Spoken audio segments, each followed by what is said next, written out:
The Project Gutenberg ebook of Anna Karenina. This ebook is for the use of anyone anywhere in the United States and most other parts of the world at no cost and with almost no restrictions whatsoever. You may copy it, give it away, or reuse it under the terms of the Project Gutenberg license included with this ebook or online at www.gutenberg.org. If you are not located in the United States, you will have to check the laws of the country where you are located before using this ebook. Title: Anna Karenina, autograph Leo Tolstoy, translator Constance Garnett. Release date July 1st, 1998, ebook moi.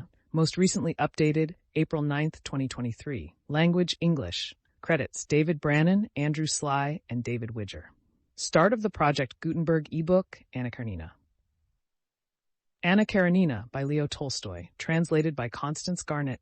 Contents Part 1, Part 2, Part 3, Part 4, Part 5, Part 6, Part 7, Part 8, Part 1. Chapter 1. Happy families are all alike. Every unhappy family is unhappy in its own way. Everything was in confusion in the Oblonskys' house. The wife had discovered that the husband was carrying on an intrigue with a French girl who had been a governess in their family, and she had announced to her husband that she could not go on living in the same house with him. This position of affairs had now lasted 3 days, and not only the husband and wife themselves, but all the members of their family and household were painfully conscious of it. Every person in the house felt that there was no sense in their living together, and that the stray people brought together by chance in any inn had more in common with one another than they, the members of the family and household of the Oblonskys. The wife did not leave her own room. The husband had not been at home for 3 days. The children ran wild all over the house. The English governess quarreled with the housekeeper and wrote to a friend asking her to look out for a new situation for her. The man cook had walked off the day before just at dinner time. The kitchen maid and the coachman had given warning. 3 days after the quarrel, Prince Stepan Arkadyevich Oblonsky, Steva, as he was called in the fashionable world, woke up at his usual hour, that is, at 8 o'clock in the morning, not in his wife's bedroom, but on the leather-covered sofa in his study. He turned over his stout, well-cared-for person on the springy sofa, as though he would sink into a long sleep again. He vigorously embraced the pillow on the other side and buried his face in it. But all at once he jumped up, sat up on the sofa, and opened his eyes. Yes, how was it now? He thought, going over his dream. Now, how was it? To be sure, Alabin was giving a dinner at Darmstadt. No, not Darmstadt, but something American. Yes, but then Darmstadt was in America. Yes, Alabin was giving a dinner on glass tables, and the tables sang Il mio tesoro. Not Il mio tesoro, though, but something better, and there were some sort of little decanters on the table, and they were women, too, he remembered. Stepan Arkadyevich's eyes twinkled gaily, and he pondered with a smile. Yes, it was nice, very nice. There was a great deal more that was delightful, only there's no putting it into words, or even expressing it in one's thoughts awake. And noticing a gleam of light peeping in beside one of the sarge curtains, he cheerfully dropped his feet over the edge of the sofa and felt about with them for his slippers, a present on his last birthday, worked for him by his wife on gold-colored morocco. And, as he had done every day for the last 9 years, he stretched out his hand, without getting up, towards the place where his dressing gown always hung in his bedroom. And thereupon he suddenly remembered that he was not sleeping in his wife's room, but in his study. And why? The smile vanished from his face. He knitted his brows. "Ah! Ooh!" he muttered, recalling everything that had happened. And again, every detail of his quarrel with his wife was present to his imagination, all the hopelessness of his position, and worst of all, his own fault. Yes, she won't forgive me, and she can't forgive me. And the most awful thing about it is that it's all my fault, though I'm not to blame. That's the point of the whole situation, he reflected. Oh, he kept repeating in despair, as he remembered the acutely painful sensations caused him by this quarrel. Most unpleasant of all was the first minute when, on coming, happy and good-humored, from the theater, with a huge pear in his hand for his wife, he had not found his wife in the drawing-room, to his surprise, had not found her in the study either, and saw her at last in her bedroom with the unlucky letter that revealed everything in her hand. She, his Dolly, forever fussing and worrying over household details and limited in her ideas as he considered, was sitting perfectly still with the letter in her hand, looking at him with an expression of horror, despair, and indignation. "What's this? This?" she asked, pointing to the letter. And at this recollection, Stepan Arkadyevitch, as is so often the case, was not so much annoyed at the fact itself as at the way in which he had met his wife's words. There happened to him at that instant what does happen to people when they are unexpectedly caught in something very disgraceful. He did not succeed in adapting his face to the position in which he was placed towards his wife by the discovery of his fault. Instead of being hurt, denying, defending himself, begging forgiveness, instead of remaining indifferent even, anything would have been better than what he did do. His face utterly involuntarily, reflex spinal action, reflected Stepan Arkadyevitch, who was fond of physiology, utterly involuntarily assumed its habitual, good-humored, and therefore idiotic smile. This idiotic smile he could not forgive himself. Catching sight of that smile, Dolly shuddered as though at physical pain, broke out with her characteristic heat into a flood of cruel words, and rushed out of the room. Since then, she had refused to see her husband. "It's that idiotic smile that's to blame for it all," thought Stepan Arkadyevitch. "But what's to be done?" "What's to be done?" he said to himself in despair, and found no answer. Chapter 2. Stepan Arkadyevitch was a truthful man in his relations with himself. He was incapable of deceiving himself and persuading himself that he repented of his conduct. He could not at this date repent of the fact that he, a handsome, susceptible man of 34, was not in love with his wife, the mother of 5 living and 2 dead children, and only a year younger than himself. All he repented of was that he had not succeeded better in hiding it from his wife. But he felt all the difficulty of his position and was sorry for his wife, his children, and himself.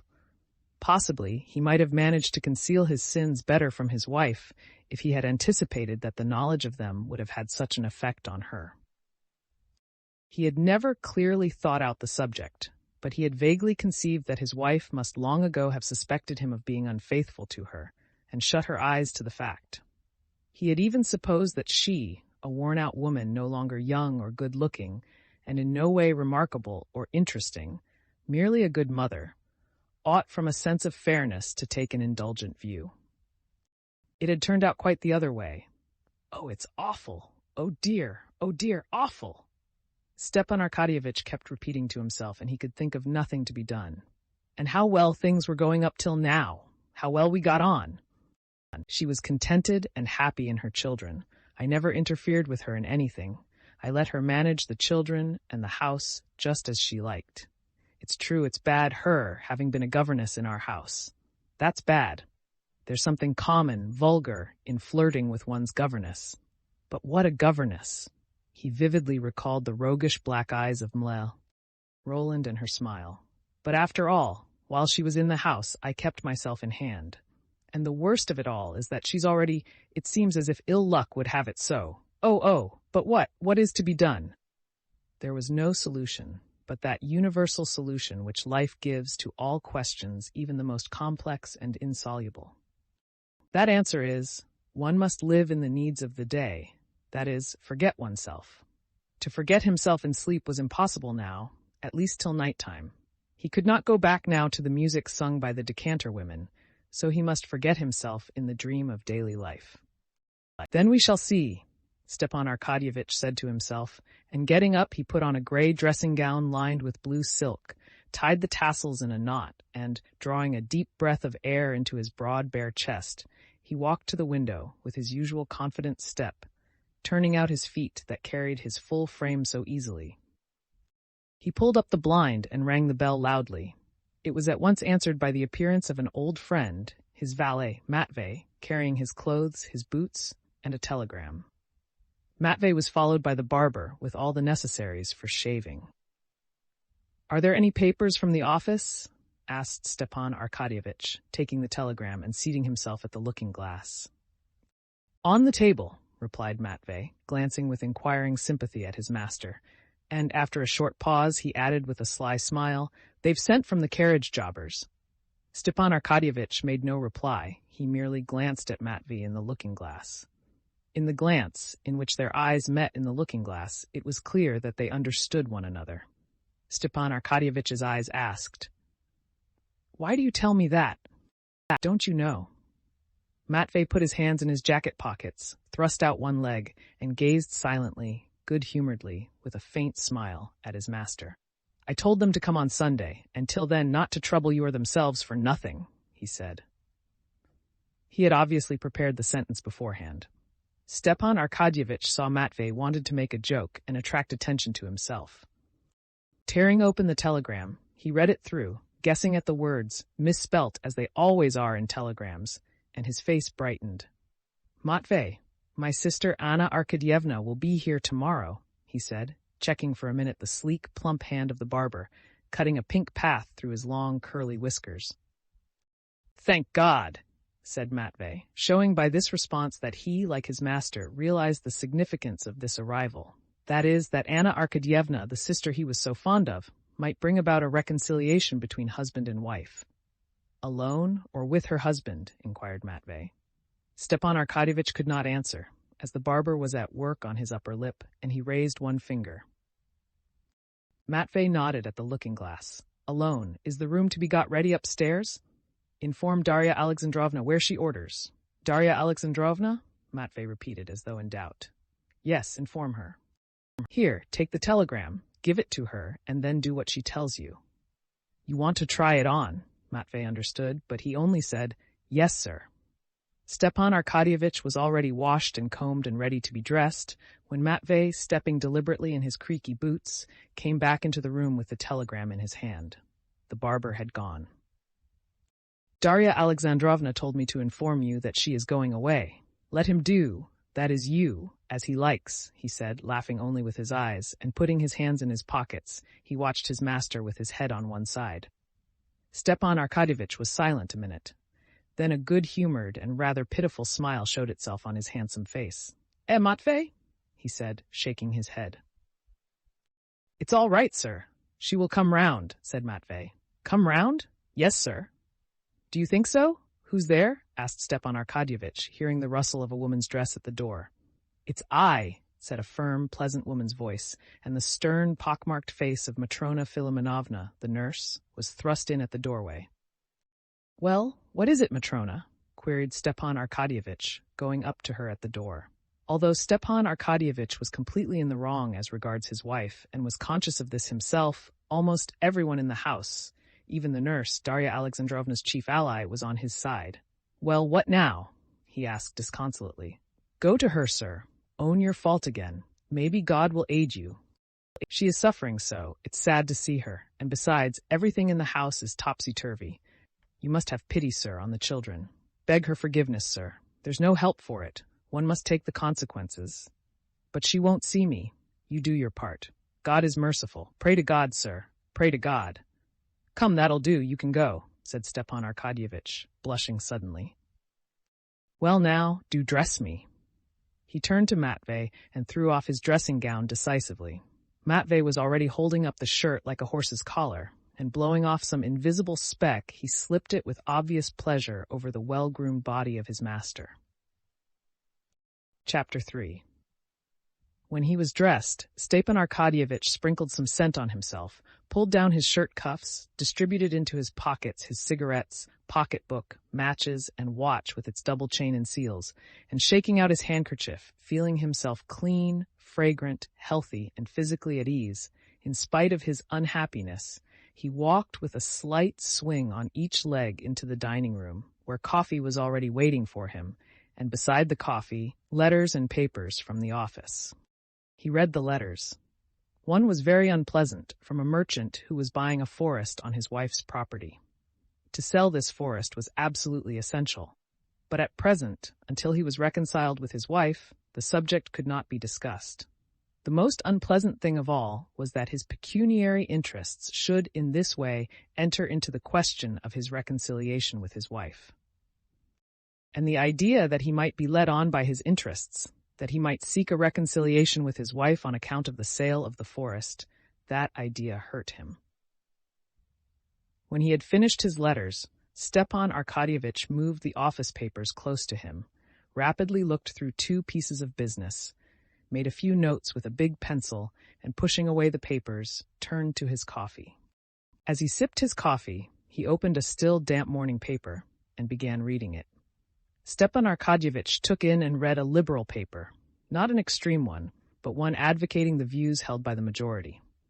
And in spite of the fact that science, art, and politics had no special interest for him, he firmly held those views on all these subjects which were held by the majority and by his paper, and he only changed them when the majority changed them, or, more strictly speaking, he did not change them, but they imperceptibly changed of themselves within him. Stepan Arkadyevitch had not chosen his political opinions or his views. These political opinions and views had come to him of themselves, just as he did not choose the shapes of his hat and coat, but simply took those that were being worn. And for him, living in a certain society, owing to the need, ordinarily developed at years of discretion, for some degree of mental activity, to have views was just as indispensable as to have a hat. If there was a reason for his preferring liberal to conservative views, which were held also by many of his circle, it arose not from his considering liberalism more rational, but from its being in closer accordance with his manner of life. The Liberal Party said that in Russia everything is wrong, and certainly Stepan Arkadyevitch had many debts and was decidedly short of money. The Liberal Party said that marriage is an institution quite out of date, and that it needs reconstruction, and family life certainly afforded Stepan Arkadyevitch little gratification, and forced him into lying and hypocrisy, which was so repulsive to his nature. The Liberal Party said, or rather allowed it to be understood, that religion is only a curb to keep in check the barbarous classes of the people, and Stepan Arkadyevitch could not get through even a short service without his legs aching from standing up, and could never make out what was the object of all the terrible and high-flown language about another world when life might be so very amusing in this world. And with all this, Stepan Arkadyevitch, who liked a joke, was fond of puzzling a plain man by saying that if he prided himself on his origin, he ought not to stop at Rurik and disown the first founder of his family, the monkey. And so liberalism had become a habit of Stepan Arkadyevitch's, and he liked his newspaper as he did his cigar after dinner, for the slight fog it diffused in his brain. He read the leading article, in which it was maintained that it was quite senseless in our day to raise an outcry that radicalism was threatening to swallow up all conservative elements, and that the government ought to take measures to crush the revolutionary hydra. That, on the contrary, in our opinion, the danger lies not in that fantastic revolutionary hydra, but in the obstinacy of traditionalism clogging progress, etc., etc. He read another article, too, a financial one, which alluded to Bentham and Mill, and dropped some innuendos reflecting on the ministry. With his characteristic quick-wittedness, he caught the drift of each innuendo, divined whence it came, at whom and on what ground it was aimed, and that afforded him, as it always did, a certain satisfaction. But today that satisfaction was embittered by Matrona Filimonovna's advice and the unsatisfactory state of the household.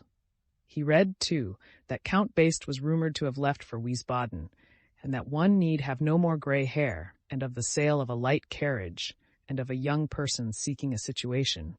But these items of information did not give him, as usual, a quiet, ironical gratification. Having finished the paper, a second cup of coffee, and a roll in butter, he got up, shaking the crumbs of the roll off his waistcoat, and, squaring his broad chest, he smiled joyously. Not because there was anything particularly agreeable in his mind. The joyous smile was evoked by a good digestion. But this joyous smile at once recalled everything to him, and he grew thoughtful. 2 childish voices, Stepan Arkadyevitch recognized the voices of Grisha, his youngest boy, and Tanya, his eldest girl, were heard outside the door. They were carrying something, and dropped it. "I told you not to sit passengers on the roof," said the little girl in English. "There, pick them up." "Everything's in confusion," thought Stepan Arkadyevitch. "There are the children running about by themselves." and going to the door, he called them. They threw down the box that represented a train and came in to their father. The little girl, her father's favorite, ran up boldly, embraced him, and hung laughingly on his neck, enjoying as she always did the smell of scent that came from his whiskers. At last the little girl kissed his face, which was flushed from his stooping posture and beaming with tenderness, loosed her hands, and was about to run away again, but her father held her back. "How is Mama?" he asked, passing his hand over his daughter's smooth, soft little neck. "Good morning," he said, smiling to the boy, who had come up to greet him.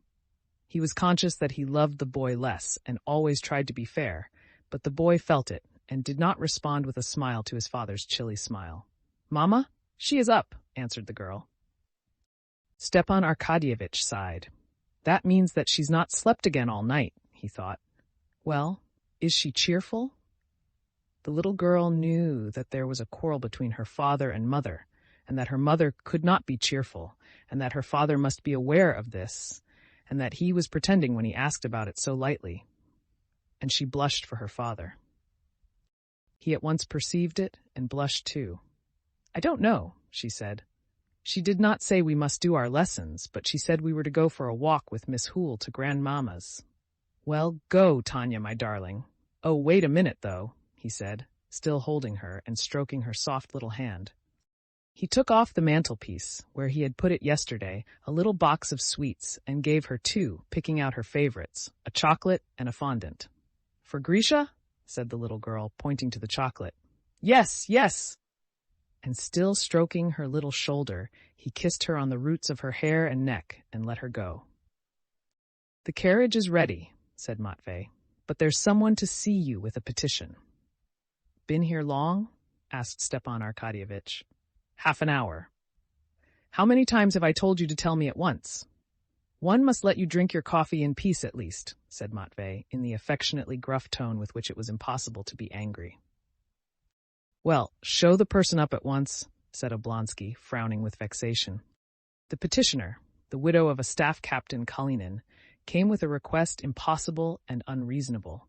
But Stepan Arkadyevitch, as he generally did, made her sit down, heard her to the end attentively, without interrupting her, and gave her detailed advice as to how and to whom to apply, and even wrote her, in his large, sprawling, good and legible hand, a confident and fluent little note to a personage who might be of use to her. Having got rid of the staff captain's widow, Stepan Arkadyevitch took his hat and stopped to recollect whether he had forgotten anything. It appeared that he had forgotten nothing except what he wanted to forget, his wife. "Ah, yes!"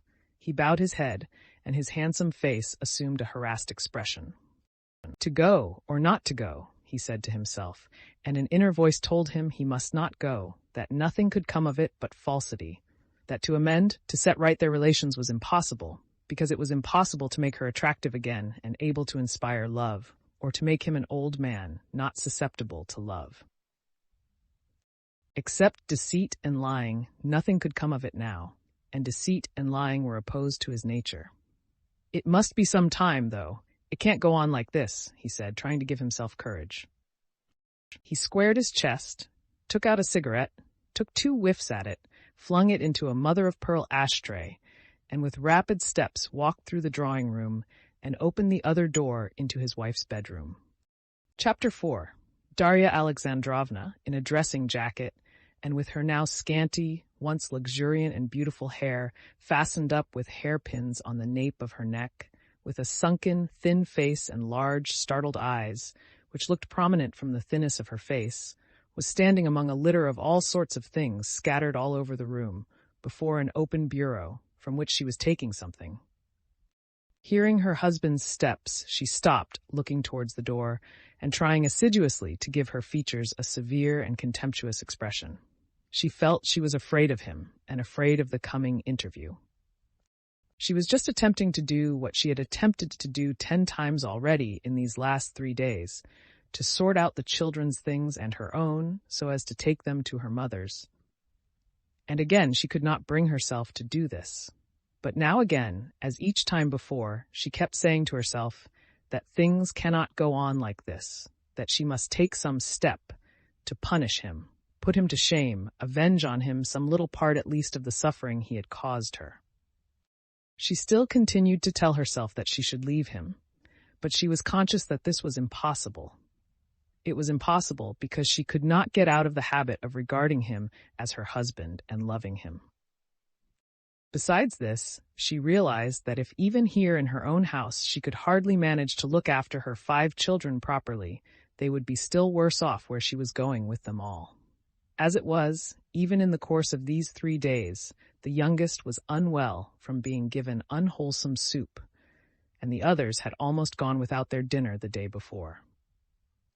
She was conscious that it was impossible to go away, but, cheating herself, she went on all the same sorting out her things and pretending she was going.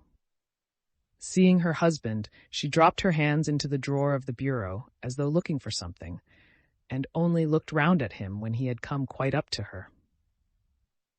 But her face, to which she tried to give a severe and resolute expression, betrayed bewilderment and suffering. "Dolly," he said in a subdued and timid voice. He bent his head towards his shoulder and tried to look pitiful and humble, but for all that he was radiant with freshness and health. In a rapid glance she scanned his figure that beamed with health and freshness. "Yes, he is happy and content," she thought, and that disgusting good nature which everyone likes him for and praises. I hate that good nature of his, she thought. Her mouth stiffened, the muscles of the cheek contracted on the right side of her pale, nervous face. "What do you want?" she said in a rapid, deep, unnatural voice. "Dolly," he repeated with a quiver in his voice. "Anna is coming today." "Well, what is that to me? I can't see her," she cried. "But you must really, Dolly." "Go away, go away, go away," she shrieked, not looking at him, as though this shriek were called up by physical pain. Stepan Arkadyevitch could be calm when he thought of his wife. He could hope that she would come round, as Matvey expressed it, and could quietly go on reading his paper and drinking his coffee. But when he saw her tortured, suffering face, heard the tone of her voice, submissive to fate and full of despair, there was a catch in his breath and a lump in his throat, and his eyes began to shine with tears. "My God, what have I done, Dolly, for God's sake?" "You know," he could not go on, there was a sob in his throat. She shut the bureau with a slam and glanced at him. "Dolly, what can I say? One thing, forgive. Remember, cannot 9 years of my life atone for an instant?" She dropped her eyes and listened, expecting what he would say, as it were beseeching him in some way or other to make her believe differently. "Instant of passion?" he said, and would have gone on, but at that word, as at a pang of physical pain, her lips stiffened again, and again the muscles of her right cheek worked. "Go away, go out of the room," she shrieked still more shrilly, "and don't talk to me of your passion and your loathsomeness." She tried to go out, but tottered, and clung to the back of a chair to support herself. His face relaxed, his lips swelled, his eyes were swimming with tears.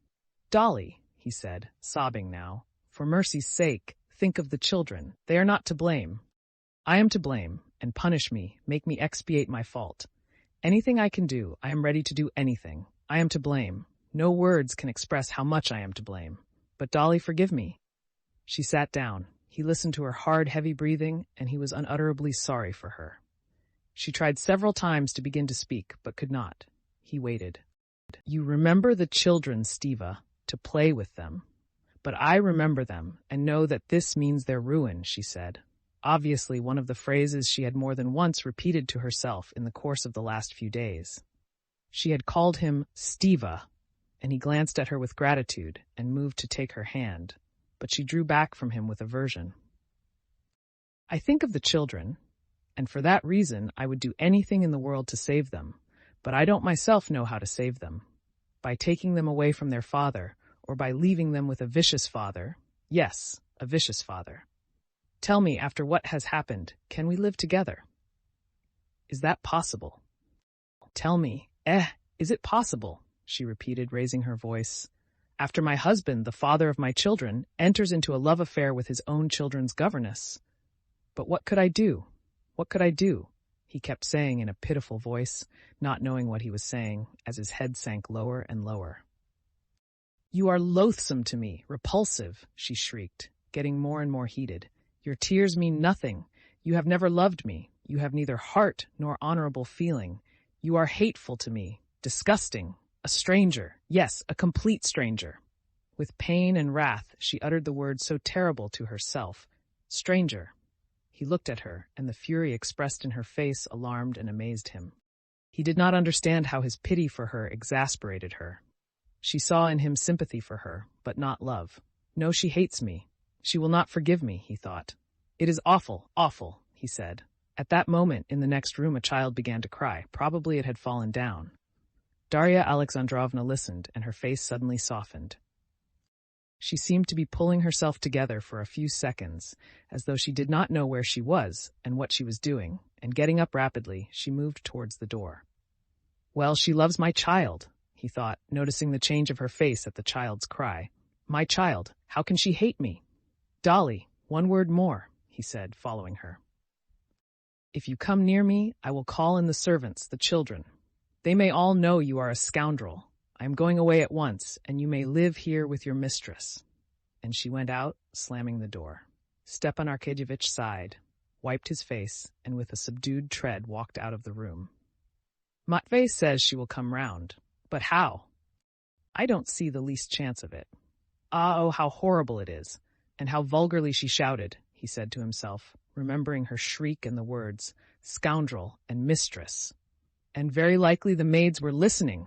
Horribly vulgar, horrible. Stepan Arkadyevitch stood a few seconds alone, wiped his face, squared his chest, and walked out of the room. It was Friday, and in the dining room the German watchmaker was winding up the clock. Stepan Arkadyevitch remembered his joke about this punctual, bald watchmaker, that the German was wound up for a whole lifetime himself, to wind up watches, and he smiled. Stepan Arkadyevitch was fond of a joke. And maybe she will come round. That's a good expression, come round, he thought. I must repeat that. Matvey, he shouted, arrange everything with Darya in the sitting room for Anna Arkadyevna, he said to Matvey when he came in. Yes, sir. Stepan Arkadyevitch put on his fur coat and went out onto the steps. You won't dine at home? Said Matvey, seeing him off. That's as it happens. But here's for the housekeeping, he said, taking 10 rubles from his pocketbook. That'll be enough. Enough or not enough, we must make it do, said Matvey, slamming the carriage door and stepping back onto the steps. Darya Alexandrovna, meanwhile, having pacified the child, and knowing from the sound of the carriage that he had gone off, went back again to her bedroom. It was her solitary refuge from the household cares which crowded upon her directly she went out from it. Even now, in the short time she had been in the nursery, the English governess and Matrona Filimonovna had succeeded in putting several questions to her, which did not admit of delay, and which only she could answer. What were the children to put on for their walk? Should they have any milk? Should not a new cook be sent for? Ah, let me alone, she said, and going back to her bedroom, she sat down in the same place as she had sat when talking to her husband, clasping tightly her thin hands with the rings that slipped down on her bony fingers, and fell to going over in her memory all the conversation. He has gone. But has he broken it off with her? She thought. Can it be he sees her? Why didn't I ask him? No, reconciliation is impossible.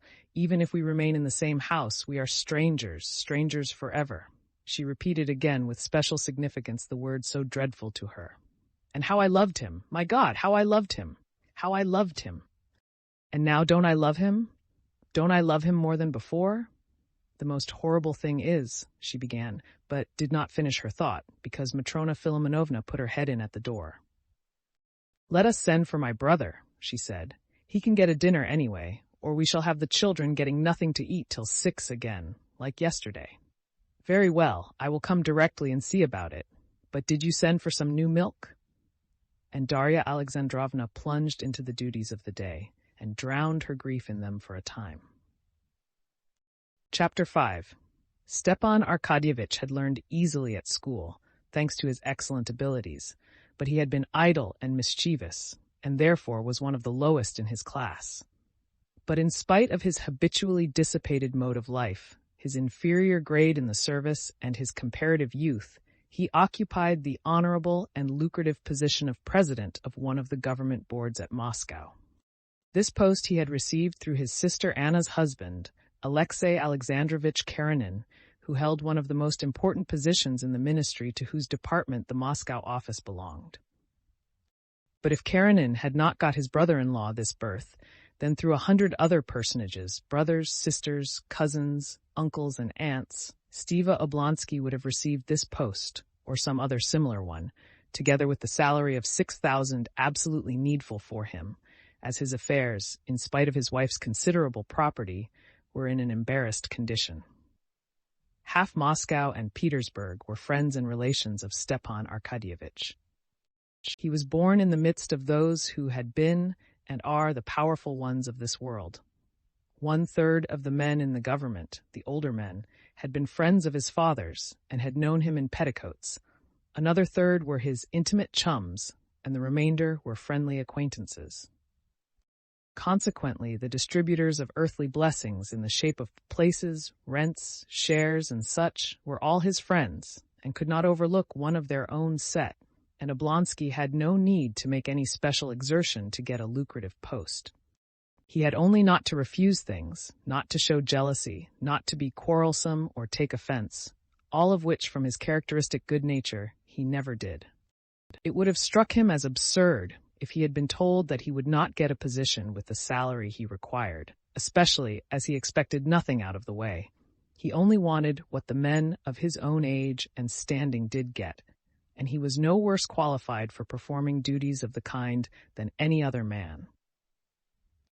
Stepan Arkadyevitch was not merely liked by all who knew him for his good humor, but for his bright disposition and his unquestionable honesty. In him, in his handsome, radiant figure, his sparkling eyes, black hair and eyebrows, and the white and red of his face, there was something which produced a physical effect of kindliness and good humor on the people who met him. "Aha! Steva! Oblonsky! Here he is," was almost always said with a smile of delight on meeting him. Even though it happened at times that after a conversation with him it seemed that nothing particularly delightful had happened, the next day and the next, everyone was just as delighted at meeting him again. After filling for 3 years the post of president of one of the government boards at Moscow, Stepan Arkadyevitch had won the respect, as well as the liking, of his fellow officials, subordinates, and superiors, and all who had had business with him. The principal qualities in Stepan Arkadyevitch which had gained him this universal respect in the service consisted, in the first place, of his extreme indulgence for others, founded on a consciousness of his own shortcomings.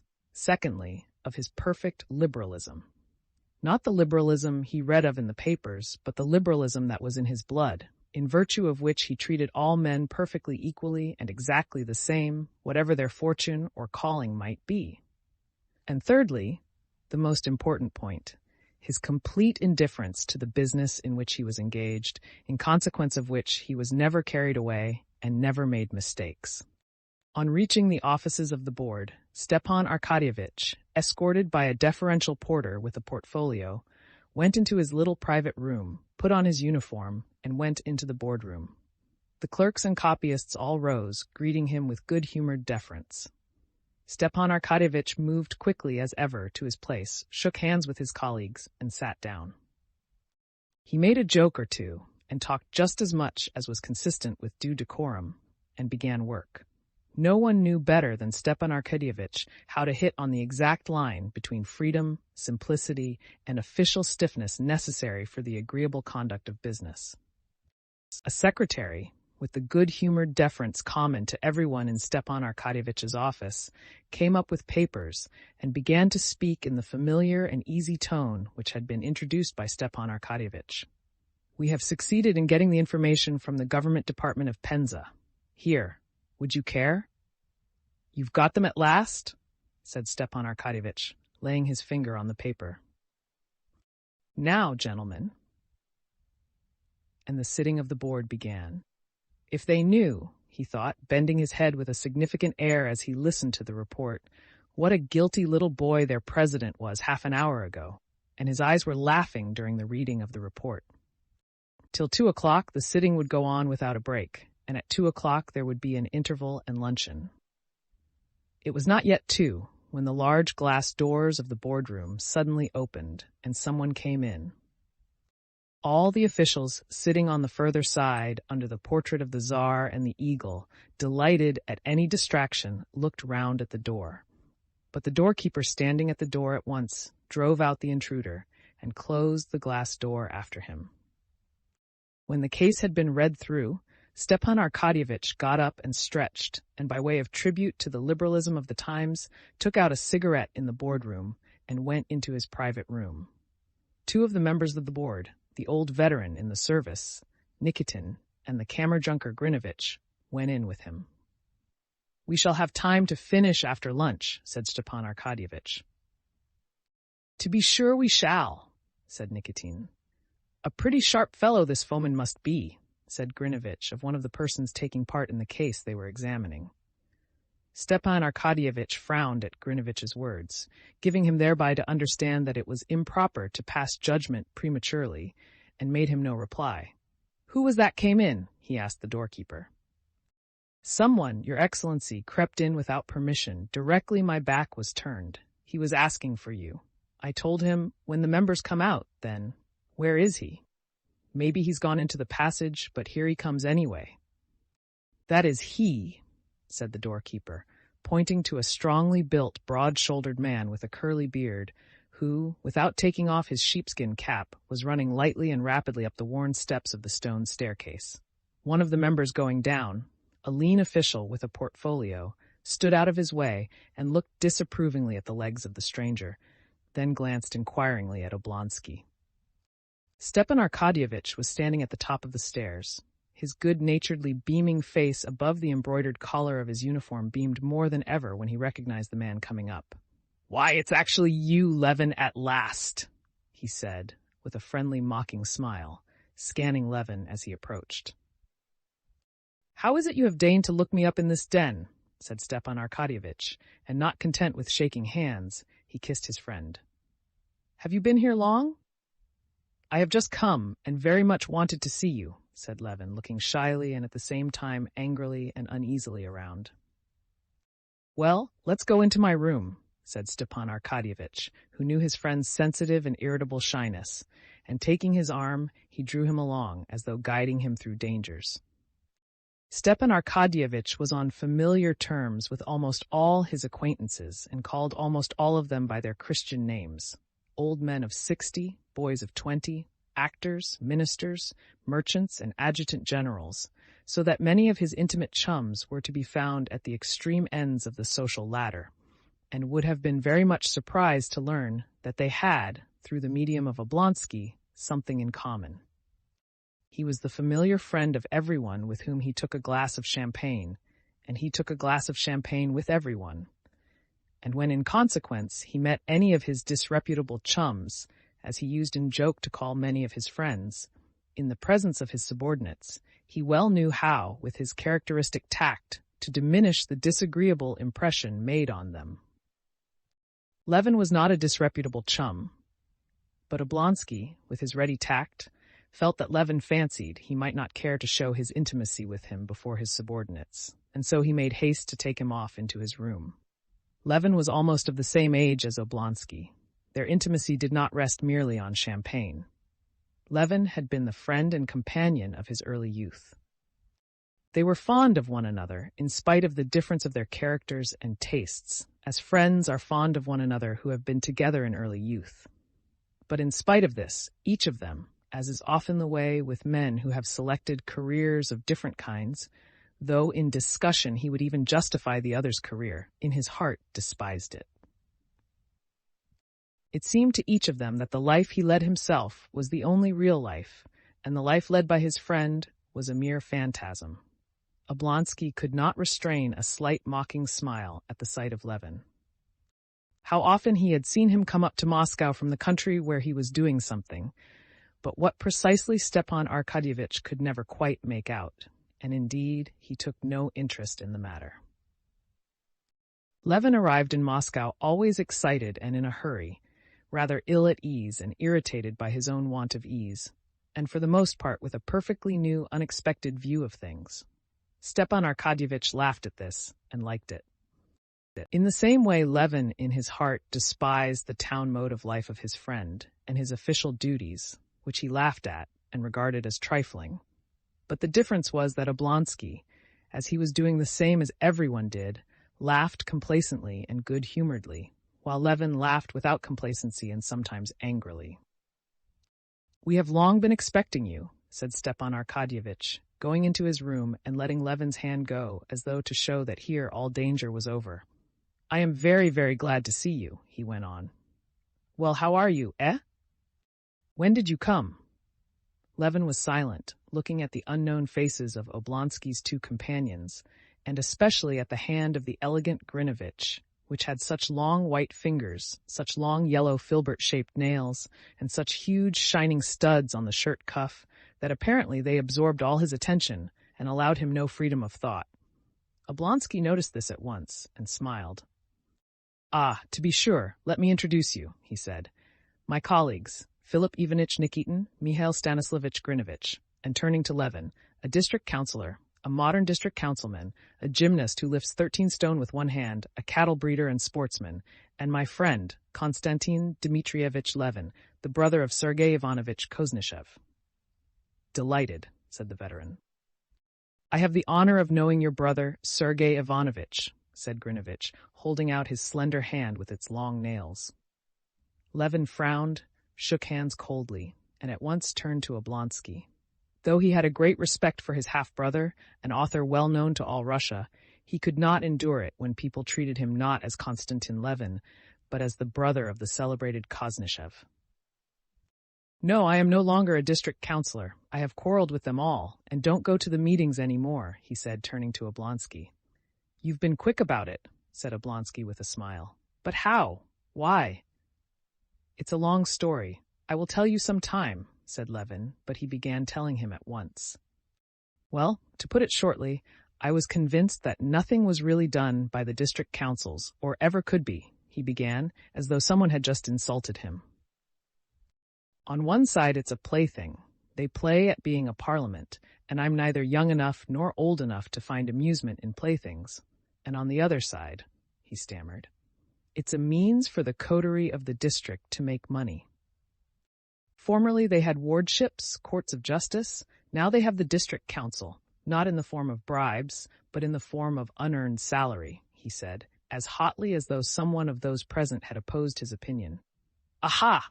You're in a new phase again, I see. A conservative," said Stepan Arkadyevitch. "However, we can go into that later." "Yes, later. But I wanted to see you," said Levin, looking with hatred at Grinovitch's hand. Stepan Arkadyevitch gave a scarcely perceptible smile. "How was it you used to say you would never wear European dress again?" he said, scanning his new suit, obviously cut by a French tailor. "Ah! I see. A new phase." Levin suddenly blushed, not as grown men blush slightly without being themselves aware of it, but as boys blush, feeling that they are ridiculous through their shyness, and consequently ashamed of it and blushing still more, almost to the point of tears. And it was so strange to see this sensible, manly face in such a childish plight that Oblonsky left off looking at him. "Oh, where shall we meet? You know I want very much to talk to you," said Levin. Oblonsky seemed to ponder. "I'll tell you what. Let's go to Gurin's to lunch, and there we can talk. I am free till 3. "No," answered Levin after an instant's thought. "I have got to go on somewhere else." "All right, then. Let's dine together." "Dine together?" "But I have nothing very particular, only a few words to say, and a question I want to ask you, and we can have a talk afterwards." "Well, say the few words then at once, and we'll gossip after dinner." "Well, it's this," said Levin, "but it's of no importance, though." His face all at once took an expression of anger from the effort he was making to surmount his shyness. "What are the Shcherbatskys doing? Everything as it used to be," he said. Stepan Arkadyevitch, who had long known that Levin was in love with his sister-in-law, Kitty, gave a hardly perceptible smile, and his eyes sparkled merrily. "You said a few words, but I can't answer in a few words, because— Excuse me a minute." A secretary came in, with respectful familiarity and the modest consciousness characteristic of every secretary of superiority to his chief in the knowledge of their business. He went up to Oblonsky with some papers and began, under pretense of asking a question, to explain some objection. Stepan Arkadyevitch, without hearing him out, laid his hand genially on the secretary's sleeve. "No, you do as I told you," he said, softening his words with a smile, and with a brief explanation of his view of the matter he turned away from the papers and said, "So do it that way, if you please, Zahar Nikitich." The secretary retired in confusion. During the consultation with the secretary, Levin had completely recovered from his embarrassment. He was standing with his elbows on the back of a chair, and on his face was a look of ironical attention. "I don't understand it. I don't understand it," he said. "What don't you understand?" said Oblonsky, smiling as brightly as ever and picking up a cigarette. He expected some queer outburst from Levin. "I don't understand what you are doing," said Levin, shrugging his shoulders. "How can you do it seriously? Why not?" "Why, because there's nothing in it." "You think so, but we're overwhelmed with work. On paper. But there, you've a gift for it," added Levin. "That's to say, you think there's a lack of something in me?" "Perhaps so," said Levin. "But all the same, I admire your grandeur and am proud that I've a friend in such a great person." "You've not answered my question, though," he went on, with a desperate effort, looking Oblonsky straight in the face. "Oh, that's all very well. You wait a bit, and you'll come to this yourself. It's very nice for you to have over 6,000 acres in the Karazinsky district, and such muscles, and the freshness of a girl of 12. Still, you'll be one of us one day." "Yes, as to your question, there is no change, but it's a pity you've been away so long." "Oh, why so?" Levin queried, panic-stricken. "Oh, nothing," responded Oblonsky. "We'll talk it over, but what's brought you up to town?" "Oh, we'll talk about that too later on," said Levin, reddening again up to his ears. "All right, I see," said Stepan Arkadyevitch. "I should ask you to come to us, you know, but my wife's not quite the thing. But I tell you what, if you want to see them, they're sure now to be at the Zoological Gardens from 4 to 5. Kitty skates. You drive along there, and I'll come and fetch you, and we'll go and dine somewhere together." "Capital. But so goodbye till then." "Now mind, you'll forget, I know you, or rush off home to the country." Stepan Arkadyevitch called out laughing. "No, truly." And Levin went out of the room, only when he was in the doorway remembering that he had forgotten to take leave of Oblonsky's colleagues. "That gentleman must be a man of great energy," said Grinovitch, when Levin had gone away.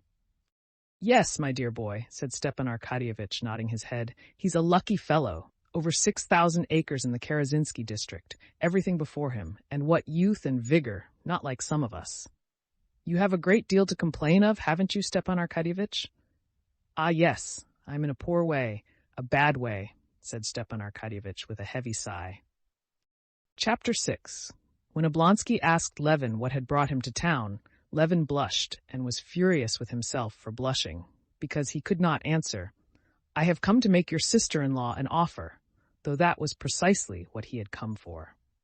The families of the Levins and the Shcherbatskys were old, noble Moscow families, and had always been on intimate and friendly terms. This intimacy had grown still closer during Levin's student days. He had both prepared for the university with the young Prince Shcherbatsky, the brother of Kitty and Dolly, and had entered at the same time with him. In those days, Levin used often to be in the Shcherbatskys' house, and he was in love with the Shcherbatsky household. Strange as it may appear, it was with the household, the family, that Konstantin Levin was in love, especially with the feminine half of the household. Levin did not remember his own mother, and his only sister was older than he was, so that it was in the Shcherbatskys' house that he saw for the first time that inner life of an old, noble, cultivated, and honorable family of which he had been deprived by the death of his father and mother. All the members of that family, especially the feminine half, were pictured by him, as it were, wrapped about with a mysterious poetical veil, and he not only perceived no defects whatever in them, but under the poetical veil that shrouded them, he assumed the existence of the loftiest sentiments and every possible perfection. Why it was the three young ladies had one day to speak French and the next English. Why it was that at certain hours they played by turns on the piano, the sounds of which were audible in their brother's room above, where the students used to work. Why they were visited by those professors of French literature, of music, of drawing, of dancing. Why at certain hours all the three young ladies, with Mademoiselle Linon, drove in the coach to the Versky Boulevard, dressed in their satin cloaks, Dolly in a long one, Natalia in a half-long one, and Kitty in one so short that her shapely legs in tightly drawn red stockings were visible to all beholders. Why it was they had to walk about the Versky Boulevard, escorted by a footman with a gold cockade in his hat. All this and much more that was done in their mysterious world he did not understand, but he was sure that everything that was done there was very good. And he was in love precisely with the mystery of the proceedings. In his student days, he had all but been in love with the eldest, Dolly, but she was soon married to Oblonsky. Then he began being in love with the second. He felt, as it were, that he had to be in love with one of the sisters, only he could not quite make out which. But Natalia, too, had hardly made her appearance in the world when she married the diplomat Lvov. Kitty was still a child when Levin left the university. Young Shcherbatsky went into the navy, was drowned in the Baltic, and Levin's relations with the Shcherbatskys, in spite of his friendship with Oblonsky, became less intimate. But when early in the winter of this year, Levin came to Moscow, after a year in the country, and saw the Shcherbatskys, he realized which of the three sisters he was indeed destined to love. One would have thought that nothing could be simpler than for him, a man of good family, rather rich than poor, and 32 years old, to make the young Princess Shcherbatskaya an offer of marriage. In all likelihood, he would at once have been looked upon as a good match. But Levin was in love, and so it seemed to him that Kitty was so perfect in every respect that she was a creature far above everything earthly, and that he was a creature so low and so earthly that it could not even be conceived that other people and she herself could regard him as worthy of her. After spending 2 months in Moscow in a state of enchantment, seeing Kitty almost every day in society, into which he went so as to meet her, he abruptly decided that it could not be, and went back to the country. Levin's conviction that it could not be was founded on the idea that in the eyes of her family he was a disadvantageous and worthless match for the charming Kitty, and that Kitty herself could not love him. In her family's eyes he had no ordinary, definite career and position in society, while his contemporaries by this time, when he was 32, were already, one a colonel and another a professor, another director of a bank and railways, or president of a board like Oblonsky. But he knew very well how he must appear to others, was a country gentleman, occupied in breeding cattle, shooting game, and building barns. In other words, a fellow of no ability, who had not turned out well, and who was doing just what, according to the ideas of the world, is done by people fit for nothing else. The mysterious, enchanting Kitty herself could not love such an ugly person as he conceived himself to be, and above all, such an ordinary, in no way striking person. Moreover, his attitude to Kitty in the past, the attitude of a grown-up person to a child arising from his friendship with her brother, seemed to him yet another obstacle to love. An ugly, good-natured man, as he considered himself, might, he supposed, be liked as a friend, but to be loved with such a love as that with which he loved Kitty, one would need to be a handsome, and still more, a distinguished man. He had heard that women often did care for ugly and ordinary men, but he did not believe it, for he judged by himself, and he could not himself have loved any but beautiful, mysterious, and exceptional women. But after spending 2 months alone in the country, he was convinced that this was not one of those passions of which he had had experience in his early youth, that this feeling gave him not an instant's rest, that he could not live without deciding the question, would she or would she not be his wife, and that his despair had arisen only from his own imaginings, that he had no sort of proof that he would be rejected. And he had now come to Moscow with a firm determination to make an offer and get married if he were accepted, or he could not conceive what would become of him if he were rejected. Chapter 7. On arriving in Moscow by a morning train, Levin had put up at the house of his elder half-brother, Koznishev. After changing his clothes, he went down to his brother's study, intending to talk to him at once about the object of his visit, and to ask his advice. But his brother was not alone. With him, there was a well-known professor of philosophy who had come from Kharkov expressly to clear up a difference that had arisen between them on a very important philosophical question. The professor was carrying on a hot crusade against materialists. Sergei Kuznetsov had been following this crusade with interest, and after reading the professor's last article, he had written him a letter stating his objections. He accused the professor of making too great concessions to the materialists, and the professor had promptly appeared to argue the matter out. The point in discussion was the question then in vogue: is there a line to be drawn between psychological and physiological phenomena in man? And if so, where? Sergei Ivanovich met his brother with the smile of chilly friendliness he always had for everyone, and introducing him to the professor, went on with the conversation. A little man in spectacles, with a narrow forehead, tore himself from the discussion for an instant to greet Levin, and then went on talking without paying any further attention to him. Levin sat down to wait till the professor should go, but he soon began to get interested in the subject under discussion. Levin had come across the magazine articles about which they were disputing, and had read them, interested in them as a development of the first principles of science, familiar to him as a natural science student at the university. But he had never connected these scientific deductions as to the origin of man as an animal, as to reflex action, biology, and sociology, with those questions as to the meaning of life and death to himself, which had of late been more and more often in his mind. As he listened to his brother's argument with the professor, he noticed that they connected these scientific questions with those spiritual problems, that at times they almost touched on the latter. But every time they were close upon what seemed to him the chief point, they promptly beat a hasty retreat and plunged again into a sea of subtle distinctions, reservations, quotations, allusions, and appeals to authorities. And it was with difficulty that he understood what they were talking about. "I cannot admit it," said Sergei Ivanovich, with his habitual clearness, precision of expression, and elegance of phrase. "I cannot in any case agree with Case that my whole conception of the external world has been derived from perceptions.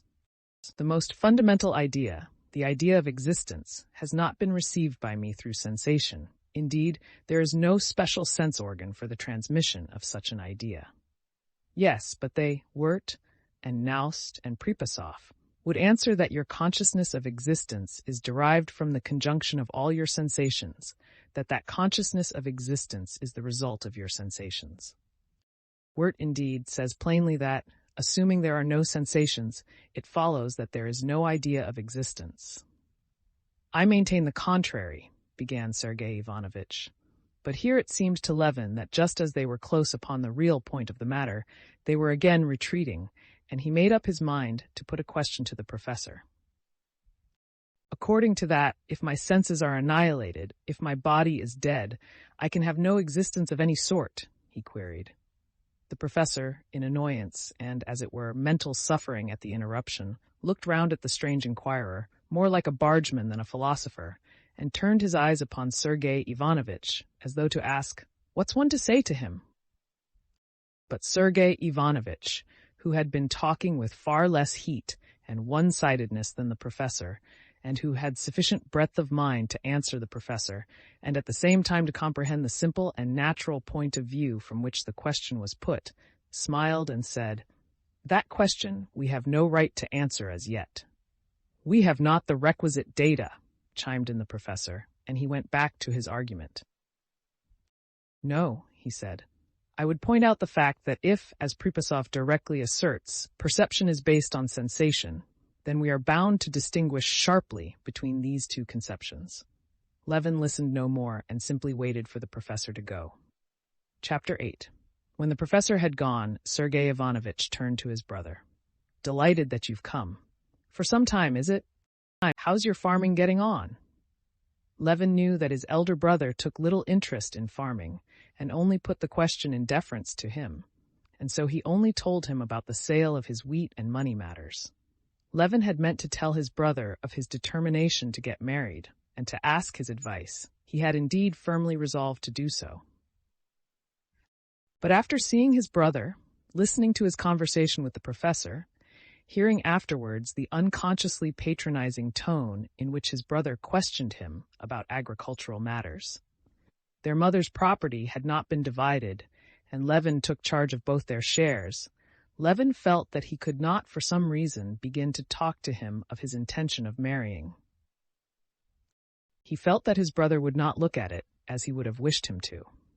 "Well, how is your district council doing?" asked Sergei Ivanovich, who was greatly interested in these local boards and attached great importance to them.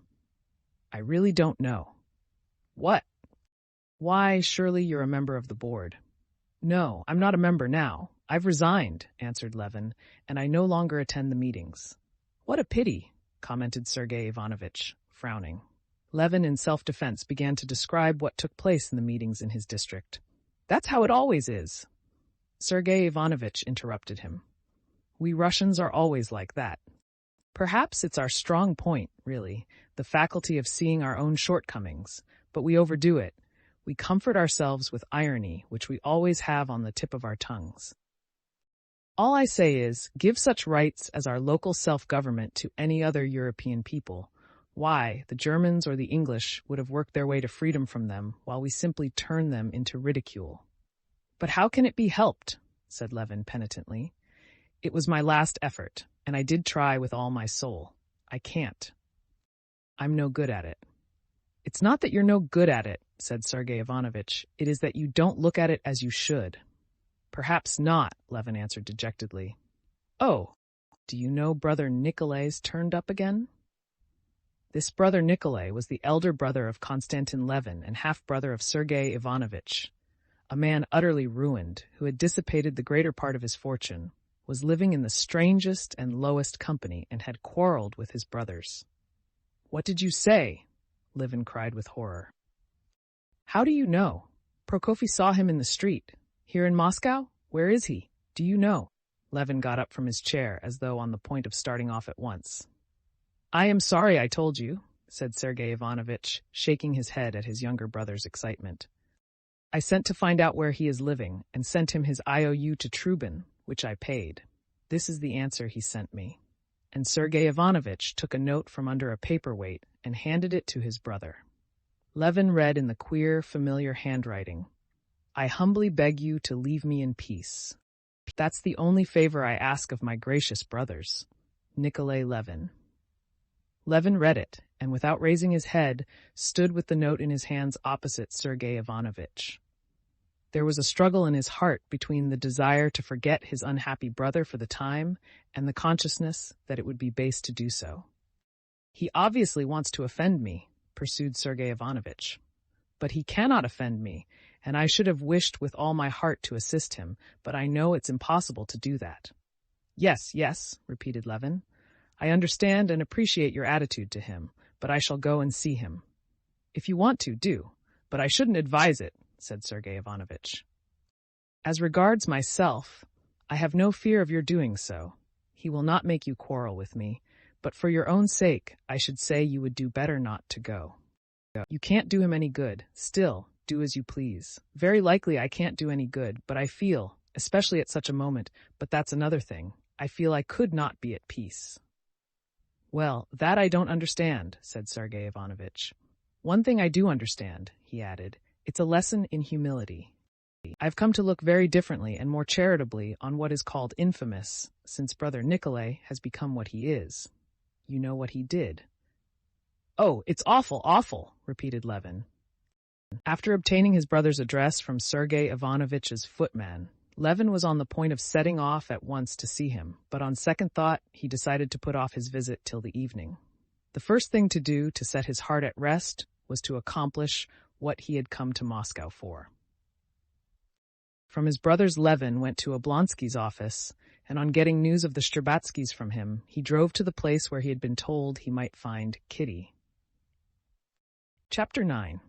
At 4 o'clock, conscious of his throbbing heart, Levin stepped out of a hired sledge at the Zoological Gardens, and turned along the path to the frozen mounds and the skating ground, knowing that he would certainly find her there, as he had seen the Shtcherbatskys' carriage at the entrance. It was a bright, frosty day. Rows of carriages, sledges, drivers, and policemen were standing in the approach. Crowds of well-dressed people, with hats bright in the sun, swarmed about the entrance and along the well-swept little paths between the little houses adorned with carving in the Russian style. The old curly birches of the gardens, all their twigs laden with snow, looked as though freshly decked in sacred vestments. He walked along the path towards the skating ground and kept saying to himself, "You mustn't be excited, you must be calm. What's the matter with you? What do you want? Be quiet, stupid," he conjured his heart. And the more he tried to compose himself, the more breathless he found himself. An acquaintance met him and called him by his name, but Levin did not even recognize him. He went towards the mounds, whence came the clank of the chains of sledges as they slipped down or were dragged up, the rumble of the sliding sledges, and the sounds of merry voices. He walked on a few steps, and the skating ground lay open before his eyes, and at once, amidst all the skaters, he knew her. He knew she was there by the rapture and the terror that seized on his heart.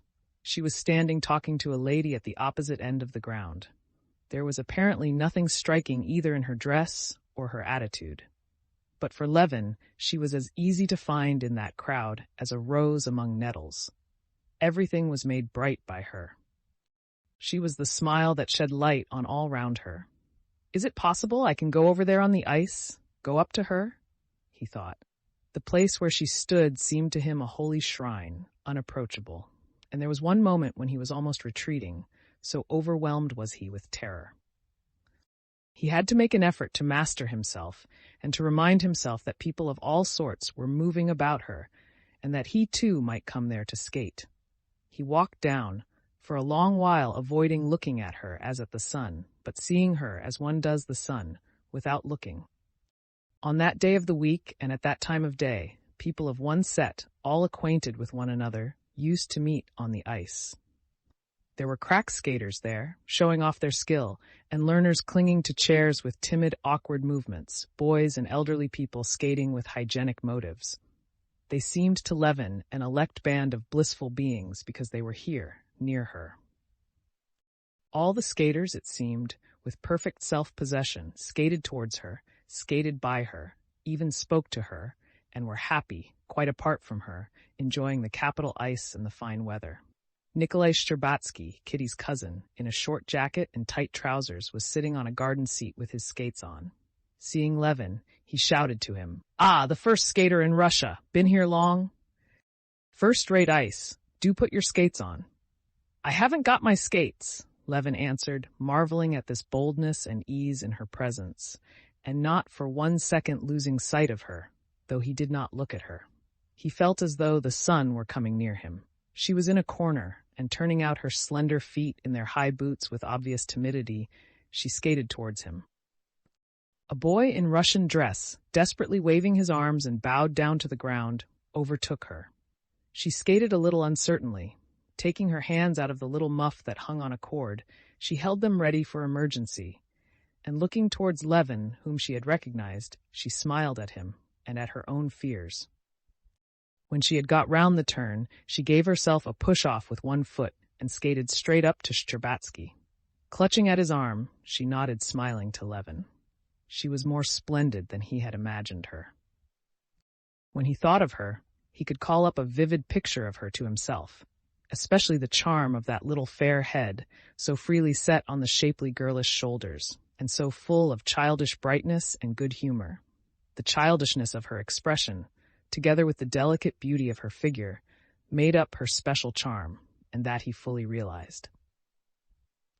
But what always struck him in her as something unlooked for was the expression of her eyes, soft, serene, and truthful, and above all, her smile, which always transported Levin to an enchanted world, where he felt himself softened and tender, as he remembered himself in some days of his early childhood. "Have you been here long?" she said, giving him her hand. "Thank you," she added, as he picked up the handkerchief that had fallen out of her muff. I've not long?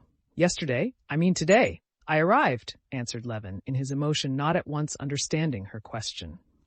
I was meaning to come and see you, he said, and then, recollecting with what intention he was trying to see her, he was promptly overcome with confusion and blushed. I didn't know you could skate, and skate so well. She looked at him earnestly, as though wishing to make out the cause of his confusion. Your praise is worth having. The tradition is kept up here that you are the best of skaters, she said, with her little black-gloved hand brushing a grain of hoarfrost off her muff. Yes, I used once to skate with passion. I wanted to reach perfection.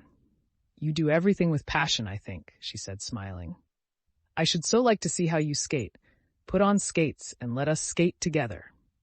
Skate together? Can that be possible? Thought Levin, gazing at her. I'll put them on directly, he said, and he went off to get skates. It's a long while since we've seen you here, sir, said the attendant, supporting his foot and screwing on the heel of the skate.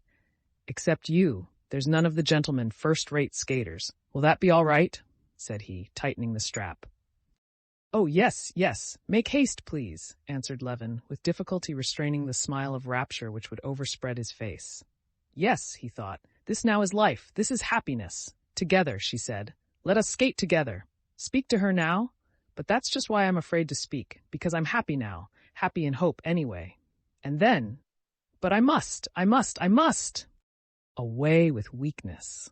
Levin rose to his feet, took off his overcoat, and scurrying over the rough ice round the hut, came out on the smooth ice and skated without effort, as it were, by simple exercise of will, increasing and slackening speed and turning his course. He approached with timidity, but again her smile reassured him.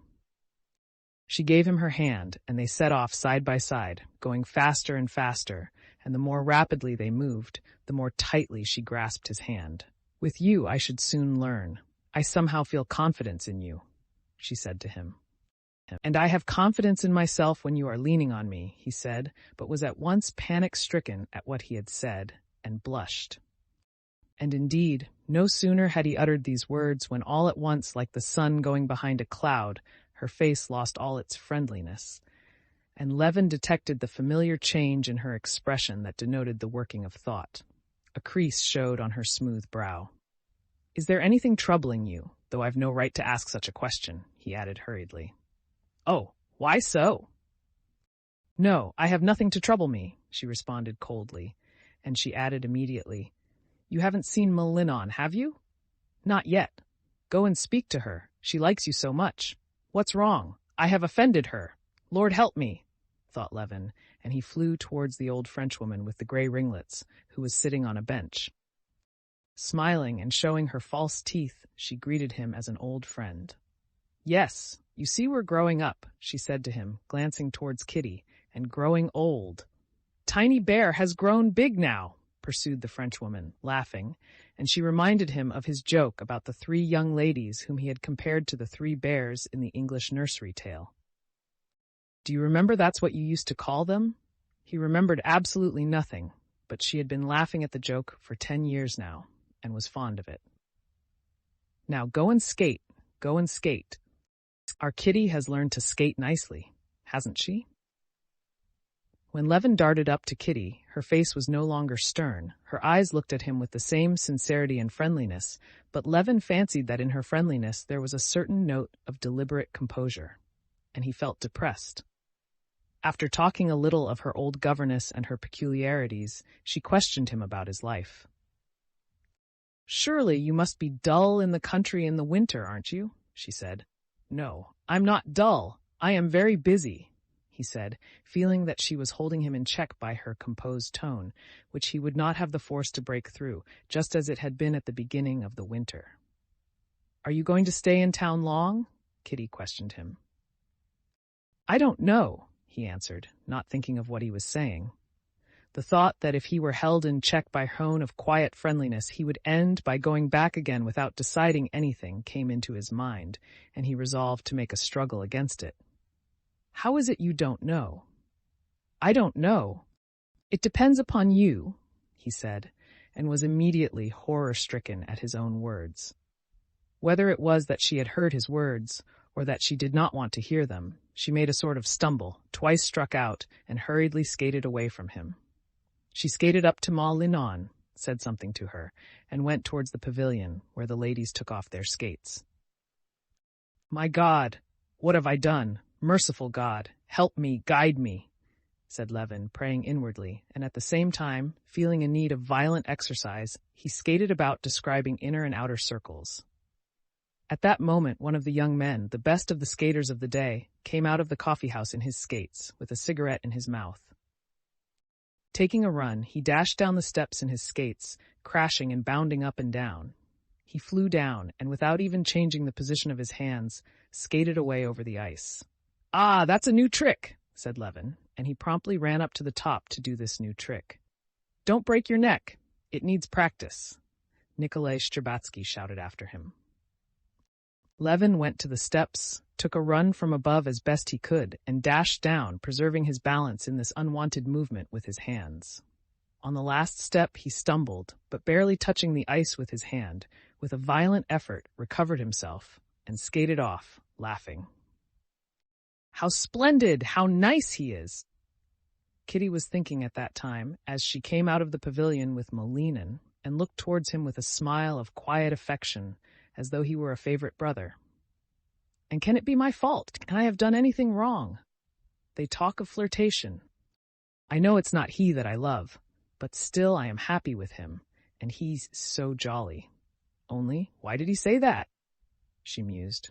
Catching sight of Kitty going away and her mother meeting her at the steps, Levin, flushed from his rapid exercise, stood still and pondered a minute. He took off his skates and overtook the mother and daughter at the entrance of the gardens. "Delighted to see you," said Princess Shcherbatskaya. "On Thursdays we are home, as always." "Today, then?" "We shall be pleased to see you," the princess said stiffly.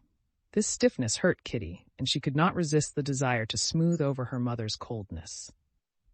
She turned her head and with a smile said, "Goodbye till this evening." At that moment, Stepan Arkadyevitch, his hat cocked on one side, with beaming face and eyes, strode into the garden like a conquering hero. But as he approached his mother-in-law, he responded in a mournful and crestfallen tone to her inquiries about Dolly's health. After a little subdued and dejected conversation with his mother-in-law, he threw out his chest again and put his arm in Levin's.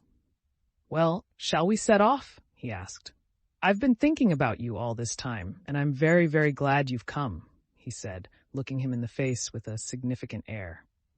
"Yes, come along," answered Levin in ecstasy, hearing unceasingly the sound of that voice saying, "Goodbye till this evening," and seeing the smile with which it was said. "To the England or the Hermitage? I don't mind which." "All right, then, the England," said Stepan Arkadyevitch, selecting that restaurant because he owed more there than at the Hermitage, and consequently considered it mean to avoid it. "Have you got a sledge? That's first rate, for I sent my carriage home." The friends hardly spoke all the way. Levin was wondering what that change in Kitty's expression had meant, and alternately assuring himself that there was hope, and falling into despair, seeing clearly that his hopes were insane. And yet, all the while he felt himself quite another man, utterly unlike what he had been before her smile and those words, "Goodbye till this evening."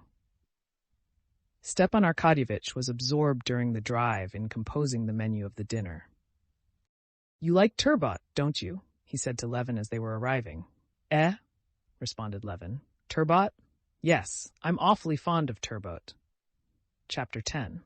When Levin went into the restaurant with Oblonsky, he could not help noticing a certain peculiarity of expression, as it were, a restrained radiance, about the face and whole figure of Stepan Arkadyevitch. Oblonsky took off his overcoat, and with his hat over one ear walked into the dining room, giving directions to the Tatar waiters, who were clustered about him in evening coats, bearing napkins. Bowing to right and left to the people he met, and here as everywhere joyously greeting acquaintances, he went up to the sideboard for a preliminary appetizer of fish and vodka, and said to the painted Frenchwoman decked in ribbons, lace, and ringlets behind the counter, something so amusing that even that Frenchwoman was moved to genuine laughter. Levin, for his part, refrained from taking any vodka simply because he felt such a loathing of that Frenchwoman, all made up, it seemed, of false hair, poudre de riz, and vinaigre de toilette. He made haste to move away from her, as from a dirty place. His whole soul was filled with memories of Kitty, and there was a smile of triumph and happiness shining in his eyes. "This way, Your Excellency, please." "Your Excellency won't be disturbed here," said a particularly pertinacious, white-headed old Tatar with immense hips and coat-tails gaping widely behind. "Walk in, Your Excellency," he said to Levin, by way of showing his respect to Stepan Arkadyevitch, being attentive to his guest as well. Instantly flinging a fresh cloth over the round table under the bronze chandelier, though it already had a tablecloth on it, he pushed up velvet chairs and came to a standstill before Stepan Arkadyevitch with a napkin and a bill of fare in his hands, awaiting his commands. "If you prefer it, Your Excellency, a private room will be free directly. Prince Golistin with a lady. Fresh oysters have come in." "Ah, oysters!" Stepan Arkadyevitch became thoughtful. "How if we were to change our program, Levin?" he said, keeping his finger on the bill of fare, and his face expressed serious hesitation.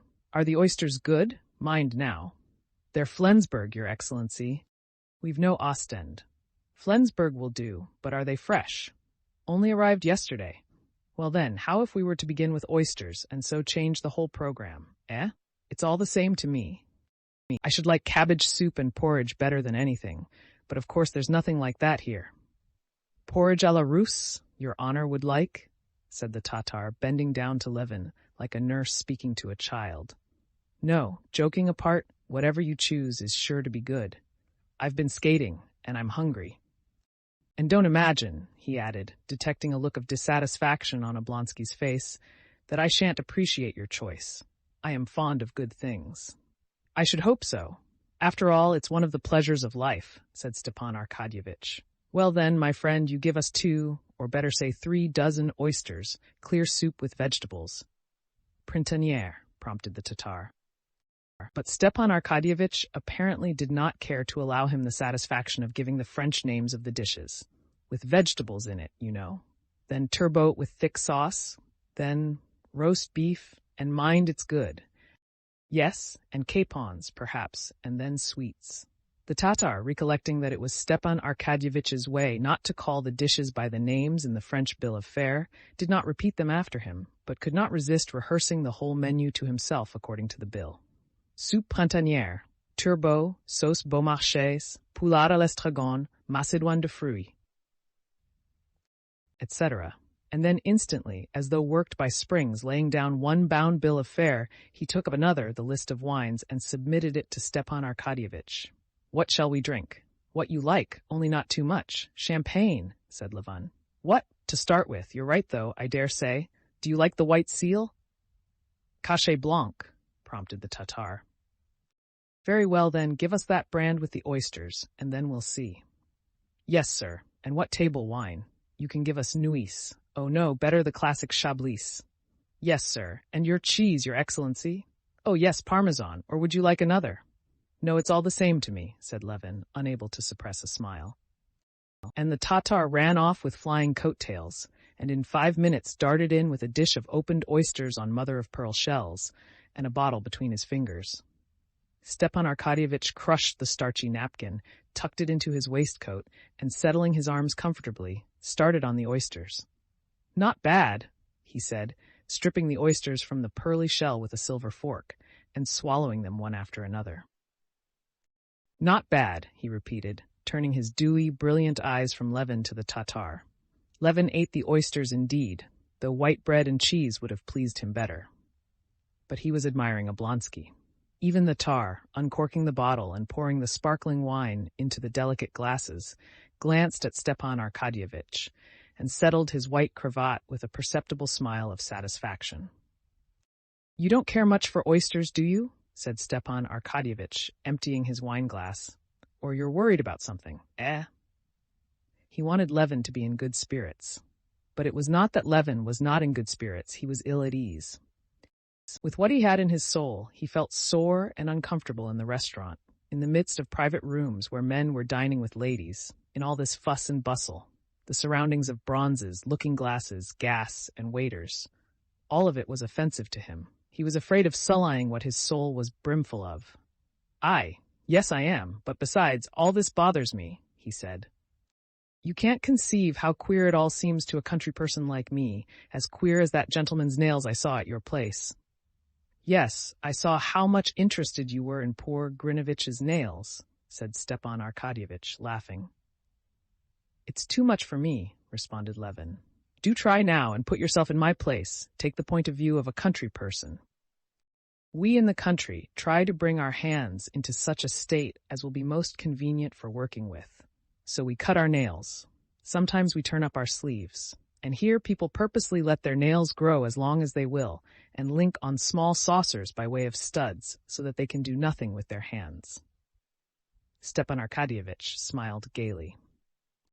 Oh yes, that's just a sign that he has no need to do coarse work. His work is with the mind. Maybe. But still it's queer to me, just as at this moment it seems queer to me that we country folks try to get our meals over as soon as we can, so as to be ready for our work, while here are we trying to drag out our meal as long as possible, and with that object eating oysters. Why, of course, objected Stepan Arkadyevitch. But that's just the aim of civilization, to make everything a source of enjoyment. Well, if that's its aim, I'd rather be a savage. And so you are a savage. All you Levins are savages. Levin sighed. He remembered his brother Nikolay and felt ashamed and sore, and he scowled. But Oblonsky began speaking of a subject which at once drew his attention. Oh, I say, are you going tonight to our people, the Shcherbatskys, I mean? He said, his eyes sparkling significantly as he pushed away the empty rough shells and drew the cheese towards him. Yes, I shall certainly go, replied Levin, though I fancied the princess was not very warm in her invitation. What nonsense! That's her manner. Come, boy, the soup. That's her manner. Grande dame, said Stepan Arkadyevitch. I'm coming too, but I have to go to the Countess Bonina's rehearsal. Come, isn't it true that you're a savage? How do you explain the sudden way in which you vanished from Moscow? The Shcherbatskys were continually asking me about you, as though I ought to know. The only thing I know is that you always do what no one else does. Yes, said Levin slowly and with emotion, you're right. I am a savage. Only my savageness is not in having gone away, but in coming now. Now I have come. Oh, what a lucky fellow you are, broke in Stepan Arkadyevitch, looking into Levin's eyes. Why? I know a gallant steed by token sure, and by his eyes I know a youth in love, declaimed Stepan Arkadyevitch. Everything is before you. Why, is it over for you already? No, not over exactly, but the future is yours, and the present is mine, and the present, well, it's not all that it might be. How so? Oh, things go wrong. But I don't want to talk of myself, and besides I can't explain it all, said Stepan Arkadyevitch. Well, why have you come to Moscow, then? Hi! Take away! He called to the Tatar. You guess, responded Levin, his eyes like deep wells of light fixed on Stepan Arkadyevitch. I guess, but I can't be the first to talk about it. You can see by that whether I guess right or wrong, said Stepan Arkadyevitch, gazing at Levin with a subtle smile. Well, and what have you to say to me? Said Levin in a quivering voice, feeling that all the muscles of his face were quivering too. How do you look at the question? Stepan Arkadyevitch slowly emptied his glass of Chablis, never taking his eyes off Levin. Said Stepan Arkadyevitch, there's nothing I desire so much as that. Nothing. It would be the best thing that could be. But you're not making a mistake? You know what we're speaking of? Said Levin, piercing him with his eyes. You think it's possible? I think it's possible. Why not possible? No. Do you really think it's possible? No, tell me all you think. Oh, but if refusal's in store for me, indeed I feel sure. Why should you think that? Said Stepan Arkadyevitch, smiling at his excitement. It seems so to me sometimes. That will be awful for me and for her too. Oh well, anyway, there's nothing awful in it for a girl. Every girl's proud of an offer. Yes, every girl, but not she. Stepan Arkadyevitch smiled. He so well knew that feeling of Levin's that for him all the girls in the world were divided into two classes. One class, all the girls in the world except her, and those girls with all sorts of human weaknesses and very ordinary girls. The other class, she alone, having no weaknesses of any sort and higher than all humanity. Stay, take some sauce, he said, holding back Levin's hand as it pushed away the sauce. Levin obediently helped himself to sauce, but would not let Stepan Arkadyevitch go on with his dinner. "No, stop a minute, he said. "You must understand that it's a question of life and death for me. I have never spoken to anyone of this. And there's no one I could speak of it to, except you. You know we're utterly unlike each other, different tastes and views and everything, but I know you're fond of me and understand me, and that's why I like you awfully. But for God's sake, be quite straightforward with me." "I tell you what I think," said Stepan Arkadyevitch, smiling. "But I'll say more. My wife is a wonderful woman." Stepan Arkadyevitch sighed, remembering his position with his wife, and after a moment's silence, resumed. "She has a gift of foreseeing things. She sees right through people, but that's not all. She knows what will come to pass, especially in the way of marriages. She foretold, for instance, that Princess Shahovskaya would marry Brenton. No one would believe it, but it came to pass, and she's on your side." "How do you mean?" "It's not only that she likes you. She says that Kitty is certain to be your wife." At these words, Levin's face suddenly lighted up with a smile not far from tears of emotion. "She says that!" cried Levin. "I always said she was exquisite, your wife." "There, that's enough. Enough said about it," he said, getting up from his seat. "All right, but do sit down." But Levin could not sit down. He walked with his firm tread twice up and down the little cage of a room, blinked his eyelids that his tears might not fall, and only then sat down to the table. "You must understand," said he, "it's not love. I've been in love, but it's not that. It's not my feeling, but a sort of outside me has taken possession of me. I went away, you see, because I made up my mind that it could never be, you understand, as a happiness that does not come on earth. But I've struggled with myself. I see there's no living without it, and it must be settled. What did you go away for?" Stop a minute. The thoughts that come crowding on one, the questions one must ask oneself. Listen, you can't imagine what you've done for me by what you said. I'm so happy that I've become positively hateful. I've forgotten everything. I heard today that my brother, Nikolay, he's here. I had even forgotten him. It seems to me that he's happy too. It's a sort of madness. But one thing's awful. Here you've been married, you know the feeling. It's awful that we old with a past, not of love, but of sins, are brought all at once so near to a creature pure and innocent. It's loathsome, and that's why one can't help feeling oneself unworthy. Oh, well, you've not many sins on your conscience. Alas, all the same, said Levin. When with loathing I go over my life, I shudder and curse and bitterly regret it. Yes. What would you have? The world's made so, said Stepan Arkadyevitch. The one comfort is like that prayer, which I always liked. Forgive me not according to my unworthiness, but according to thy loving kindness. That's the only way she can forgive me. Chapter 11. Levin emptied his glass, and they were silent for a while. There's one other thing I ought to tell you. Do you know Vronsky? Stepan Arkadyevitch asked Levin. No, I don't. Why do you ask? Give us another bottle, Stepan Arkadyevitch directed the Tatar, who was filling up their glasses and fidgeting round them just when he was not wanted. Why you ought to know Vronsky is that he's one of your rivals. Who's Vronsky? Said Levin, and his face was suddenly transformed from the look of childlike ecstasy, which Oblonsky had just been admiring, to an angry and unpleasant expression. Vronsky is one of the sons of Count Kirill Ivanovitch Vronsky, and one of the finest specimens of the gilded youth of Petersburg. I made his acquaintance in Tver when I was there on official business, and he came there for the levy of recruits. Fearfully rich, handsome, great connections, an aide-de-camp, and with all that a very nice, good-natured fellow. But he's more than simply a good-natured fellow, as I've found out here. He's a cultivated man, too, and very intelligent. He's a man who will make his mark. Levin scowled and was dumb. Well, he turned up here soon after you'd gone, and as I can see, he's over head and ears in love with Kitty, and you know that her mother. Excuse me, but I know nothing, said Levin, frowning gloomily. And immediately he recollected his brother Nikolay, and how hateful he was to have been able to forget him. You wait a bit, said Stepan Arkadyevitch, smiling and touching his hand. I've told you what I know, and I repeat that in this delicate and tender matter, as far as one can conjecture, I believe the chances are in your favor. Levin dropped back in his chair. His face was pale. But I would advise you to settle the thing as soon as may be, pursued Oblonsky, filling up his glass. No, thanks. I can't drink any more, said Levin, pushing away his glass. I shall be drunk. Come, tell me, how are you getting on? He went on, obviously anxious to change the conversation. One word more. In any case, I advise you to settle the question soon.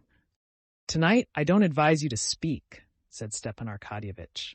Go round tomorrow morning, make an offer in due form, and God bless you. Oh, do you still think of coming to me for some shooting? Come next spring, do, said Levin. Now his whole soul was full of remorse that he had begun this conversation with Stepan Arkadyevitch. A feeling such as his was profaned by talk of the rivalry of some Petersburg officer, of the suppositions and the counsels of Stepan Arkadyevitch. Stepan Arkadyevitch smiled. He knew what was passing in Levin's soul. I'll come some day, he said. But women, my boy, they're the pivot everything turns upon.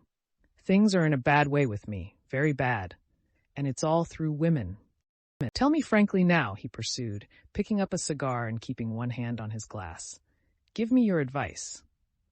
Why? What is it? I'll tell you. Suppose you're married, you love your wife, but you're fascinated by another woman. Excuse me, but I'm absolutely unable to comprehend how. Just as I can't comprehend how I could now, after my dinner, go straight to a baker's shop and steal a roll. Stepan Arkadyevitch's eyes sparkled more than usual. Why not? A roll will sometimes smell so good one can't resist it. Himmlisch ist's, wenn ich bezwungen meine irdische Begier, aber doch wenn's nicht gelungen, hatte ich auch recht hübsch Pläsier. As he said this, Stepan Arkadyevitch smiled subtly. Levin, too, could not help smiling. Yes, but joking apart, resumed Stepan Arkadyevitch, you must understand that the woman is a sweet, gentle, loving creature, poor and lonely, and has sacrificed everything. Now when the thing's done, don't you see, can one possibly cast her off? Even supposing one parts from her, so as not to break up one's family life, still can one help feeling for her, setting her on her feet, softening her lot? Well, you must excuse me there. You know, to me all women are divided into two classes. At least no. Truer to say, there are women and there are. I've never seen exquisite fallen beings, and I never shall see them, but such creatures as that painted Frenchwoman at the counter with the ringlets are vermin to my mind, and all fallen women are the same. But the Magdalene? Ah, drop that! Christ would never have said those words if he had known how they would be abused. Of all the gospel, those words are the only ones remembered. However, I'm not saying so much what I think as what I feel. I have a loathing for fallen women. You're afraid of spiders, and I of these vermin. Most likely, you've not made a study of spiders and don't know their character, and so it is with me. It's very well for you to talk like that. It's very much like that gentleman in Dickens who used to fling all difficult questions over his right shoulder. But to deny the facts is no answer. What's to be done? You tell me that. What's to be done? Your wife gets older while you're full of life. Before you've time to look round, you feel that you can't love your wife with love, however much you may esteem her. And then all at once, love turns up, and you're done for. Done for. Stepan Arkadyevitch said with weary despair. Levin half smiled. Yes, you're done for, resumed Oblonsky. But what's to be done? Don't steal rolls. Stepan Arkadyevitch laughed outright. Oh, moralist. But you must understand, there are two women. One insists only on her rights, and those rights are your love, which you can't give her, and the other sacrifices everything for you and asks for nothing. What are you to do? How are you to act? There's a fearful tragedy in it. If you care for my profession of faith as regards that, I'll tell you that I don't believe there was any tragedy about it, and this is why. To my mind, love, both the sorts of love, which you remember Plato defines in his Banquet, served as the test of men. Some men only understand one sort, and some only the other. And those who only know the non-Platonic love have no need to talk of tragedy. In such love there can be no sort of tragedy. I'm much obliged for the gratification, my humble respects. That's all the tragedy. And in Platonic love there can be no tragedy, because in that love all is clear and pure. Because at that instant Levin recollected his own sins and the inner conflict he had lived through. and he added unexpectedly, "But perhaps you are right. Very likely, I don't know. It's this, don't you see," said Stepan Arkadyevitch. "You're very much all of a piece. That's your strong point, and you're failing. You have a character that's all of a piece, and you want the whole of life to be of a piece too. But that's not how it is. You despise public official work, because you want the reality to be invariably corresponding all the while with the aim. And that's not how it is. You want a man's work too, always to have a defined aim, and love and family life always to be undivided. And that's not how it is. All the variety, all the charm, all the beauty of life is made up of light and shadow." Levin sighed and made no reply. He was thinking of his own affairs, and did not hear Oblonsky. And suddenly, both of them felt that though they were friends, though they had been dining and drinking together, which should have drawn them closer, yet each was thinking only of his own affairs, and they had nothing to do with one another. Oblonsky had more than once experienced this extreme sense of aloofness instead of intimacy, coming on after dinner, and he knew what to do in such cases. "Bill," he called, and he went into the next room, where he promptly came across an aide-de-camp of his acquaintance and dropped into conversation with him about an actress and her protector. And at once, in the conversation with the aide-de-camp, Oblonsky had a sense of relaxation and relief after the conversation with Levin, which always put him too great a mental and spiritual strain. When the Tatar appeared with a bill for 26 rubles and odd kopecks, besides a tip for himself, Levin, who would another time have been horrified, like anyone from the country, at his share of 14 rubles, did not notice it, paid, and set off homewards to dress and go to the Shtcherbatskys there to decide his fate. Chapter 12. The young Princess Kitty Shtcherbatskaya was 18. It was the first winter that she had been out in the world. Her success in society had been greater than that of either of her elder sisters, and greater even than her mother had anticipated. To say nothing of the young men who danced at the Moscow balls being almost all in love with Kitty, two serious suitors had already this first winter made their appearance, Levin, and immediately after his departure, Count Vronsky. Levin's appearance at the beginning of the winter, his frequent visits, and evident love for Kitty had led to the first serious conversations between Kitty's parents as to her future, and to disputes between them. The prince was on Levin's side. He said he wished for nothing better for Kitty.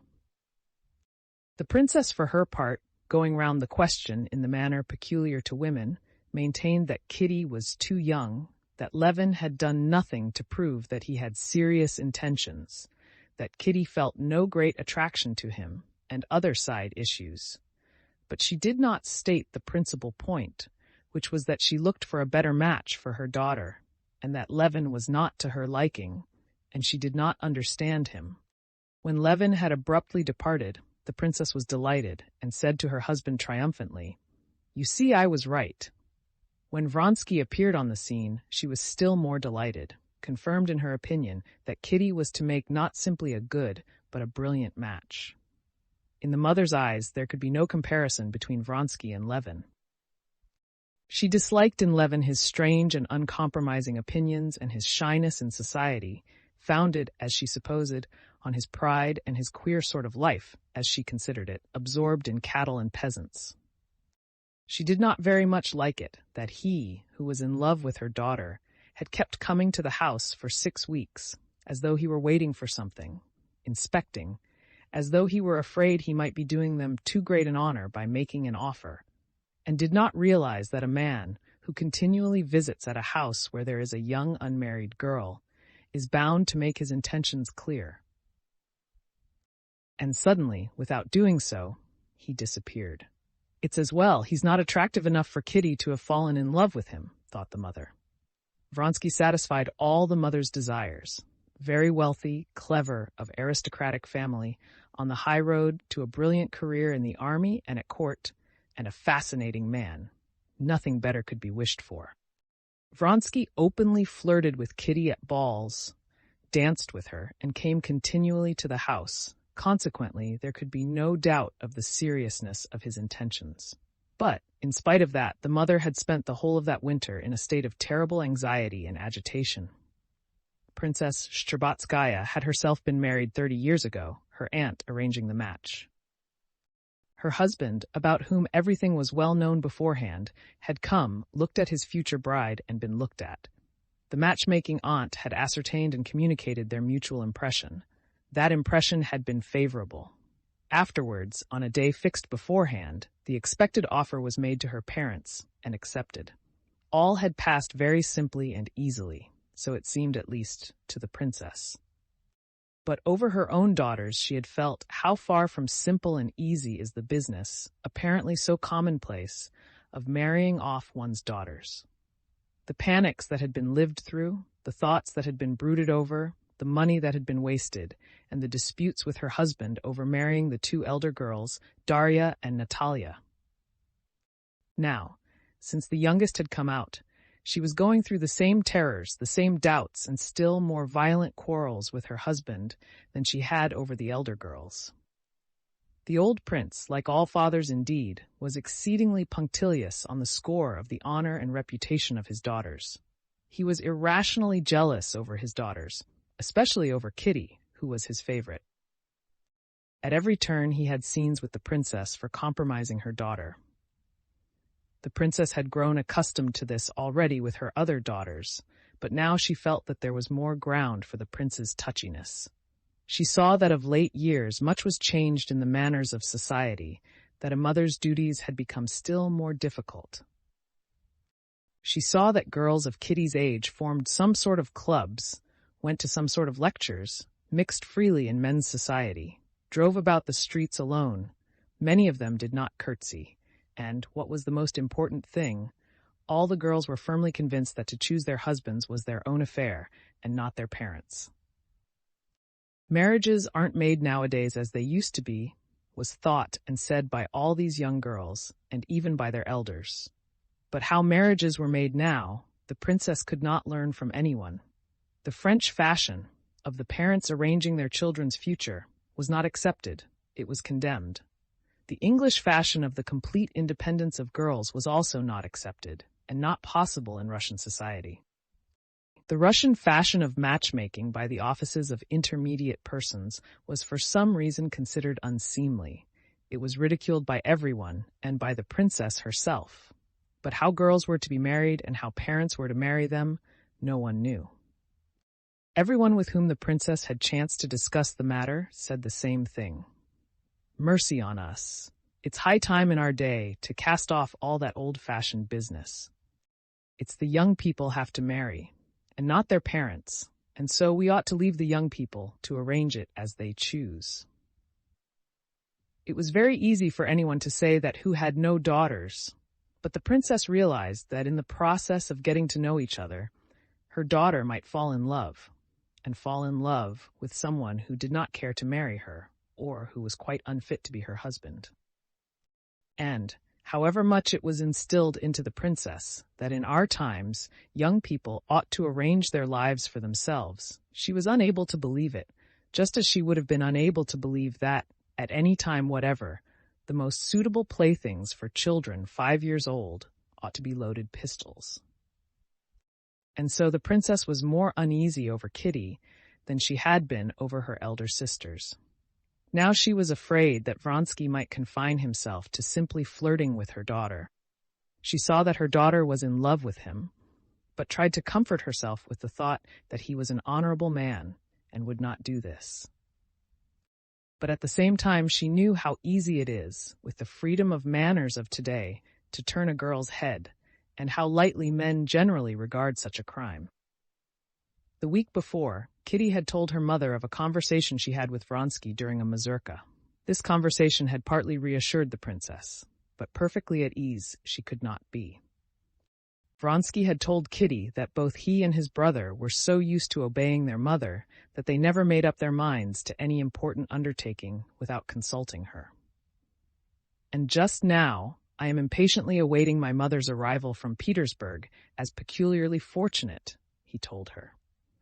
Kitty had repeated this without attaching any significance to the words, but her mother saw them in a different light. She knew that the old lady was expected from day to day, that she would be pleased at her son's choice, and she felt it strange that he should not make his offer through fear of vexing his mother. However, she was so anxious for the marriage itself, and still more for relief from her fears, that she believed it was so. Bitter as it was for the princess to see the unhappiness of her eldest daughter Dolly on the point of leaving her husband, her anxiety over the decision of her youngest daughter's fate engrossed all her feelings. Today, with Levin's reappearance, a fresh source of anxiety arose. She was afraid that her daughter, who had at one time, as she fancied, a feeling for Levin, might, from extreme sense of honor, refuse Vronsky, and that Levin's arrival might generally complicate and delay the affair so near being concluded. "Why has he been here long?" the princess asked about Levin as they returned home. "He came today, Mama." "There's one thing I want to say," began the princess, and from her serious and alert face, Kitty guessed what it would be. "Mama," she said, flushing hotly and turning quickly to her, "please, please don't say anything about that. I know all about it." She wished for what her mother wished for, but the motives of her mother's wishes wounded her. "I only want to say that to raise hopes." "Mama, darling, for goodness sake, don't talk about it. It's so horrible to talk about it."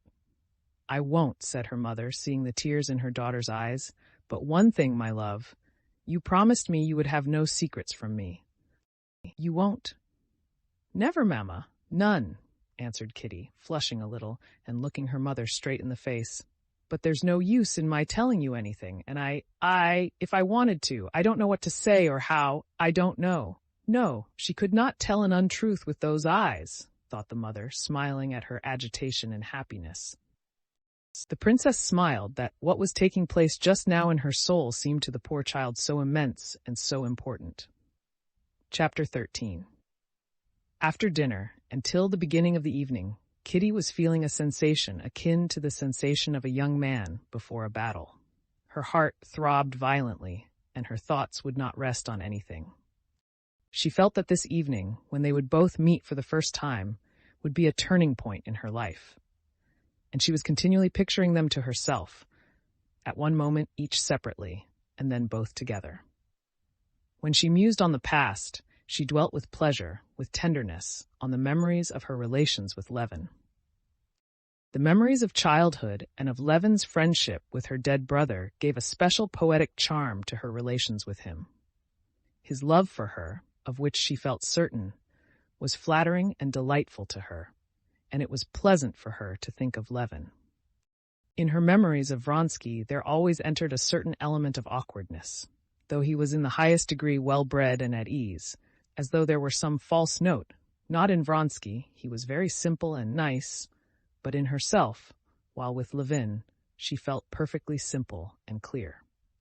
But on the other hand, directly she thought of the future with Vronsky, there arose before her a perspective of brilliant happiness. With Levin, the future seemed misty.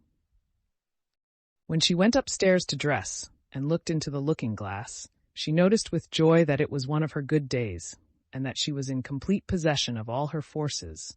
She needed this so for what lay before her. She was conscious of external composure and free grace in her movements. At 7:30, she had only just gone down into the drawing-room when the footman announced, "Konstantin Dmitrievitch Levin." The princess was still in her room, and the prince had not come in. So it is to be, thought Kitty, and all the blood seemed to rush to her heart. She was horrified at her paleness as she glanced into the looking-glass. At that moment she knew beyond doubt that he had come early on purpose to find her alone and to make her an offer. And only then, for the first time, the whole thing presented itself in a new, different aspect. Only then she realized that the question did not affect her only, with whom she would be happy and whom she loved, but that she would have that moment to wound a man whom she liked, and to wound him cruelly. What for? Because he, dear fellow, loved her, was in love with her.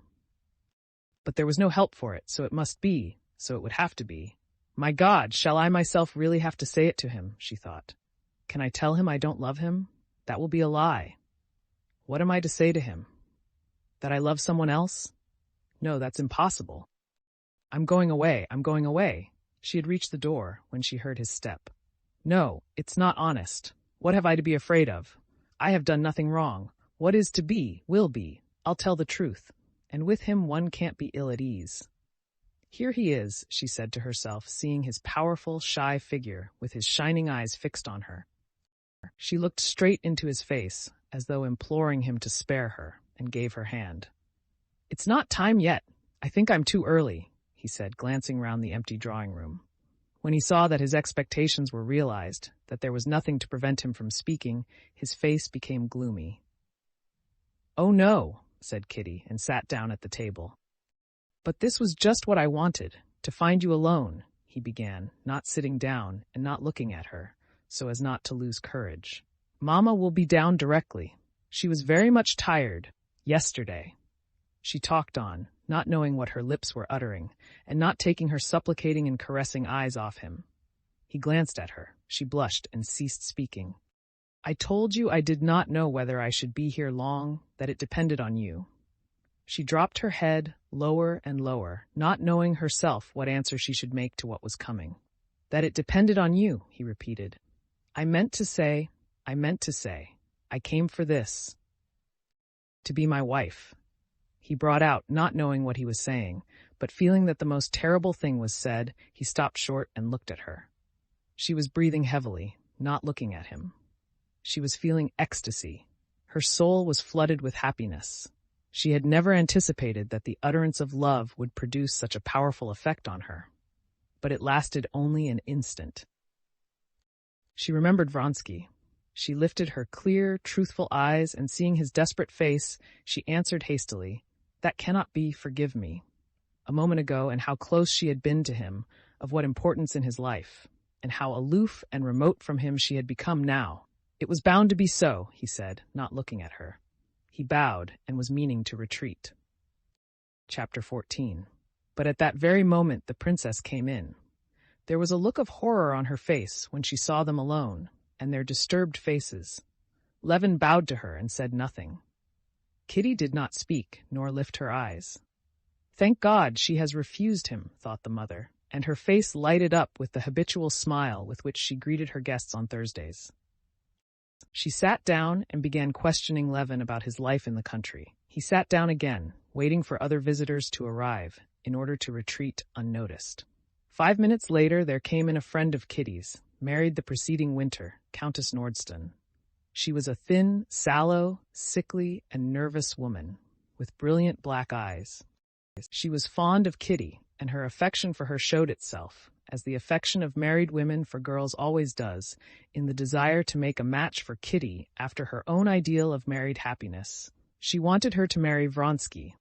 Levin she had often met at the Strabatskys early in the winter, and she had always disliked him.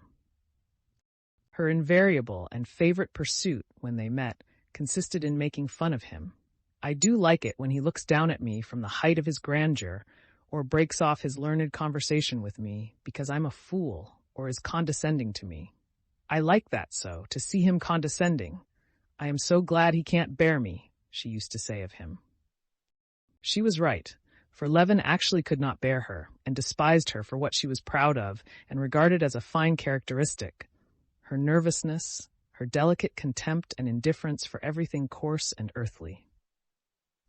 The Countess Nordston and Levin got into that relation with one another not seldom seen in society, when two persons, who remain externally on friendly terms, despise each other to such a degree that they cannot even take each other seriously, and cannot even be offended by each other. The Countess Nordston pounced upon Levin at once. Ah, Konstantin Dmitrievitch! So you've come back to our corrupt Babylon, she said, giving him her tiny yellow hand, and recalling what he had chanced to say early in the winter, that Moscow was a Babylon. Come, is Babylon reformed, or have you degenerated? She added, glancing with a simper at Kitty. It's very flattering for me, Countess, that you remember my words so well, responded Levin, who had succeeded in recovering his composure, and at once from habit dropped into his tone of joking hostility to the Countess Nordston. They must certainly make a great impression on you. Oh, I should think so. I always note them all down. Well, Kitty, have you been skating again? and she began talking to Kitty. Awkward as it was for Levin to withdraw now, it would still have been easier for him to perpetrate this awkwardness than to remain all the evening and see Kitty, who glanced at him now and then and avoided his eyes. He was on the point of getting up, when the princess, noticing that he was silent, addressed him. "Shall you be long in Moscow? You're busy with the district council, though, aren't you, and can't be away for long?" "No, princess, I'm no longer a member of the council," he said. "I have come up for a few days." "There's something the matter with him," thought Countess Nordston, glancing at his stern, serious face. "He isn't in his old argumentative mood, but I'll draw him out. I do love making a fool of him before Kitty, and I'll do it." "Konstantin Dmitrievitch," she said to him, "do explain to me, please, what's the meaning of it? You know all about such things. At home in our village of Kaluga, all the peasants and all the women have drunk up all they possessed, and now they can't pay us any rent. What's the meaning of that? You always praise the peasants so." At that instant, another lady came into the room, and Levin got up. "Excuse me, Countess, but I really know nothing about it and can't tell you anything," he said, and looked round at the officer who came in behind the lady. That must be Vronsky, thought Levin, and, to be sure of it, glanced at Kitty. She had already had time to look at Vronsky, and looked round at Levin. And simply from the look in her eyes that grew unconsciously brighter, Levin knew that she loved that man, knew it as surely as if she had told him so in words. But what sort of a man was he? Now, whether for good or for ill, Levin could not choose but remain. He must find out what the man was like whom she loved. There are people who, on meeting a successful rival, no matter in what, are at once disposed to turn their backs on everything good in him and to see only what is bad. There are people, on the other hand, who desire above all to find in that lucky rival the qualities by which he has outstripped them, and seek with a throbbing ache at heart only what is good. Levin belonged to the second class, but he had no difficulty in finding what was good and attractive in Vronsky. It was apparent at the first glance. Vronsky was a squarely built, dark man, not very tall, with a good-humored, handsome, and exceedingly calm and resolute face. Everything about his face and figure, from his short-cropped black hair and freshly shaven chin down to his loosely fitting, brand-new uniform, was simple and at the same time elegant. Making way for the lady who had come in, Vronsky went up to the princess and then to Kitty. As he approached her, his beautiful eyes shone with a specially tender light, and with a faint, happy, and modestly triumphant smile, so it seemed to Levin, bowing carefully and respectfully over her, he held out his small, broad hand to her. Greeting and saying a few words to everyone, he sat down without once glancing at Levin, who had never taken his eyes off him. "Let me introduce you," said the princess, indicating Levin. "Konstantin Dmitrievitch Levin, Count Alexei Kirillovich Vronsky." Vronsky got up and, looking cordially at Levin, shook hands with him. "I believe I was to have dined with you this winter," he said, smiling his simple and open smile, "but you had unexpectedly left for the country." "Konstantin Dmitrievitch despises and hates town and us townspeople," said Countess Nordston.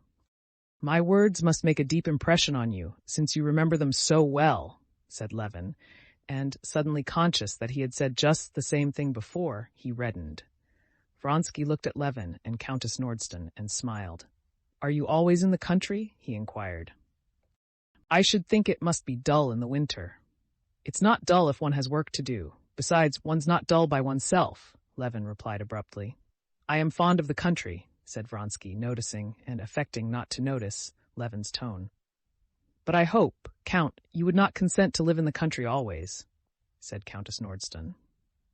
"I don't know. I have never tried for long. I experienced a queer feeling once," he went on. "I never longed so for the country, Russian country, with bast shoes and peasants, as when I was spending a winter with my mother in Nice. Nice itself is dull enough, you know, and indeed, Naples and Sorrento are only pleasant for a short time. And it's just there that Russia comes back to me most vividly, and especially the country. It's as though—" He talked on, addressing both Kitty and Levin, turning his serene, friendly eyes from one to the other, and saying obviously just what came into his head. Noticing that Countess Nordston wanted to say something, He stopped short without finishing what he had begun, and listened attentively to her. The conversation did not flag for an instant, so that the princess, who always kept in reserve, in case a subject should be lacking, 2 heavy guns, the relative advantages of classical and of modern education, and universal military service, had not to move out, either of them, while Countess Nordston not a chance of chaffing Levin. Levin wanted to, and could not, take part in the general conversation, saying to himself every instant, "Now go." He still did not go, as though waiting for something. The conversation fell upon table-turning and spirits, and Countess Nordston, who believed in spiritualism, began to describe the marvels she had seen. "Ah, Countess, you really must take me. For pity's sake, do take me to see them.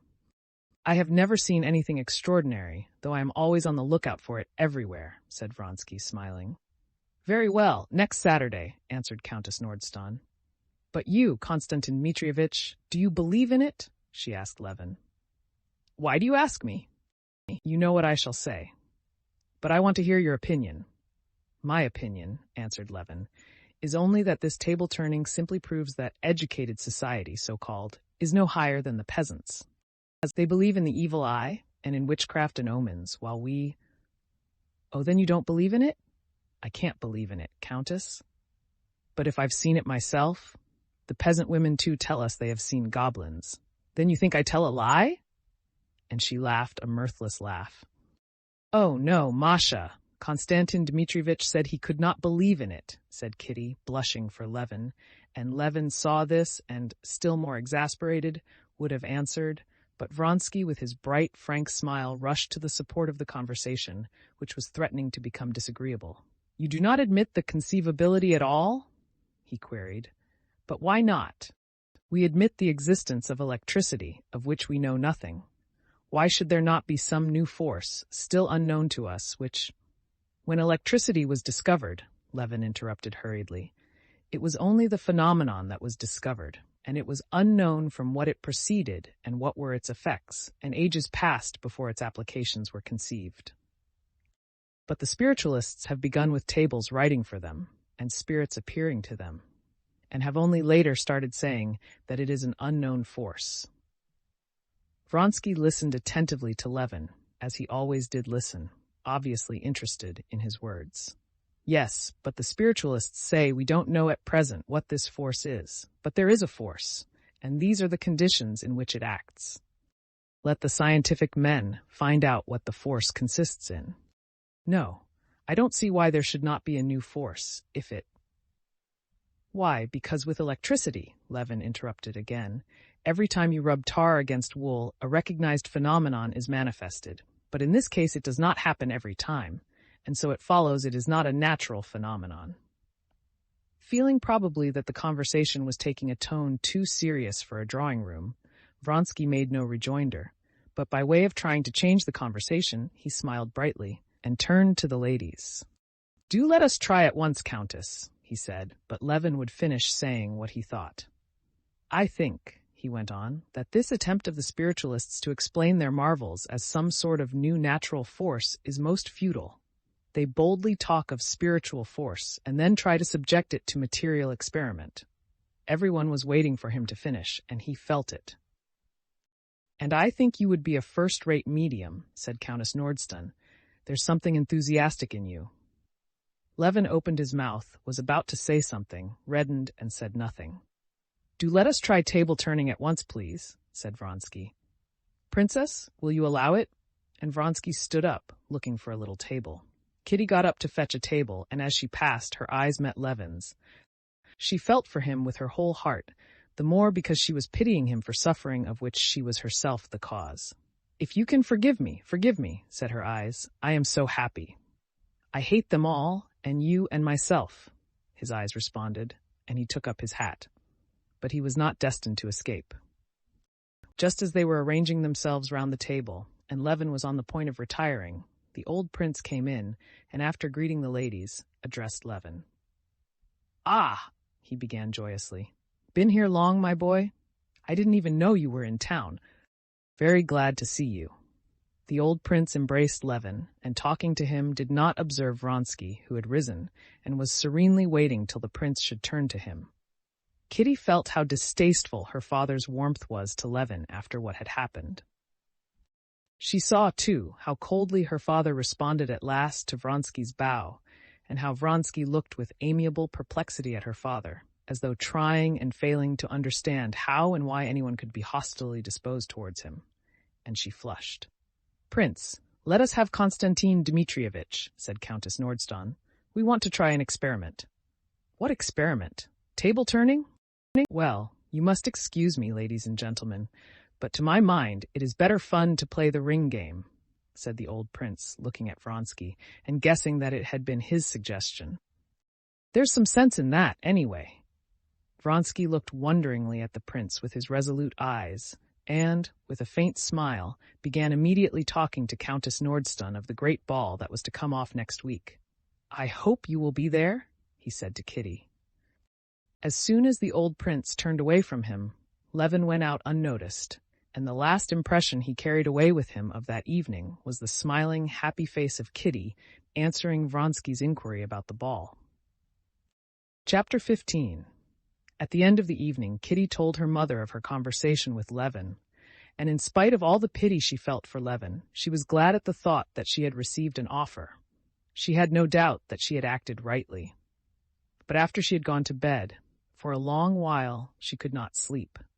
One impression pursued her relentlessly. It was Levin's face, with his scowling brows and his kind eyes looking out in dark dejection below them, as he stood listening to her father and glancing at her and at Vronsky, and she felt so sorry for him that tears came into her eyes. But immediately she thought of the man for whom she had given him up.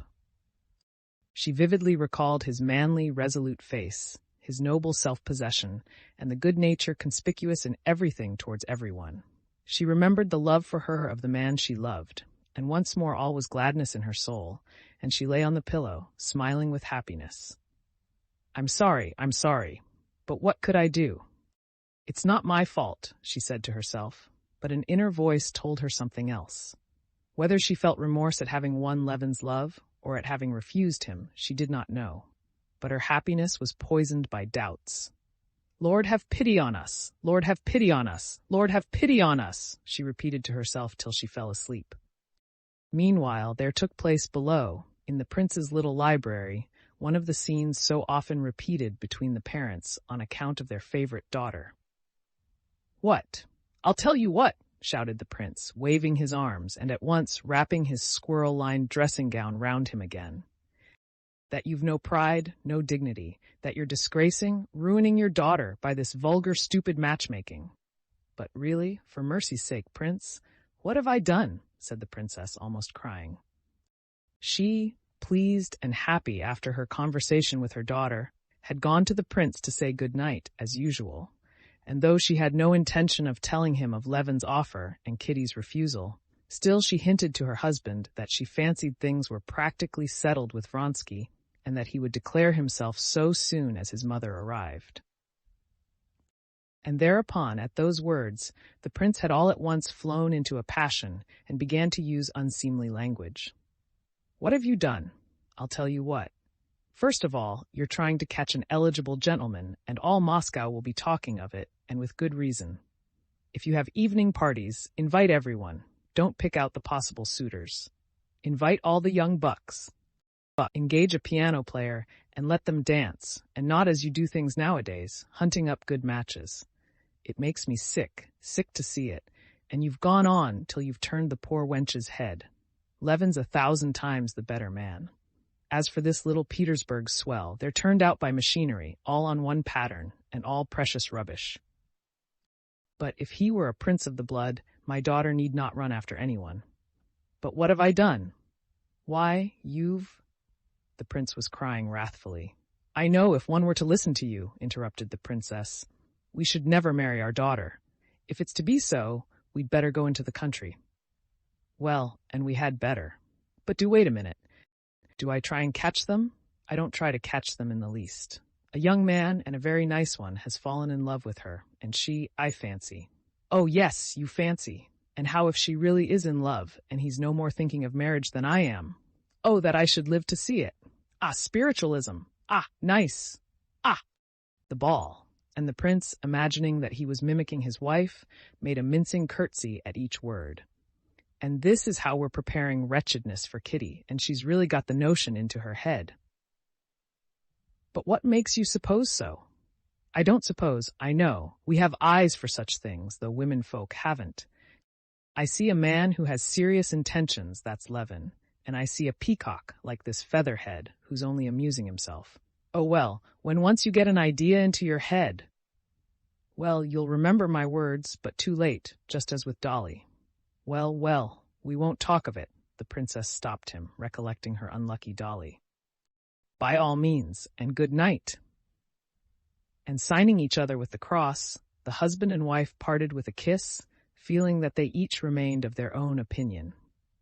The princess had at first been quite certain that that evening had settled Kitty's future, and that there could be no doubt of Vronsky's intentions, but her husband's words had disturbed her. And returning to her own room in terror before the unknown future, she too, like Kitty, repeated several times in her heart, Lord have pity, Lord have pity, Lord have pity. Chapter 16. Vronsky had never had a real home life. His mother had been in her youth a brilliant society woman who had had during her married life, and still more afterwards, many love affairs notorious in the whole fashionable world. His father he scarcely remembered, and he had been educated in the Corps of Pages. Leaving the school very young as a brilliant officer, he had at once got into the circle of wealthy Petersburg army men. Although he did go more or less into Petersburg society, his love affairs had always hitherto been outside it. In Moscow he had for the first time felt, after his luxurious and coarse life at Petersburg, all the charm of intimacy with a sweet and innocent girl of his own rank, who cared for him. It never even entered his head that there could be any harm in his relations with Kitty. At balls he danced principally with her. He was a constant visitor at their house. He talked to her as people commonly do talk in society, all sorts of nonsense, but nonsense to which he could not help attaching a special meaning in her case. Although he said nothing to her that he could not have said before everybody, he felt that she was becoming more and more dependent upon him, and the more he felt this, the better he liked it, and the tenderer was his feeling for her. He did not know that his mode of behavior in relation to Kitty had a definite character, that it is courting young girls with no intention of marriage, and that such courting is one of the evil actions common among brilliant young men such as he was. It seemed to him that he was the first who had discovered this pleasure, and he was enjoying his discovery. If he could have heard what her parents were saying that evening, if he could have put himself at the point of view of the family, and have heard that Kitty would be unhappy if he did not marry her, he would have been greatly astonished and would not have believed it. He could not believe that what gave such great and delicate pleasure to him, and above all to her, could be wrong. Still less could he have believed that he ought to marry. Marriage had never presented itself to him as a possibility.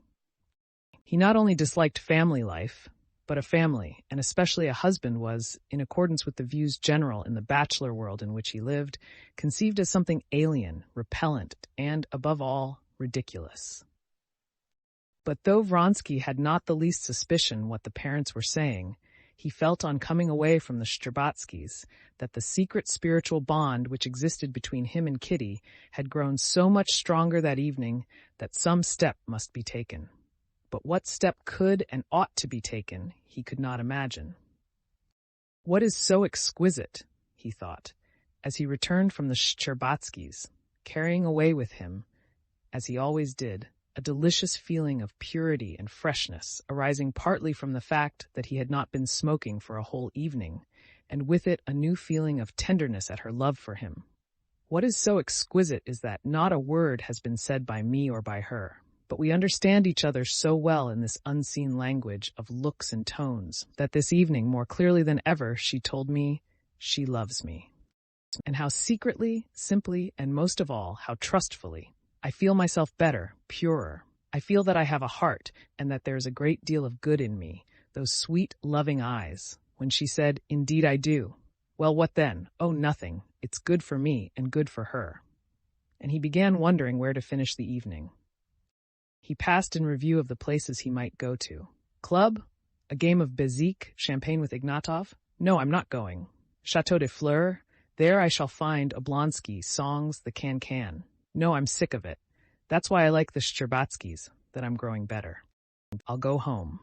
He went straight to his room at Dussault's hotel, ordered supper, and then undressed, and as soon as his head touched the pillow, fell into a sound sleep. Chapter 17.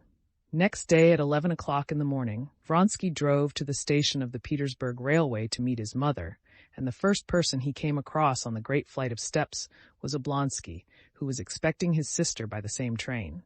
"Ah, Your Excellency!" cried Oblonsky. "Whom are you meeting?" "My mother," Vronsky responded, smiling, as everyone did who met Oblonsky. He shook hands with him, and together they ascended the steps. "She is to be here from Petersburg today. I was looking out for you till 2 o'clock last night. Where did you go after the Shtcherbatskys?" "Home," answered Vronsky. "I must own, I felt so well content yesterday after the Shtcherbatskys that I didn't care to go anywhere." "I know a gallant steed by tokens, sure, and by his eyes I know a youth in love," declaimed Stepan Arkadyevitch, just as he had done before to Levin. Vronsky smiled with a look that seemed to say that he did not deny it, but he promptly changed the subject. "And whom are you meeting?" he asked. "I've come to meet a pretty woman," said Oblonsky. "You don't say so. Honi soit qui mal y pense, my sister Anna." "Ah, that's Madame Karenina," said Vronsky. "You know her, no doubt?" "I think I do, or perhaps not." "I really am not sure," Vronsky answered heedlessly, with a vague recollection of something stiff and tedious evoked by the name Karenina. "But Alexey Alexandrovitch, my celebrated brother-in-law, you surely must know. All the world knows him. I know him by reputation and by sight. I know that he's clever, learned, religious somewhat. But you know that's not in my line," said Vronsky in English. "Yes, he's a very remarkable man, rather a conservative, but a splendid man," observed Stepan Arkadyevitch. "A splendid man." "Oh, well, so much the better for him," said Vronsky, smiling. "Oh, you've come," he said, addressing a tall old footman of his mother's, standing at the door. "Come here." Besides the charm Oblonsky had in general for everyone, Vronsky had felt of late specially drawn to him by the fact that in his imagination he was associated with Kitty. "Well, what do you say?" "Shall we give a supper on Sunday for the diva?" he said to him with a smile, taking his arm. "Of course. I'm collecting subscriptions. Oh, did you make the acquaintance of my friend Levin?" asked Stepan Arkadyevitch. "Yes, but he left rather early." "He's a capital fellow," pursued Oblonsky. "Isn't he? I don't know why it is," responded Vronsky. "In all Moscow people, present company of course excepted," he put in jestingly, "there's something uncompromising. They are all on the defensive, lose their tempers, as though they all want to make one feel something." "Yes, that's true, it is so," said Stepan Arkadyevitch, laughing good-humoredly. "Will the train soon be in?" Vronsky asked a railway official. "The train's signaled," answered the man. The approach of the train was more and more evident by the preparatory bustle in the station, the rush of porters, the movement of policemen and attendants, and people meeting the train. Through the frosty vapor could be seen workmen in short sheepskins and soft felt boots crossing the rails of the curving line. The hiss of the boiler could be heard on the distant rails, and the rumble of something heavy. "No," said Stepan Arkadyevitch, who felt a great inclination to tell Vronsky of Levin's intentions in regard to Kitty. "No, you've not got a true impression of Levin. He's a very nervous man, and is sometimes out of humor, it's true, but then he is often very nice. He's such a true, honest nature, and a heart of gold. But yesterday there were special reasons," pursued Stepan Arkadyevitch with a meaning smile, totally oblivious of the genuine sympathy he had felt the day before for his friend, and feeling the same sympathy now, only for Vronsky. Yes, there were reasons why he could not help being either particularly happy or particularly unhappy. Vronsky stood still and asked directly, "How so? Do you mean he made your belle-sœur an offer yesterday?" "Maybe," said Stepan Arkadyevitch. "I fancied something of the sort yesterday. Yes, if he went away early and was out of humor too, it must mean it. He's been so long in love, and I'm very sorry for him. So that's it. I should imagine, though, she might reckon on a better match, said Vronsky, drawing himself up and walking about again. Though I don't know him, of course, he added. Yes, that is a hateful position. That's why most fellows prefer to have to do with Claras. If you don't succeed with them, it only proves that you've not enough cash, but in this case, one's dignity's at stake. But here's the train. The engine had already whistled in the distance. A few instants later, the platform was quivering, and with puffs of steam hanging low in the air from the frost, the engine rolled up, with the lever of the middle wheel rhythmically moving up and down, and the stooping figure of the engine driver covered with frost. Behind the tender, setting the platform more and more slowly swaying, came the luggage van, with a dog whining in it. At last, the passenger carriages rolled in, oscillating before coming to a standstill. A smart guard jumped out, giving a whistle, and after him, one by one, the impatient passengers began to get down. An officer of the guards, holding himself erect and looking severely about him, a nimble little merchant with a satchel, smiling gaily, a peasant with a sack over his shoulder. Vronsky, standing beside Oblonsky, watched the carriages and the passengers, totally oblivious of his mother. What he had just heard about Kitty excited and delighted him. Unconsciously, he arched his chest, and his eyes flashed. He felt himself a conqueror. Countess Vronskaya is in that compartment, said the smart guard, going up to Vronsky. The guard's words roused him, and forced him to think of his mother and his approaching meeting with her. He did not in his heart respect his mother, and without acknowledging it to himself, he did not love her, though in accordance with the ideas of the set in which he lived, and with his own education, he could not have conceived of any behavior to his mother not in the highest degree respectful and obedient, and the more externally obedient and respectful his behavior, the less in his heart he respected and loved her. Chapter 18. Vronsky followed the guard to the carriage, and at the door of the compartment he stopped short to make room for a lady who was getting out. With the insight of a man of the world, from one glance at this lady's appearance, Vronsky classified her as belonging to the best society.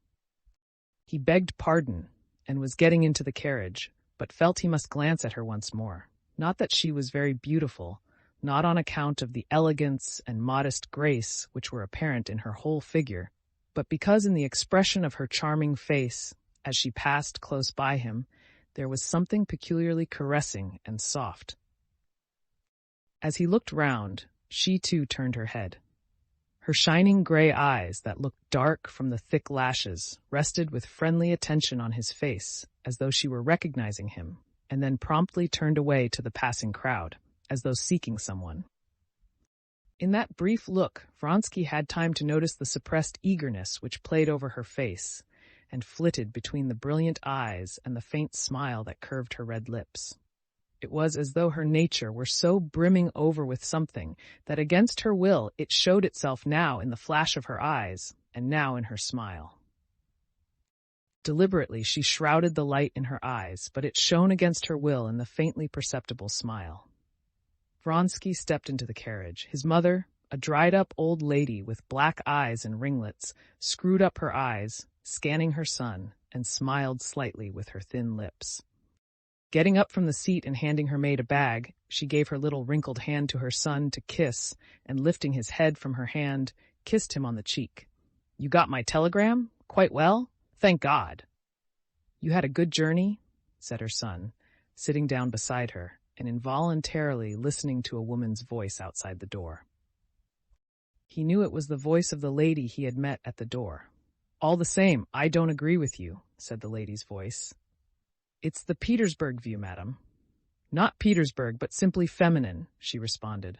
Well, allow me to kiss your hand. Goodbye, Ivan Petrovitch. And could you see if my brother is here and send him to me?" said the lady in the doorway, and stepped back again into the compartment.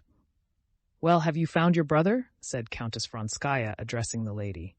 Vronsky understood now that this was Madame Karenina. "Your brother is here," he said, standing up.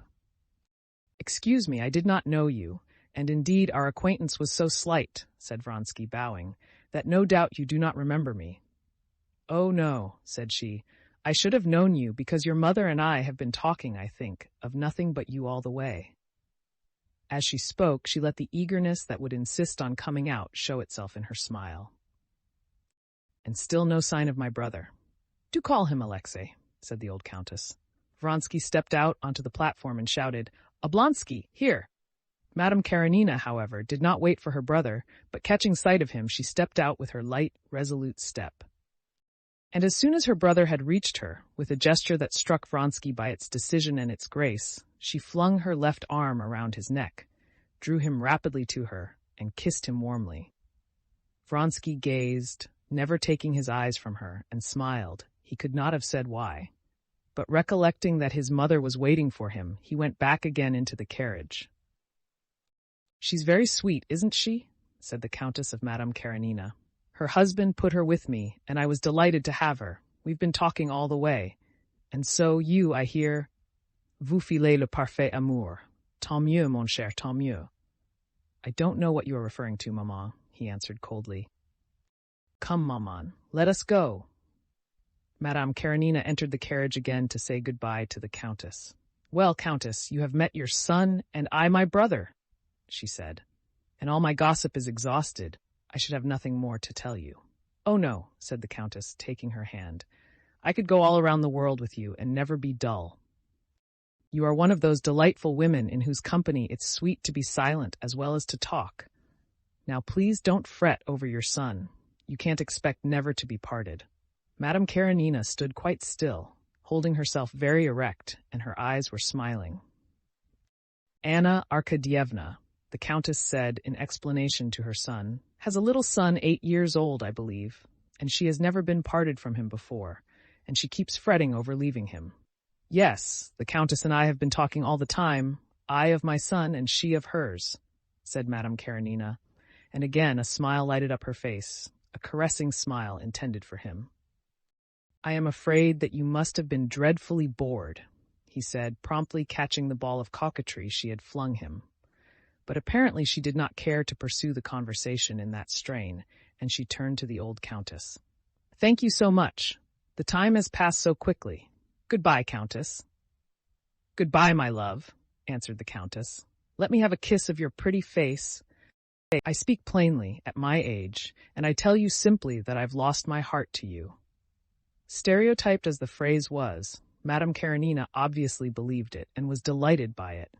She flushed, bent down slightly, and put her cheek to the Countess's lips, drew herself up again, and with the same smile fluttering between her lips and her eyes, she gave her hand to Vronsky.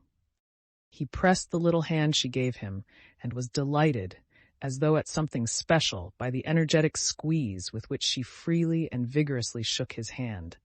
She went out with the rapid step which bore her rather fully developed figure with such strange lightness. Very charming, said the Countess. That was just what her son was thinking. His eyes followed her till her graceful figure was out of sight, and then the smile remained on his face. He saw out of the window how she went up to her brother, put her arm in his, and began telling him something eagerly, obviously something that had nothing to do with him, Vronsky, and at that he felt annoyed.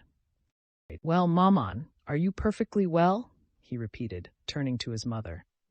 Everything has been delightful. Alexander has been very good, and Marie has grown very pretty. She's very interesting. And she began telling him again of what interested her most, the christening of her grandson, for which she had been staying in Petersburg, and the special favor shown her elder son by the Tsar. Here's Lavrenti, said Vronsky, looking out of the window. Now we can go if you like.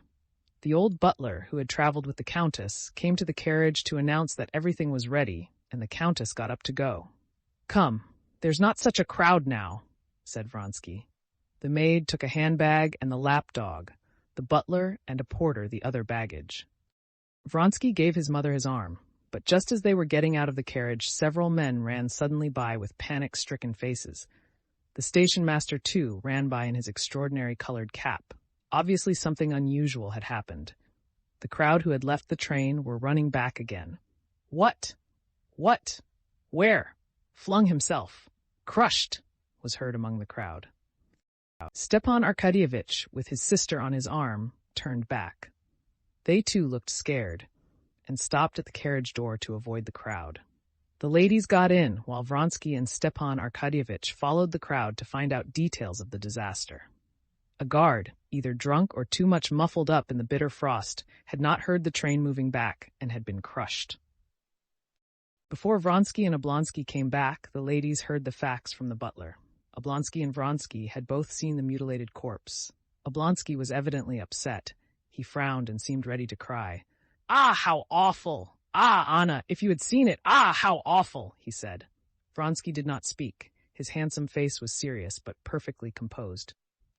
"Oh, if you had seen it, Countess," said Stepan Arkadyevitch. "And his wife was there. It was awful to see her. She flung herself on the body. They say he was the only support of an immense family. How awful!" "Couldn't one do anything for her?" said Madame Karenina in an agitated whisper. Vronsky glanced at her and immediately got out of the carriage. "I'll be back directly, Maman," he remarked, turning round in the doorway. When he came back a few minutes later, Stepan Arkadyevitch was already in conversation with the Countess about the new singer, while the Countess was impatiently looking towards the door, waiting for her son. "Now let us be off," said Vronsky, coming in. They went out together. Vronsky was in front with his mother. Behind walked Madame Karenina with her brother. Just as they were going out of the station master overtook Vronsky. "You gave my assistant 200 rubles. Would you kindly explain for whose benefit you intend them?" "For the widow," said Vronsky, shrugging his shoulders. "I should have thought there was no need to ask." "You gave that?" cried Oblonsky behind, and pressing his sister's hand, he added, "Very nice, very nice! Isn't he a splendid fellow? Goodbye, Countess." And he and his sister stood still, looking for her maid. When they went out, the Vronsky's carriage had already driven away. People coming in were still talking of what happened. "What a horrible death," said a gentleman passing by. "They say he was cut in 2 pieces." "On the contrary, I think it's the easiest, instantaneous," observed another. "How is it they don't take proper precautions?" said a third. Madame Karenina seated herself in the carriage, and Stepan Arkadyevitch saw with surprise that her lips were quivering, and she was with difficulty restraining her tears. "What is it, Anna?" he asked, when they had driven a few hundred yards. "It's an omen of evil," she said. "What nonsense," said Stepan Arkadyevitch. "You've come, that's the chief thing. You can't conceive how I'm resting my hopes on you." "Have you known Vronsky long?" she asked. "Yes. You know we're hoping he will marry Kitty." "Yes?" said Anna softly. "Come now, let us talk of you," she added, tossing her head, as though she would physically shake off something superfluous oppressing her. "Let us talk of your affairs. I got your letter, and here I am." "Yes, all my hopes are in you," said Stepan Arkadyevitch. "Well, tell me all about it." And Stepan Arkadyevitch began to tell his story.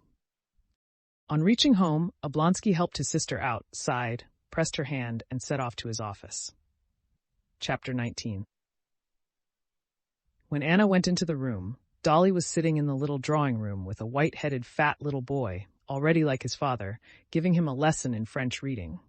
As the boy read, he kept twisting and trying to tear off a button that was nearly off his jacket. His mother had several times taken his hand from it, but the fat little hand went back to the button again.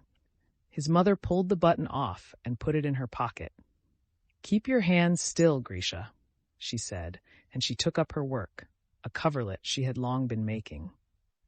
She always set to work on it at depressed moments, and now she knitted at it nervously, twitching her fingers and counting the stitches. Though she had sent word the day before to her husband that it was nothing to her whether his sister came or not, she had made everything ready for her arrival, and was expecting her sister-in-law with emotion. Dolly was crushed by her sorrow, utterly swallowed up by it. Still, she did not forget that Anna, her sister-in-law, was the wife of one of the most important personages in Petersburg, and was a Petersburg grande dame. And, thanks to this circumstance, she did not carry out her threat to her husband, that is to say, she remembered that her sister-in-law was coming. And, after all, Anna is in no wise to blame, thought Dolly. I know nothing of her except the very best, and I have seen nothing but kindness and affection from her towards myself.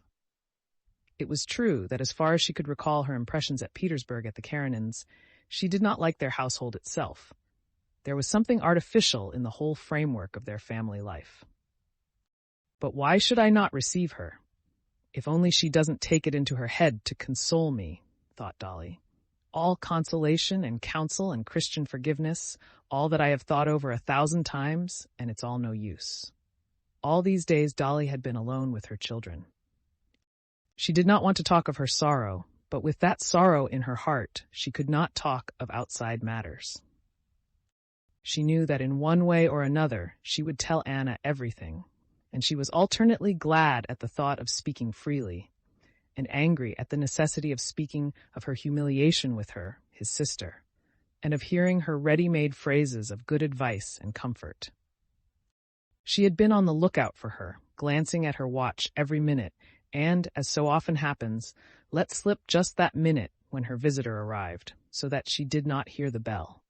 Catching a sound of skirts and light steps at the door, she looked round, and her careworn face unconsciously expressed not gladness, but wonder. She got up and embraced her sister-in-law. "What, here already?" she said as she kissed her. "Dolly, how glad I am to see you." "I am glad too," said Dolly, faintly smiling, and trying by the expression of Anna's face to find out whether she knew. Most likely she knows, she thought, noticing the sympathy in Anna's face. "Well, come along. I'll take you to your room," she went on, trying to defer as long as possible the moment of confidences. "Is this Grisha? Heavens, how he's grown!" said Anna, and kissing him, never taking her eyes off Dolly, she stood still and flushed a little. "No, please, let us stay here." She took off her kerchief and her hat, and catching it in a lock of her black hair, which was a mass of curls, she tossed her head and shook her hair down. "You are radiant with health and happiness," said Dolly, almost with envy. "I? Yes," said Anna. "Merciful heavens, Tanya. You're the same age as my Seryozha," she added, addressing the little girl as she ran in. She took her in her arms and kissed her. "Delightful child, delightful. Show me them all." She mentioned them, not only remembering the names, but the years, months, characters, illnesses of all the children, and Dolly could not but appreciate that. "Very well, we will go to them," she said. "It's a pity Vasya's asleep." After seeing the children, they sat down, alone now, in the drawing room to coffee. Anna took the tray and then pushed it away from her. "Dolly," she said, "he has told me." Dolly looked coldly at Anna. She was waiting now for phrases of conventional sympathy, but Anna said nothing of the sort. "Dolly, dear," she said, "I don't want to speak for him to you, nor to try to comfort you. That's impossible. But, darling, I'm simply sorry from my heart for you." Under the thick lashes of her shining eyes, tears suddenly glittered. She moved nearer to her sister-in-law and took her hand in her vigorous little hand. Dolly did not shrink away, but her face did not lose its frigid expression. She said, "To comfort me is impossible. Everything's lost after what has happened. Everything's over." And directly she had said this, her face suddenly softened. Anna lifted the wasted, thin hand of Dolly, kissed it, and said, "But, Dolly, what's to be done? What's to be done? How is it best to act in this awful position? That's what you must think of." "All's over, and there's nothing more," said Dolly. "And the worst of all is, you see, that I can't cast him off. There are the children, I am tied, and I can't live with him. It's a torture to me to see him. Dolly, darling, he has spoken to me, but I want to hear it from you. Tell me about it." Dolly looked at her inquiringly. Sympathy and love unfeigned were visible on Anna's face. "Very well," she said all at once. "But I will tell you it from the beginning. You know how I was married. With the education Mamma gave us, I was more than innocent. I was stupid. I knew nothing. I know they say men tell their wives of their former lives, but Stiva," she corrected herself, "Stepan Arkadyevitch told me nothing. You'll hardly believe it, but till now I imagined that I was the only woman he had known. So I lived 8 years. You must understand that if I was so far from suspecting infidelity, I regarded it as impossible, and then tried to imagine it, with such ideas, to find out suddenly all the horror, all the loathsomeness.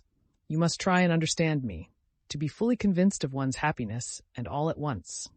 continued Dolly, holding back her sobs. To get a letter, his letter to his mistress, my governess. No, it's too awful. She hastily pulled out her handkerchief and hid her face in it. I can understand being carried away by feeling, she went on after a brief silence, but deliberately, slyly deceiving me, and with whom? To go on being my husband together with her. It's awful. You can't understand. Oh, yes, I understand. I understand. Dolly, dearest, I do understand, said Anna, pressing her hand. And do you imagine he realizes all the awfulness of my position? Dolly resumed. Not the slightest. He's happy and contented. Oh, no, Anna interposed quickly. He's to be pitied. He's weighed down by remorse. Is he capable of remorse? Dolly interrupted, gazing intently into her sister-in-law's face. Yes, I know him. I could not look at him without feeling sorry for him. We both know him. He's good-hearted, but he's proud, and now he's so humiliated. What touched me most? And here Anna guessed what would touch Dolly most. He's tortured by two things, that he's ashamed for the children's sake, and that loving you, yes, loving you beyond everything on earth, she hurriedly interrupted Dolly, who would have answered, he has hurt you, pierced you to the heart. No, she cannot forgive me, he keeps saying.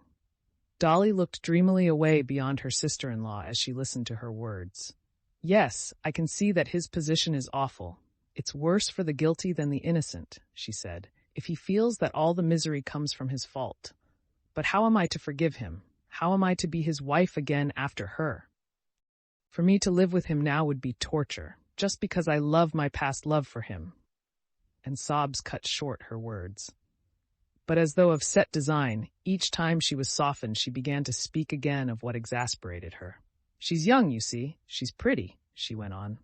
Do you know, Anna, my youth and my beauty are gone, taken by whom? By him and his children. I have worked for him, and all I had has gone in his service. And now, of course, any fresh, vulgar creature has more charm for him. No doubt they talked of me together, or, worse still, they were silent. Do you understand? Again her eyes glowed with hatred. And after that he will tell me. What? Can I believe him? Never. No. Everything is over. Everything that once made my comfort, the reward of my work and my sufferings. Would you believe it? I was teaching Grisha just now. Once this was a joy to me, now it is a torture. What have I to strive and toil for? Why are the children here?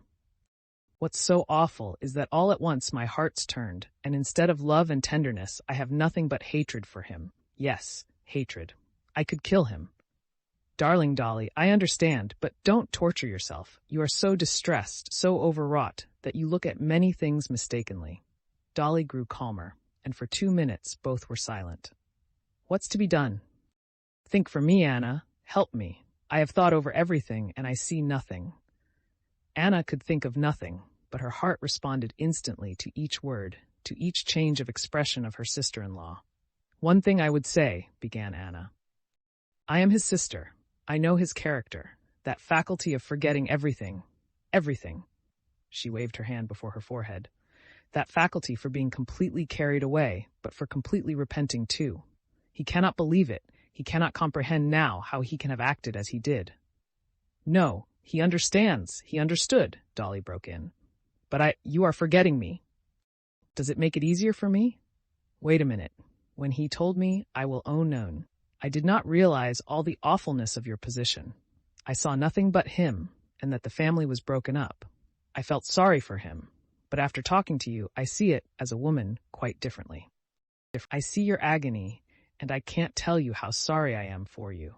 But Dolly, darling, I fully realize your sufferings. Only there is one thing I don't know. I don't know how much love there is still in your heart for him. That you know, whether there is enough for you to be able to forgive him. If there is, forgive him. No, Dolly was beginning, but Anna cut her short, kissing her hand once more. I know more of the world than you do, she said. I know how men like Stiva look at it. You speak of his talking of you with her. That never happened. Such men are unfaithful, but their home and wife are sacred to them. Somehow or other, these women are still looked on with contempt by them and do not touch on their feeling for their family. They draw a sort of line that can't be crossed between them and their families. I don't understand it, but it is so. Yes, but he has kissed her. Dolly, hush, darling. I saw Stiva when he was in love with you. I remember the time when he came to me and cried, talking of you, and all the poetry and loftiness of his feeling for you. And I know that the longer he has lived with you, the loftier you have been in his eyes. You know we have sometimes laughed at him for putting in at every word, Dolly's a marvelous woman. You have always been a divinity for him, and you are that still, and this has not been an infidelity of the heart. But if it is repeated, it cannot be as I understand it. Yes, but could you forgive it? I don't know. I can't judge. Yes, I can, said Anna, thinking a moment, and grasping the position in her thought and weighing it in her inner balance, she added, Yes, I can. I can. Yes, I could forgive it. I could not be the same, no, but I could forgive it, and forgive it as though it had never been at all. Oh, of course, Dolly interposed quickly, as though saying what she had more than once thought. Else it would not be forgiveness. If one forgives, it must be completely. Come, let us go. I'll take you to your room, she said, getting up, and on the way she embraced Anna. My dear, how glad I am you came. It has made things better, ever so much better. Chapter 20. The whole of that day Anna spent at home, that's to say at the Oblonskys', and received no one, though some of her acquaintances had already heard of her arrival and came to call the same day. Anna spent the whole morning with Dolly and the children. She merely sent a brief note to her brother to tell him that he must not fail to dine at home. Come, God is merciful, she wrote. Oblonsky did dine at home. The conversation was general, and his wife, speaking to him, addressed him as Stiva, as she had not done before. In the relations of the husband and wife, the same estrangement still remained, but there was no talk now of separation, and Stepan Arkadyevitch saw the possibility of explanation and reconciliation. Immediately after dinner, Kitty came in. She knew Anna Arkadyevna, but only very slightly, and she came now to her sisters with some trepidation at the prospect of meeting this fashionable Petersburg lady, whom everyone spoke so highly of. But she made a favorable impression on Anna Arkadyevna. She saw that at once. Anna was unmistakably admiring her loveliness and her youth. Before Kitty knew where she was, she found herself not merely under Anna's sway, but in love with her, as young girls do fall in love with older and married women. Anna was not like a fashionable lady, nor the mother of a boy of 8 years old. In the elasticity of her movements, the freshness and the unflagging eagerness which persisted in her face and broke out in her smile and her glance, she would rather have passed for a girl of 20, had it not been for a serious and at times mournful look in her eyes, which struck and attracted Kitty. Kitty felt that Anna was perfectly simple and was concealing nothing, but that she had another higher world of interests inaccessible to her, complex and poetic. After dinner, when Dolly went away to her own room, Anna rose quickly and went up to her brother, who was just lighting a cigar. Stiva, she said to him, winking gaily, crossing him and glancing towards the door. Go, and God help you. He threw down the cigar, understanding her, and departed through the doorway. When Stepan Arkadyevitch had disappeared, she went back to the sofa where she had been sitting, surrounded by the children. Either because the children saw that their mother was fond of this aunt, or that they felt a special charm in her themselves, the two elder ones, and the younger following their lead, as children so often do, had clung about their new aunt since before dinner, and would not leave her side. And it had become a sort of game among them to sit as close as possible to their aunt, to touch her, hold her little hand, kiss it, play with her ring, or even touch the flounce of her skirt. Come, as we were sitting before, said Anna Arkadyevna, sitting down in her place. And again Grisha poked his little face under her arm and nestled with his head on her gown, beaming with pride and happiness. And when is your next ball? She asked Kitty. Next week, and a splendid ball, one of those balls where one always enjoys oneself. Why are there balls where one always enjoys oneself? Anna said with tender irony. It's strange, but there are. At the Bobrishchevs one always enjoys oneself, and at the Nikitins too, while at the Meshkovs it's always dull. Haven't you noticed it? No, my dear. For me there are no balls now where one enjoys oneself, said Anna, and Kitty detected in her eyes that mysterious world which was not open to her. For me, there are some less dull and tiresome. How can you be dull at a ball? Why should not I be dull at a ball? Inquired Anna. Kitty perceived that Anna knew what answer would follow. Because you always look nicer than anyone. Anna had the faculty of blushing. She blushed a little and said, In the first place, it's never so. And secondly, if it were, what difference would it make to me? Are you coming to this ball? Asked Kitty. I imagine it won't be possible to avoid going. Here, take it, she said to Tanya, who was pulling the loosely fitting ring off her white, slender-tipped finger. I shall be so glad if you go. I should so like to see you at a ball. Anyway, if I do go, I shall comfort myself with the thought that it's a pleasure to you. Grisha, don't pull my hair. It's untidy enough without that, she said, putting up a straying lock which Grisha had been playing with. I imagine you at the ball in lilac. And why in lilac precisely? Asked Anna, smiling. Now, children, run along, run along. Do you hear? Miss Hoole is calling you to tea, she said, tearing the children from her and sending them off to the dining room. I know why you press me to come to the ball. You expect a great deal of this ball, and you want everyone to be there to take part in it. How do you know? Yes. Oh, what a happy time you are at, pursued Anna. I remember, and I know that blue haze like the mist on the mountains in Switzerland. That mist which covers everything in that blissful time when childhood is just ending, and out of that vast circle, happy and gay, there is a path growing narrower and narrower, and it is delightful and alarming to enter the ballroom, bright and splendid as it is. Who has not been through it? Kitty smiled without speaking. But how did she go through it? How I should like to know all her love story, thought Kitty, recalling the unromantic appearance of Alexey Alexandrovitch, her husband. I know something. Stiva told me, and I congratulate you. I liked him so much, Anna continued. I met Vronsky at the railway station. Oh, was he there? Asked Kitty, blushing. What was it Stiva told you? Stiva gossiped about it all. And I should be so glad. I traveled yesterday with Vronsky's mother, she went on, and his mother talked without a pause of him. He's her favorite. I know mothers are partial, but what did his mother tell you? Oh, a great deal. And I know that he's her favorite. Still, one can see how chivalrous he is. Well, for instance, she told me that he had wanted to give up all his property to his brother, that he had done something extraordinary when he was quite a child, saved a woman out of the water. He's a hero, in fact, said Anna, smiling and recollecting the 200 rubles he had given at the station. But she did not tell Kitty about the 200 rubles. For some reason, it was disagreeable to her to think of it. She felt that there was something that had to do with her in it, and something that ought not to have been. She pressed me very much to go and see her, Anna went on, and I shall be glad to go to see her tomorrow. Stiva is staying a long while in Dolly's room, thank God, Anna added, changing the subject and getting up, Kitty fancied, displeased with something. No, I'm first. No, I, screamed the children, who had finished tea, running up to their Aunt Anna. All together, said Anna, and she ran laughing to meet them, and embraced and swung round all the throng of swarming children, shrieking with delight. Chapter 21. Dolly came out of her room to the tea of the grown-up people. Stepan Arkadyevitch did not come out. He must have left his wife's room by the other door. I am afraid you'll be cold upstairs, observed Dolly, addressing Anna. I want to move you downstairs and we shall be nearer.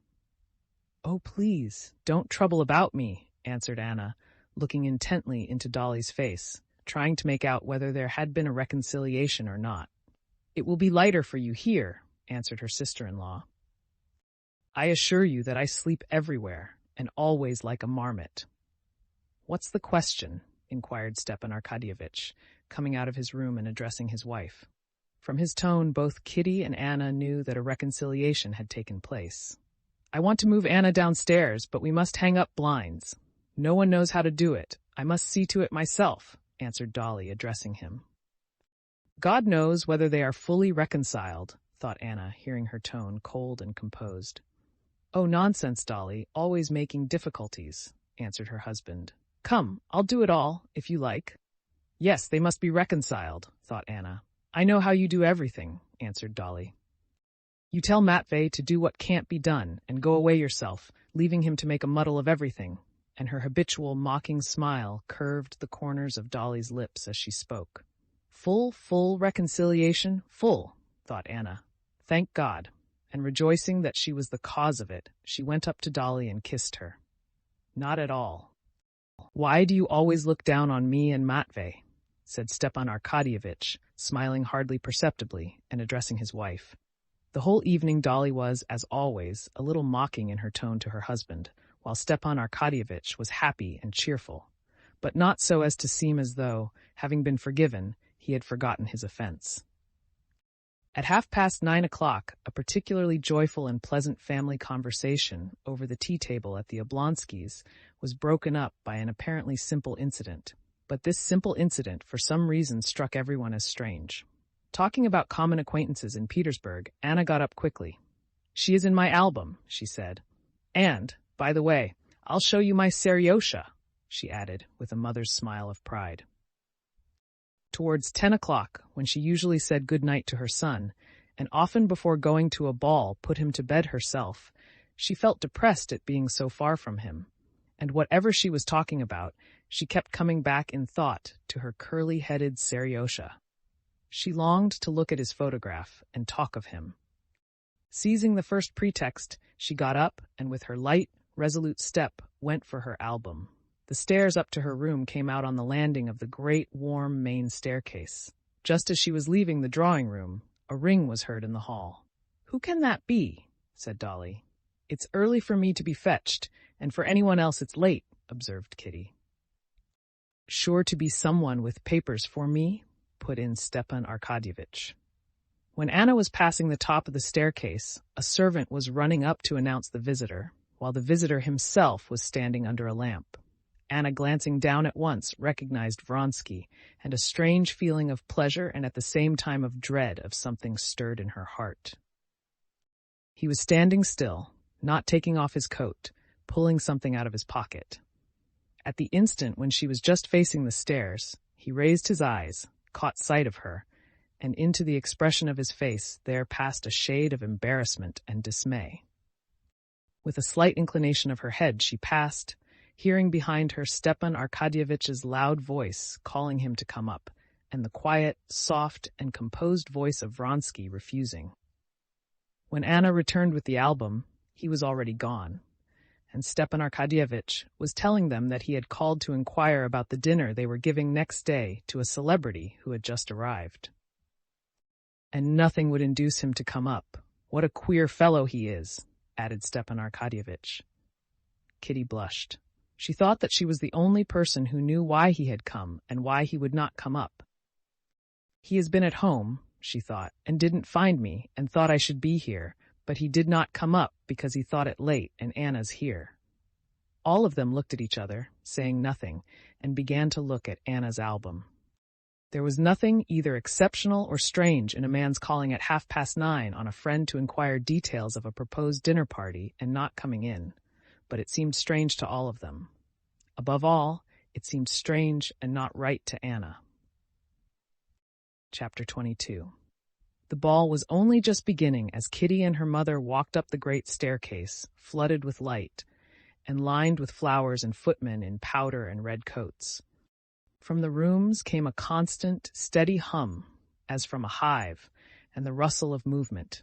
And while on the landing between trees they gave last touches to their hair and dresses before the mirror, they heard from the ballroom the careful, distinct notes of the fiddles of the orchestra beginning the first waltz. A little old man in civilian dress, arranging his gray curls before another mirror and diffusing an odor of scent, stumbled against them on the stairs and stood aside, evidently admiring Kitty, whom he did not know. A beardless youth, one of those society youths whom the old Prince Shtcherbatsky called young bucks, in an exceedingly open waistcoat, straightening his white tie as he went, bowed to them, and after running by, came back to ask Kitty for a quadrille. As the first quadrille had already been given to Vronsky, she had to promise this youth the second. An officer, buttoning his glove, stood aside in the doorway and stroking his mustache, admired rosy Kitty. Although her dress, her coiffure, and all the preparations for the ball had cost Kitty great trouble and consideration, at this moment she walked into the ballroom in her elaborate tulle dress over a pink silk slip as easily and simply as though all the rosettes and lace, all the minute details of her attire, had not cost her or her family a moment's attention, as though she had been born in that tulle and lace, with her hair done up high on her head, and a rose and 2 leaves on the top of it. When, just before entering the ballroom, the princess, her mother, tried to turn right side out of the ribbon of her sash, Kitty had drawn back a little. She felt that everything must be right of itself, and graceful, and nothing could need setting straight. It was one of Kitty's best days. Her dress was not uncomfortable anywhere. Her lace berth did not droop anywhere. Her rosettes were not crushed nor torn off. Her pink slippers with high, hollowed-out heels did not pinch, but gladdened her feet, and the thick rolls of fair chignon kept up on her head as if they were her own hair. All the 3 buttons buttoned up without tearing on the long glove that covered her hand without concealing its lines. The black velvet of her locket nestled with special softness round her neck. That velvet was delicious. At home, looking at her neck in the looking-glass, Kitty had felt that that velvet was speaking. About all the rest there might be a doubt, but the velvet was delicious. Kitty smiled here too at the ball when she glanced at it in the glass. Her bare shoulders and arms gave Kitty a sense of chill marble, a feeling she particularly liked. Her eyes sparkled, and her rosy lips could not keep from smiling from the consciousness of her own attractiveness. She had scarcely entered the ballroom and reached the throng of ladies, all tulle, ribbons, lace, and flowers, waiting to be asked to dance. Kitty was never one of that throng. When she was asked for a waltz, and asked by the best partner, the first star in the hierarchy of the ballroom, a renowned director of dances, a married man, handsome and well-built, Yegorushka Korsunsky. He had only just left the Countess Bonina, with whom he had danced the first half of the waltz, and scanning his kingdom, that is to say, a few couples who had started dancing, he caught sight of Kitty, entering, and flew up to her with that peculiar easy amble which is confined to directors of balls. Without even asking her if she cared to dance, he put out his arm to encircle her slender waist. She looked round for someone to give her fan to, and their hostess, smiling to her, took it. "How nice you've come in good time," he said to her, embracing her waist. "Such a bad habit to be late." Bending her left hand, she laid it on his shoulder, and her little feet in their pink slippers began swiftly, lightly, and rhythmically moving over the slippery floor in time to the music. "It's a rest to waltz with you," he said to her as they fell into the first slow steps of the waltz. "It's exquisite, such lightness, precision." He said to her the same thing he said to almost all his partners whom he knew well. She smiled at his praise and continued to look about the room over his shoulder. She was not like a girl at her first ball, for whom all faces in the ballroom melt into one vision of fairyland. And she was not a girl who had gone the stale round of balls till every face in the ballroom was familiar and tiresome. But she was in the middle stage between these two. She was excited, and at the same time she had sufficient self-possession to be able to observe.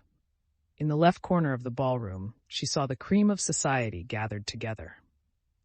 There, incredibly naked, was the beauty lady, Korsunsky's wife. There was the lady of the house. There shone the bald head of Krivin, always to be found where the best people were. In that direction gazed the young men, not venturing to approach.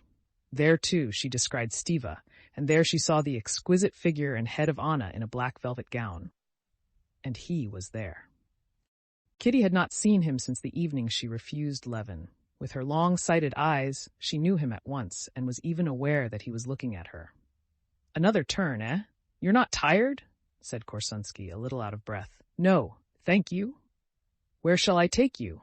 "Madame Karenina's here, I think." "Take me to her." "Wherever you command." And Korsunsky began waltzing with measured steps straight towards the group in the left corner, continually saying, "Pardon, mesdames, pardon, mesdames," and steering his course through the sea of lace, tulle, and ribbon, and not disarranging a feather, he turned his partner sharply round, so that her slim ankles in light, transparent stockings were exposed to view, and her train floated out in fan shape and covered Krivin's knees. Korsunsky bowed, set straight his open shirt front, and gave her his arm to conduct her to Anna Arkadyevna. Kitty, flushed, took her train from Krivin's knees, and a little giddy, looked round, seeking Anna. Anna was not in lilac, as Kitty had so urgently wished, but in a black, low-cut velvet gown, showing her full throat and shoulders, that looked as though carved in old ivory, and her rounded arms with tiny, slender wrists. The whole gown was trimmed with Venetian guipure. On her head, among her black hair, her own, with no false additions, was a little wreath of pansies, and a bouquet of the same in the black ribbon of her sash among white lace. Her coiffure was not striking. All that was noticeable was the little wilful tendrils of her curly hair that would always break free about her neck and temples. Round her well-cut, strong neck was a thread of pearls. Kitty had been seeing Anna every day. She adored her and had pictured her invariably in lilac. But now, seeing her in black, she felt that she had not fully seen her charm. She saw her now as someone quite new and surprising to her. Now she understood that Anna could not have been in lilac, and that her charm was just that she always stood out against her attire, that her dress could never be noticeable on her. And her black dress, with its sumptuous lace, was not noticeable on her. It was only the frame, and all that was seen was she, simple, natural, elegant, and at the same time gay and eager. She was standing holding herself, as always, very erect, and when Kitty drew near the group, she was speaking to the master of the house, her head slightly turned towards him. "No, I don't throw stones," she was saying, in answer to something, "though I can't understand it," she went on, shrugging her shoulders, and she turned at once with a soft smile of protection towards Kitty. With a flying, feminine glance, she scanned her attire and made a movement of her head, hardly perceptible, but understood by Kitty, signifying approval of her dress and her looks. "You came into the room dancing," she added. "This is one of my most faithful supporters," said Korsunsky, bowing to Anna Arkadyevna, whom he had not yet seen. "The princess helps to make balls happy and successful." "Anna Arkadyevna, a waltz?" he said, bending down to her. "Why, have you met?" inquired their host. "Is there anyone we have not met?" "My wife and I are like white wolves. Everyone knows us," answered Korsunsky. "A waltz, Anna Arkadyevna?" "I don't dance when it's possible not to dance," she said. "But tonight it's impossible," answered Korsunsky. At that instant, Vronsky came up. "Well, since it's impossible tonight, let us start," she said, not noticing Vronsky's bow, and she hastily put her hand on Korsunsky's shoulder. "What is she vexed with him about?" thought Kitty, discerning that Anna had intentionally not responded to Vronsky's bow. Vronsky went up to Kitty, reminding her of the first quadrille, and expressing his regret that he had not seen her all this time.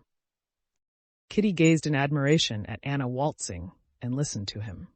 She expected him to ask her for a waltz, but he did not, and she glanced wonderingly at him.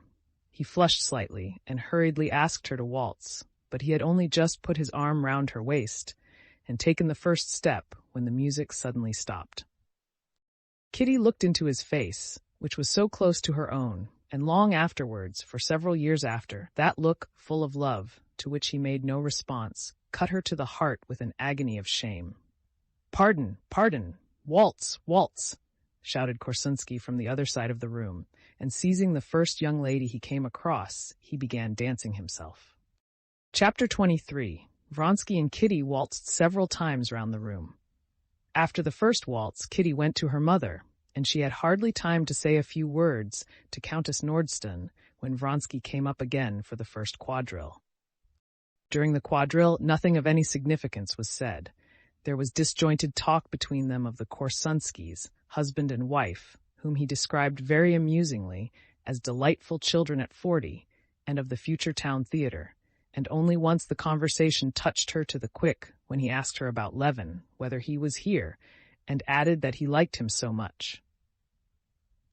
But Kitty did not expect much from the quadrille. She looked forward with a thrill at her heart to the mazurka. She fancied that in the mazurka everything must be decided. The fact that he did not, during the quadrille, ask her for the mazurka did not trouble her. She felt sure she would dance the mazurka with him as she had done at former balls, and refused 5 young men, saying she was engaged for the mazurka. The whole ball up to the last quadrille was for Kitty, an enchanted vision of delightful colors, sounds, and motions. She only sat down when she felt too tired and begged for a rest. But as she was dancing the last quadrille with one of the tiresome young men whom she could not refuse, she chanced to be vis-à-vis with Vronsky and Anna. She had not been near Anna again since the beginning of the evening, and now again she saw her suddenly quite new and surprising.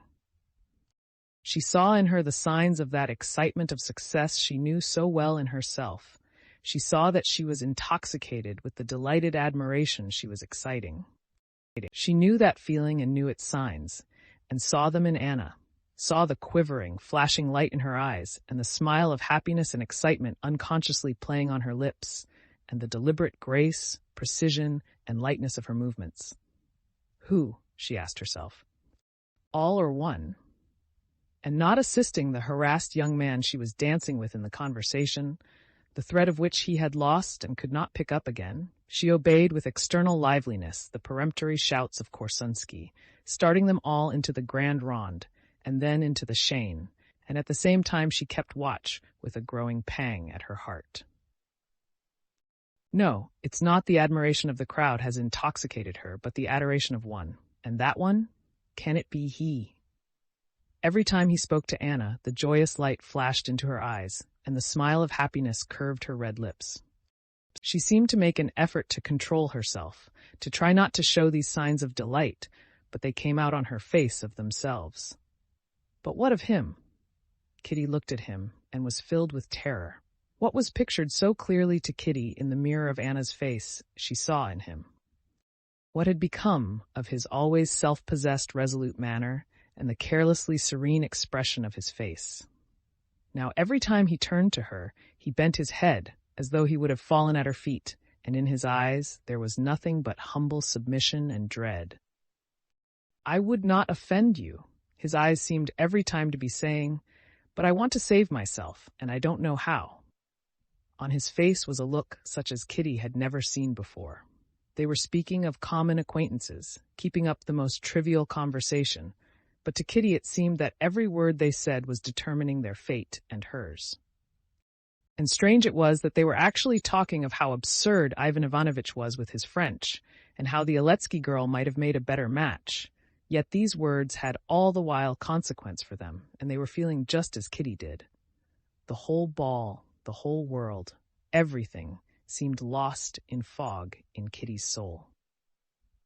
Nothing but the stern discipline of her bringing up supported her, and forced her to do what was expected of her, that is, to dance, to answer questions, to talk, even to smile. But before the mazurka, when they were beginning to rearrange the chairs and a few couples moved out of the smaller rooms into the big room, a moment of despair and horror came for Kitty. She had refused 5 partners, and now she was not dancing the mazurka. She had not even a hope of being asked for it, because she was so successful in society that the idea would never occur to anyone that she had remained disengaged till now. She would have to tell her mother she felt ill and go home, but she had not the strength to do this. She felt crushed. She went to the furthest end of the little drawing room and sank into a low chair. Her light, transparent skirts rose like a cloud about her slender waist. One bare, thin, soft, girlish arm, hanging listlessly, was lost in the folds of her pink tunic. In the other she held her fan, and with rapid, short strokes fanned her burning face. But while she looked like a butterfly, clinging to a blade of grass, and just about to open its rainbow wings for fresh flight, her heart ached with a horrible despair. But perhaps I am wrong. Perhaps it was not so. And again she recalled all she had seen. "Kitty, what is it?" said Countess Nordstun, stepping noiselessly over the carpet towards her. "I don't understand it." Kitty's lower lip began to quiver. She got up quickly. "Kitty, you're not dancing the mazurka?" "No, no," said Kitty in a voice shaking with tears. "He asked her for the mazurka before me," said Countess Nordstun, knowing Kitty would understand who were he and her. She said, "Why aren't you going to dance it with Princess Shcherbatskaya?" "Oh, I don't care," answered Kitty. No one but she herself understood her position. No one knew that she had just refused the man whom perhaps she loved, and refused him because she had put her faith in another. Countess Nordsten found Korsunsky, with whom she was to dance the mazurka, and told him to ask Kitty. Kitty danced in the first couple, and luckily for her she had not to talk, because Korsunsky was all the time running about directing the figure. Vronsky and Anna sat almost opposite her. She saw them with her long-sighted eyes, and saw them too, close by, when they met in the figures, and the more she saw of them, the more convinced was she that her unhappiness was complete. She saw that they felt themselves alone in that crowded room, and on Vronsky's face, always so firm and independent, she saw that look that had struck her, of bewilderment and humble submissiveness, like the expression of an intelligent dog when it has done wrong. Anna smiled, and her smile was reflected by him.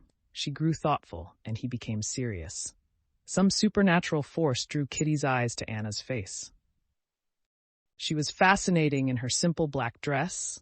Fascinating were her round arms with their bracelets. Fascinating was her firm neck with its thread of pearls. Fascinating the straying curls of her loose hair. Fascinating the graceful light movements of her little feet and hands. Fascinating was that lovely face in its eagerness, but there was something terrible and cruel in her fascination. Kitty admired her more than ever, and more acute was her suffering. Kitty felt overwhelmed, and her face showed it. When Vronsky saw her coming across her in the mazurka, he did not at once recognize her. She was so changed. "Delightful ball," he said to her, for the sake of saying something. "Yes," she answered. In the middle of the mazurka, repeating a complicated figure newly invented by Korsunsky, Anna came forward into the center of the circle, chose two gentlemen, and summoned a lady and Kitty. Kitty gazed at her in dismay as she went up. Anna looked at her with drooping eyelids and smiled, pressing her hand. But noticing that Kitty only responded to her smile by a look of despair and amazement, she turned away from her and began gaily talking to the other lady. "Yes, there is something uncanny, devilish, and fascinating in her," Kitty said to herself. Anna did not mean to stay to supper, but the master of the house began to press her to do so. "Nonsense, Anna Arkadyevna," said Korsunsky, drawing her bare arm under the sleeve of his dress coat. "I've such an idea for a cotillion. Un bijou!" And he moved gradually on, trying to draw her along with him. Their host smiled approvingly. "No, I am not going to stay," answered Anna, smiling. But in spite of her smile, both Korsunsky and the master of the house saw from her resolute tone that she would not stay. "No, why, as it is, I have danced more at your ball in Moscow than I have all the winter in Petersburg," said Anna, looking round at Vronsky, who stood near her. "I must rest a little before my journey." "Are you certainly going tomorrow, then?" asked Vronsky. "Yes, I suppose so," answered Anna, as it were wondering at the boldness of his question. But the irrepressible, quivering brilliance of her eyes and her smile set him on fire as she said it. Anna Arkadyevna did not stay to supper, but went home. Chapter 24. "Yes, there is something in me hateful, repulsive," thought Levin, as he came away from the Shtcherbatskys and walked in the direction of his brother's lodgings. "And I don't get on with other people. Pride, they say. No, I have no pride. If I had any pride, I should not have put myself in such a position." And he pictured to himself Vronsky, happy, good-natured, clever, and self-possessed, certainly never placed in the awful position in which he had been that evening. Yes, she was bound to choose him. So it had to be, and I cannot complain of anyone or anything. I am myself to blame. What right had I to imagine she would care to join her life to mine? Who am I, and what am I? A nobody, not wanted by anyone, nor of use to anybody. And he recalled his brother Nikolai, and dwelt with pleasure on the thought of him. Isn't he right that everything in the world is base and loathsome? And are we fair in our judgment of brother Nikolai? Of course, from the point of view of Prokofy, seeing him in a torn cloak and tipsy, he's a despicable person. But I know him differently. I know his soul, and know that we are like him. And I, instead of going to seek him out, went out to dinner, and came here. Levin walked up to a lamp-post, read his brother's address, which was in his pocketbook, and called a sledge. All the long way to his brother's, Levin vividly recalled all the facts familiar to him of his brother Nikolai's life. He remembered how his brother, while at the university, and for a year afterwards, had, in spite of the jeers of his companions, lived like a monk, strictly observing all religious rites, services, and fasts, and avoiding every sort of pleasure, especially women. And afterwards, how he had all at once broken out. He had associated with the most horrible people and rushed into the most senseless debauchery. He remembered later the scandal over a boy, whom he had taken from the country to bring up, and, in a fit of rage, had so violently beaten that proceedings were brought against him for unlawfully wounding. Then he recalled the scandal with a sharper, to whom he had lost money and given a promissory note, and against whom he had himself lodged a complaint, asserting that he had cheated him. This was the money Sergei Ivanovitch had paid. Then he remembered how he had spent a night in the lockup for disorderly conduct in the street. He remembered the shameful proceedings he had tried to get up against his brother Sergei Ivanovitch, accusing him of not having paid him his share of his mother's fortune, and the last scandal, when he had gone to a western province in an official capacity and there had got into trouble for assaulting a village elder. It was all horribly disgusting, yet to Levin it appeared not at all in the same disgusting light as it inevitably would to those who did not know Nikolai, did not know all his story, did not know his heart. Levin remembered that when Nikolai had been in the devout stage, the period of fasts and monks and church services, when he was seeking in religion a support and a curb for his passionate temperament, everyone, far from encouraging him, had jeered at him, and he, too, with the others. They had teased him, called him Noah and monk, and when he had broken out, no one had helped him, but everyone had turned away from him with horror and disgust. Levin felt that, in spite of all the ugliness of his life, his brother Nikolai, in his soul, in the very depths of his soul, was no more in the wrong than the people who despised him. He was not to blame for having been born with his unbridled temperament and his somehow limited intelligence, but he had always wanted to be good. I will tell him everything, without reserve, and I will make him speak without reserve too, and I'll show him that I love him, and so understand him, Levin resolved to himself, as towards 11 o'clock he reached the hotel of which he had the address. At the top, 12 and 13, the porter answered Levin's inquiry. At home? Sure to be at home. The door of number 12 was half open, and there came out into the streak of light thick fumes of cheap, poor tobacco, and the sound of a voice unknown to Levin. But he knew at once that his brother was there. He heard his cough. As he went in the door, the unknown voice was saying, "It all depends with how much judgment and knowledge the thing's done." Konstantin Levin looked in at the door, and saw that the speaker was a young man with an immense shock of hair, wearing a Russian jerkin, and that a pockmarked woman in a woolen gown, without collar or cuffs, was sitting on the sofa. His brother was not to be seen. Konstantin felt a sharp pang at his heart at the thought of the strange company in which his brother spent his life. No one had heard him, and Konstantin, taking off his galoshes, listened to what the gentleman in the jerkin was saying. He was speaking of some enterprise. "Well, the devil flay them, the privileged classes," his brother's voice responded with a cough. "Masha, get us some supper and some wine if there's any left, or else go and get some." The woman rose, came out from behind the screen, and saw Konstantin. "There's some gentleman, Nikolai Dmitrievitch," she said. "Whom do you want?" said the voice of Nikolai Levin angrily. "It's I," answered Konstantin Levin, coming forward into the light. "Who's I?"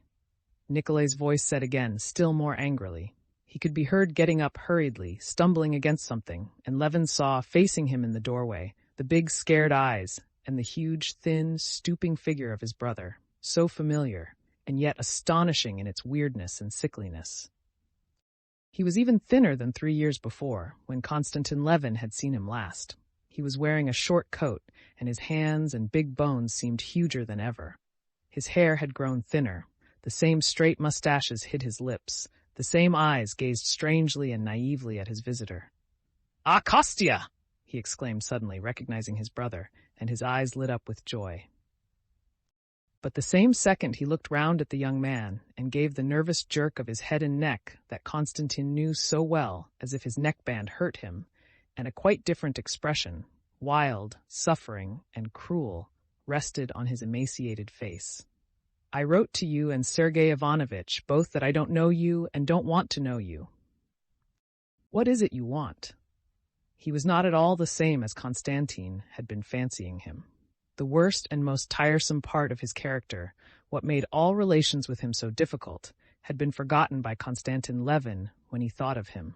And now, when he saw his face, and especially that nervous twitching of his head, he remembered it all. I didn't want to see you for anything, he answered timidly. I've simply come to see you. His brother's timidity obviously softened Nikolay. His lips twitched. Oh, so that's it, he said. Well, come in, sit down. Like some supper? Masha, bring supper for 3. No, stop a minute. Do you know who this is? He said, addressing his brother, and indicating the gentleman in the jerkin. This is Mr. Kritsky, my friend from Kiev, a very remarkable man. He's persecuted by the police, of course, because he's not a scoundrel. And he looked round in the way he always did at everyone in the room. Seeing that the woman standing in the doorway was moving to go, he shouted to her. Wait a minute, I said.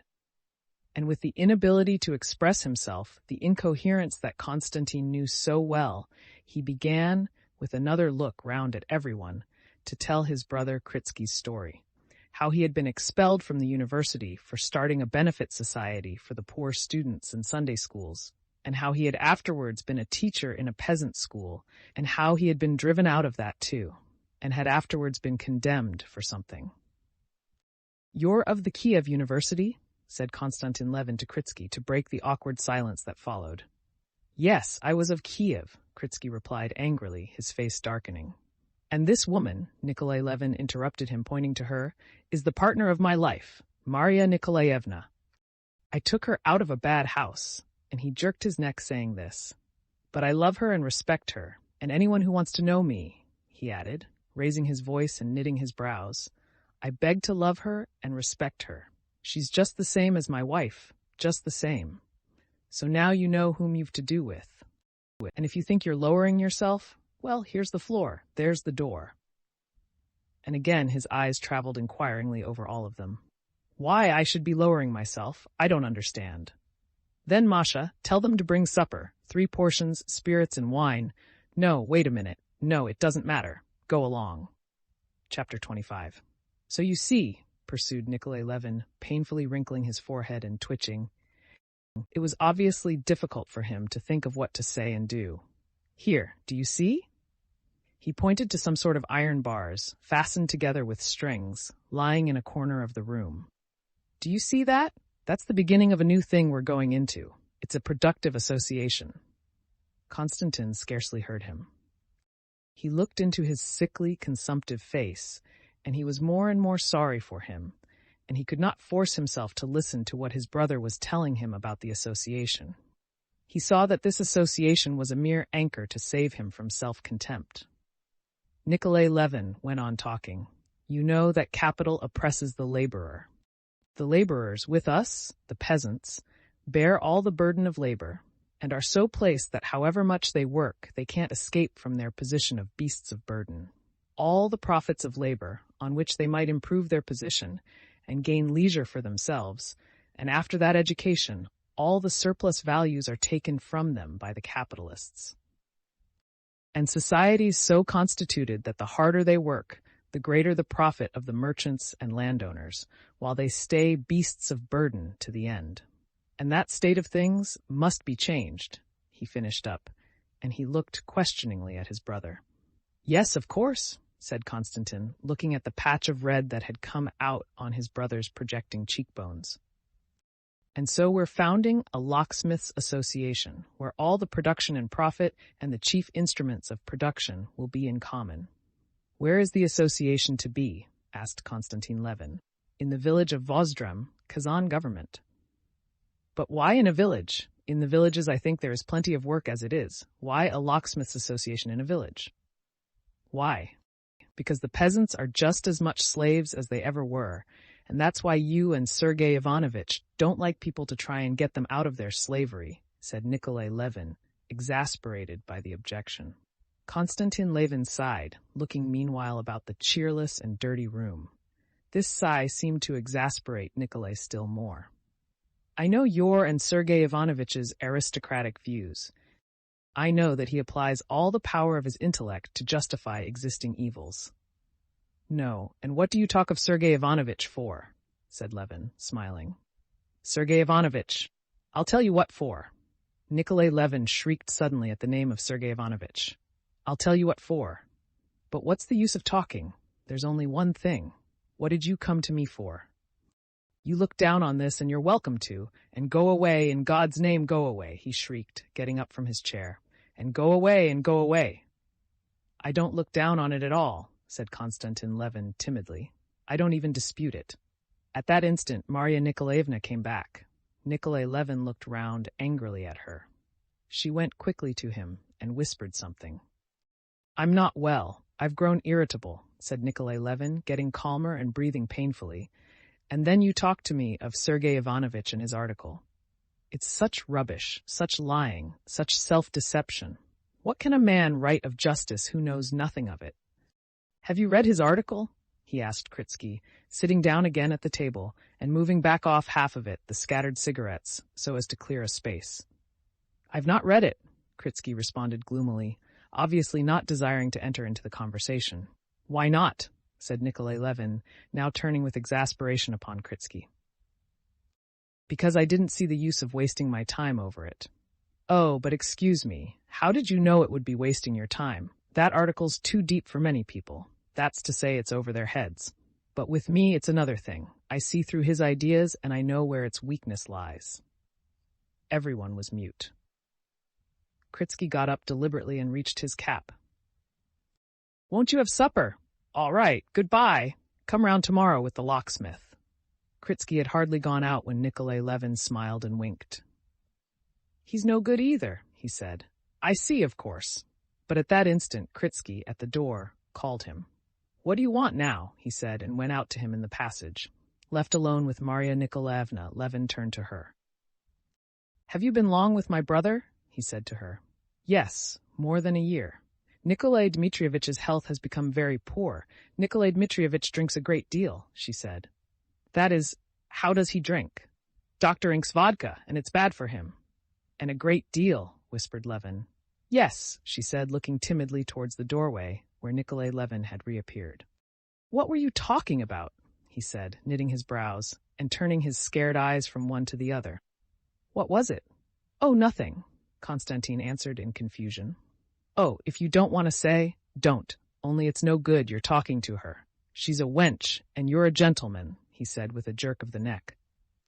You understand everything, I see, and have taken stock of everything, and look with commiseration on my shortcomings, he began again, raising his voice. Nikolay Dmitrievitch, whispered Marya Nikolaevna, again going up to him.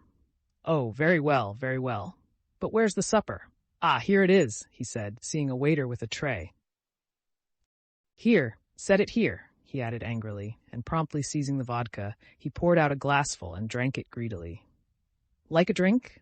He turned to his brother, and at once became better-humored. Well, enough of Sergei Ivanovitch. I'm glad to see you anyway. After all's said and done, we're not strangers.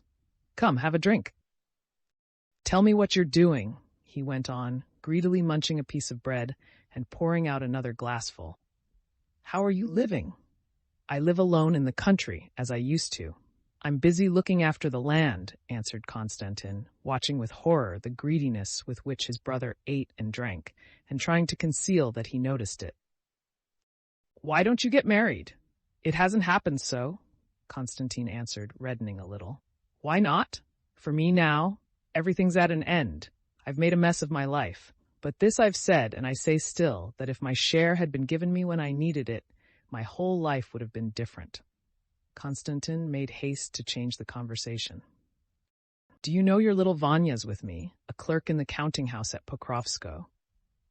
Nikolay jerked his neck and sank into thought. Yes, tell me what's going on at Pokrovskoe. Is the house standing still and the birch trees in our schoolroom? And Philip the gardener, is he living? How I remember the arbor and the seat?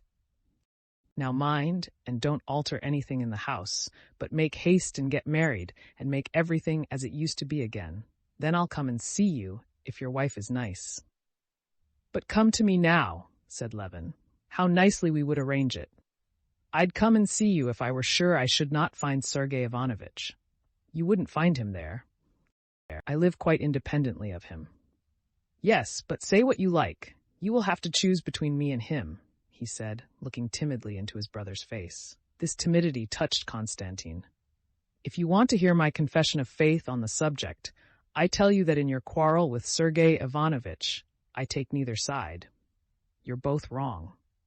You're more wrong externally, and he inwardly."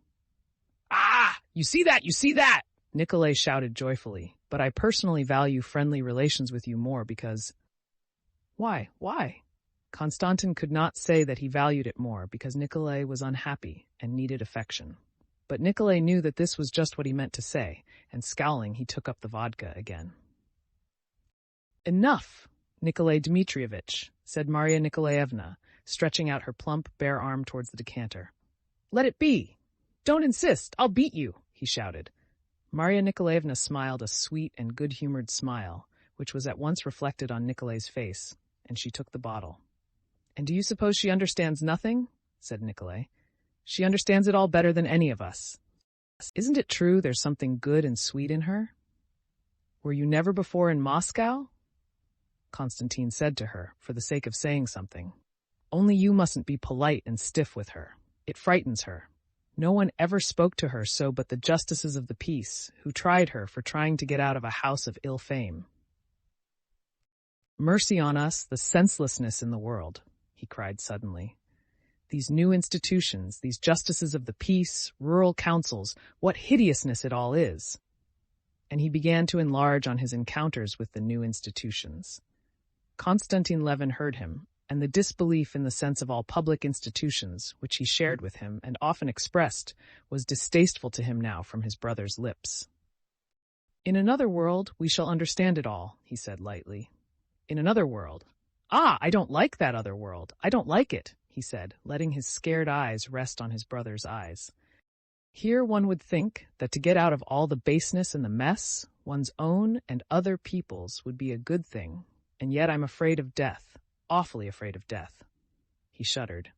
"But do drink something. Would you like some champagne? Or shall we go somewhere? Let's go to the gypsies. Do you know, I have got so fond of the gypsies and Russian songs." His speech had begun to falter, and he passed abruptly from one subject to another. Konstantin, with the help of Masha, persuaded him not to go out anywhere, and got him to bed hopelessly drunk. Masha promised to write to Konstantin in case of need, and to persuade Nikolai Levin to go and stay with his brother. Chapter 26. In the morning, Konstantin Levin left Moscow, and towards evening he reached home. On the journey in the train, he talked to his neighbors about politics and the new railways, and, just as in Moscow, he was overcome by a sense of confusion of ideas, dissatisfaction with himself, shame of something or other. But when he got out at his own station, when he saw his one-eyed coachman Ignat, with the collar of his coat turned up, when, in the dim light reflected by the station fires, he saw his own sledge, his own horses with their tails tied up, in their harness trimmed with rings and tassels, when the coachman Ignat, as he put in his luggage, told him the village news, that the contractor had arrived, and that Pava had calved, he felt that little by little the confusion was clearing up, and the shame and self-dissatisfaction were passing away. He felt this at the mere sight of Ignat and the horses, but when he had put on the sheepskin brought for him, had sat down wrapped up in the sledge, and had driven off pondering on the work that lay before him in the village, and staring at the side horse that had been his saddle horse, past his prime now, but a spirited beast from the dawn, he began to see what had happened to him in quite a different light. He felt himself, and did not want to be anyone else. All he wanted now was to be better than before. In the first place, he resolved that from that day he would give up hoping for any extraordinary happiness, such as marriage must have given him, and consequently he would not so disdain what he really had. Secondly, he would never again let himself give way to low passion. the memory of which had so tortured him when he had been making up his mind to make an offer. Then, remembering his brother Nikolai, he resolved to himself that he would never allow himself to forget him, that he would follow him up and not lose sight of him so as to be ready to help when things should go ill with him. And that would be soon, he felt. Then, too, his brother's talk of communism, which he had treated so lightly at the time, now made him think. He considered a revolution in economic conditions nonsense. But he always felt the injustice of his own abundance in comparison with the poverty of the peasants. And now he determined that so as to feel quite in the right, though he had worked hard and lived by no means luxuriously before, he would now work still harder and would allow himself even less luxury. And all this seemed to him so easy a conquest over himself that he spent the whole drive in the pleasantest daydreams. With a resolute feeling of hope in a new, better life, he reached home before 9 o'clock at night. The snow of the little quadrangle before the house was lit up by a light in the bedroom windows of his old nurse, Agafea Mihailovna, who performed the duties of housekeeper in his house. She was not yet asleep. Kuzma, waked up by her, came sidling sleepily out onto the steps. A setter bitch, Laska, ran out too, almost upsetting Kuzma, and whining, turned round about Levin's knees, jumping up and longing, but not daring, to put her forepaws on his chest. "You're soon back again, sir," said Agafea Mihailovna. "I got tired of it, Agafea Mihailovna. With friends one is well, but at home one is better," he answered, and went into his study. The study was slowly lit up as the candle was brought in. The familiar details came out: the stag's horns, the bookshelves, the looking-glass, the stove with its ventilator, which had long wanted mending, his father's sofa, a large table, on the table an open book, a broken ashtray, a manuscript book with his handwriting. As he saw all this, there came over him for an instant a doubt of the possibility of arranging the new life of which he had been dreaming on the road. All these traces of his life seemed to clutch him, and to say to him, "No, you're not going to get away from us, and you're not going to be different, but you're going to be the same as you've always been, with doubts, everlasting dissatisfaction with yourself, vain efforts to amend, and falls, and everlasting expectation of a happiness which you won't get, and which isn't possible for you." This the thing said to him, but another voice in his heart was telling him that he must not fall under the sway of the past, and that one can do anything with oneself. And hearing that voice, he went into the corner where stood his 2 heavy dumbbells and began brandishing them like a gymnast, trying to restore his confident temper. There was a creak of steps at the door. He hastily put down the dumbbells. The bailiff came in and said everything, thank God, was doing well, but informed him that the buckwheat in the new drying machine had been a little scorched. This piece of news irritated Levin. The new drying machine had been constructed and partly invented by Levin. The bailiff had always been against the drying machine, and now it was with suppressed triumph that he announced that the buckwheat had been scorched. Levin was firmly convinced that if the buckwheat had been scorched, it was only because the precautions had not been taken, for which he had hundreds of times given orders. He was annoyed and reprimanded the bailiff. But there had been an important and joyful event. Pava, his best cow, an expensive beast, bought at a show, had calved. "Kuzma, give me my sheepskin, and you tell them to take a lantern. I'll come and look at her," he said to the bailiff. The cow-house for the more valuable cows was just behind the house. Walking across the yard, passing a snowdrift by the lilac tree, he went into the cow-house. There was the warm, steamy smell of dung when the frozen door was opened, and the cows, astonished at the unfamiliar light of the lantern, stirred on the fresh straw. He caught a glimpse of the broad, smooth, black and piebald back of Hollandka. Berkut the bull was lying down with his ring in his lip, and seemed about to get up, but thought better of it, and only gave 2 snorts as they passed by him. Pava, a perfect beauty, huge as a hippopotamus, with her back turned to them, prevented their seeing the calf, as she sniffed her all over. Levin went into the pen, looked Pava over, and lifted the red and spotted calf onto her long, tottering legs. Pava, uneasy, began lowing, but when Levin put the calf close to her, she was soothed, and, sighing heavily, began licking her with her rough tongue. The calf, fumbling, poked her nose under her mother's udder and stiffened her tail out straight. "Here, bring the light, Fyodor, this way," said Levin, examining the calf. "Like the mother, though the color takes after the father, but that's nothing. Very good. Long and broad in the haunch. Vasily Fedorovitch, isn't she splendid?" he said to the bailiff, quite forgiving him for the buckwheat under the influence of his delight in the calf. "How could she fail to be? Oh, Semyon the contractor came the day after you left. You must settle with him, Konstantin Dmitrievitch," said the bailiff. "I did inform you about the machine." This question was enough to take Levin back to all the details of his work on the estate, which was on a large scale and complicated. He went straight from the cowhouse to the counting house, and after a little conversation with the bailiff and Semyon the contractor, he went back to the house and straight upstairs to the drawing room. Chapter 27. The house was big and old-fashioned, and Levin, though he lived alone, had the whole house heated and used.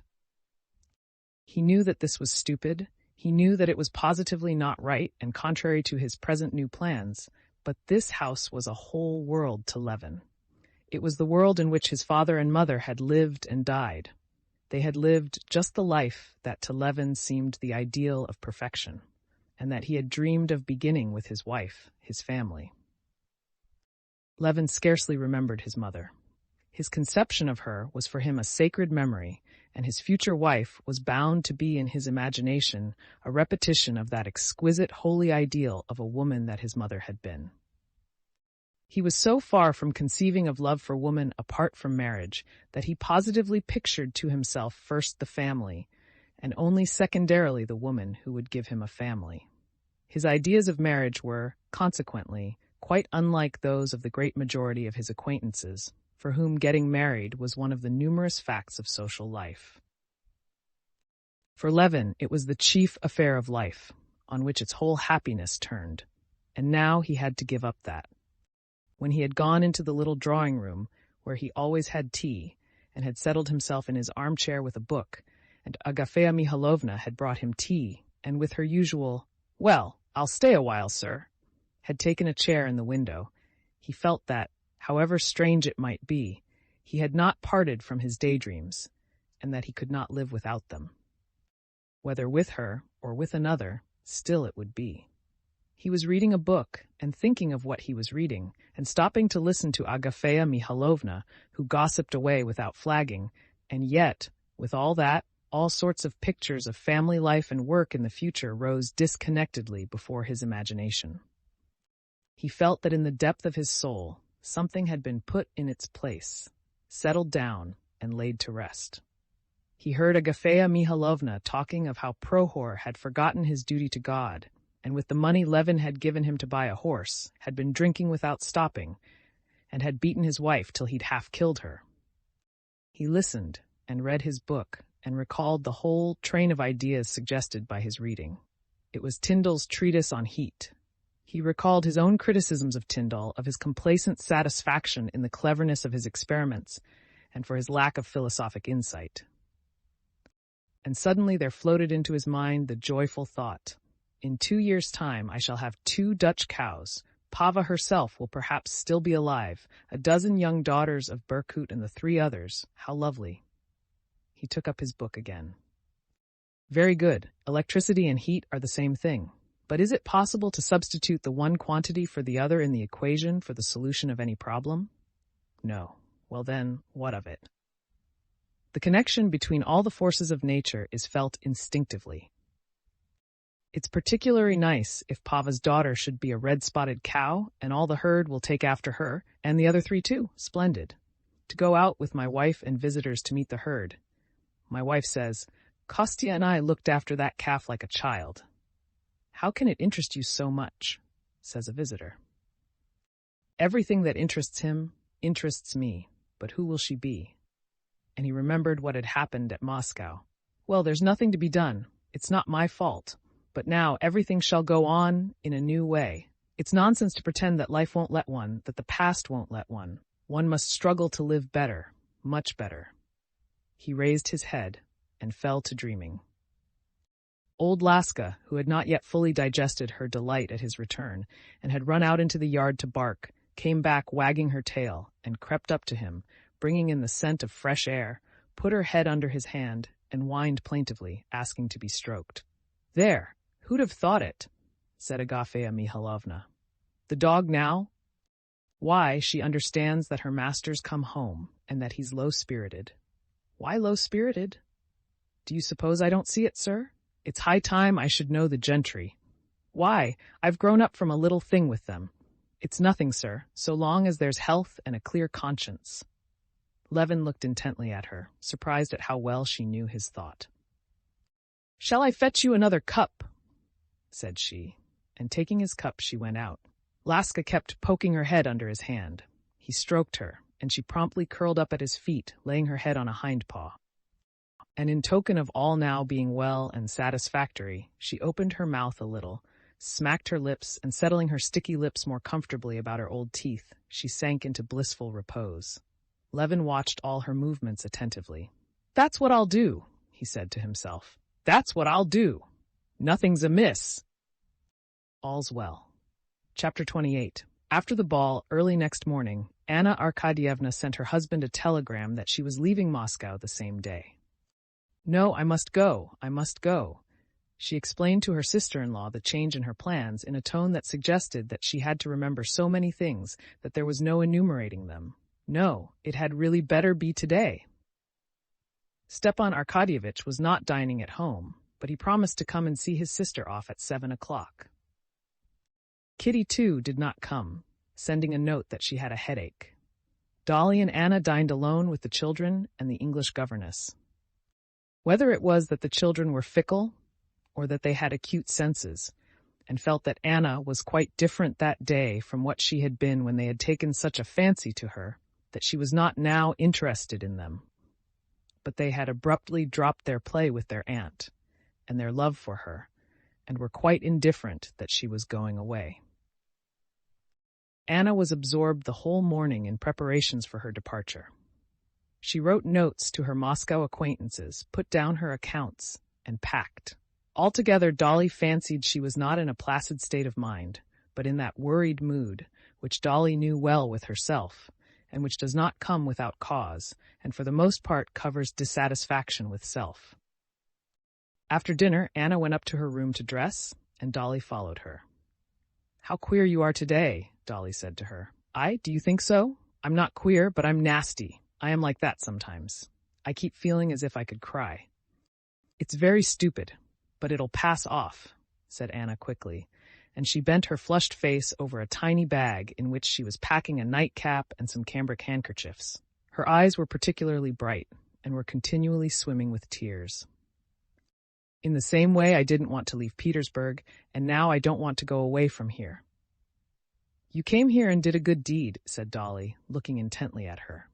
Anna looked at her with eyes wet with tears. "Don't say that, Dolly. I've done nothing, and could do nothing. I often wonder why people are all in league to spoil me. What have I done, and what could I do? In your heart there was found love enough to forgive. If it had not been for you, God knows what would have happened." "How happy you are, Anna," said Dolly. "Everything is clear and good in your heart. Every heart has its own skeletons, as the English say. You have no sort of skeleton, have you? Everything is so clear in you." "I have," said Anna suddenly, and unexpectedly after her tears, a sly, ironical smile curved her lips. "Come, he's amusing anyway, your skeleton, and not depressing," said Dolly, smiling. "No, he's depressing. Do you know why I'm going today instead of tomorrow?" "It's a confession that weighs on me. I want to make it to you," said Anna, letting herself drop definitely into an armchair and looking straight into Dolly's face. And to her surprise, Dolly saw that Anna was blushing up to her ears, up to the curly black ringlets on her neck. "Yes," Anna went on. "Do you know why Kitty didn't come to dinner? She's jealous of me. I have spoiled. I've been the cause of that ball being a torture to her instead of a pleasure. But truly, truly, it's not my fault. Or only my fault a little bit," she said, daintily drawling the words, "a little bit." "Oh, how like Stiva you said that," said Dolly, laughing. Anna was hurt. Oh no, I'm not Stiva," she said, knitting her brows. That's why I'm telling you. Just because I could never let myself doubt myself for an instant, said Anna. But at the very moment she was uttering the words, she felt that they were not true. She was not merely doubting herself, she felt emotion at the thought of Vronsky, and was going away sooner than she had meant, simply to avoid meeting him. Yes, Stiva told me you danced the mazurka with him, and that he... You can't imagine how absurdly it all came about. I only meant to be matchmaking, and all at once it turned out quite differently, possibly against my own will. She crimsoned and stopped. Oh, they feel it directly? Said Dolly. But I should be in despair if there were anything serious in it on his side, Anna interrupted her. And I am certain it will all be forgotten, and Kitty will leave off hating me. All the same, Anna, to tell you the truth, I'm not very anxious for this marriage for Kitty. And it's better it should come to nothing if he, Vronsky, is capable of falling in love with you in a single day. Oh, heavens, that would be too silly, said Anna, and again a deep flush of pleasure came out on her face when she heard the idea that absorbed her put into words. And so here I am going away, having made an enemy of Kitty, whom I liked so much. Ah, how sweet she is! But you'll make it right, Dolly, eh? Dolly could scarcely suppress a smile. She loved Anna, but she enjoyed seeing that she too had her weaknesses. An enemy? That can't be.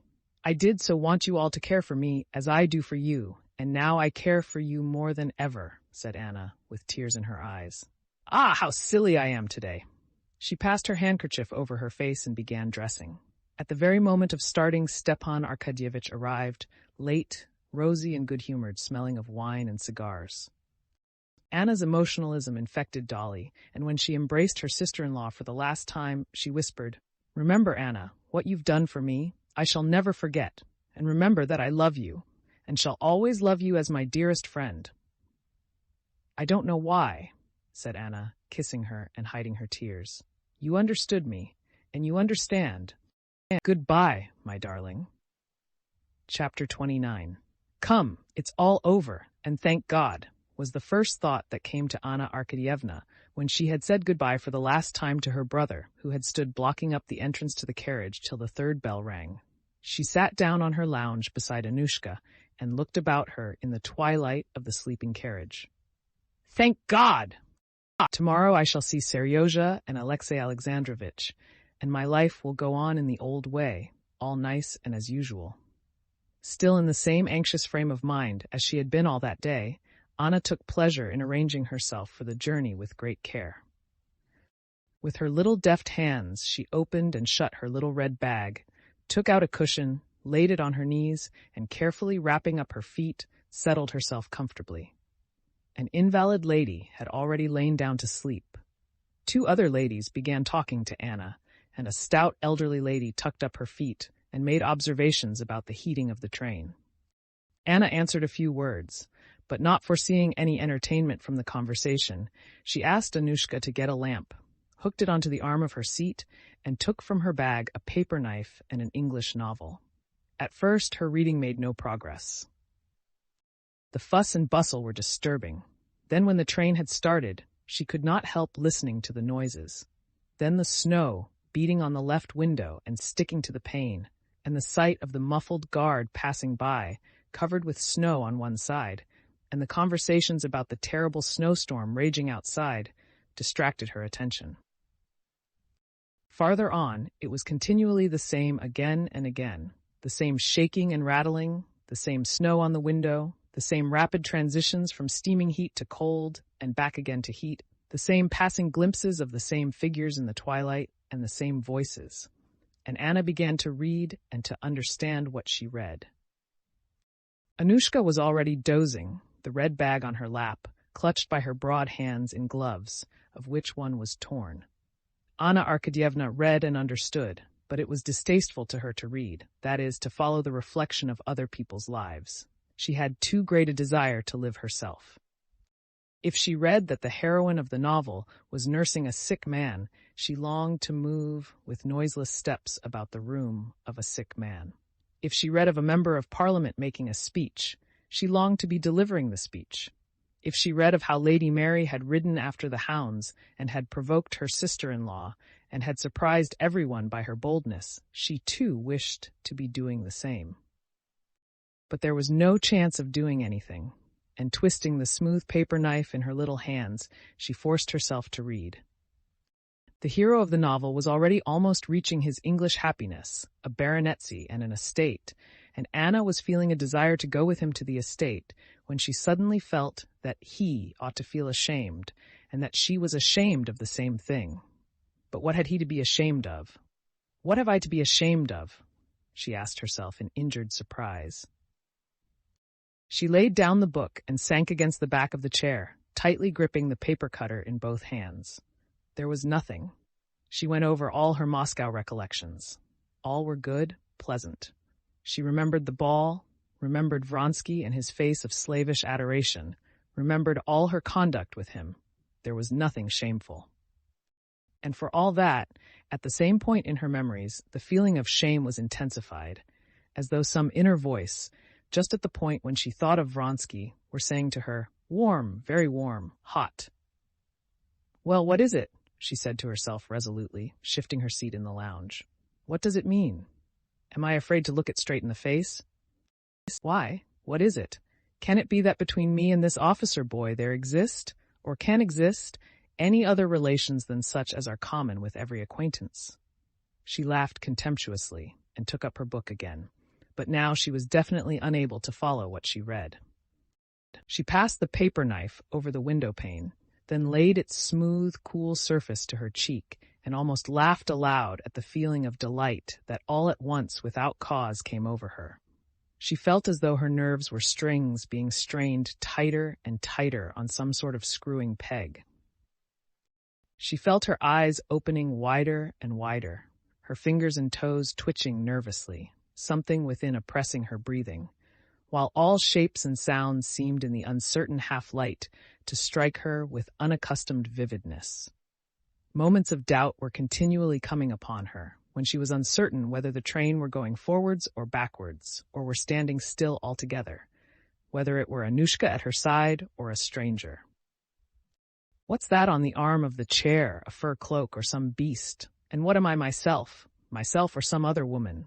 She was afraid of giving way to this delirium, but something drew her towards it, and she could yield to it or resist it at will.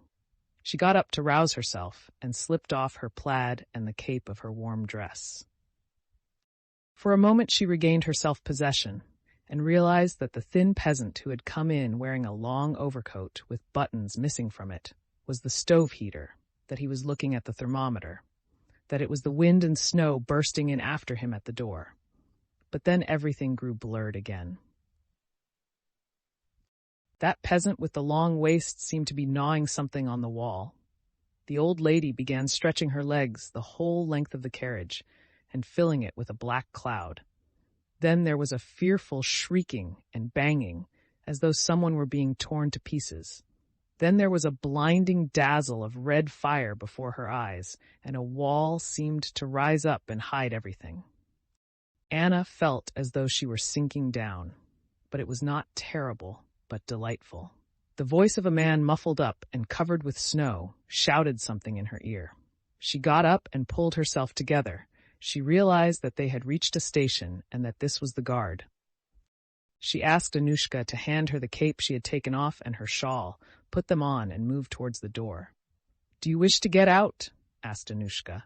"Yes, I want a little air. It's very hot in here." And she opened the door. The driving snow and the wind rushed to meet her and struggled with her over the door. But she enjoyed the struggle. She opened the door and went out. The wind seemed as though lying in wait for her. With gleeful whistle, it tried to snatch her up and bear her off, but she clung to the cold doorpost and, holding her skirt, got down onto the platform and under the shelter of the carriages. The wind had been powerful on the steps, but on the platform, under the lee of the carriages, there was a lull. With enjoyment, she drew deep breaths of the frozen, snowy air, and standing near the carriage, looked about the platform and the lighted station. Chapter 30. The raging tempest rushed whistling between the wheels of the carriages, about the scaffolding, and round the corner of the station. The carriages, posts, people, everything that was to be seen was covered with snow on one side, and was getting more and more thickly covered. For a moment there would come a lull in the storm, but then it would swoop down again, with such onslaughts that it seemed impossible to stand against it. Meanwhile men ran to and fro, talking merrily together, their steps crackling on the platform as they continually opened and closed the big doors. The bent shadow of a man glided by at her feet, and she heard sounds of a hammer upon iron. "Hand over that telegram," came an angry voice out of the stormy darkness on the other side. "This way, no." 28. Several different voices shouted again, and muffled figures ran by covered with snow. 2 gentlemen with lighted cigarettes passed by her. She drew one more deep breath of the fresh air, and had just put her hand out of her muff to take hold of the doorpost and get back into the carriage, when another man in a military overcoat, quite close beside her, stepped between her and the flickering light of the lamp-post. She looked round, and the same instant recognized Vronsky's face. Putting his hand to the peak of his cap, he bowed to her and asked, was there anything she wanted? Could he be of any service to her? She gazed rather a long while at him without answering, and, in spite of the shadow in which he was standing, she saw, or fancied she saw, both the expression of his face and his eyes. It was again that expression of reverential ecstasy which had so worked upon her the day before. More than once she had told herself during the past few days, and again only a few moments before, that Vronsky was for her only one of the hundreds of young men, forever exactly the same, that are met everywhere, that she would never allow herself to bestow a thought upon him. But now, at the first instant of meeting him, she was seized by a feeling of joyful pride. She had no need to ask why he had come. She knew as certainly as if he had told her that he was here to be where she was. "I didn't know you were going." "What are you coming for?" she said, letting fall the hand with which she had grasped the doorpost. An irrepressible delight and eagerness shone in her face. "What am I coming for?" he repeated, looking straight into her eyes. "You know that I have come to be where you are," he said. "I can't help it." At that moment, the wind, as it were, surmounting all obstacles, sent the snow flying from the carriage roofs, and clanked some sheet of iron it had torn off, while the hoarse whistle of the engine roared in front, plaintively and gloomily. All the awfulness of the storm seemed to her more splendid now. He had said what her soul longed to hear, though she feared it with her reason. She made no answer, and in her face he saw conflict. "Forgive me if you dislike what I said," he said humbly. He had spoken courteously, deferentially, yet so firmly, so stubbornly, that for a long while she could make no answer. "It's wrong, what you say, and I beg you, if you're a good man, to forget what you've said, as I forget it," she said at last. "Not one word, not one gesture of yours could I, ever forget." "Enough, enough," she cried, trying assiduously to give a stern expression to her face, into which he was gazing greedily. And clutching at the cold doorpost, she clambered up the steps and got rapidly into the corridor of the carriage.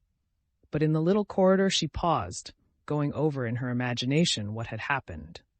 Though she could not recall her own words or his, she realized instinctively that the momentary conversation had brought them fearfully closer, and she was panic-stricken and blissful at it.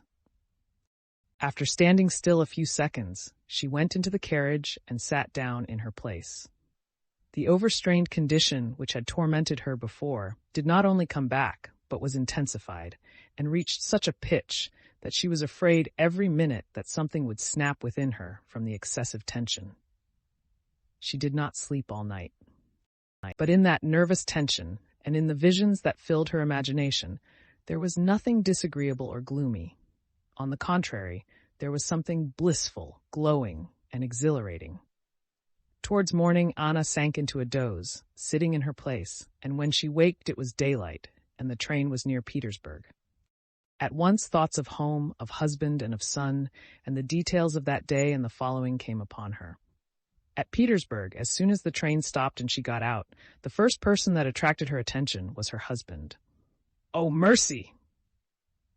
Why do his ears look like that?" she thought, looking at his frigid and imposing figure, and especially the ears that struck her at the moment as propping up the brim of his round hat.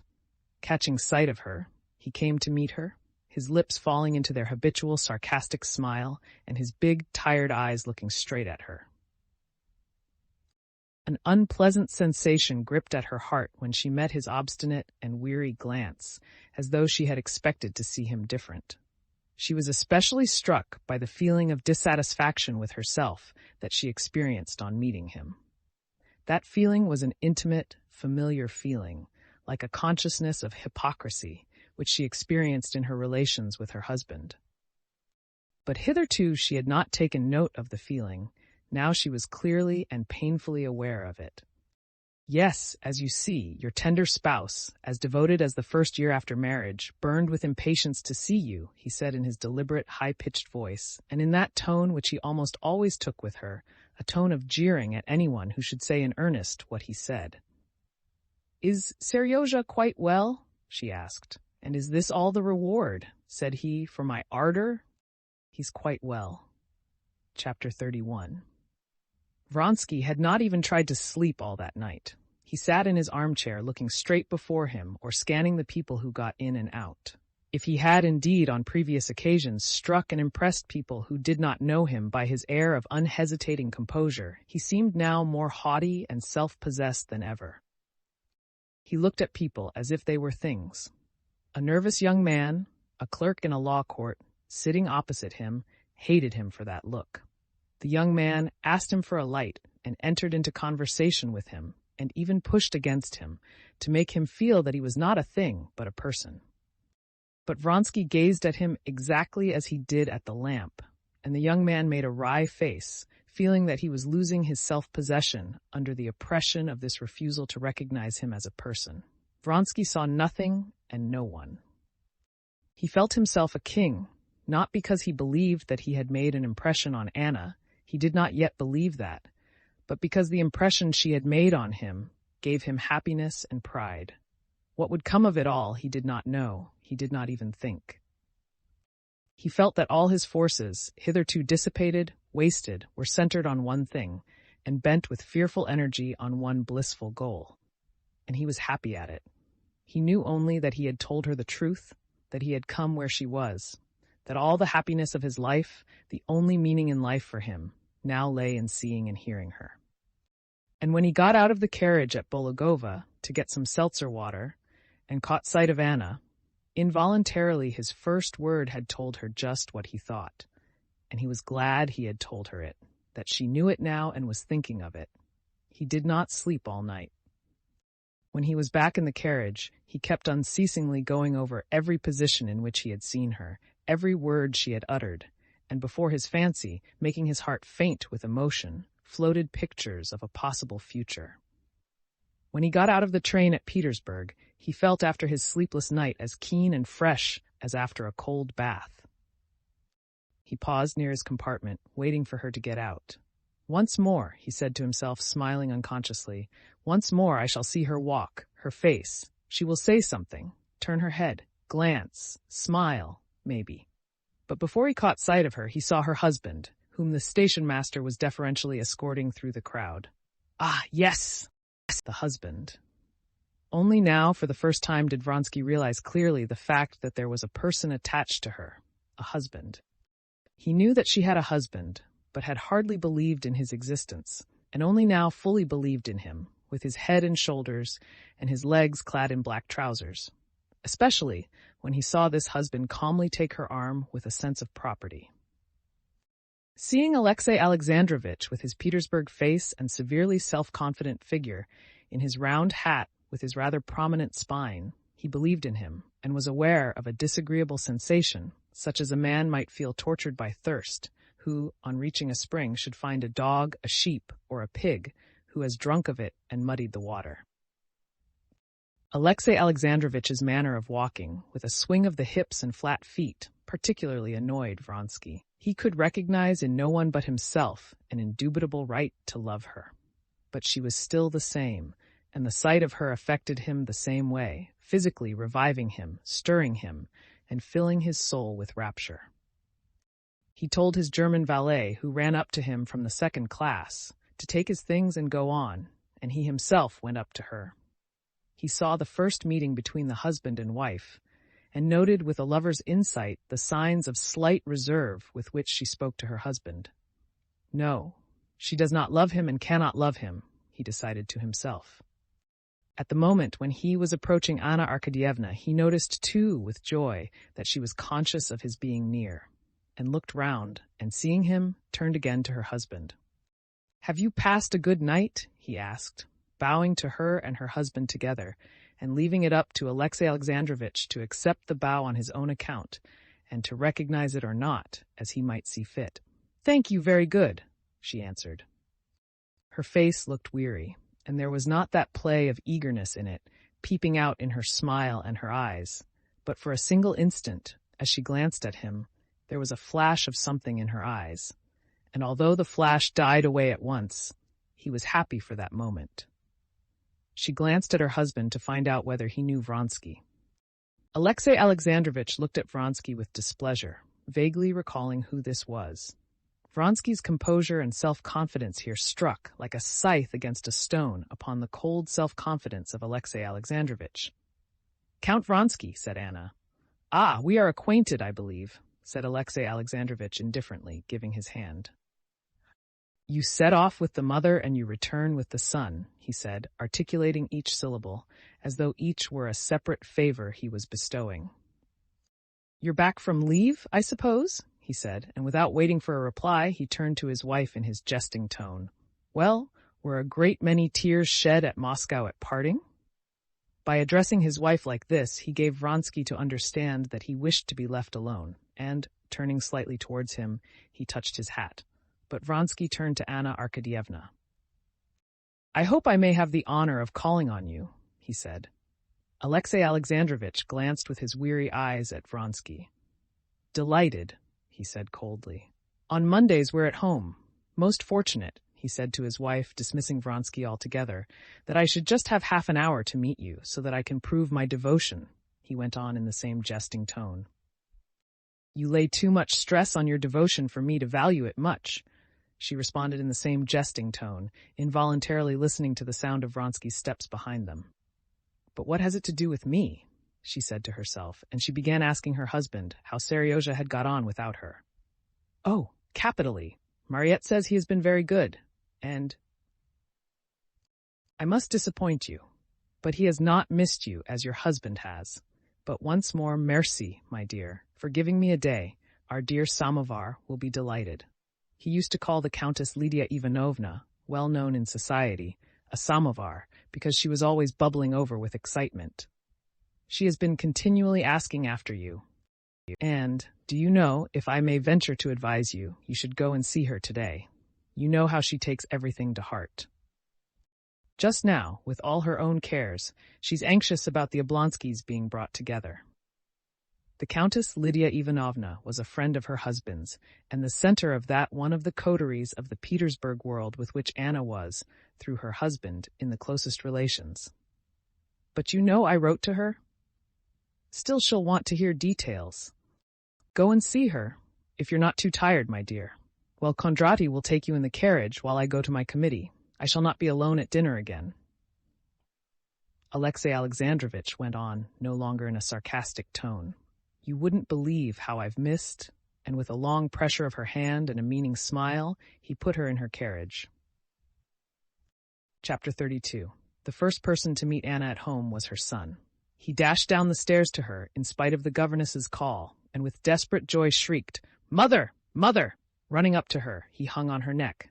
"I told you it was Mother," he shouted to the governess. "I knew," and her son, like her husband, aroused in Anna a feeling akin to disappointment.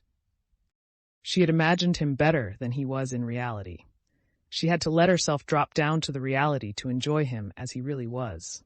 But even as he was charming, with his fair curls, his blue eyes, and his plump, graceful little legs in tightly pulled-up stockings. Anna experienced almost physical pleasure in the sensation of his nearness and his caresses and moral soothing when she met his simple, confiding, and loving glance and heard his naive questions. Anna took out the presents Dolly's children had sent him and told her son what sort of little girl was Tanya at Moscow and how Tanya could read and even taught the other children. "Why, am I not so nice as she?" asked Seryozha. "To me, you're nicer than anyone in the world." "I know that," said Seryozha, smiling. Anna had not had time to drink her coffee when the Countess Lydia Ivanovna was announced. The Countess Lydia Ivanovna was a tall, stout woman with an unhealthily sallow face and splendid, pensive black eyes.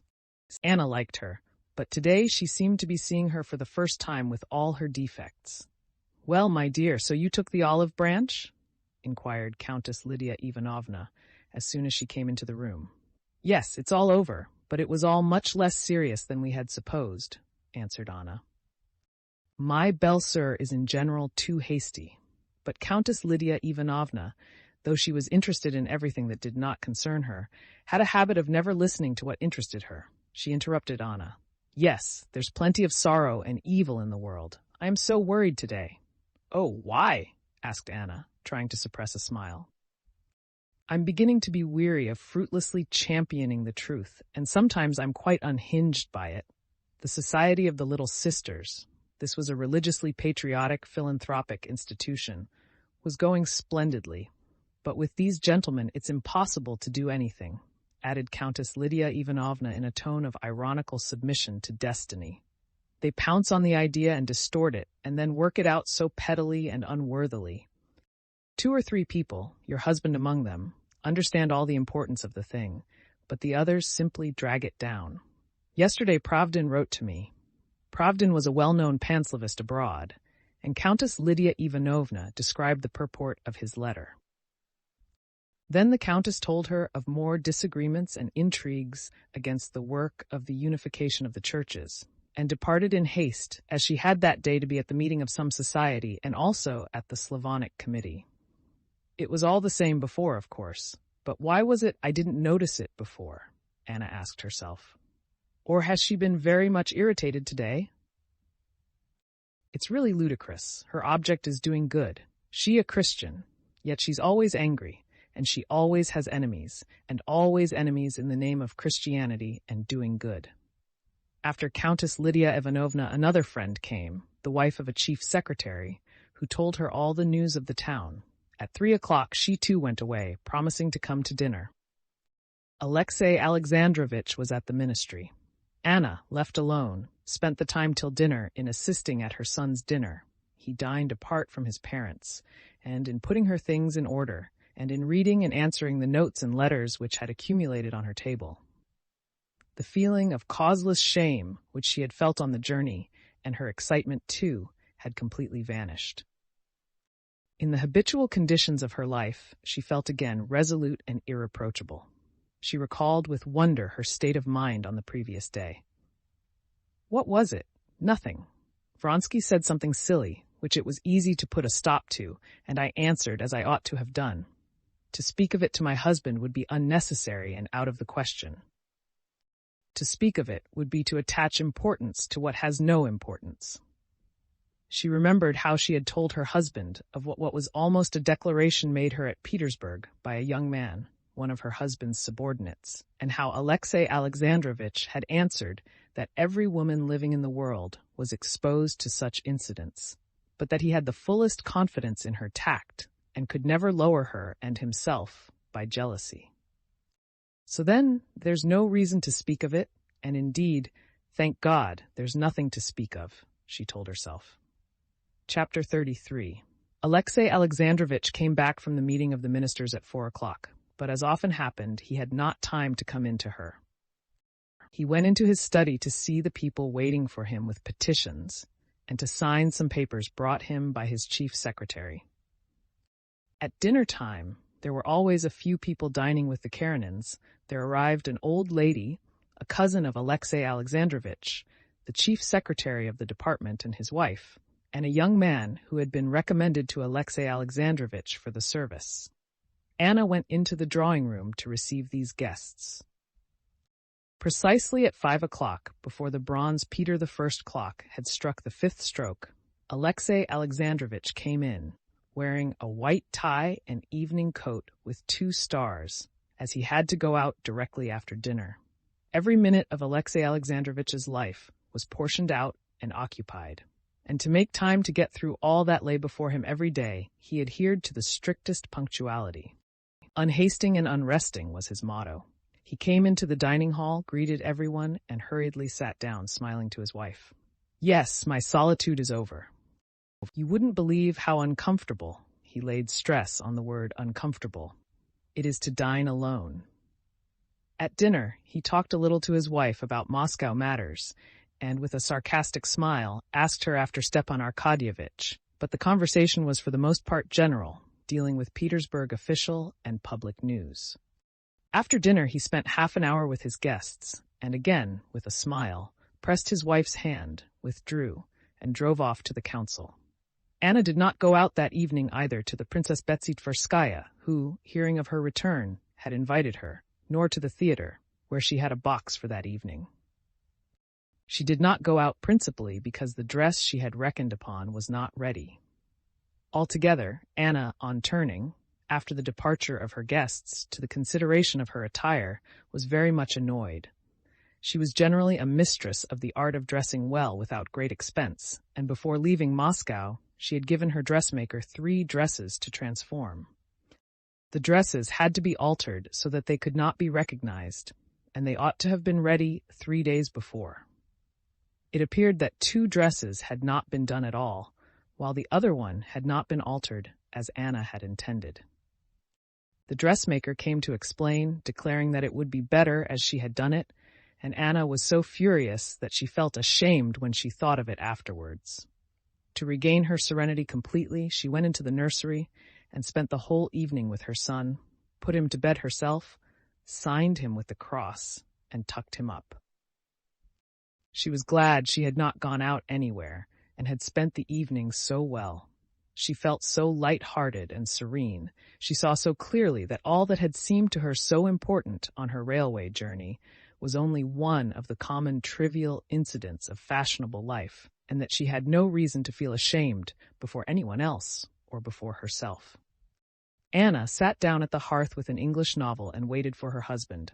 Exactly at 9:30 she heard his ring, and he came into the room. "Here you are at last," she observed, holding out her hand to him. He kissed her hand and sat down beside her. "Altogether, then, I see your visit was a success," he said to her. "Oh, yes," she said, and she began telling him about everything from the beginning, her journey with Countess Vronskaya, her arrival, the accident at the station.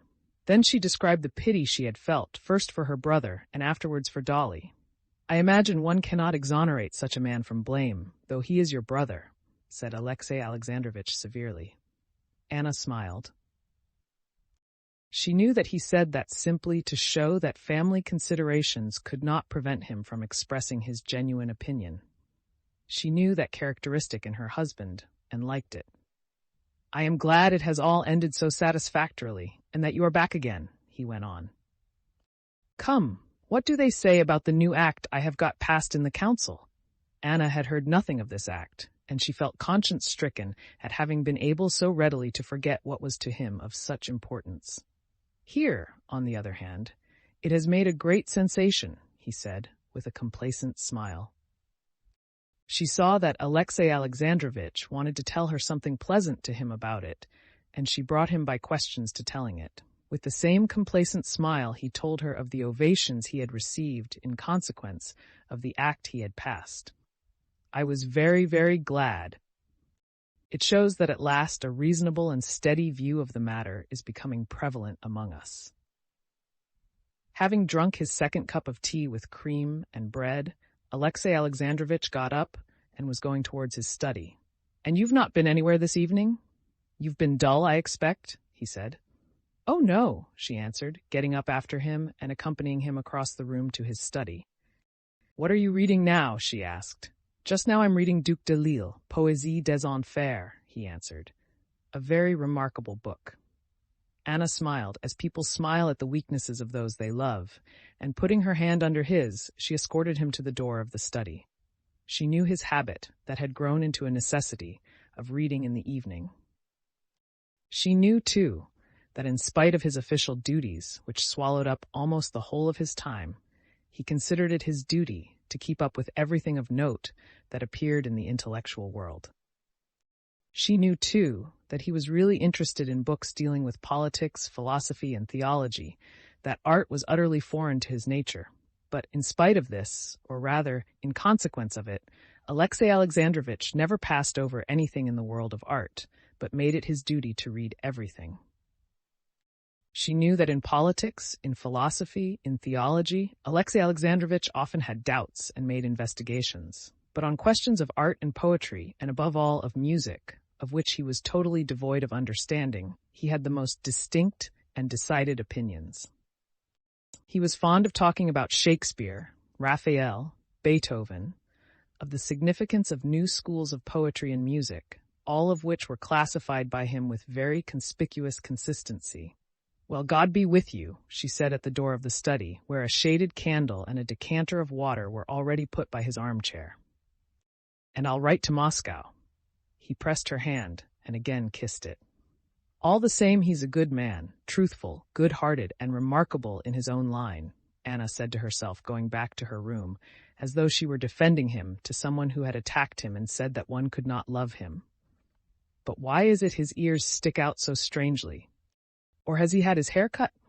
Precisely at 12 o'clock, when Anna was still sitting at her writing table, finishing a letter to Dolly, she heard the sound of measured steps in slippers, and Alexey Alexandrovitch, freshly washed and combed, with a book under his arm, came in to her.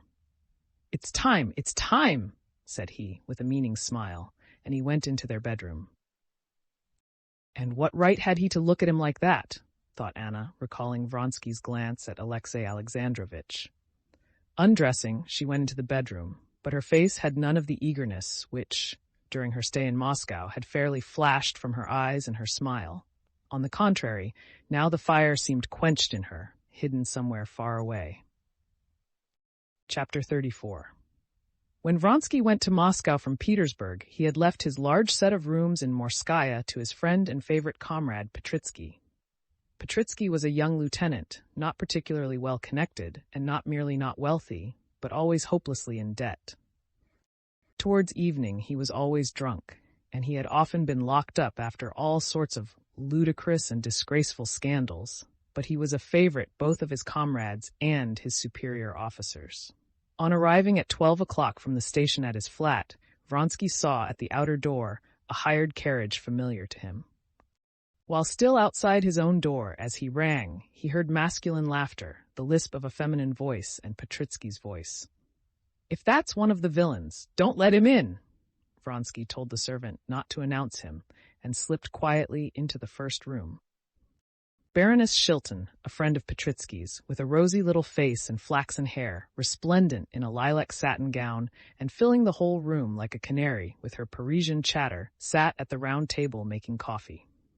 Petritsky, in his overcoat, and the cavalry captain Kamerovsky, in full uniform, probably just come from duty, were sitting each side of her. "Bravo!" "Vronsky!" shouted Petritsky, jumping up, scraping his chair. "Our host himself! Baroness, some coffee for him out of the new coffee pot. Why, we didn't expect you. Hope you're satisfied with the ornament of your study," he said, indicating the Baroness. "You know each other, of course?" "I should think so," said Vronsky, with a bright smile, pressing the Baroness's little hand. "What next?" "I'm an old friend." "You're home after a journey," said the Baroness, "so I'm flying. Oh, I'll be off this minute if I'm in the way." "You're home wherever you are, Baroness," said Vronsky. "How do you do, Kamerovsky?" he added, coldly shaking hands with Kamerovsky. "There, you never know how to say such pretty things," said the Baroness, turning to Petritsky. "No, what's that for?" "After dinner I say things quite as good." "After dinner there's no credit in them? Well then, I'll make you some coffee, so go and wash and get ready," said the Baroness, sitting down again and anxiously turning the screw in the new coffee pot. "Pierre, give me the coffee," she said, addressing Petritsky, whom she called Pierre as a contraction of his surname, making no secret of her relations with him. "I'll put it in." "You'll spoil it." "No, I won't spoil it." "Well, and your wife," said the Baroness suddenly, interrupting Vronsky's conversation with his comrade. "We've been marrying you here. Have you brought your wife?" "No, Baroness. I was born a Bohemian, and a Bohemian I shall die." So much the better, so much the better. Shake hands on it." And the Baroness, detaining Vronsky, began telling him, with many jokes, about her last new plans of life, asking his advice. "He persists in refusing to give me a divorce. Well, what am I to do?" He was her husband. "Now I want to begin a suit against him. What do you advise?" "Kamerovsky, look after the coffee. It's boiling over. You see, I'm engrossed with business. I want a lawsuit because I must have my property. Do you understand the folly of it, that on the pretext of my being unfaithful to him," she said contemptuously, "he wants to get the benefit of my fortune?" Vronsky heard with her this light-hearted prattle of a pretty woman, agreed with her, gave her half-joking counsel, and altogether dropped at once into the tone habitual to him in talking to such women. In his Petersburg world, all people were divided into utterly opposed classes. 1. The lower class, vulgar, stupid, and, above all, ridiculous people, who believe that one husband ought to live with the one wife whom he has lawfully married, that a girl should be innocent, a woman modest, and a man manly, self-controlled, and strong, that one ought to bring up one's children, earn one's bread, and pay one's debts, and various similar absurdities. This was the class of old-fashioned and ridiculous people. But there was another class of people, the real people. To this class they all belonged, and in it the great thing was to be elegant, generous, plucky, gay, to abandon oneself without a blush to every passion, and to laugh at everything else. For the first moment only, Vronsky was startled after the impression of a quite different world that he had brought with him from Moscow. But immediately, as though slipping his feet into old slippers, he dropped back into the light-hearted, pleasant world he had always lived in. The coffee was never really made, but spluttered over everyone and boiled away, doing just what was required of it. That is, providing much cause for much noise and laughter, and spoiling a costly rug and the Baroness's gown. "Well now, goodbye, or you'll never get washed, and I shall have on my conscience the worst sin a gentleman can commit." "So you would advise a knife to his throat?" "To be sure, and manage that your hand may not be far from his lips. He'll kiss your hand, and all will end satisfactorily," answered Vronsky. "So at the Francais," and with a rustle of her skirts she vanished. Kamerovsky got up too, and Vronsky, not waiting for him to go, shook hands and went off to his dressing-room. While he was washing, Petritsky described to him in brief outlines his position, as far as it had changed since Vronsky had left Petersburg. No money at all. His father said he wouldn't give him any and pay his debts. His tailor was trying to get him locked up, and another fellow, too, was threatening to get him locked up. The colonel of the regiment had announced that if these scandals did not cease, he would have to leave. As for the Baroness, he was sick to death of her, especially since she'd taken to offering continually to lend him money. But he had found a girl. He'd show her to Vronsky, a marvel, exquisite, in the strict Oriental style, genre of the slave Rebecca, don't you know? He'd had a row, too, with Berkoshoff, and was going to send seconds to him, but of course it would come to nothing. Altogether, everything was supremely amusing and jolly. And, not letting his comrade enter into further details of his position, Petritsky proceeded to tell him all the interesting news. As he listened to Petritsky's familiar stories in the familiar setting of the rooms he had spent the last 3 years in, Vronsky felt a delightful sense of coming back to the careless Petersburg life that he was used to. "Impossible!" he cried, letting down the pedal of the washing basin in which he had been sousing his healthy red neck. "Impossible!" he cried, at the news that Laura had flung over Ferdinghoff and had made up to Miliv. "And is he as stupid and pleased as ever? Well, and how's Buzulikov?" "Oh, there is a tale about Buzulikov. Simply lovely," cried Petritsky.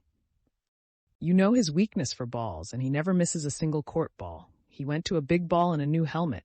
Have you seen the new helmets? Very nice, lighter. Well, so he's standing. No, I say, do listen."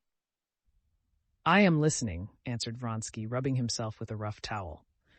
Up comes the Grand Duchess with some ambassador or other, and, as ill luck would have it, she begins talking to him about the new helmets. The Grand Duchess positively wanted to show the new helmet to the ambassador. They see our friend standing there. Petritsky mimicked how he was standing with the helmet. The Grand Duchess asked him to give her the helmet. He doesn't give it to her. What do you think of that? Well, everyone's winking at him, nodding, frowning. Give it to her, do. He doesn't give it to her. He's mute as a fish. Only picture it. Well, what's his name, whatever he was, tries to take the helmet from him. He won't give it up. He pulls it from him and hands it to the Grand Duchess. Here, Your Highness, says he, is the new helmet. She turned the helmet the other side up, and, just picture it, plop went a pear and sweetmeats out of it, 2 pounds of sweetmeats. He'd been storing them up, the darling. Vronsky burst into roars of laughter. And long afterwards, when he was talking of other things, he broke out into his healthy laugh, showing his strong, close rows of teeth when he thought of the helmet. Having heard all the news, Vronsky, with the assistance of his valet, got into his uniform and went off to report himself. He intended, when he had done that, to drive to his brother's and to Betsy's, and to pay several visits with a view to beginning to go into that society where he might meet Madame Karenina. As he always did in Petersburg, he left home not meaning to return till late at night. Part 2.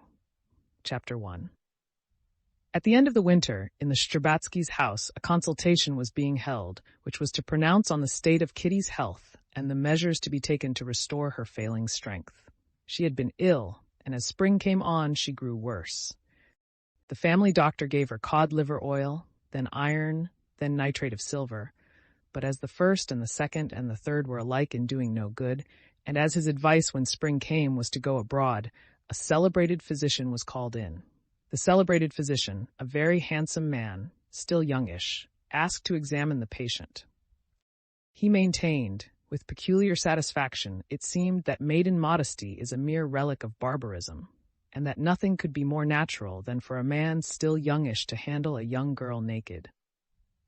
He thought it natural because he did it every day, and felt and thought, as it seemed to him, no harm as he did it.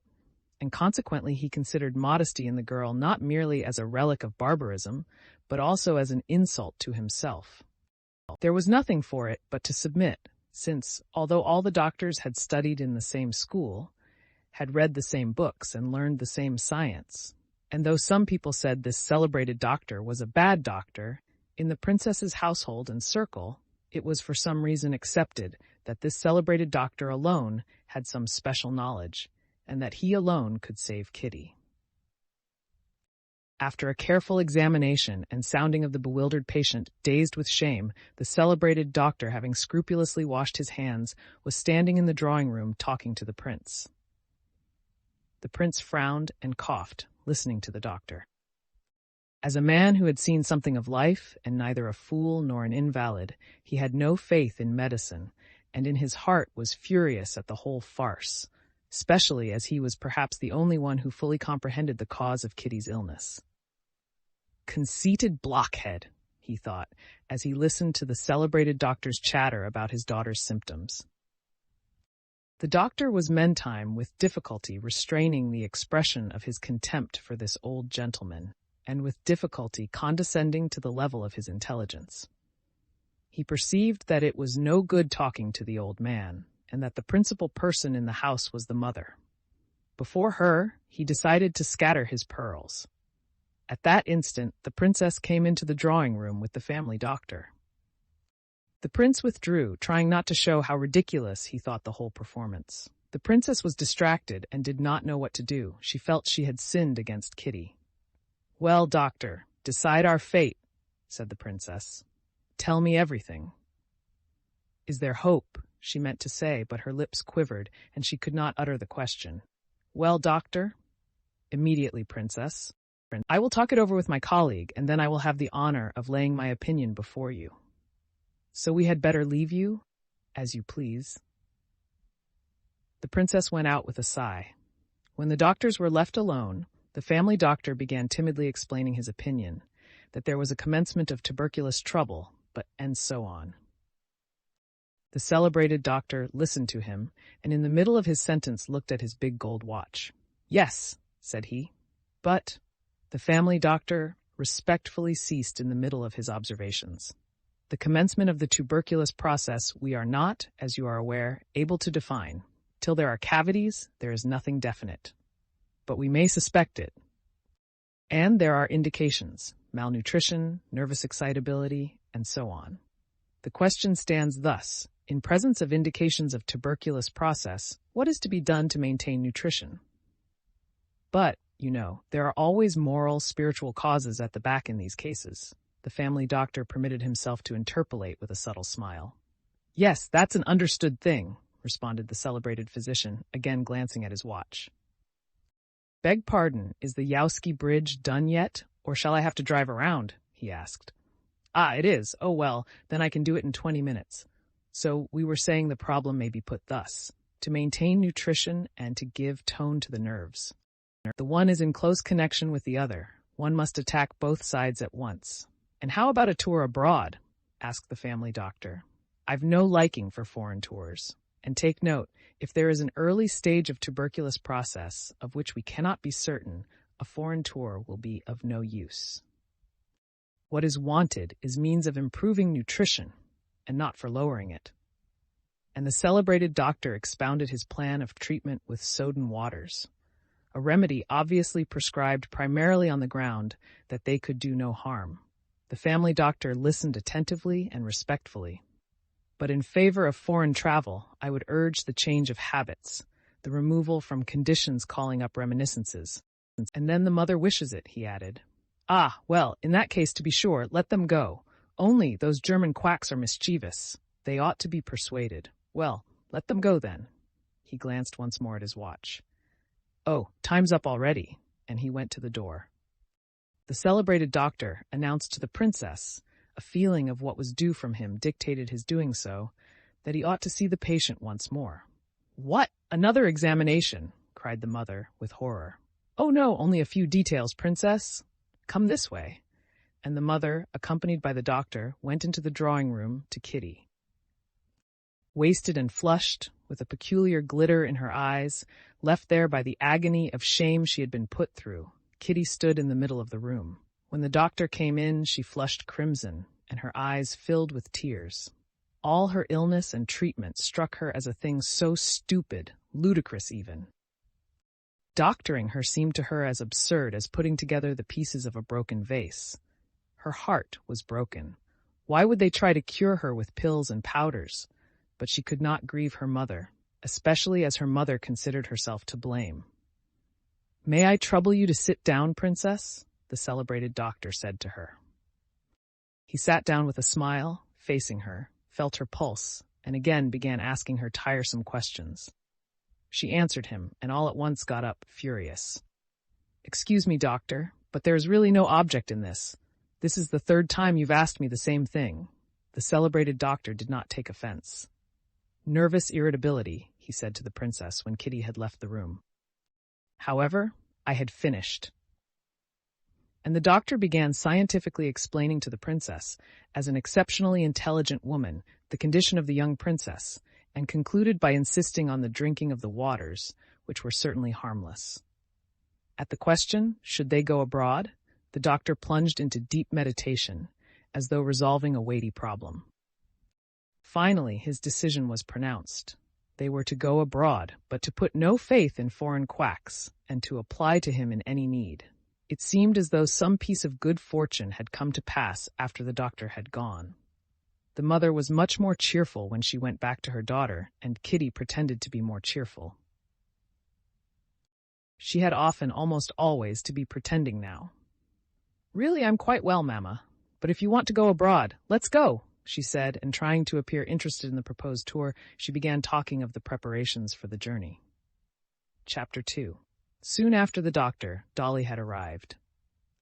She knew that there was to be a consultation that day, and though she was only just up after her confinement, she had another baby, a little girl, born at the end of the winter. Though she had trouble and anxiety enough of her own, she had left her tiny baby and a sick child to come and hear Kitty's fate, which was to be decided that day. Well, she said, coming into the drawing-room without taking off her hat. You're all in good spirits? Good news, then? They tried to tell her what the doctor had said, but it appeared that though the doctor had talked distinctly enough and at great length, it was utterly impossible to report what he had said. The only point of interest was that it was settled they should go abroad. Dolly could not help sighing. Her dearest friend, her sister, was going away, and her life was not a cheerful one. Her relations with Stepan Arkadyevitch after their reconciliation had become humiliating. The union Anna had cemented turned out to be of no solid character, and family harmony was breaking down again at the same point. There had been nothing definite, but Stepan Arkadyevitch was hardly ever at home. Money, too, was hardly ever forthcoming, and Dolly was continually tortured by suspicions of infidelity, which she tried to dismiss, dreading the agonies of jealousy she had been through already. The first onslaught of jealousy, once lived through, could never come back again, and even the discovery of infidelities could never now affect her as it had the first time. Such a discovery now would only mean breaking up family habits, and she let herself be deceived, despising him, and still more herself, for the weakness. Besides this, the care of her large family was a constant worry to her. First, the nursing of her young baby did not go well. Then the nurse had gone away. Now one of the children had fallen ill. "Well, how are all of you?" asked her mother. "Ah, Mama, we have plenty of troubles of our own. Lily is ill, and I'm afraid it's scarlatina. I have come here now to hear about Kitty, and then I shall shut myself up entirely, if, God forbid, it should be scarlatina." The old prince, too, had come in from his study after the doctor's departure, and after presenting his cheek to Dolly and saying a few words to her, he turned to his wife. "How have you settled it? You're going?" "Well, and what do you mean to do with me?" "I suppose you had better stay here, Alexander," said his wife. "That's as you like." "Mamma, why shouldn't father come with us?" said Kitty. "It would be nicer for him and for us, too." The old prince got up and stroked Kitty's hair. She lifted her head and looked at him with a forced smile.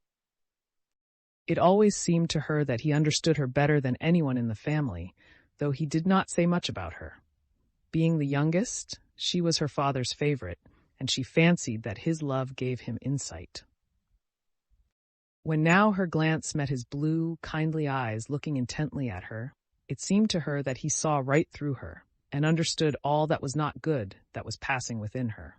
Reddening, she stretched out towards him, expecting a kiss, but he only patted her hair and said, "These stupid chignons. There's no getting at the real daughter. One simply strokes the bristles of dead women." "Well, Dolinka," he turned to his elder daughter, "what's your young buck about, hey?" "Nothing, father," answered Dolly, understanding that her husband was meant. "He's always out. I scarcely ever see him," she could not resist adding with a sarcastic smile. "Why, hasn't he gone into the country yet, to see about selling that forest?" "No, he's still getting ready for the journey." "Oh, that's it," said the prince. "And so am I to be getting ready for a journey too?" "At your service," he said to his wife, sitting down.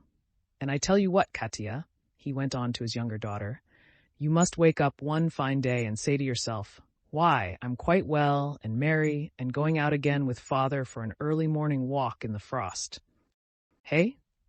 What her father said seemed simple enough, yet at these words Kitty became confused and overcome like a detected criminal. "Yes, he sees it all, he understands it all, and in these words he's telling me that though I'm ashamed, I must get over my shame." She could not pluck up spirit to make any answer. She tried to begin, and all at once burst into tears and rushed out of the room. "See what comes of your jokes!" The princess pounced down on her husband. "You're always—" She began a string of reproaches. The prince listened to the princess's scolding rather a long while without speaking, but his face was more and more frowning. "She's so much to be pitied, poor child, so much to be pitied, and you don't feel how it hurts her to hear the slightest reference to the cause of it. Ah, to be so mistaken in people," said the princess, and by the change in her tone, both Dolly and the prince knew she was speaking of Vronsky. "I don't know why there aren't laws against such base, dishonorable people." "Ah, I can't bear to hear you," said the prince gloomily, getting up from his low chair and seeming anxious to get away, yet stopping in the doorway. "There are laws, madam, and since you've challenged me to it, I'll tell you who's to blame for it all. You and nobody else." Yeah, laws against such young gallants there have always been, and there still are. Yes, if there has been nothing that ought not to have been, old as I am, I'd have called him out to the barrier, the young dandy. Yes, and now you physic her and call in these quacks. The prince apparently had plenty more to say, but as soon as the princess heard his tone, she subsided at once and became penitent, as she always did on serious occasions. Alexander, Alexander, she whispered, moving to him and beginning to weep. As soon as she began to cry, the prince too calmed down. He went up to her. There, that's enough, that's enough. You're wretched too, I know. It can't be helped. There's no great harm done. God is merciful. Thanks, he said, not knowing what he was saying, as he responded to the tearful kiss of the princess that he felt on his hand. And the prince went out of the room. Before this, as soon as Kitty went out of the room in tears, Dolly, with her motherly family instincts, had promptly perceived that here a woman's work lay before her, and she prepared to do it. She took off her hat and, morally speaking, tucked up her sleeves and prepared for action. While her mother was attacking her father, she tried to restrain her mother, so far as filial reverence would allow. During the prince's outburst, she was silent. She felt ashamed for her mother, and tender towards her father for so quickly being kind again. But when her father left them, she made ready for what was the chief thing needful, to go to Kitty and console her. I'd been meaning to tell you something for a long while, Mamma. Did you know that Levin meant to make Kitty an offer when he was here the last time? He told Stiva so. Well, what then? I don't understand. So did Kitty perhaps refuse him? She didn't tell you so? No, she has said nothing to me either of one or the other. She's too proud. But I know it's all on account of the other. Yes, but suppose she has refused Levin, and she wouldn't have refused him if it hadn't been for the other, I know. And then he has deceived her so horribly. It was too terrible for the princess to think how she had sinned against her daughter, and she broke out angrily. Oh, I really don't understand. Nowadays, they will all go their own way, and mothers haven't a word to say in anything, and then, Mamma, I'll go up to her. Well, do. Did I tell you not to? Said her mother. Chapter 3. When she went into Kitty's little room, a pretty pink little room, full of knickknacks in vieux sacs, as fresh and pink and white and gay as Kitty herself had been 2 months ago, Dolly remembered how they had decorated the room the year before together, with what love and gaiety. Her heart turned cold when she saw Kitty sitting on a low chair near the door, her eyes fixed immovably on a corner of the rug. Kitty glanced at her sister, and the cold, rather ill-tempered expression of her face did not change. I'm just going now, and I shall have to keep in, and you won't be able to come to see me, said Dolly, sitting down beside her. I want to talk to you. What about? Kitty asked swiftly, lifting her head in dismay. What should it be but your trouble? I have no trouble. Nonsense, Kitty. Do you suppose I could help knowing? I know all about it. And believe me, it's of so little consequence. We've all been through it. Kitty did not speak, and her face had a stern expression. He's not worth your grieving over him, pursued Darya Alexandrovna, coming straight to the point. No, because he has treated me with contempt, said Kitty, in a breaking voice. Don't talk of it. Please, don't talk of it. But who can have told you so? No one has said that. I'm certain he was in love with you, and would still be in love with you if it hadn't. Oh, the most awful thing of all for me is this sympathizing, shrieked Kitty, suddenly flying into a passion.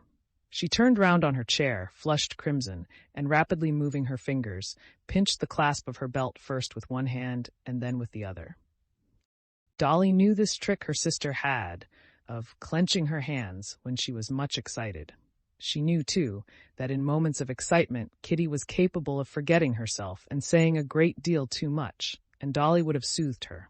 But it was too late. What is it you want to make me feel, eh? Said Kitty quickly. That I've been in love with a man who didn't care a straw for me, and that I'm dying of love for him. And this is said to me by my own sister, who imagines that she's sympathizing with me. I don't want these condolences and humbug. Kitty, you're unjust. Why are you tormenting me? But quite the contrary. I see you're unhappy. but Kitty in her fury did not hear her. "I've nothing to grieve over and be comforted about. I am too proud ever to allow myself to care for a man who does not love me. Yes, I don't say so either. Only one thing." "Tell me the truth," said Darya Alexandrovna, taking her by the hand. "Tell me, did Levin speak to you?" The mention of Levin's name seemed to deprive Kitty of the last vestige of self-control.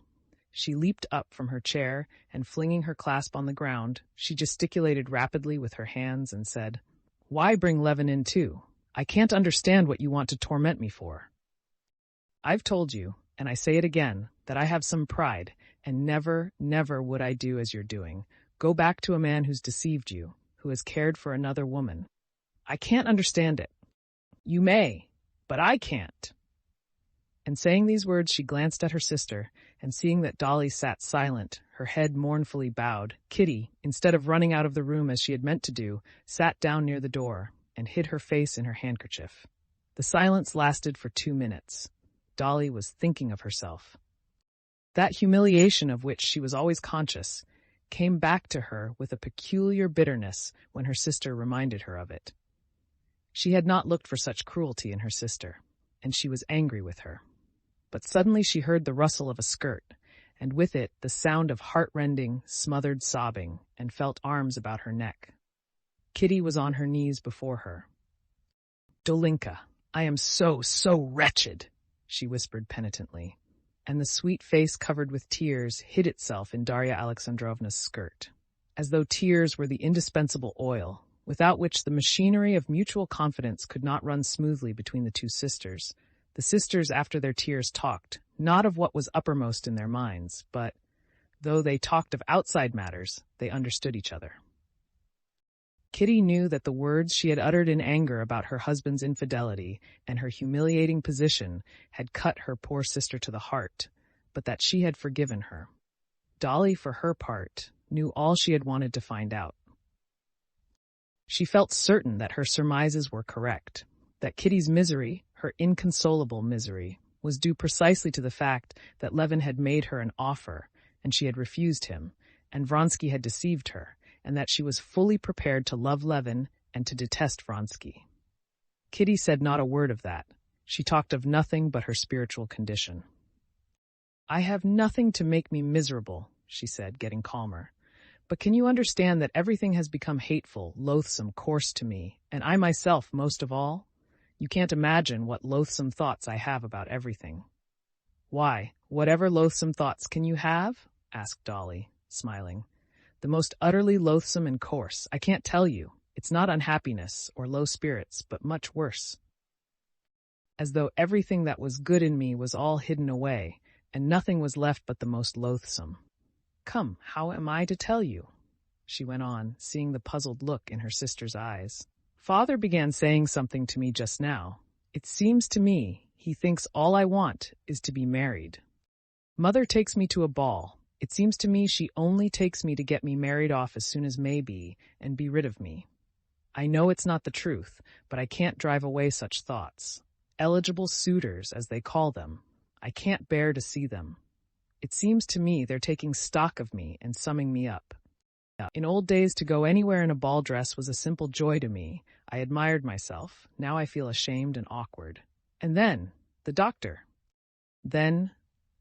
Kitty hesitated. She wanted to say further that ever since this change had taken place in her, Stepan Arkadyevitch had become insufferably repulsive to her, and that she could not see him without the grossest and most hideous conceptions rising before her imagination.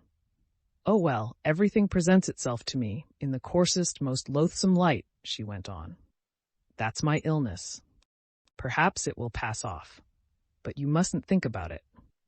I can't help it. I'm never happy except with the children at your house. What a pity you can't be with me. Oh, yes, I'm coming. I've had scarlatina, and I'll persuade Mamma to let me." Kitty insisted on having her way and went to stay at her sister's, and nursed the children all through the scarlatina, for scarlatina it turned out to be. The two sisters brought all the 6 children successfully through it, but Kitty was no better in health, and in Lent the Strabatskys went abroad. Chapter 4. The highest Petersburg society is essentially one, In it, everyone knows everyone else. Everyone even visits everyone else.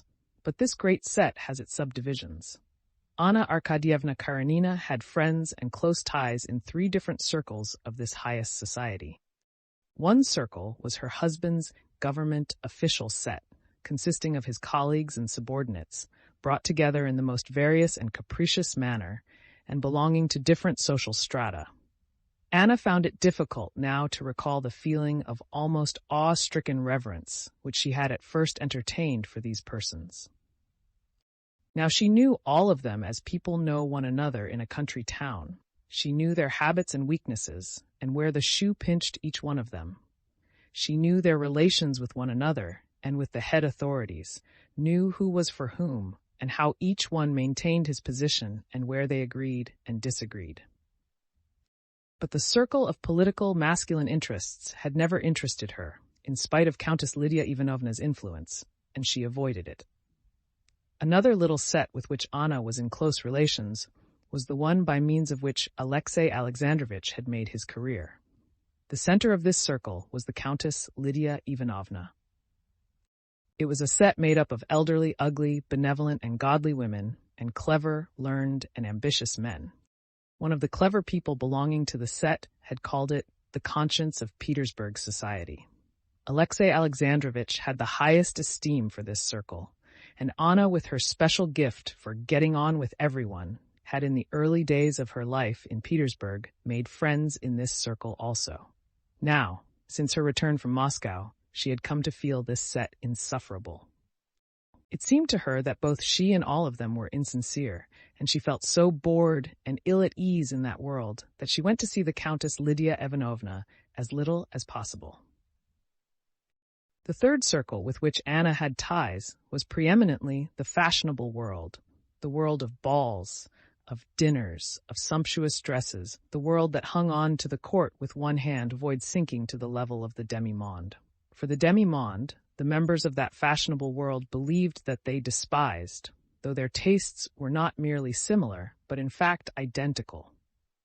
Her connection with this circle was kept up through Princess Betsy Tverskaya, her cousin's wife, who had an income of 120,000 rubles, and who had taken a great fancy to Anna ever since she first came out, showed her much attention, and drew her into her set, making fun of Countess Lydia Ivanovna's coterie. "When I'm old and ugly, I'll be the same," Betsy used to say. "But for a pretty young woman like you, it's early days for that house of charity." Anna had at first avoided as far as she could Princess Tverskaya's world, because it necessitated an expenditure beyond her means, and besides, in her heart, she preferred the first circle. But since her visit to Moscow, she had done quite the contrary. She avoided her serious-minded friends and went out into the fashionable world. There she met Vronsky and experienced an agitating joy at those meetings. She met Vronsky specially often at Betsy's for Betsy was a Vronsky by birth and his cousin. Vronsky was everywhere where he had any chance of meeting Anna and speaking to her, when he could, of his love. She gave him no encouragement, but every time she met him, there surged up in her heart that same feeling of quickened life that had come upon her that day in the railway carriage when she saw him for the first time. She was conscious herself that her delight sparkled in her eyes and curved her lips into a smile, and she could not quench the expression of this delight. At first, Anna sincerely believed that she was displeased with him for daring to pursue her. Soon after her return from Moscow, on arriving at a soirée where she had expected to meet him, and not finding him there, she realized distinctly, from the rush of disappointment, that she had been deceiving herself, and that this pursuit was not merely not distasteful to her, but that it made the whole interest of her life. The celebrated singer was singing for the second time, and all the fashionable world was in the theater. Vronsky, seeing his cousin from his stall in the front row, did not wait till the entr'acte, but went to her box. "Why didn't you come to dinner?" she said to him. "I marvel at the second sight of lovers," she added with a smile, so that no one but he could hear. "She wasn't there, but come after the opera." Vronsky looked inquiringly at her. She nodded. He thanked her by a smile and sat down beside her. "But how I remember your jeers!" continued Princess Betsy, who took a peculiar pleasure in following up this passion to a successful issue. "What's become of all that?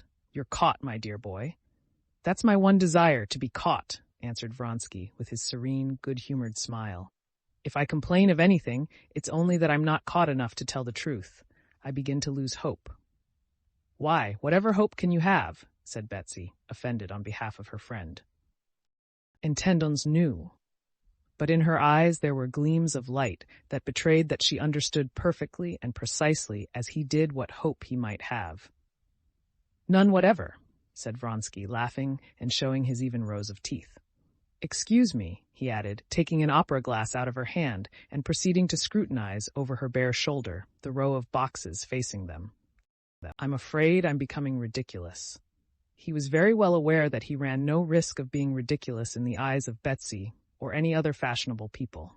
He was very well aware that in their eyes the position of an unsuccessful lover of a girl, or of any woman free to marry, might be ridiculous. But the position of a man pursuing a married woman and, regardless of everything, staking his life on drawing her into adultery, has something fine and grand about it, and can never be ridiculous. And so it was with a proud and gay smile under his mustaches that he lowered the opera glass and looked at his cousin. "But why was it you didn't come to dinner?" she said, admiring him. "I must tell you about that. I was busily employed, and doing what, do you suppose? I'll give you 100 guesses, 1,000, you'd never guess. I've been reconciling a husband with a man who'd insulted his wife. Yes, really." "Well, did you succeed?" "Almost." "You really must tell me about it," she said, getting up. "Come to me in the next entr'acte." "I can't. I'm going to the French theater." "From Nilsson?" Betsy queried in horror, though she could not herself have distinguished Nilsson's voice from any chorus girl's. "Can't help it. I've an appointment there, all to do with my mission of peace."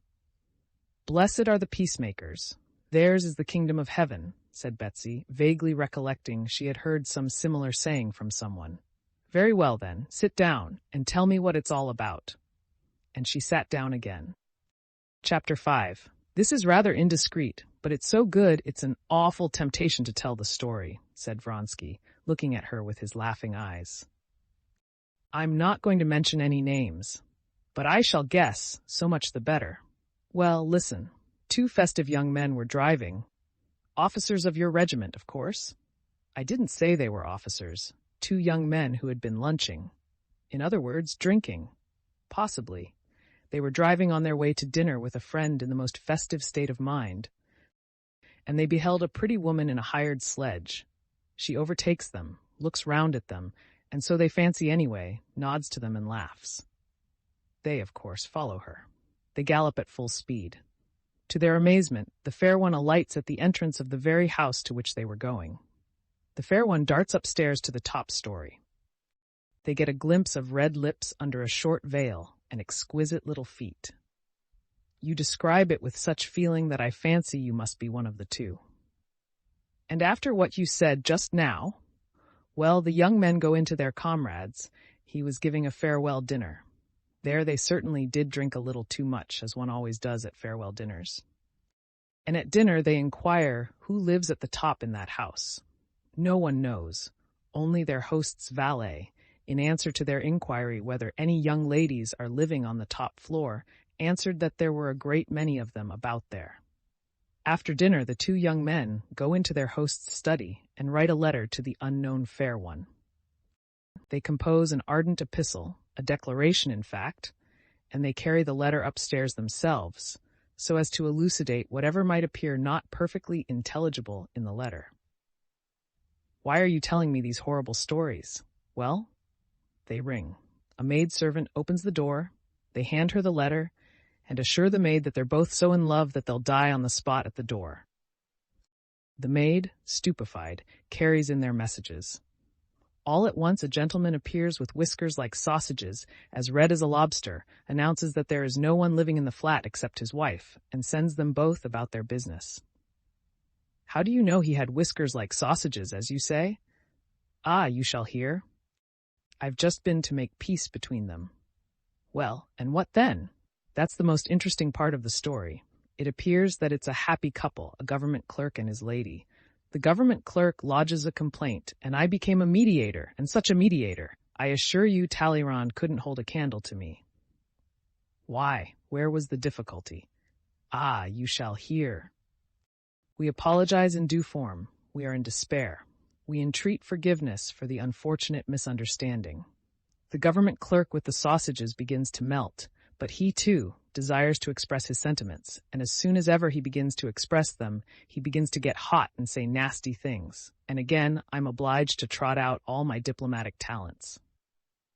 I allowed that their conduct was bad, but I urged him to take into consideration their heedlessness, their youth.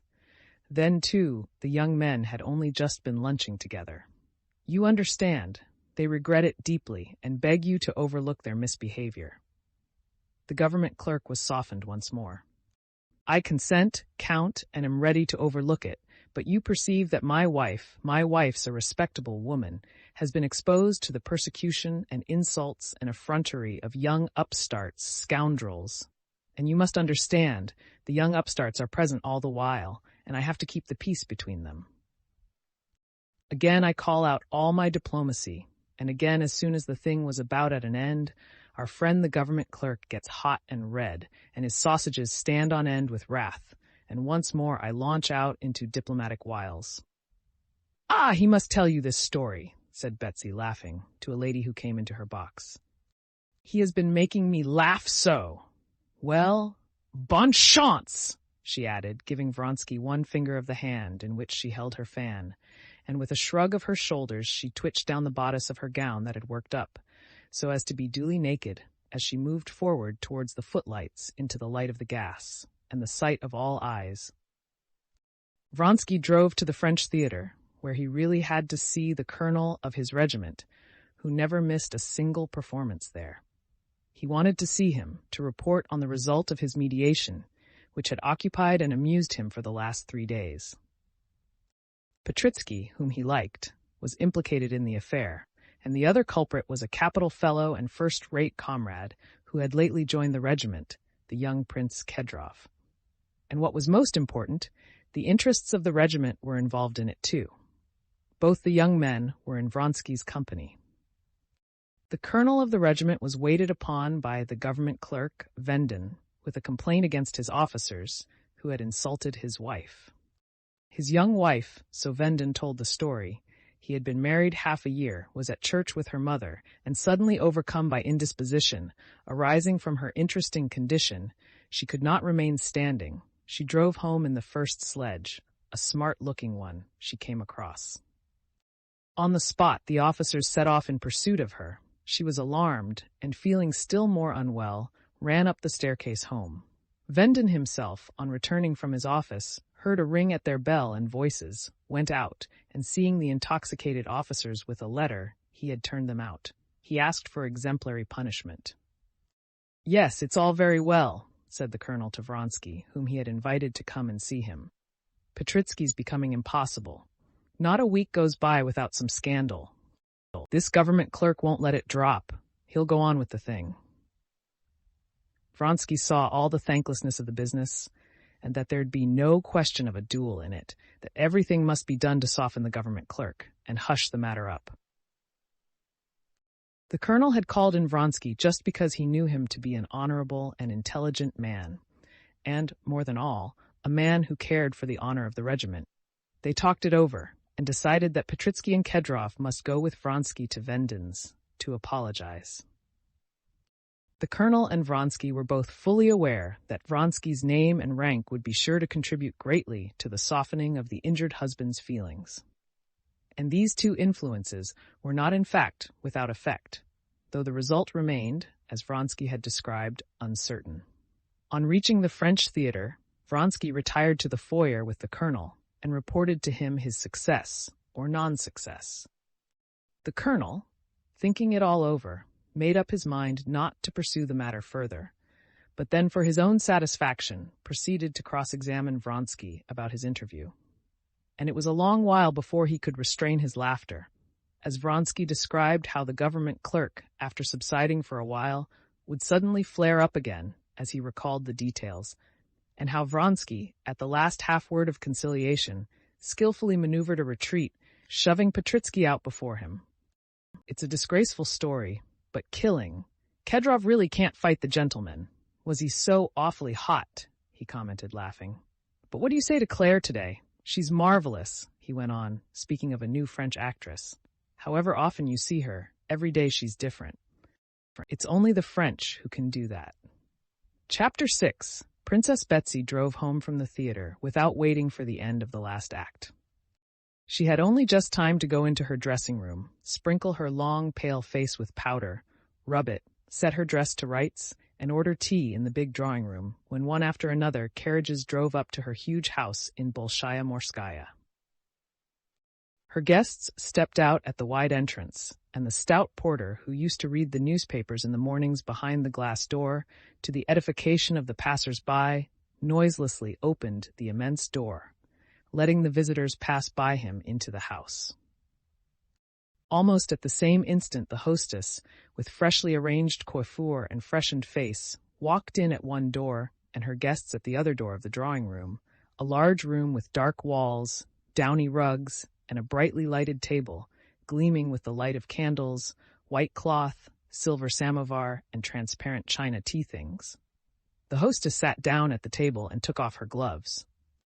Chairs were set with the aid of footmen, moving almost imperceptibly about the room. The party settled itself, divided into two groups, one round the samovar near the hostess, the other at the opposite end of the drawing room, round the handsome wife of an ambassador in black velvet, with sharply defined black eyebrows. In both groups, conversation wavered, as it always does, for the first few minutes, broken up by meetings, greetings, offers of tea, and, as it were, feeling about for something to rest upon. She's exceptionally good as an actress. One can see she's studied Kaulbach, said a diplomatic attaché in the group round the ambassador's wife. Did you notice how she fell down? Oh, please, don't let us talk about Nilsson. No one can possibly say anything new about her, said a fat, red-faced, flaxen-headed lady without eyebrows and chignon, wearing an old silk dress. This was Princess Miakaya, noted for her simplicity and the roughness of her manners, and nicknamed Enfant Terrible. Princess Miakaya, sitting in the middle between the two groups, and listening to both, took part in the conversation first of one and then of the other. 3 people have used that very phrase about Kaulbach to me today already, just as though they had made a compact about it. And I can't see why they liked that remark so. The conversation was cut short by this observation, and a new subject had to be thought of again.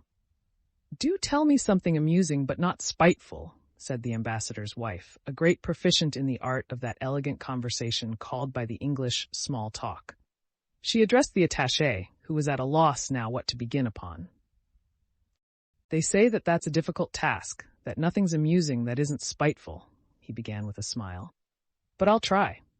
Get me a subject. It all lies in the subject. If a subject's given me, it's easy to spin something round it. I often think that the celebrated talkers of the last century would have found it difficult to talk cleverly now.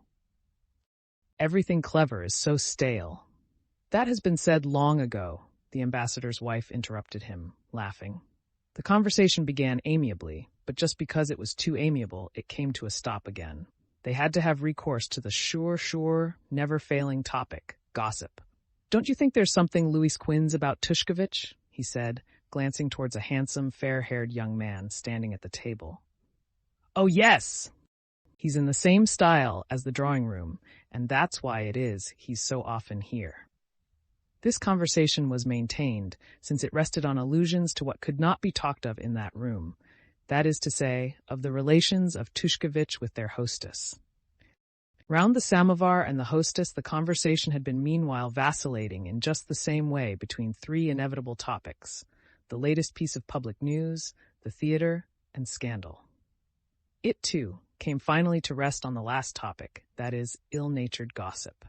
Have you heard the Maltishcheva woman, the mother, not the daughter, has ordered a costume in Diable Rose color? Nonsense. No, that's too lovely. I wonder that with her sense, for she's not a fool, you know, that she doesn't see how funny she is. Everyone had something to say in censure or ridicule of the luckless Madame Maltishcheva, and the conversation crackled merrily like a burning faggot stack. The husband of Princess Betsy, a good-natured fat man, an ardent collector of engravings, hearing that his wife had visitors, came into the drawing room before going to his club. Stepping noiselessly over the thick rugs, he went up to Princess Myakaya. "How did you like Nilsson?" he asked. "Oh, how can you steal upon anyone like that? How you startled me," she responded. "Please don't talk to me about the opera. You know nothing about music. I'd better meet you on your own ground and talk about your majolica and engravings. Come now, what treasure have you been buying lately at the old curiosity shops? Would you like me to show you? But you don't understand such things." "Oh, do show me. I've been learning about them at those... what's their names?"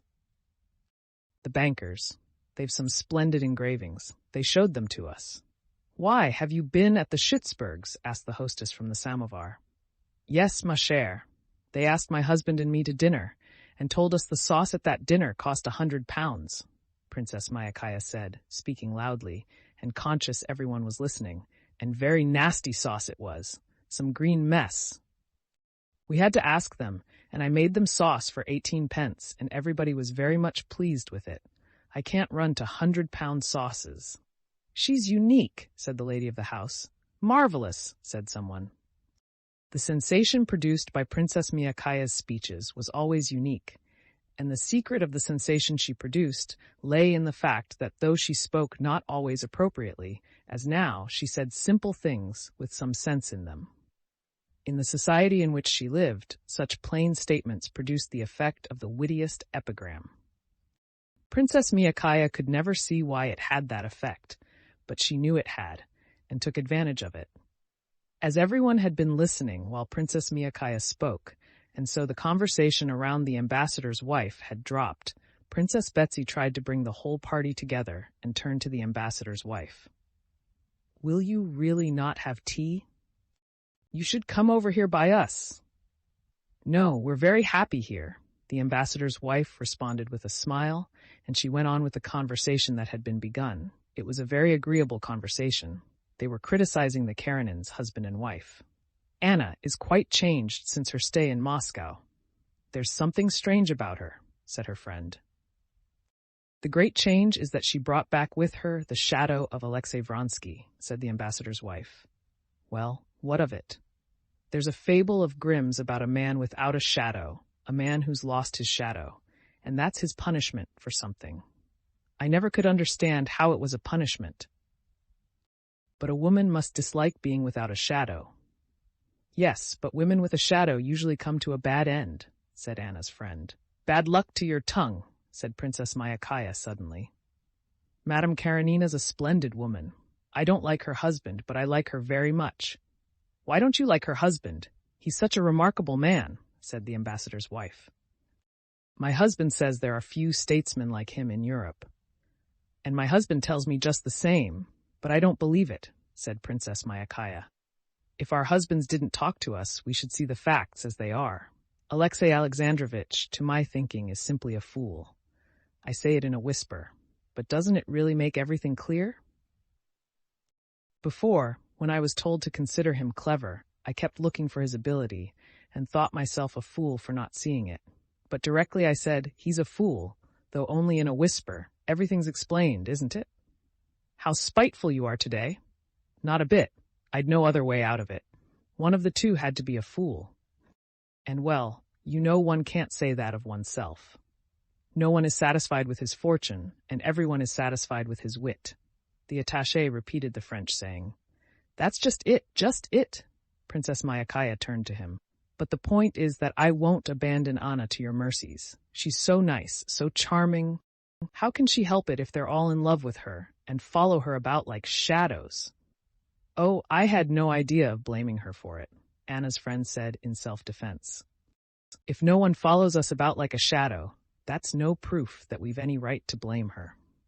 And having duly disposed of Anna's friend, the Princess Myakaya got up and, together with the ambassador's wife, joined the group at the table, where the conversation was dealing with the King of Prussia.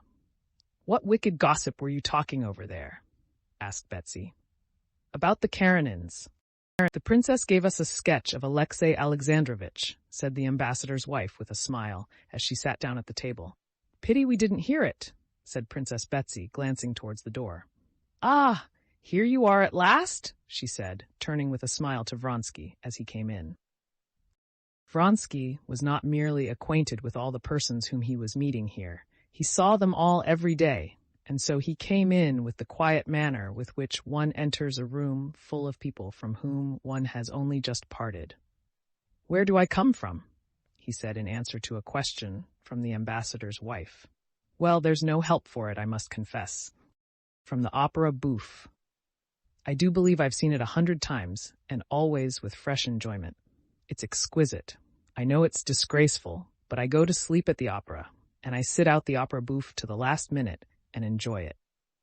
This evening, he mentioned a French actress and was going to tell something about her, but the ambassador's wife, with playful horror, cut him short. "Please don't tell us about that horror." "All right, I won't, especially as everyone knows those horrors. And we should all go to see them if it were accepted as the correct thing, like the opera," chimed in Princess Myakaya. Chapter 7 steps were heard at the door, and Princess Betsy, knowing it was Madame Karenina, glanced at Vronsky. He was looking towards the door, and his face wore a strange new expression. Joyfully, intently, and at the same time timidly, he gazed at the approaching figure, and slowly he rose to his feet.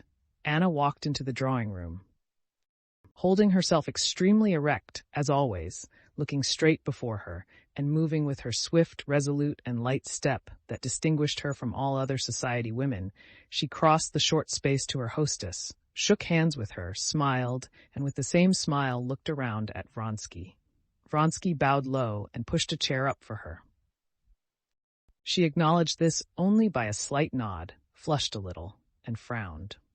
But immediately, while rapidly greeting her acquaintances and shaking the hands proffered to her, she addressed Princess Betsy. "I have been at Countess Lydia's and meant to have come here earlier, but I stayed on. Sir John was there. He's very interesting." "Oh, that's this missionary?" "Yes, he told us about the life in India, most interesting things." The conversation, interrupted by her coming in, flickered up again like the light of a lamp being blown out. "Sir John. Yes, Sir John. I've seen him. He speaks well. The Vlasieva girl's quite in love with him." "And is it true the younger Vlasieva girl's to marry Topov?" "Yes, they say it's quite a settled thing." "I wonder at the parents. They say it's a marriage for love." "For love? What antediluvian notions you have. Can one talk of love in these days?" said the ambassador's wife. "What's to be done?" "It's a foolish old fashion that's kept up still," said Vronsky. "So much the worse for those who keep up the fashion. The only happy marriages I know are marriages of prudence." "Yes, but then how often the happiness of these prudent marriages flies away like dust just because that passion turns up that they have refused to recognize," said Vronsky. "But by marriages of prudence, we mean those in which both parties have sown their wild oats already. That's like scarlatina. One has to go through it and get it over. Then they ought to find out how to vaccinate for love, like smallpox." "I was in love in my young days with a deacon," said the Princess Myakaya. "I don't know that it did me any good." "No, I imagine, joking apart, that to know love one must make mistakes and then correct them," said Princess Betsy. "Even after marriage?" said the ambassador's wife playfully. "It's never too late to mend." The attaché repeated the English proverb. "Just so," Betsy agreed. "One must make mistakes and correct them. What do you think about it?" She turned to Anna, who, with a faintly perceptible resolute smile on her lips, was listening in silence to the conversation. "I think," said Anna, playing with the glove she had taken off, "I think of so many men, so many minds, certainly so many hearts, so many kinds of love." Vronsky was gazing at Anna, and with a fainting heart waiting for what she would say. He sighed as after a danger escaped when she uttered these words. Anna suddenly turned to him. "Oh, I have had a letter from Moscow. They write me that Kitty Shcherbatskaya is very ill." "Really?" said Vronsky, knitting his brows. Anna looked sternly at him. "That doesn't interest you?" "On the contrary, it does, very much. What was it exactly they told you, if I may know?" he questioned. Anna got up and went to Betsy. Give me a cup of tea, she said, standing at her table. While Betsy was pouring out the tea, Vronsky went up to Anna. What is it they write to you? He repeated.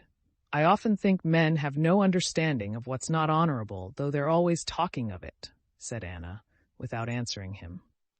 I've wanted to tell you so a long while, she added, and moving a few steps away, she sat down at a table in a corner covered with albums. I don't quite understand the meaning of your words, he said, handing her the cup. She glanced towards the sofa beside her, and he instantly sat down. Yes, I have been wanting to tell you, she said, not looking at him. You behaved wrongly, very wrongly. Do you suppose I don't know that I've acted wrongly? But who was the cause of my doing so? What do you say that to me for? She said, glancing severely at him. You know what for, he answered boldly and joyfully, meeting her glance and not dropping his eyes. Not he, but she was confused. That only shows you have no heart, she said. But her eyes said that she knew he had a heart, and that was why she was afraid of him. What you spoke of just now was a mistake, and not love. Remember that I have forbidden you to utter that word, that hateful word, said Anna, with a shudder. But at once she felt that by that very word, forbidden, she had shown that she acknowledged certain rights over him, and by that very fact was encouraging him to speak of love. I have long meant to tell you this, she went on, looking resolutely into his eyes, and hot all over from the burning flush on her cheeks. I've come on purpose this evening, knowing I should meet you. I have come to tell you that this must end. I have never blushed before anyone, and you force me to feel to blame for something. He looked at her and was struck by a new spiritual beauty in her face. What do you wish of me? He said simply and seriously. I want you to go to Moscow and ask for Kitty's forgiveness, she said. You don't wish that? He said. He saw she was saying what she forced herself to say, not what she wanted to say. If you love me as you say, she whispered, do so that I may be at peace. His face grew radiant. Don't you know that you're all my life to me? But I know no peace, and I can't give it to you. All myself and love, yes. I can't think of you and myself apart. You and I are one to me, and I see no chance before us of peace for me or for you. I see a chance of despair, of wretchedness, or I see a chance of bliss. What bliss? Can it be there's no chance of it? He murmured with his lips, but she heard. She strained every effort of her mind to say what ought to be said, but instead of that she let her eyes rest on him, full of love, and made no answer. It's come, he thought in ecstasy. When I was beginning to despair, and it seemed there would be no end, it's come. She loves me, she owns it. Then do this for me, never say such things to me, and let us be friends, she said in words, but her eyes spoke quite differently. Friends we shall never be, you know that yourself. Whether we shall be the happiest or the wretchedest of people, that's in your hands. She would have said something, but he interrupted her. I ask one thing only. I ask for the right to hope, to suffer as I do. But if even that cannot be, command me to disappear, and I disappear. You shall not see me if my presence is distasteful to you. I don't want to drive you away. Only don't change anything. Leave everything as it is, he said in a shaky voice. Here's your husband. At that instant, Alexey Alexandrovitch did in fact walk into the room with his calm, awkward gait. Glancing at his wife and Vronsky, he went up to the lady of the house, and sitting down for a cup of tea, began talking in his deliberate, always audible voice, in his habitual tone of banter, ridiculing someone. Your Rambouillet is in full conclave, he said, looking round at all the party, the Graces and the Muses. But Princess Betsy could not endure that tone of his, sneering, as she called it, using the English word, and like a skillful hostess, she at once brought him into a serious conversation on the subject of universal conscription. Alexey Alexandrovitch was immediately interested in the subject and began seriously defending the new imperial decree against Princess Betsy, who had attacked it. Vronsky and Anna still sat at the little table. This is getting indecorous, whispered one lady, with an expressive glance at Madame Karenina, Vronsky, and her husband. What did I tell you? Said Anna's friend. But not only those ladies, almost everyone in the room, even the Princess Miakaya and Betsy herself, looked several times in the direction of the two who had withdrawn from the general circle, as though that were a disturbing fact. Alexey Alexandrovitch was the only person who did not once look in that direction, and was not diverted from the interesting discussion he had entered upon. Noticing the disagreeable impression that was being made on everyone, Princess Betsy slipped someone else into her place to listen to Alexey Alexandrovitch and went up to Anna. "I'm always amazed at the clearness and precision of your husband's language," she said. "The most transcendental ideas seem to be within my grasp when he's speaking." "Oh, yes," said Anna, radiant with a smile of happiness, and not understanding a word of what Betsy had said. She crossed over to the big table and took part in the general conversation. Alexey Alexandrovitch, after staying half an hour, went up to his wife and suggested that they should go home together. But she answered, not looking at him, that she was staying to supper. Alexey Alexandrovitch made his bows and withdrew. The fat old Tatar, Madame Karenina's coachman, was with difficulty holding one of her pair of greys, chilled with the cold and rearing at the entrance. A footman stood opening the carriage door. The hall porter stood holding open the great door of the house.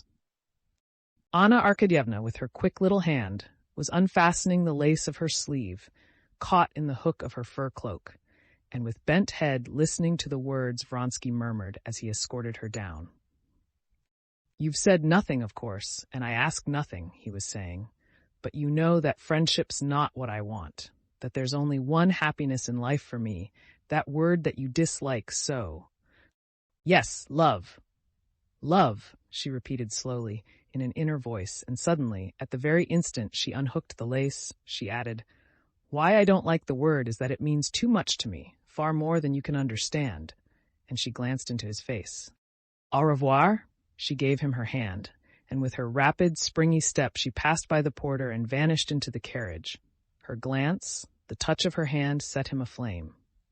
He kissed the palm of his hand where she had touched it, and went home, happy in the sense that he had got nearer to the attainment of his aims that evening than during the last 2 months. Chapter 8. Alexey Alexandrovitch had seen nothing striking or improper in the fact that his wife was sitting with Vronsky at a table apart, in eager conversation with him about something.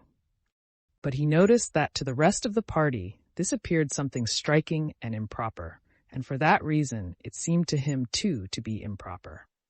He made up his mind that he must speak of it to his wife. On reaching home, Alexey Alexandrovitch went to his study, as he usually did, seated himself in his low chair, opened a book on the papacy at the place where he had laid the paper knife in it, and read till 1 o'clock, just as he usually did. But from time to time he rubbed his high forehead and shook his head, as though to drive away something. At his usual time he got up and made his toilet for the night. Anna Arkadyevna had not yet come in. With a book under his arm, he went upstairs. But this evening, instead of his usual thoughts and meditations upon official details, his thoughts were absorbed by his wife and something disagreeable connected with her. Contrary to his usual habit, he did not get into bed, but fell to walking up and down the rooms with his hands clasped behind his back. He could not go to bed, feeling that it was absolutely needful for him first to think thoroughly over the position that had just arisen. When Alexey Alexandrovitch had made up his mind that he must talk to his wife about it, it had seemed a very easy and simple matter. But now, when he began to think over the question that had just presented itself, it seemed to him very complicated and difficult. Alexey Alexandrovitch was not jealous. Jealousy, according to his notions, was an insult to one's wife, and one ought to have confidence in one's wife. Why one ought to have confidence, that is to say, complete conviction that his young wife would always love him, he did not ask himself. But he had no experience of lack of confidence, because he had confidence in her, and told himself that he ought to have it. Now, though his conviction that jealousy was a shameful feeling, and that one ought to feel confidence, had not broken down, he felt that he was standing face to face with something illogical and irrational, and did not know what was to be done. Alexey Alexandrovitch was standing face to face with life, with the possibility of his wife's loving someone other than himself, and this seemed to him very irrational and incomprehensible, because it was life itself. All his life, Alexei Alexandrovich had lived and worked in official spheres, having to do with the reflection of life, and every time he had stumbled against life itself, he had shrunk away from it. Now he experienced a feeling akin to that of a man who, while calmly crossing a precipice by a bridge, should suddenly discover that the bridge is broken and that there is a chasm below. That chasm was life itself, the bridge, that artificial life in which Alexei Alexandrovich had lived. For the first time, the question presented itself to him of the possibility of his wife's loving someone else, and he was horrified at it. He did not undress, but walked up and down with his regular tread over the resounding parquet of the dining room, where one lamp was burning, over the carpet of the dark drawing room, in which the light was reflected on the big new portrait of himself hanging over the sofa, and across her boudoir, where 2 candles burned, lighting up the portraits of her parents and woman friends, and the pretty knickknacks of her writing table that he knew so well. He walked across her boudoir to the bedroom door and turned back again. At each turn in his walk, especially at the parquet of the lighted dining room, he halted and said to himself, "Yes, this I must decide and put a stop to. I must express my view of it and my decision." And he turned back again. But express what? What decision? He said to himself in the drawing room, and he found no reply. But after all, he asked himself before turning into the boudoir, what has occurred? Nothing. She was talking a long while with him. But what of that? Surely women in society can talk to whom they please. And then jealousy means lowering both myself and her, he told himself as he went into her boudoir. But this dictum, which had always had such weight with him before, had now no weight and no meaning at all. And from the bedroom door, he turned back again. But as he entered the dark drawing room, some inner voice told him that it was not so, and that if others noticed it, that showed that there was something. And he said to himself again in the dining room, "Yes, I must decide and put a stop to it, and express my view of it." And again, at the turn in the drawing room, he asked himself, "Decide how?" And again he asked himself, what had occurred, and answered, "Nothing," and recollected that jealousy was a feeling insulting to his wife. But again in the drawing room, he was convinced that something had happened. His thoughts, like his body, went round a complete circle, without coming upon anything new. He noticed this, rubbed his forehead, and sat down in her boudoir. There, looking at her table, with the malachite blotting case lying at the top and an unfinished letter, his thoughts suddenly changed. He began to think of her, of what she was thinking and feeling. For the first time, he pictured vividly to himself her personal life, her ideas, her desires, and the idea that she could and should have a separate life of her own seemed to him so alarming that he made haste to dispel it. It was the chasm which he was afraid to peep into. To put himself in thought and feeling in another person's place was a spiritual exercise not natural to Alexei Alexandrovich. He looked on this spiritual exercise as a harmful and dangerous abuse of the fancy. And the worst of it all, thought he, is that just now, at the very moment when my great work is approaching completion, he was thinking of the project he was bringing forward at the time, when I stand in need of all my mental peace and all my energies, just now this stupid worry should fall foul of me. But what's to be done? I'm not one of those men who submit to uneasiness and worry without having the force of character to face them. I must think it over, come to a decision, and put it out of my mind, he said aloud. The question of her feelings, of what has passed and may be passing in her soul, that's not my affair. That's the affair of her conscience, and falls under the head of religion, he said to himself, feeling consolation in the sense that he had found to which division of regulating principles this new circumstance could be properly referred. And so, Alexei Alexandrovich said to himself, questions as to her feelings and so on are questions for her conscience with which I can have nothing to do. My duty is clearly defined. As the head of the family, I am a person bound in duty to guide her, and consequently in part the person responsible. I am bound to point out the danger I perceive, to warn her, even to use my authority. I ought to speak plainly to her. And everything that he would say tonight to his wife took clear shape in Alexei Alexandrovich's head. Thinking over what he would say, he somewhat regretted that he should have to use his time and mental powers for domestic consumption, with so little to show for it. But, in spite of that, the form and contents of the speech before him shaped itself as clearly and distinctly in his head as a ministerial report. I must say and express fully the following points. First, exposition of the value to be attached to public opinion and to decorum. Secondly, exposition of religious significance of marriage. Thirdly, if need be, reference to the calamity possibly ensuing to our son. Fourthly, reference to the unhappiness likely to result to herself. And, interlacing his fingers, Alexey Alexandrovitch stretched them, and the joints of the fingers cracked. This trick, a bad habit, the cracking of his fingers, always soothed him, and gave precision to his thoughts, so needful to him at this juncture. There was the sound of a carriage driving up to the front door. Alexey Alexandrovitch halted in the middle of the room. A woman's step was heard mounting the stairs.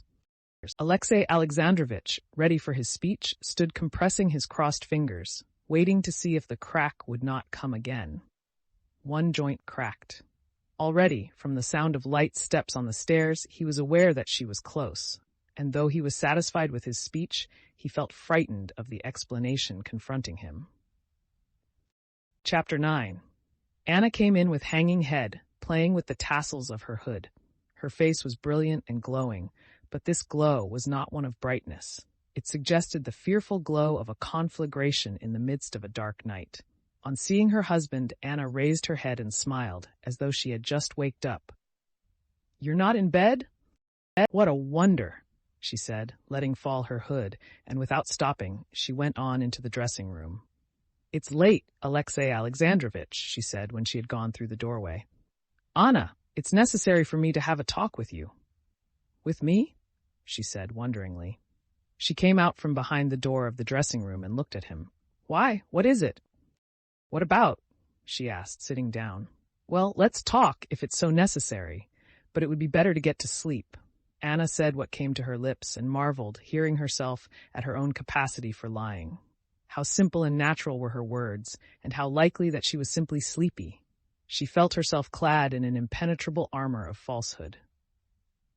She felt that some unseen force had come to her aid and was supporting her. "Anna, I must warn you," he began. "Warn me?" she said. "Of what?" She looked at him so simply, so brightly, that anyone who did not know her as her husband knew her could not have noticed anything unnatural, either in the sound or the sense of her words. But to him, knowing her, knowing that whenever he went to bed 5 minutes later than usual, she noticed it and asked him the reason. To him, knowing that every joy, every pleasure and pain that she felt she communicated to him at once. To him, now to see that she did not care to notice his state of mind, that she did not care to say a word about herself, meant a great deal. He saw that the inmost recesses of her soul that had always hitherto lain open before him were closed against him. More than that, he saw from her tone that she was not even perturbed at that, but as it were said straight out to him, "Yes, it's shut up, and so it must be and will be in future." Now he experienced a feeling such as a man might have, returning home and finding his own house locked up. But perhaps the key may yet be found, thought Alexey Alexandrovitch. "I want to warn you," he said in a low voice, "that through thoughtlessness and lack of caution, you may cause yourself to be talked about in society. Your too animated conversation this evening with Count Vronsky," he enunciated the name firmly and with deliberate emphasis, "attracted attention." He talked and looked at her laughing eyes, which frightened him now with their impenetrable look, and as he talked, he felt all the uselessness and idleness of his words. "You're always like that," she answered, as though completely misapprehending him, and of all he had said only taking in the last phrase. "One time you don't like my being dull, and another time you don't like my being lively. I wasn't dull. Does that offend you?" Alexey Alexandrovitch shivered and bent his hands to make the joints crack. "Oh, please don't do that. I do so dislike it," she said. "Anna, is this you?" said Alexey Alexandrovitch, quietly making an effort over himself and restraining the motion of his fingers. "But what is it all about?" she said with such genuine and droll wonder. "What do you want of me?" Alexei Alexandrovitch paused and rubbed his forehead and his eyes. He saw that instead of doing as he had intended, that is to say, warning his wife against a mistake in the eyes of the world, he had unconsciously become agitated over what was the affair of her conscience and was struggling against the barrier he fancied between them. "This is what I meant to say to you," he went on coldly and composedly, "and I beg you to listen to it. I consider jealousy, as you know, a humiliating and degrading feeling, and I shall never allow myself to be influenced by it. But there are certain rules of decorum which cannot be disregarded with impunity. This evening it was not I observed it, but judging by the impression made on the company, everyone observed that your conduct and deportment were not altogether what could be desired." "I positively don't understand," said Anna, shrugging her shoulders. "He doesn't care," she thought. "But other people noticed it, and that's what upsets him. You're not well, Alexei Alexandrovitch," she added, and she got up and would have gone towards the door, but he moved forward as though he would stop her. His face was ugly and forbidding, as Anna had never seen him. She stopped, and bending her head back and on one side, began with her rapid hand taking out her hairpins. "Well, I'm listening to what's to come," she said, calmly and ironically, "and indeed I listen with interest, for I should like to understand what's the matter." She spoke and marveled at the confident, calm, and natural tone in which she was speaking, and the choice of the words she used.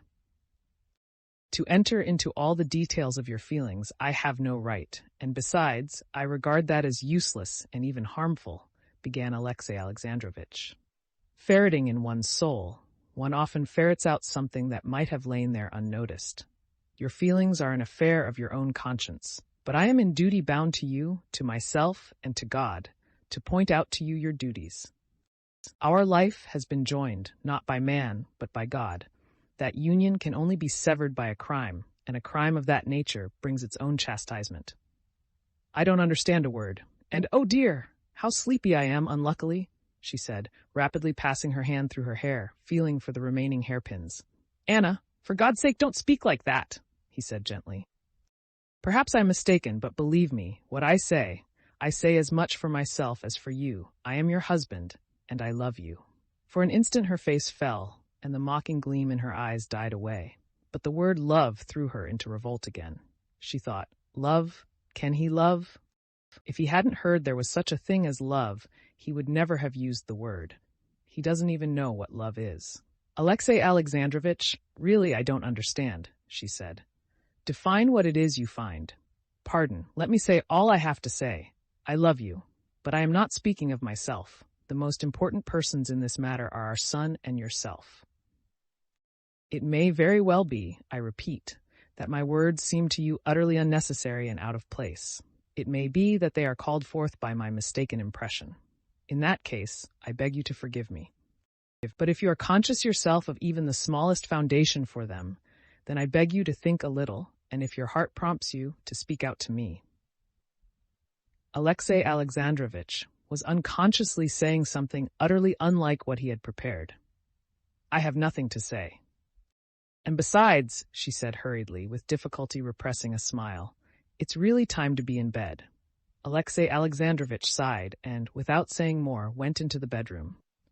When she came into the bedroom, he was already in bed. His lips were sternly compressed, and his eyes looked away from her. Anna got into her bed and lay expecting every minute that he would begin to speak to her again. She both feared his speaking and wished for it, but he was silent. She waited for a long while without moving, and had forgotten about him.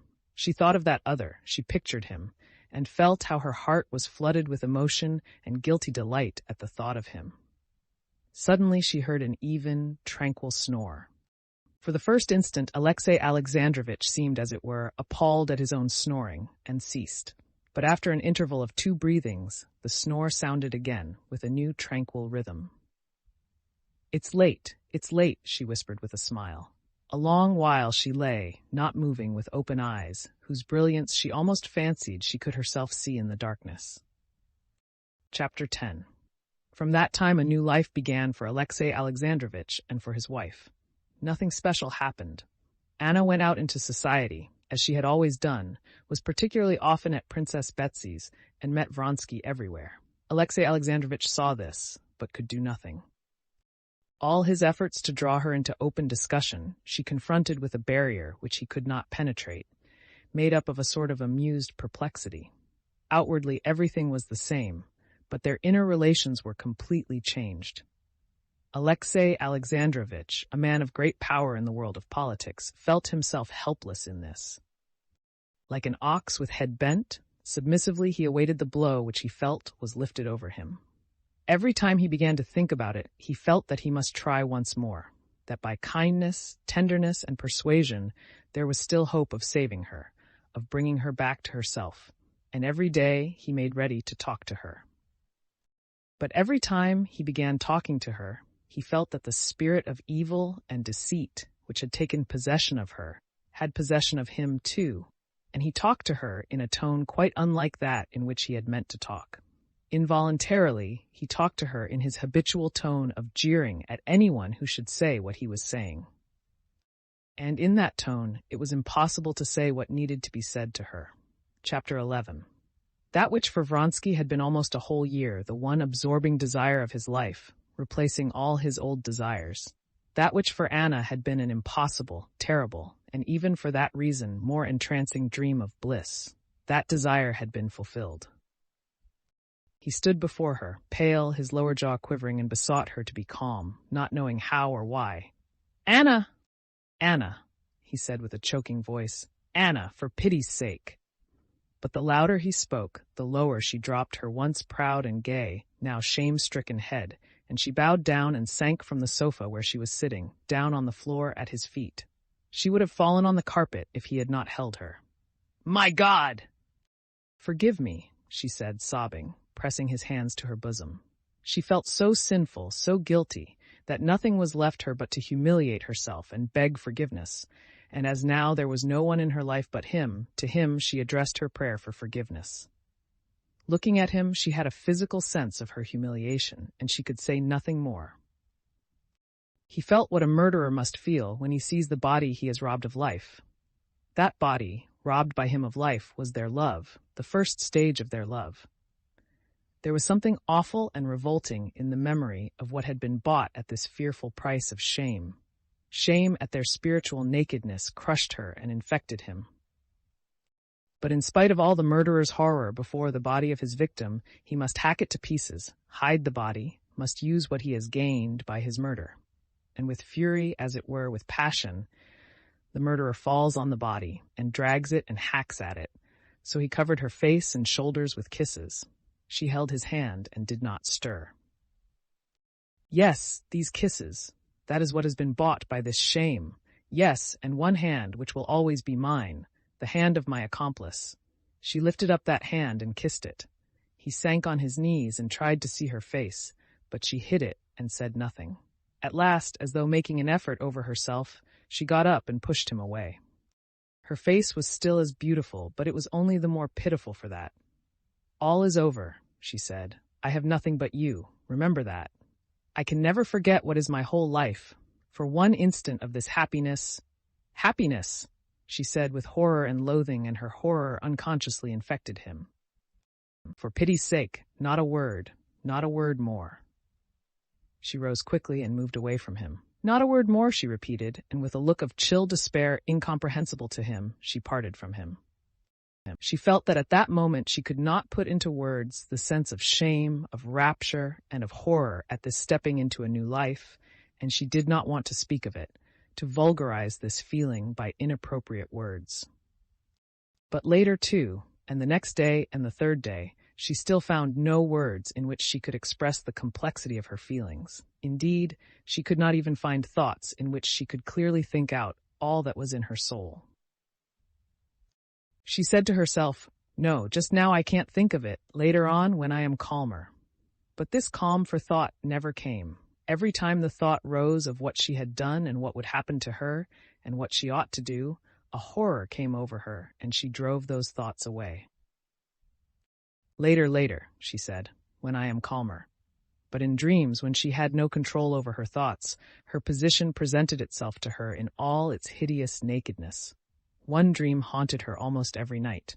She dreamed that both were her husbands at once, that both were lavishing caresses on her.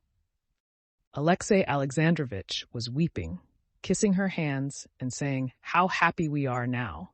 And Alexei Vronsky was there too, and he too was her husband. And she was marveling that it had once seemed impossible to her, was explaining to them, laughing, that this was ever so much simpler, and that now both of them were happy and contented. But this dream weighed on her like a nightmare, and she awoke from it in terror. Chapter 12. In the early days after his return from Moscow, whenever Levin shuddered and grew red, remembering the disgrace of his rejection, he said to himself, "This was just how I used to shudder and blush, thinking myself utterly lost, when I was plucked in physics and did not get my remove, and how I thought myself utterly ruined after I had mismanaged that affair of my sister's that was entrusted to me. And yet, now that years have passed, I recall it and wonder that it could distress me so much. It will be the same thing, too, with this trouble. Time will go by, and I shall not mind about this either." But 3 months had passed, and he had not left off minding about it, and it was as painful for him to think of it as it had been those first days. He could not be at peace because after dreaming so long of family life and feeling himself so ripe for it, he was still not married, and was further than ever from marriage. He was painfully conscious himself, as were all about him, that at his years it is not well for man to be alone. He remembered how, before starting for Moscow, he had once said to his cowman Nikolay, a simple-hearted peasant whom he liked talking to, "Well, Nikolay, I mean to get married," and how Nikolay had promptly answered, as of a matter on which there could be no possible doubt, "And high time too, Konstantin Dmitrievitch." But marriage had now become further off than ever. The place was taken, and whenever he tried to imagine any of the girls he knew in that place, he felt that it was utterly impossible. Moreover, the recollection of the rejection and the part he had played in the affair tortured him with shame. However, often he told himself that he was in no wise to blame in it. That recollection, like other humiliating reminiscences of a similar kind, made him twinge and blush. There had been in his past, as in every man's actions, recognized by him as bad, for which his conscience ought to have tormented him. But the memory of these evil actions was far from causing him so much suffering as those trivial but humiliating reminiscences. These wounds never healed. And with these memories was now ranged his rejection, and the pitiful position in which he must have appeared to others that evening. But time and work did their part. Bitter memories were more and more covered up by the incidents, paltry in his eyes, but really important, of his country life. Every week he thought less often of Kitty. He was impatiently looking forward to the news that she was married, or just going to be married, hoping that such news would, like having a tooth out, completely cure him. Meanwhile, spring came on, beautiful and kindly, without the delays and treacheries of spring, one of those rare springs in which plants, beasts, and man rejoice alike. This lovely spring roused Levin still more, and strengthened him in his resolution of renouncing all his past and building up his lonely life firmly and independently. Though many of the plans with which he had returned to the country had not been carried out, still his most important resolution, that of purity, had been kept by him. He was free from that shame which had usually harassed him after a fall, and he could look everyone straight in the face. In February, he had received a letter from Maria Nikolaevna, telling him that his brother Nikolay's health was getting worse, but that he would not take advice. And in consequence of this letter, Levin went to Moscow to his brother's and succeeded in persuading him to see a doctor and to go to a watering place abroad. He succeeded so well in persuading his brother and in lending him money for the journey without irritating him, that he was satisfied with himself in that matter. In addition to his farming, which called for special attention in spring, and in addition to reading, Levin had begun that winter a work on agriculture, the plan of which turned on taking into account the character of the laborer on the land as one of the unalterable data of the question, like the climate and the soil, and consequently deducing all the principles of scientific culture, not simply from the data of soil and climate, but from the data of soil, climate, and a certain unalterable character of the laborer. Thus, in spite of his solitude, or in consequence of his solitude, his life was exceedingly full. Only rarely he suffered from an unsatisfied desire to communicate his stray ideas to someone besides Agafea Mihailovna. With her, indeed, he not infrequently fell into discussion upon physics, the theory of agriculture, and especially philosophy. Philosophy was Agafea Mihailovna's favorite subject. Spring was slow in unfolding. For the last few weeks, it had been steadily fine, frosty weather. In the daytime, it thawed in the sun, but at night, there were even 7 degrees of frost. There was such a frozen surface on the snow that they drove the wagons anywhere off the roads. Easter came in the snow. Then all of a sudden, on Easter Monday, a warm wind sprang up. Storm clouds swooped down, and for 3 days and 3 nights, the warm, driving rain fell in streams.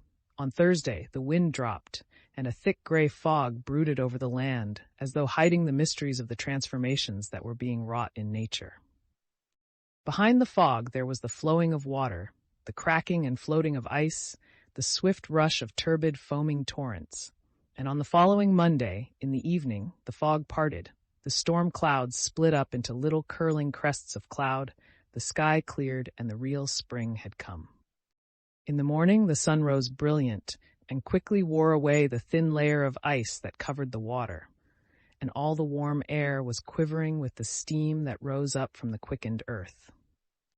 The old grass looked greener, and the young grass thrust up its tiny blades. The buds of the guelder rose and of the currant and the sticky birch buds were swollen with sap, and an exploring bee was humming about the golden blossoms that studded the willow. Larks trilled unseen above the velvety green fields and the ice-covered stubble land. Peewits wailed over the lowlands and marshes flooded by the pools. Cranes and wild geese flew high across the sky, uttering their spring calls.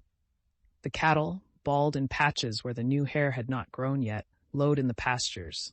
The ball-egged lambs frisked round their bleating mothers. Nimble children ran about the drying paths, covered with the prints of bare feet.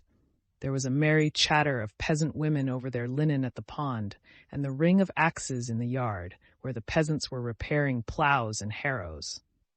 The real spring had come. Chapter 13. Levin put on his big boots and, for the first time, a cloth jacket instead of his fur cloak, and went out to look after his farm, stepping over streams of water that flashed in the sunshine and dazzled his eyes, and treading 1 minute on ice and the next into sticky mud. Spring is the time of plans and projects.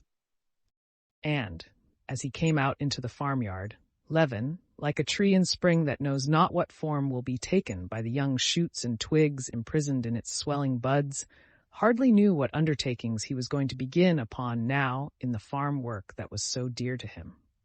But he felt that he was full of the most splendid plans and projects. First of all, he went to the cattle. The cows had been let out into their paddock, and their smooth sides were already shining with their new, sleek spring coats. They basked in the sunshine and lowed to go to the meadow. Levin gazed admiringly at the cows he knew so intimately to the minutest detail of their condition, and gave orders for them to be driven out into the meadow and the calves to be let into the paddock. The herdsmen ran gaily to get ready for the meadow. The cowherd girls, picking up their petticoats, ran splashing through the mud with bare legs, still white, not yet brown from the sun, waving brushwood in their hands, chasing the calves that frolicked in the mirth of spring.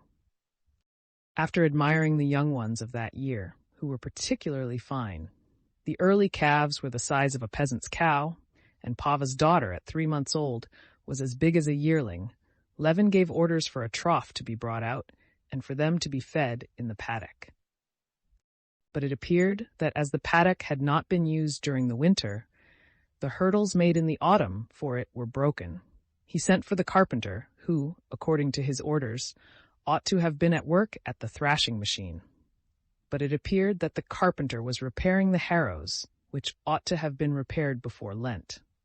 This was very annoying to Levin. It was annoying to come upon that everlasting slovenliness in the farm work against which he had been striving with all his might for so many years.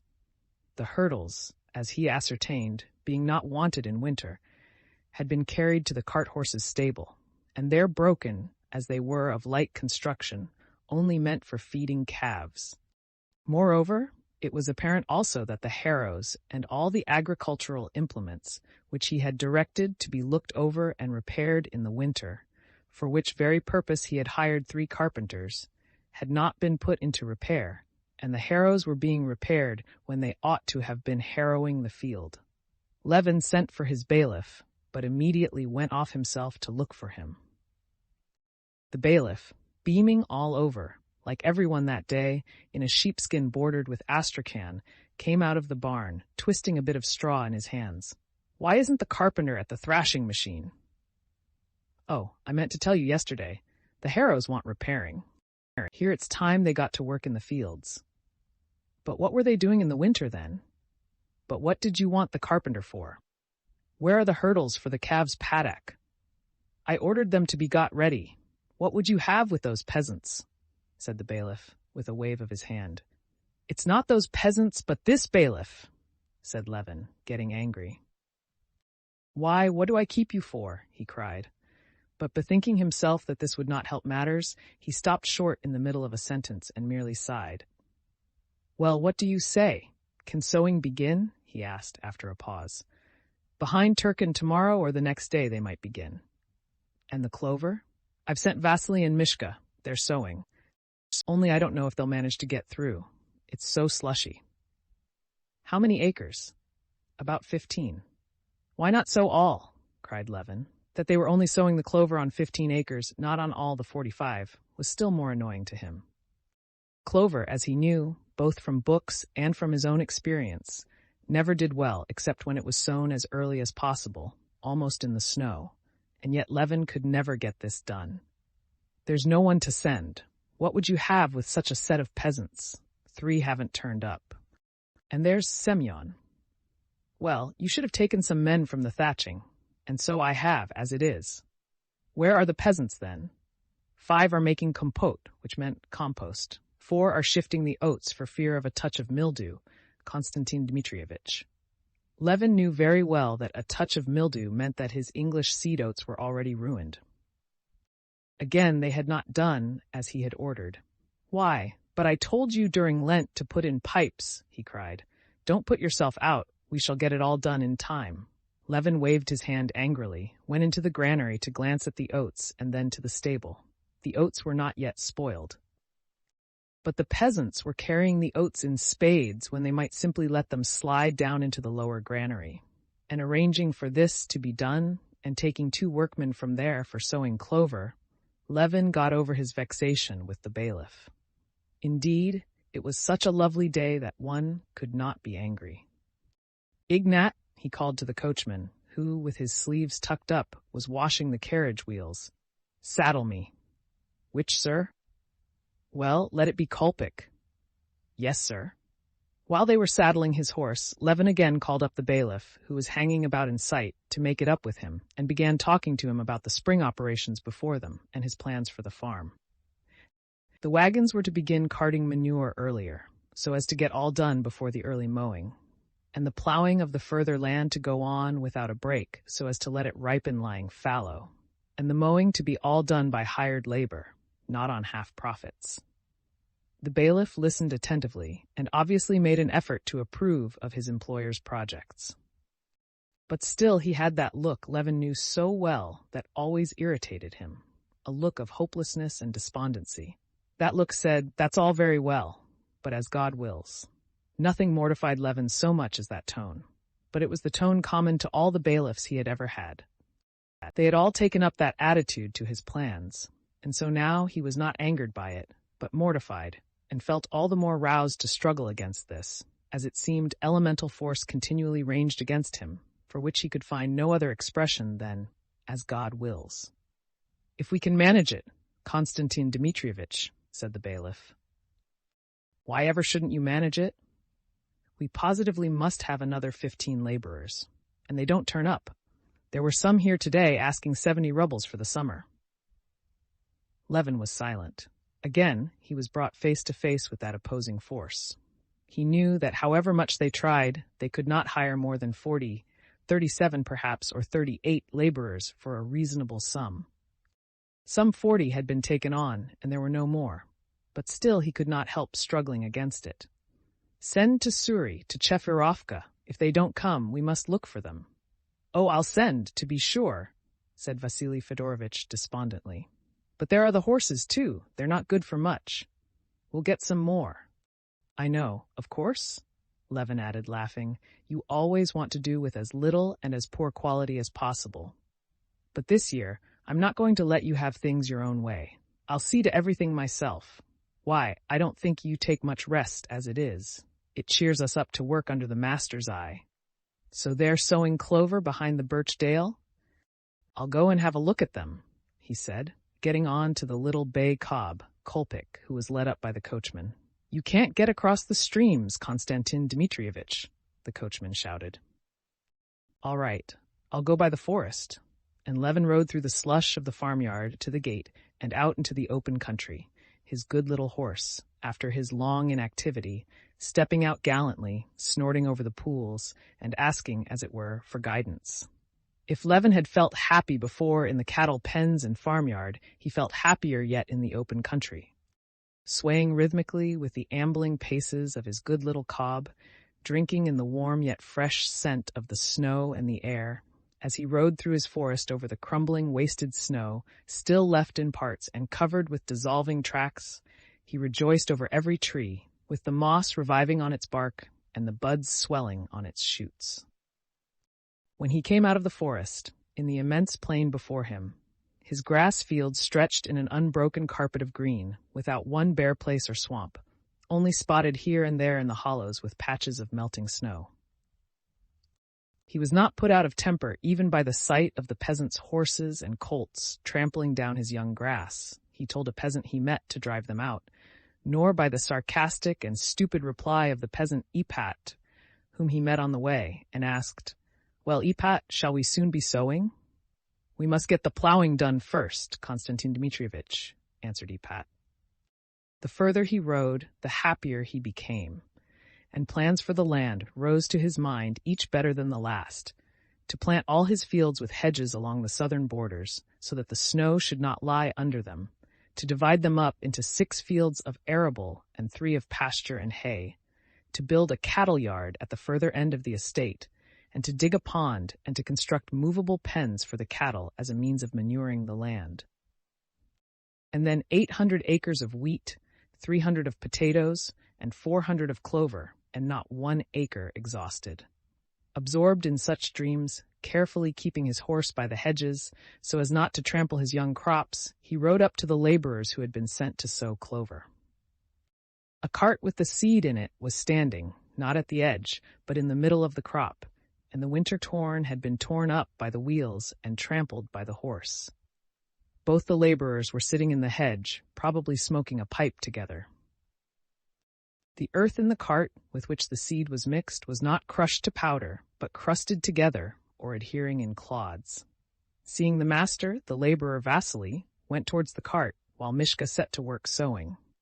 This was not as it should be, but with the laborers Levin seldom lost his temper. When Vasily came up, Levin told him to lead the horse to the hedge. "It's all right, sir. It'll spring up again," responded Vasily. "Please don't argue," said Levin, "but do as you're told." "Yes, sir," answered Vasily, and he took the horse's head. "What a sowing, Konstantin Dmitrievitch," he said, hesitating. "First rate. Only it's a work to get about. You drag a ton of earth on your shoes." "Why is it you have earth that's not sifted?" said Levin.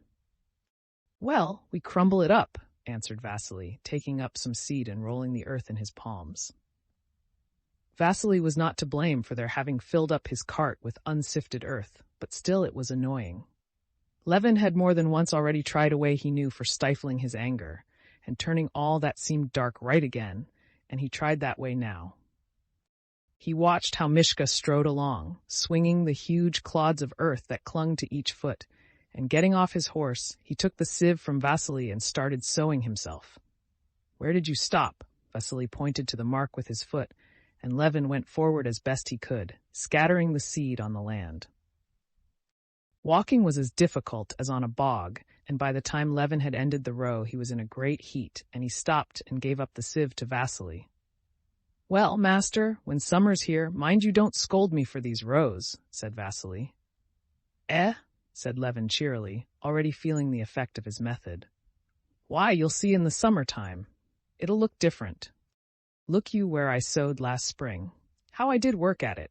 I do my best, Konstantin Dmitrievitch, d'ye see, as I would for my own father. I don't like bad work myself, nor would I let another man do it. What's good for the master's good for us too. To look out yonder now," said Vasily, pointing, "it does one's heart good. It's a lovely spring, Vasily. Why, it's a spring such as the old men don't remember the like of. I was up home. An old man up there has sown wheat too, about an acre of it. He was saying you wouldn't know it from rye." "Have you been sowing wheat long?" "Why, sir, it was you taught us the year before last. You gave me 2 measures. We sold about 8 bushels and sowed a rood." "Well, mind you crumble up the clods," said Levin, going towards his horse, "and keep an eye on Mishka, and if there's a good crop you shall have half a ruble for every acre." "Humbly thankful. We are very well content, sir, as it is." Levin got on his horse and rode towards the field where was last year's clover, and the one which was plowed ready for the spring corn. The crop of clover coming up in the stubble was magnificent. It had survived everything, and stood up vividly green through the broken stalks of last year's wheat. The horse sank in up to the pasterns, and he drew each hoof with a sucking sound out of the half-thawed ground. Over the ploughland riding was utterly impossible. The horse could only keep a foothold where there was ice, and in the thawing furrows he sank deep in at each step. The ploughland was in splendid condition. In a couple of days it would be fit for harrowing and sowing. Everything was capital, everything was cheering. Levin rode back across the streams, hoping the water would have gone down, and he did in fact get across and startled 2 ducks. There must be snipe too, he thought, and just as he reached the turning homewards, he met the forest keeper, who confirmed his theory about the snipe. Levin went home at a trot, so as to have time to eat his dinner and get his gun ready for the evening. Chapter 14.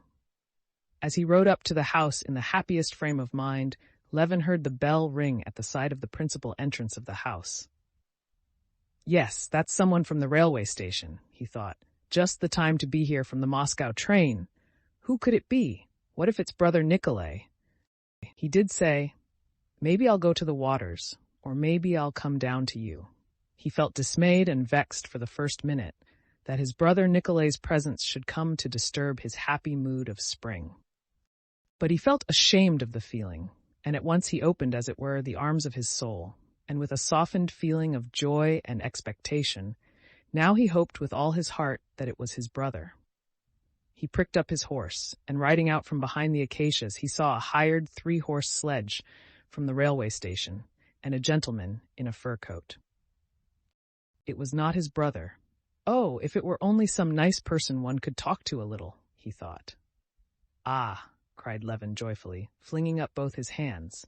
"Here's a delightful visitor. Ah, how glad I am to see you," he shouted, recognizing Stepan Arkadyevitch. "I shall find out for certain whether she's married or when she's going to be married," he thought. And on that delicious spring day he felt that the thought of her did not hurt him at all. "Well, you didn't expect me, eh?" said Stepan Arkadyevitch, getting out of the sledge, splashed with mud on the bridge of his nose, on his cheek, and on his eyebrows, but radiant with health and good spirits.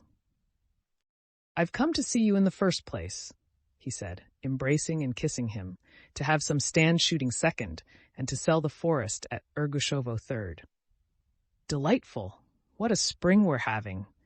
However did you get along in a sledge?" "In a cart it would have been worse still, Konstantin Dmitrievitch," answered the driver, who knew him. "Well, I'm very, very glad to see you," said Levin, with a genuine smile of childlike delight.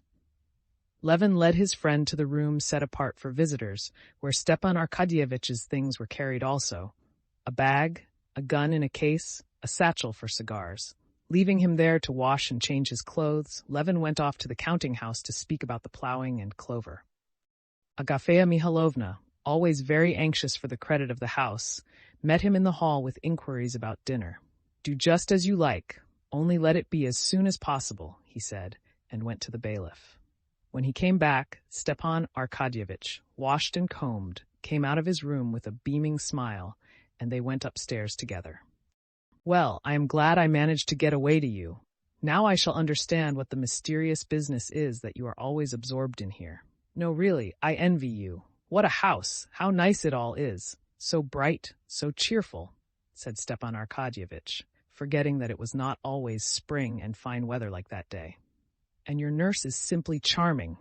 A pretty maid in an apron might be even more agreeable, perhaps, but for your severe monastic style, it does very well.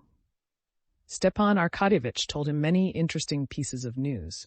Especially interesting to Levin was the news that his brother, Sergei Ivanovitch, was intending to pay him a visit in the summer. Not one word did Stepan Arkadyevitch say in reference to Kitty and the Shtcherbatskys. He merely gave him greetings from his wife. Levin was grateful to him for his delicacy and was very glad of his visitor. As always happened with him during his solitude, a mass of ideas and feelings had been accumulating within him, which he could not communicate to those about him. And now he poured out upon Stepan Arkadyevitch his poetic joy in the spring, and his failures and plans for the land, and his thoughts and criticisms on the books he had been reading, and the idea of his own book, the basis of which really was, though he was unaware of it himself, a criticism of all the old books on agriculture. Stepan Arkadyevitch, always charming, understanding everything at the slightest reference, was particularly charming on this visit, and Levin noticed in him a special tenderness, as it were, and a new tone of respect that flattered him. The efforts of Agafea Mihalovna and the cook that the dinner should be particularly good only ended in the two famished friends attacking the preliminary course, eating a great deal of bread and butter, salt goose and salted mushrooms, and in Levin's finally ordering the soup to be served without the accompaniment of little pies, with which the cook had particularly meant to impress their visitor. But though Stepan Arkadyevitch was accustomed to very different dinners, he thought everything excellent, the herb brandy and the bread and the butter, and above all the salt goose and the mushrooms, and the nettle soup, and the chicken in white sauce, and the white Crimean wine. Everything was superb and delicious. Splendid, splendid, he said, lighting a fat cigar after the roast.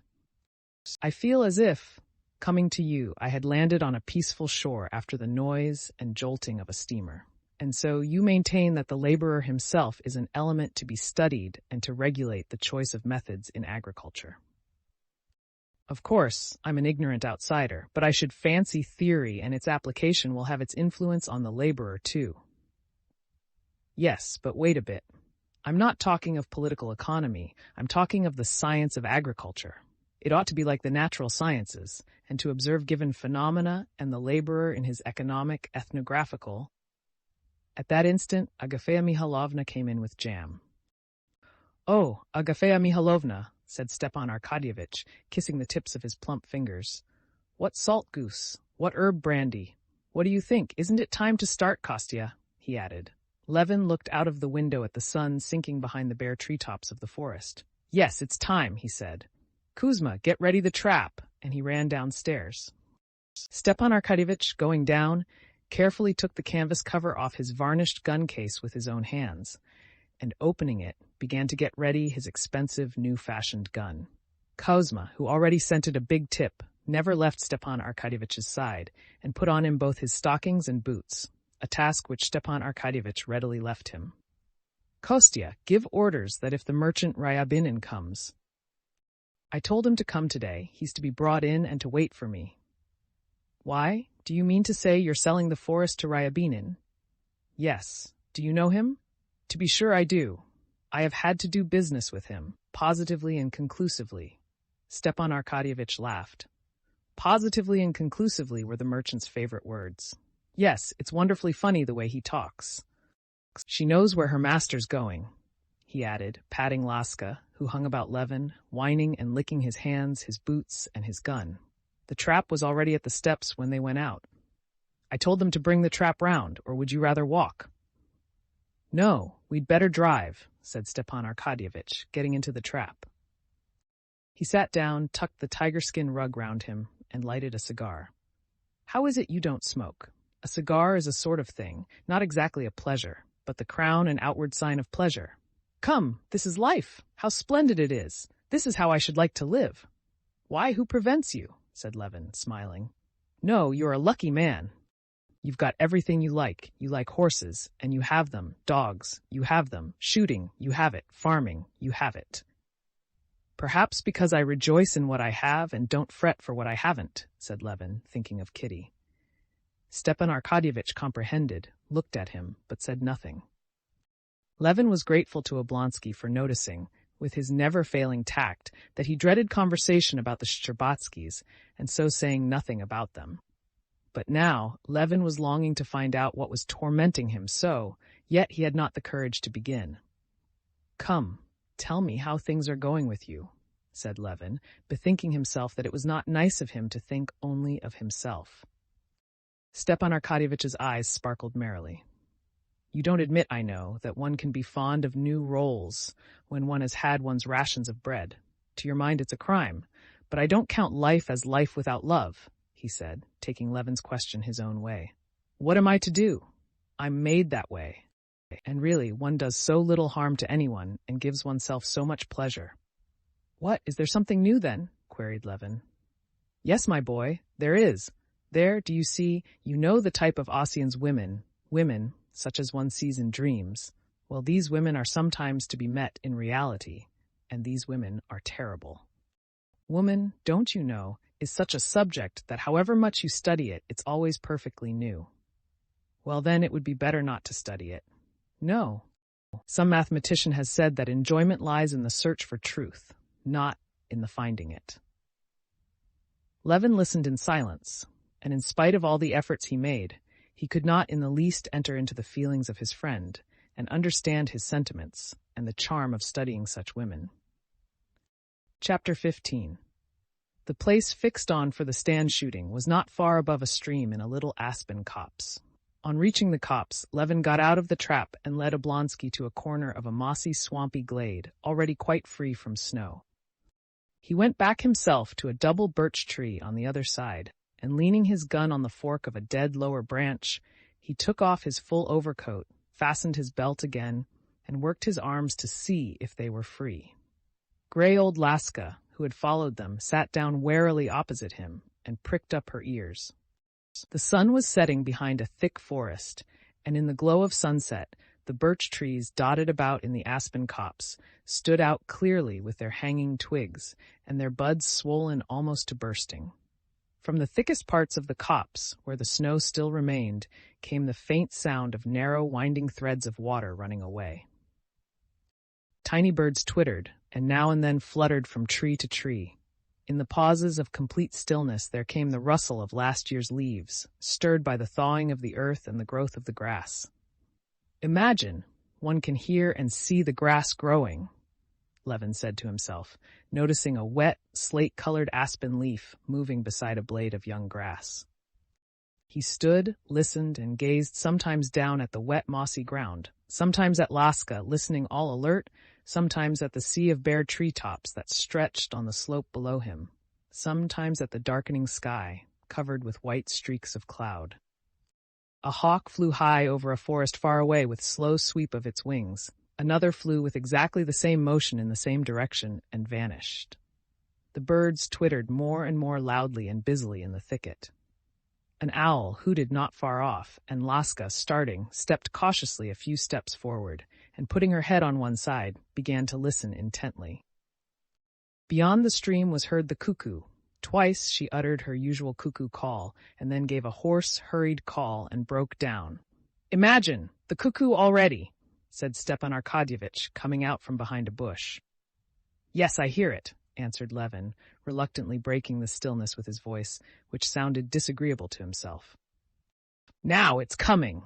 Stepan Arkadyevitch's figure again went behind the bush, and Levin saw nothing but the bright flash of a match, followed by the red glow and blue smoke of a cigarette. "Tchk!" came the snapping sound of Stepan Arkadyevitch cocking his gun. "What's that cry?" asked Oblonsky, drawing Levin's attention to a prolonged cry, as though a colt were whinnying in a high voice in play. Oh, don't you know it? That's the hare. But enough talking. Listen, it's flying, almost shrieked Levin, cocking his gun. They heard a shrill whistle in the distance, and in the exact time so well known to the sportsman, 2 seconds later, another, a third, and after the third whistle, the hoarse, guttural cry could be heard. Levin looked about him to right and to left, and there, just facing him, against the dusky blue sky above the confused mass of tender shoots of the aspens, he saw the flying bird. It was flying straight towards him. The guttural cry, like the even tearing of some strong stuff, sounded close to his ear. The long beak and neck of the bird could be seen, and at the very instant when Levin was taking aim, behind the bush where Oblonsky stood, there was a flash of red lightning. The bird dropped like an arrow and darted upwards again. Again came the red flash and the sound of a blow, and fluttering its wings as though trying to keep up in the air, the bird halted, stopped still an instant, and fell with a heavy splash on the slushy ground. "Can I have missed it?" shouted Stepan Arkadyevitch, who could not see for the smoke. "Here it is," said Levin, pointing to Laska, who with one ear raised, wagging the end of her shaggy tail, came slowly back as though she would prolong the pleasure, and as it were smiling, brought the dead bird to her master. "Well, I'm glad you were successful," said Levin, who at the same time had a sense of envy that he had not succeeded in shooting the snipe. "It was a bad shot from the right barrel," responded Stepan Arkadyevitch, loading his gun. "Shh! It's flying!" The shrill whistles rapidly following one another were heard again. 2 snipe, playing and chasing one another, and only whistling, not crying, flew straight at the very heads of the sportsmen. There was the report of 4 shots, and like swallows, the snipe turned swift somersaults in the air and vanished from sight. The stand shooting was capital. Stepan Arkadyevitch shot 2 more birds and Levin 2, of which one was not found. It began to get dark. Venus, bright and silvery, shone with her soft light low down in the west behind the birch trees, and high up in the east twinkled the red lights of Arcturus. Over his head, Levin made out the stars of the Great Bear and lost them again. The snipe had ceased flying, but Levin resolved to stay a little longer, till Venus, which he saw below a branch of birch, should be above it, and the stars of the Great Bear should be perfectly plain. Venus had risen above the branch, and the ear of the Great Bear with its shaft was now all plainly visible against the dark blue sky, yet still he waited. "Isn't it time to go home?" said Stepan Arkadyevitch. It was quite still now in the copse, and not a bird was stirring. "Let's stay a little while," answered Levin. "As you like." They were standing now about 15 paces from one another. "Stiva," said Levin unexpectedly, "how is it you don't tell me whether your sister-in-law's married yet, or when she's going to be?" Levin felt so resolute and serene that no answer, he fancied, could affect him. But he had never dreamed of what Stepan Arkadyevitch replied. "She's never thought of being married, and isn't thinking of it, but she's very ill, and the doctors have sent her abroad. They're positively afraid she may not live." "What?" cried Levin. "Very ill. What is wrong with her? How has she—" While they were saying this, Laska, with ears pricked up, was looking upwards at the sky and reproachfully at them. "They have chosen a time to talk," she was thinking. "It's on the wing. Here it is. Yes, it is. They'll miss it," thought Laska. But at that very instant, both suddenly heard a shrill whistle, which, as it were, smote on their ears, and both suddenly seized their guns, and 2 flashes gleamed, and 2 bangs sounded at the very same instant. The snipe, flying high above, instantly folded its wings and fell into a thicket, bending down the delicate shoots. "Splendid!" "Together!" cried Levin, and he ran with Laska into the thicket to look for the snipe. "Oh, yes, what was it that was unpleasant?" he wondered. "Yes, Kitty's ill. Well, it can't be helped. I'm very sorry," he thought. "She's found it. Isn't she a clever thing?" he said, taking the warm bird from Laska's mouth and packing it into the almost full game bag. "I've got it, Stiva!" he shouted. Chapter 16. On the way home, Levin asked all details of Kitty's illness and the Shcherbatskys' plans, and though he would have been ashamed to admit it, he was pleased at what he heard.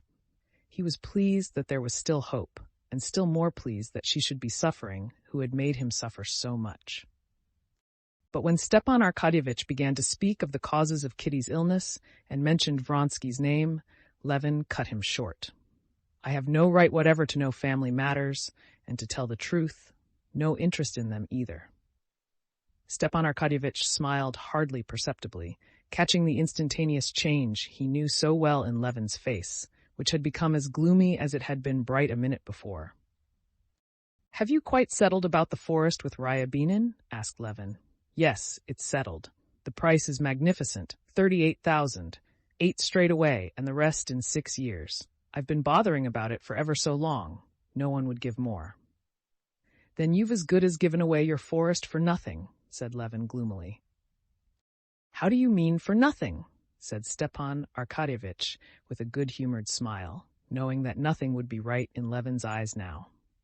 "Because the forest is worth at least 150 rubles the acre," answered Levin. "Oh, these farmers," said Stepan Arkadyevitch playfully. "Your tone of contempt for us poor townsfolk. But when it comes to business, we do it better than anyone. I assure you, I have reckoned it all out," he said, "and the forest is fetching a very good price, so much so that I'm afraid of this fellow's crying off, in fact." "You know it's not timber," said Stepan Arkadyevitch, hoping by this distinction to convince Levin completely of the unfairness of his doubts. "And it won't run to more than 25 yards of faggots per acre, and he's giving me at the rate of 70 rubles the acre." Levin smiled contemptuously. "I know," he thought, "that fashion not only in him, but in all city people, who, after being twice in 10 years in the country, pick up 2 or 3 phrases and use them in season and out of season, firmly persuaded that they know all about it. Timber, run to so many yards the acre.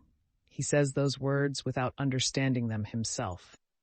"I wouldn't attempt to teach you what you write about in your office," said he, "and if need arose, I should come to you to ask about it.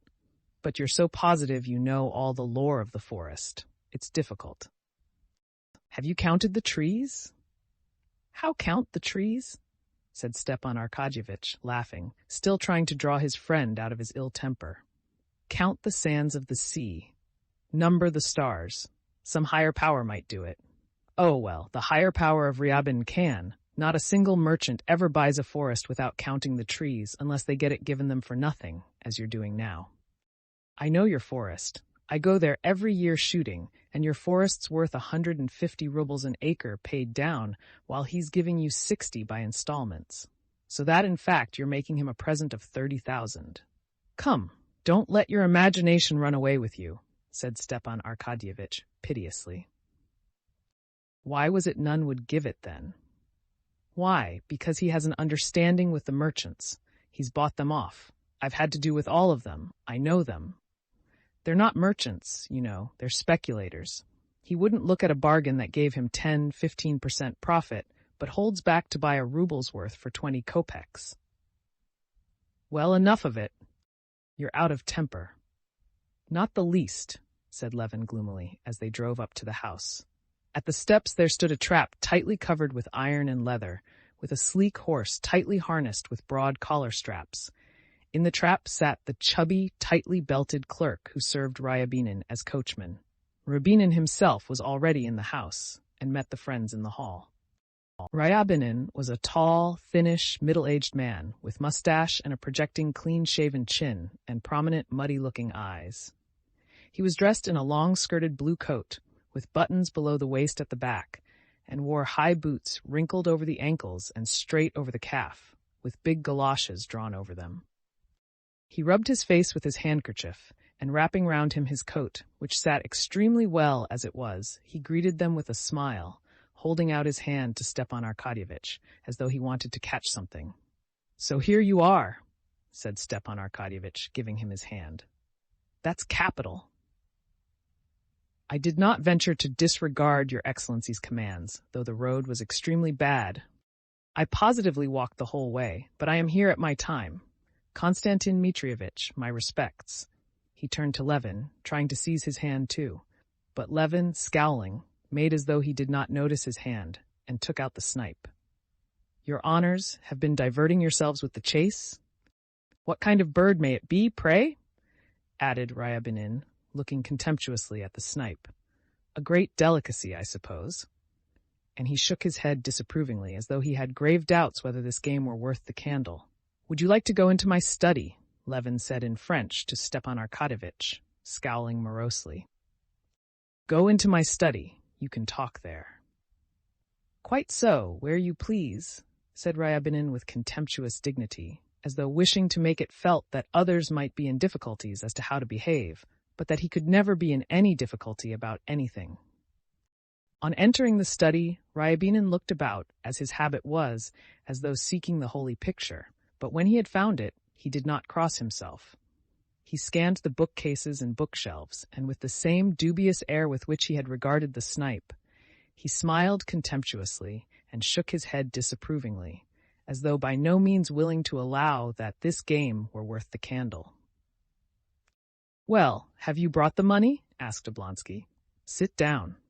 Oh, don't trouble about the money. I've come to see you to talk it over. What is there to talk over? But do sit down. I don't mind if I do, said Ryabinin, sitting down and leaning his elbows on the back of his chair in a position of the intensest discomfort to himself. You must knock it down a bit, Prince. It would be too bad. The money is ready conclusively to the last farthing. As to paying the money down, there'll be no hitch there. Levin, who had meanwhile been putting his gun away in the cupboard, was just going out of the door, but catching the merchant's words, he stopped. Why, you've got the forest for nothing as it is, he said. He came to me too late, or I'd have fixed the price for him. Ryabinin got up, and in silence, with a smile, he looked Levin down and up. Very close about money is Konstantin Dmitrievitch, he said with a smile, turning to Stepan Arkadyevitch. There's positively no dealing with him. I was bargaining for some wheat of him, and a pretty price I offered too. Why should I give you my goods for nothing? I didn't pick it up on the ground, nor steal it either. Mercy on us! Nowadays there's no chance at all of stealing. With the open courts and everything done in style, nowadays there's no question of stealing. We are just talking things over like gentlemen. His Excellency's asking too much for the forest. I can't make both ends meet over it. I must ask for a little concession. But is the thing settled between you or not? If it's settled, it's useless haggling. But if it's not, said Levin, I'll buy the forest. The smile vanished at once from Ryabinin's face. A hawk-like, greedy, cruel expression was left upon it. With rapid, bony fingers, he unbuttoned his coat, revealing a shirt, bronze waistcoat buttons, and a watch chain, and quickly pulled out a fat old pocketbook. Here you are. The forest is mine, he said, crossing himself quickly and holding out his hand. Take the money. It's my forest. That's Ryabinin's way of doing business. He doesn't haggle over every half penny, he added, scowling and waving the pocketbook. I wouldn't be in a hurry if I were you, said Levin. Come really, said Oblonsky in surprise. I've given my word, you know. Levin went out of the room, slamming the door. Ryabinin looked towards the door and shook his head with a smile. It's all youthfulness, positively nothing but boyishness. Why I'm buying it, upon my honor, simply, believe me, for the glory of it, that Ryabinin, and no one else, should have bought the copse of Oblonsky. And as to the profits, why, I must make what God gives, in God's name. If you would kindly sign the title deed. Within an hour, the merchant, stroking his big overcoat neatly down and hooking up his jacket with the agreement in his pocket, seated himself in his tightly covered trap and drove homewards. Ah, these gentlefolks, he said to the clerk. They're a nice lot. That's so, responded the clerk, handing him the reins and buttoning the leather apron. But I can congratulate you on the purchase, Mihail Ignatitch. Well. Chapter 17. Stepan Arkadyevitch went upstairs with his pocket bulging with notes, which the merchant had paid him for 3 months in advance. The business of the forest was over, the money in his pocket. Their shooting had been excellent, and Stepan Arkadyevitch was in the happiest frame of mind, and so he felt specially anxious to dissipate the ill humor that had come upon Levin. He wanted to finish the day at supper as pleasantly as it had been begun. Levin certainly was out of humor, and in spite of all his desire to be affectionate and cordial to his charming visitor, he could not control his mood. The intoxication of the news that Kitty was not married had gradually begun to work upon him. Kitty was not married but ill, and ill from love for a man who had slighted her. This slight, as it were, rebounded upon him. Vronsky had slighted her, and she had slighted him, Levin. Consequently, Vronsky had the right to despise Levin, and therefore he was his enemy. But all this Levin did not think out. He vaguely felt that there was something in it insulting to him, and he was not angry now at what had disturbed him, but he fell foul of everything that presented itself. The stupid sale of the forest, the fraud practiced upon Oblonsky and concluded in his house, exasperated him. "Well finished?" he said, meeting Stepan Arkadyevitch upstairs. "Would you like supper?" "Well, I wouldn't say no to it. What an appetite I get in the country. Wonderful. Why didn't you offer Ryabinin something?" "Oh, damn him." "Still, how you do treat him," said Oblonsky. "You didn't even shake hands with him." "Why not shake hands with him?" "Because I don't shake hands with a waiter, and a waiter's 100 times better than he is." "What a reactionist you are, really." "What about the amalgamation of classes?" said Oblonsky. "Anyone who likes amalgamating is welcome to it, but it sickens me." "You're a regular reactionist, I see." "Really, I have never considered what I am." "I am Konstantin Levin, and nothing else. And Konstantin Levin very much out of temper," said Stepan Arkadyevitch, smiling. "Yes, I am out of temper, and do you know why? Because, excuse me, of your stupid sale." Stepan Arkadyevitch frowned good-humoredly, like one who feels himself teased and attacked for no fault of his own. "Come, enough about it," he said. "When did anybody ever sell anything without being told immediately after the sale it was worth much more? But when one wants to sell, no one will give anything. No, I see you've a grudge against that unlucky Ryabinin. Maybe I have, and do you know why? You'll say again that I'm a reactionist or some other terrible word, but all the same, it does annoy and anger me to see on all sides the impoverishing of the nobility to which I belong, and, in spite of the amalgamation of classes, I'm glad to belong. And their impoverishment is not due to extravagance. That would be nothing. Living in good style, that's the proper thing for noblemen. It's only the nobles who know how to do it. Now the peasants about us buy land, and I don't mind that. The gentleman does nothing, while the peasant person supplants the idle man. That's as it ought to be, and I'm very glad for the peasant. But I do mind seeing the process of impoverishment from a sort of, I don't know what to call it, innocence. Here a Polish speculator bought for half its value a magnificent estate from a young lady who lives in Nice, and there a merchant will get 3 acres of land worth 10 rubles as security for the loan of 1 ruble. Here, for no kind of reason, you've made that rascal a present of 30,000 rubles. Well, what should I have done? Counted every tree? Of course, they must be counted. You didn't count them, but Ryabinin did. Ryabinin's children will have means of livelihood and education, while yours maybe will not. Well, you must excuse me, but there's something mean in this counting. We have our business, and they have theirs, and they must make their profit. Anyway, the thing's done, and there's an end of it. And here come some poached eggs, my favorite dish, and Agafea Mihalovna will give us that marvelous herb brandy. Stepan Arkadyevitch sat down at the table and began joking with Agafea Mihalovna, assuring her that it was long since he had tasted such a dinner and such a supper. "Well, you do praise it, anyway," said Agafea Mihalovna, "but Konstantin Dmitrievitch, give him what you will, a crust of bread. He'll eat it and walk away." Though Levin tried to control himself, he was gloomy and silent. He wanted to put one question to Stepan Arkadyevitch, but he could not bring himself to the point and could not find the words or the moment in which to put it. Stepan Arkadyevitch had gone down to his room, undressed, again washed, and attired in a nightshirt with goffered frills. He had got into bed, but Levin still lingered in his room, talking of various trifling matters and not daring to ask what he wanted to know. "How wonderfully they make this soap," he said, gazing at a piece of soap he was handling, which Agafea Mihalovna had put ready for the visitor, but Oblonsky had not used. "Only look. Why, it's a work of art." "Yes, everything's brought to such a pitch of perfection nowadays," said Stepan Arkadyevitch with a moist and blissful yawn. "The theater, for instance, and the entertainments. Ah! He yawned. "The electric light everywhere. Ah! Yes, the electric light," said Levin. "Yes, "Oh, and where's Vronsky now?" he asked suddenly, laying down the soap. "Vronsky," said Stepan Arkadyevitch, checking his yawn.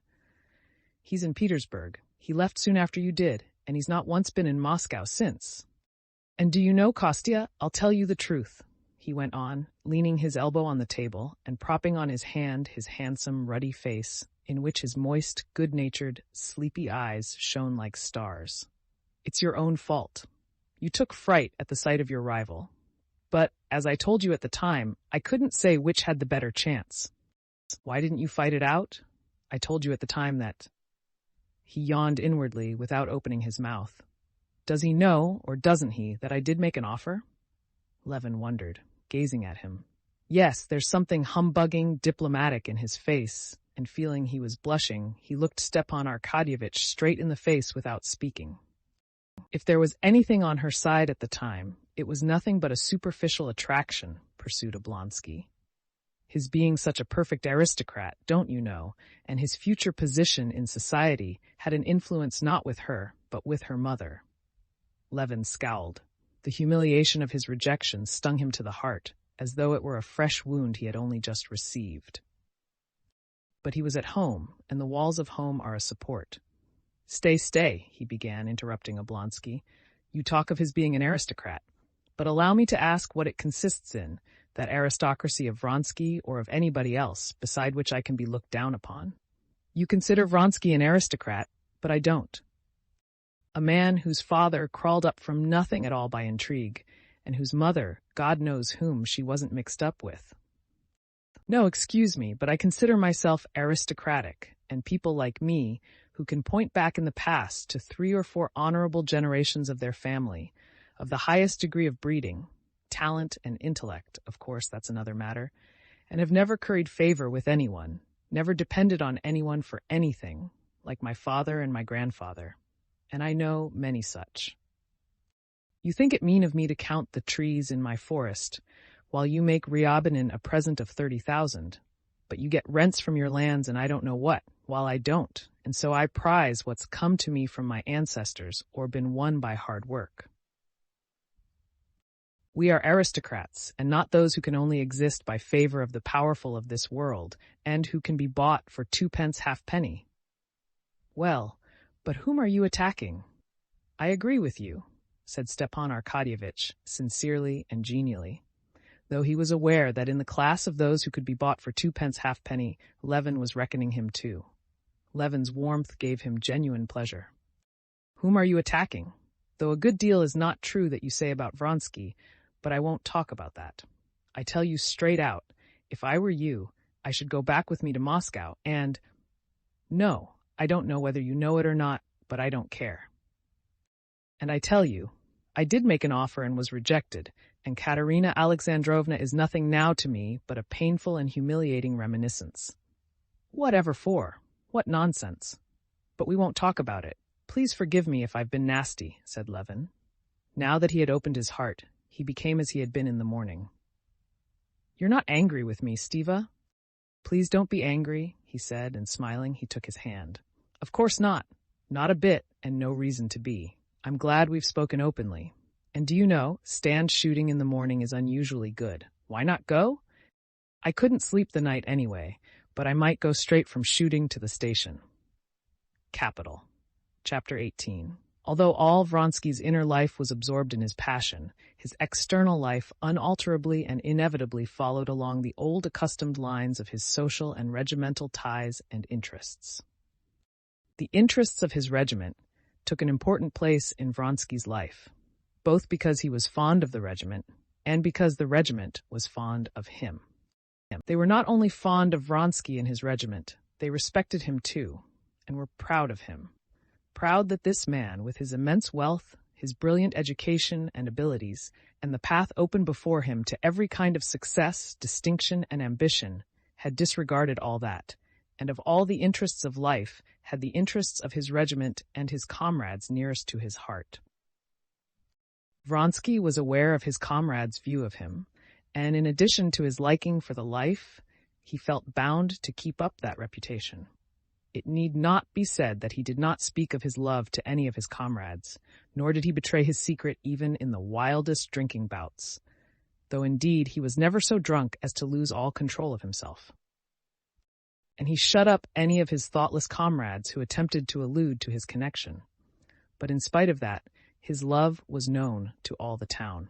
Everyone guessed with more or less confidence at his relations with Madame Karenina. The majority of the younger men envied him for just what was the most irksome factor in his love, the exalted position of Karenin, and the consequent publicity of their connection in society. The greater number of the young women, who envied Anna and had long been weary of hearing her called virtuous, rejoiced at the fulfillment of their predictions, and were only waiting for a decisive turn in public opinion to fall upon her with all the weight of their scorn. They were already making ready their handfuls of mud to fling at her when the right moment arrived. The greater number of the middle-aged people and certain great personages were displeased at the prospect of the impending scandal in society. Vronsky's mother, on hearing of his connection, was at first pleased at it, because nothing to her mind gave such a finishing touch to a brilliant young man as a liaison in the highest society. She was pleased, too, that Madame Karenina, who had so taken her fancy, and had talked so much of her son, was, after all, just like all other pretty and well-bred women, at least according to the Countess Vronskaya's ideas. But she had heard of late that her son had refused a position offered him of great importance to his career, simply in order to remain in the regiment, where he could be constantly seeing Madame Karenina. She learned that great personages were displeased with him on this account, and she changed her opinion. She was vexed, too, that from all she could learn of this connection, it was not that brilliant, graceful, worldly liaison which she would have welcomed, but a sort of Wertherish, desperate passion, so she was told, which might well lead him into imprudence. She had not seen him since his abrupt departure from Moscow, and she sent her elder son to bid him come to see her. This elder son, too, was displeased with his younger brother. He did not distinguish what sort of love his might be, big or little, passionate or passionless, lasting or passing. He kept a ballet girl himself, though he was the father of a family, so he was lenient in these matters. But he knew that this love affair was viewed with displeasure by those whom it was necessary to please, and therefore he did not approve of his brother's conduct. Besides the service in society, Vronsky had another great interest, horses. He was passionately fond of horses. That year, races and a steeplechase had been arranged for the officers. Vronsky had put his name down, bought a thoroughbred English mare, and in spite of his love affair, he was looking forward to the races with intense, though reserved, excitement. These two passions did not interfere with one another. On the contrary, he needed occupation and distraction quite apart from his love, so as to recruit and rest himself from the violent emotions that agitated him. Chapter 19. On the day of the races at Krasno Selo, Vronsky had come earlier than usual to eat beefsteak in the common mess room of the regiment. He had no need to be strict with himself, as he had very quickly been brought down to the required light weight, but still he had to avoid gaining flesh, and so he eschewed farinaceous and sweet dishes. He sat with his coat unbuttoned over a white waistcoat, resting both elbows on the table, and while waiting for the steak he had ordered, he looked at a French novel that lay open on his plate. He was only looking at the book to avoid conversation with the officers coming in and out. He was thinking. He was thinking of Anna's promise to see him that day after the races. But he had not seen her for 3 days, and as her husband had just returned from abroad, he did not know whether she would be able to meet him today or not, and he did not know how to find out. He had had his last interview with her at his cousin Betsy's summer villa. He visited the Karenins' summer villa as rarely as possible. Now he wanted to go there, and he pondered the question how to do it. Of course I shall say Betsy has sent me to ask whether she's coming to the races. Of course, I'll go, he decided, lifting his head from the book. And as he vividly pictured the happiness of seeing her, his face lighted up. Send to my house and tell them to have out the carriage and 3 horses as quick as they can, he said to the servant, who handed him the steak on a hot silver dish, and moving the dish up, he began eating. From the billiard room next door came the sound of balls knocking, of talk and laughter. Two officers appeared at the entrance door. One, a young fellow with a feeble, delicate face, who had lately joined the regiment from the Corps of Pages. The other, a plump, elderly officer, with a bracelet on his wrist and little eyes lost in fat.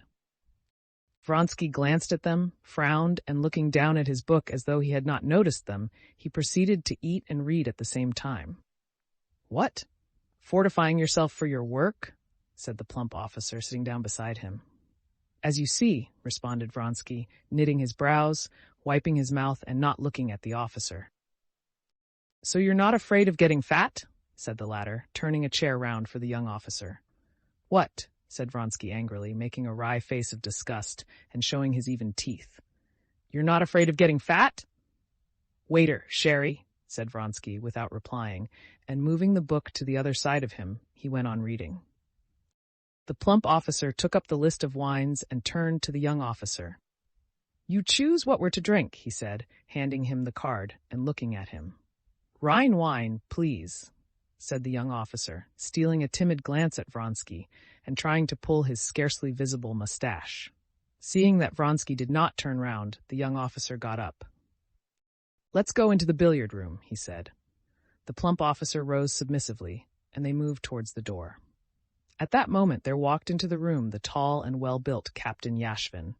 Nodding with an air of lofty contempt to the two officers, he went up to Vronsky. "Ah! Here he is!" he cried, bringing his big hand down heavily on his epaulette.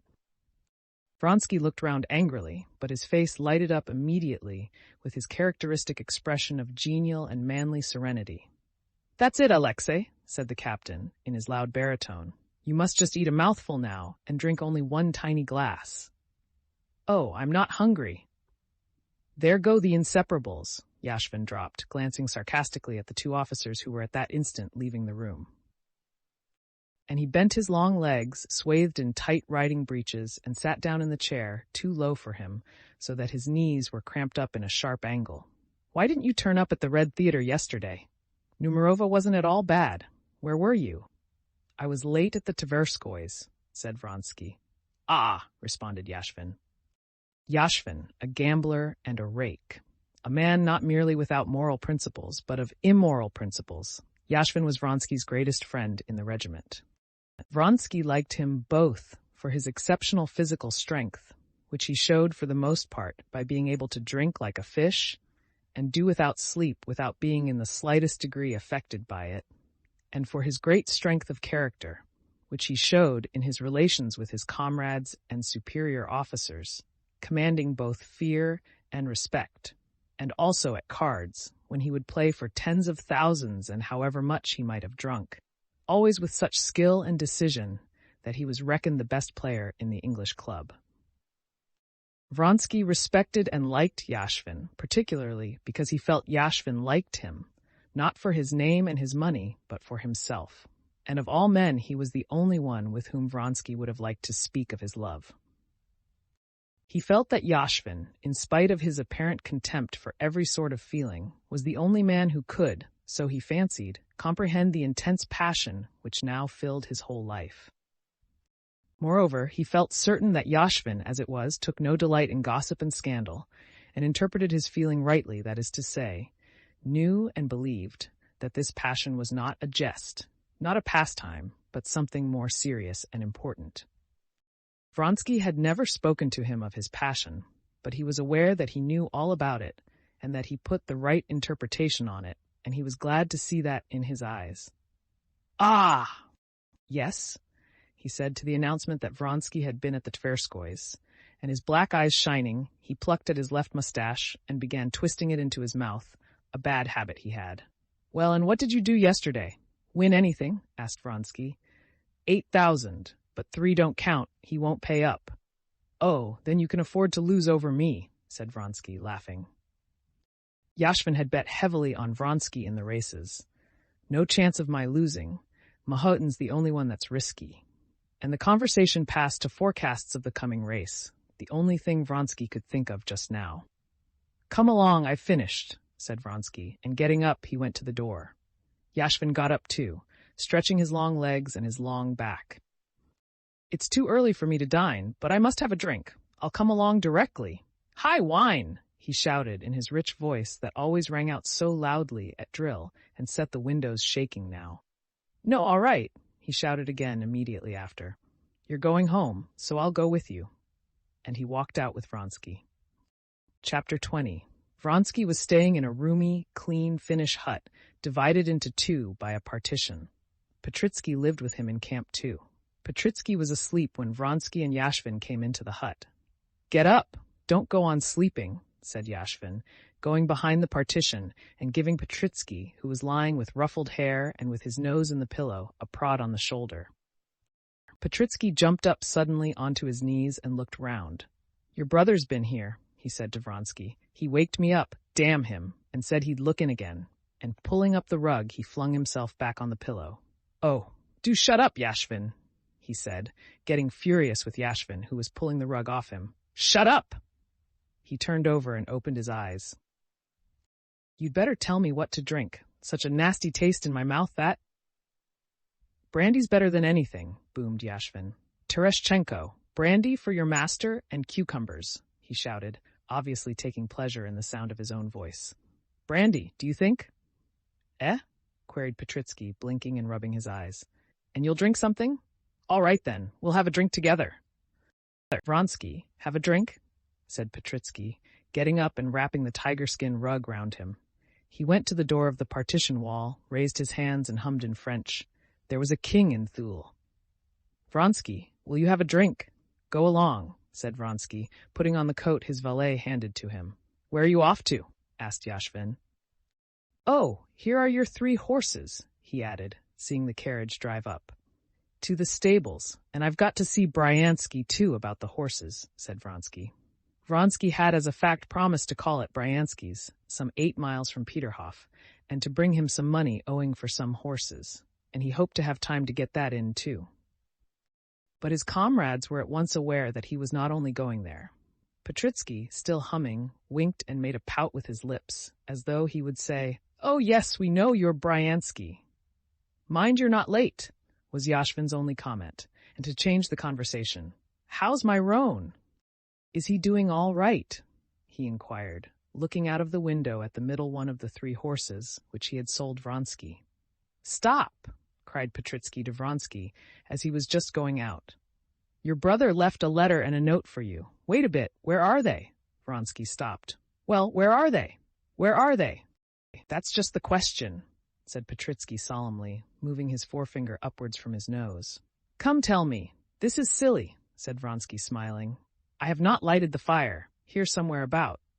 Come, enough fooling. Where is the letter? No, I've forgotten, really. Or was it a dream? Wait a bit, but what's the use of getting in a rage?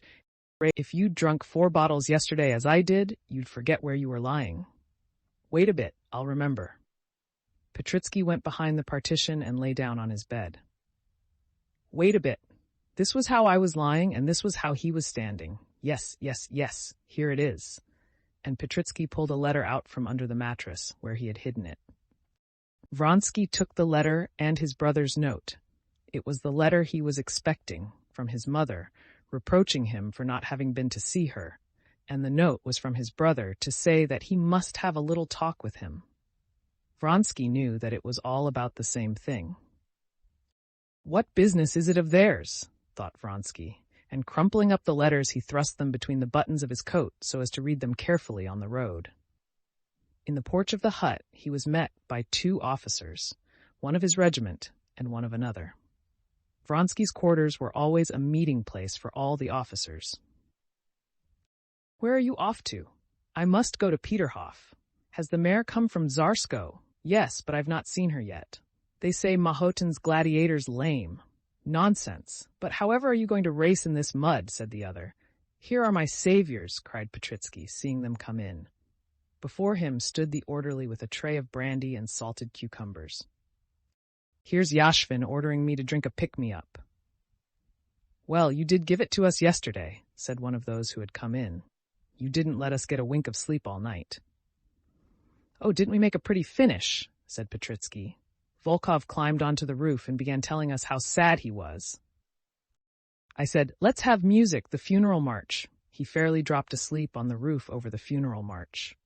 Doctor, ink it up. You positively must drink the brandy, and then seltzer water and a lot of lemon, said Yashvin, standing over Petritsky like a mother making a child take medicine, and then a little champagne, just a small bottle. Come, there's some sense in that. Stop a bit, Vronsky. We'll all have a drink. No, goodbye all of you. I'm not going to drink today. Why, are you gaining weight? All right, then we must have it alone. Give us the seltzer water and lemon. Vronsky, shouted someone when he was already outside. Well, you'd better get your hair cut. It'll weigh you down, especially at the top. Vronsky was in fact beginning prematurely to get a little bald. He laughed gaily, showing his even teeth, and pulling his cap over the thin place, went out and got into his carriage. To the stables, he said, and was just pulling out the letters to read them through. But he thought better of it, and put off reading them so as not to distract his attention before looking at the mare. Later, Chapter 21. The temporary stable, a wooden shed, had been put up close to the racecourse, and there his mare was to have been taken the previous day. He had not yet seen her there. During the last few days, he had not ridden her out for exercise himself, but had put her in the charge of the trainer, and so now he positively did not know in what condition his mare had arrived yesterday and was today. He had scarcely got out of his carriage when his groom, the so-called stable boy, recognizing the carriage some way off, called the trainer.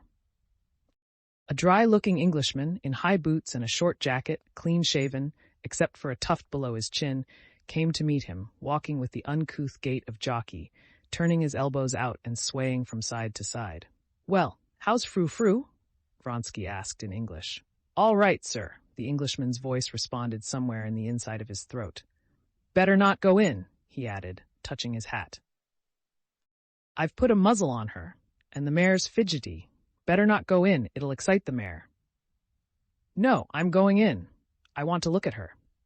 Come along then, said the Englishman, frowning, and speaking with his mouth shut, and with swinging elbows, he went on in front with his disjointed gait.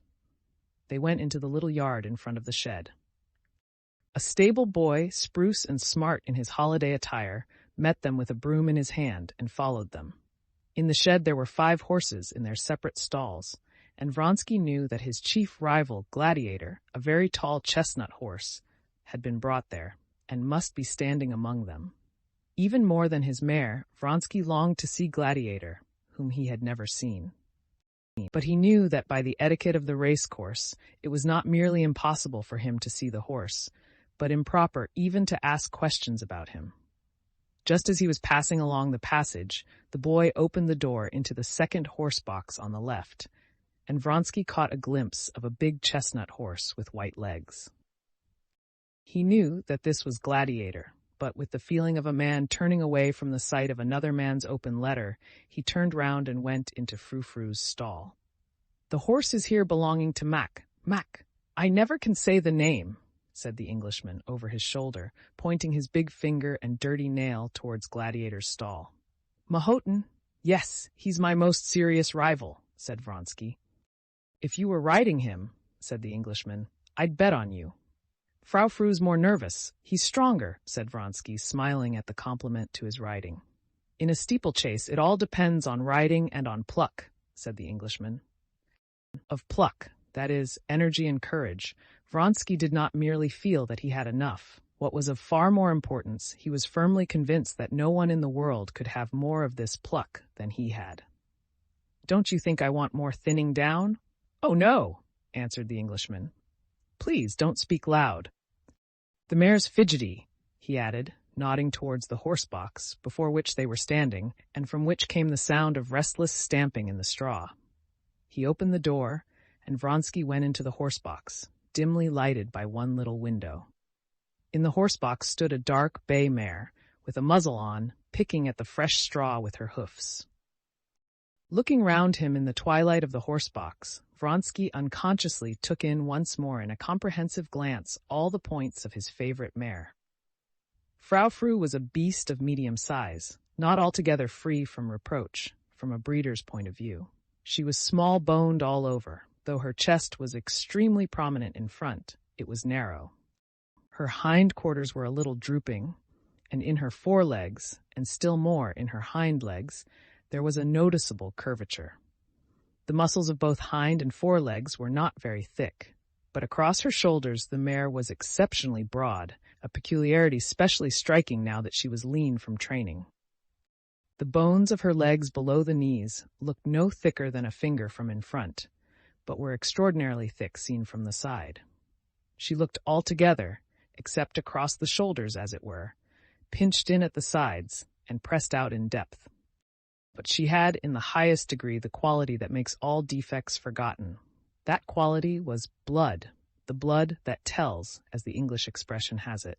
The muscles stood up sharply under the network of sinews, covered with a delicate, mobile skin, soft as satin, and they were hard as bone.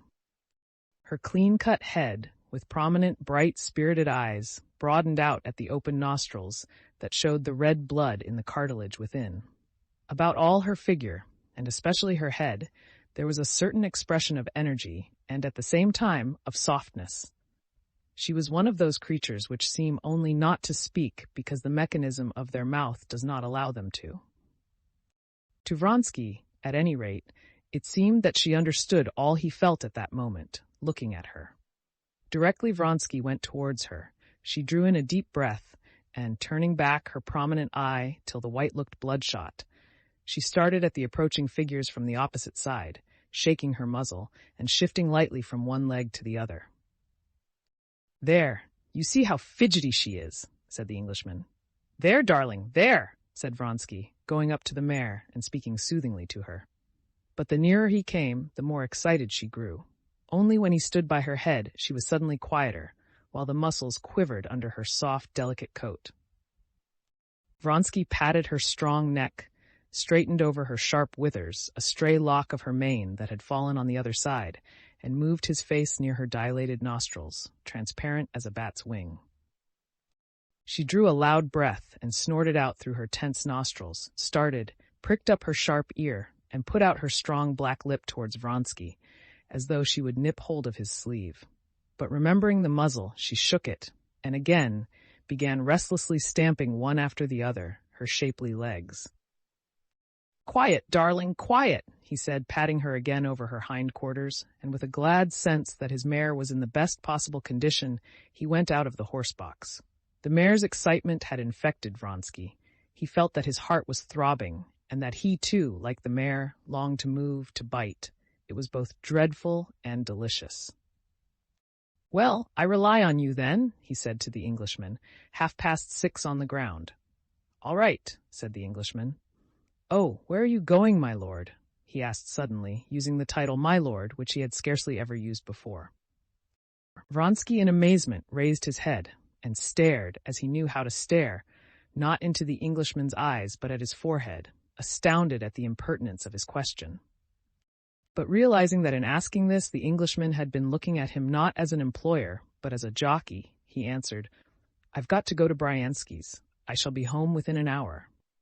"How often I'm asked that question today," he said to himself, and he blushed, a thing which rarely happened to him. The Englishman looked gravely at him, and, as though he, too, knew where Vronsky was going, he added, "The great thing's to keep quiet before a race," said he.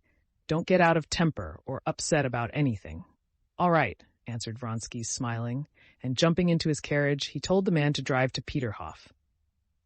Before he had driven many paces away, the dark clouds that had been threatening rain all day broke, and there was a heavy downpour of rain. "What a pity," thought Vronsky, putting up the roof of the carriage. It was muddy before, now it will be a perfect swamp.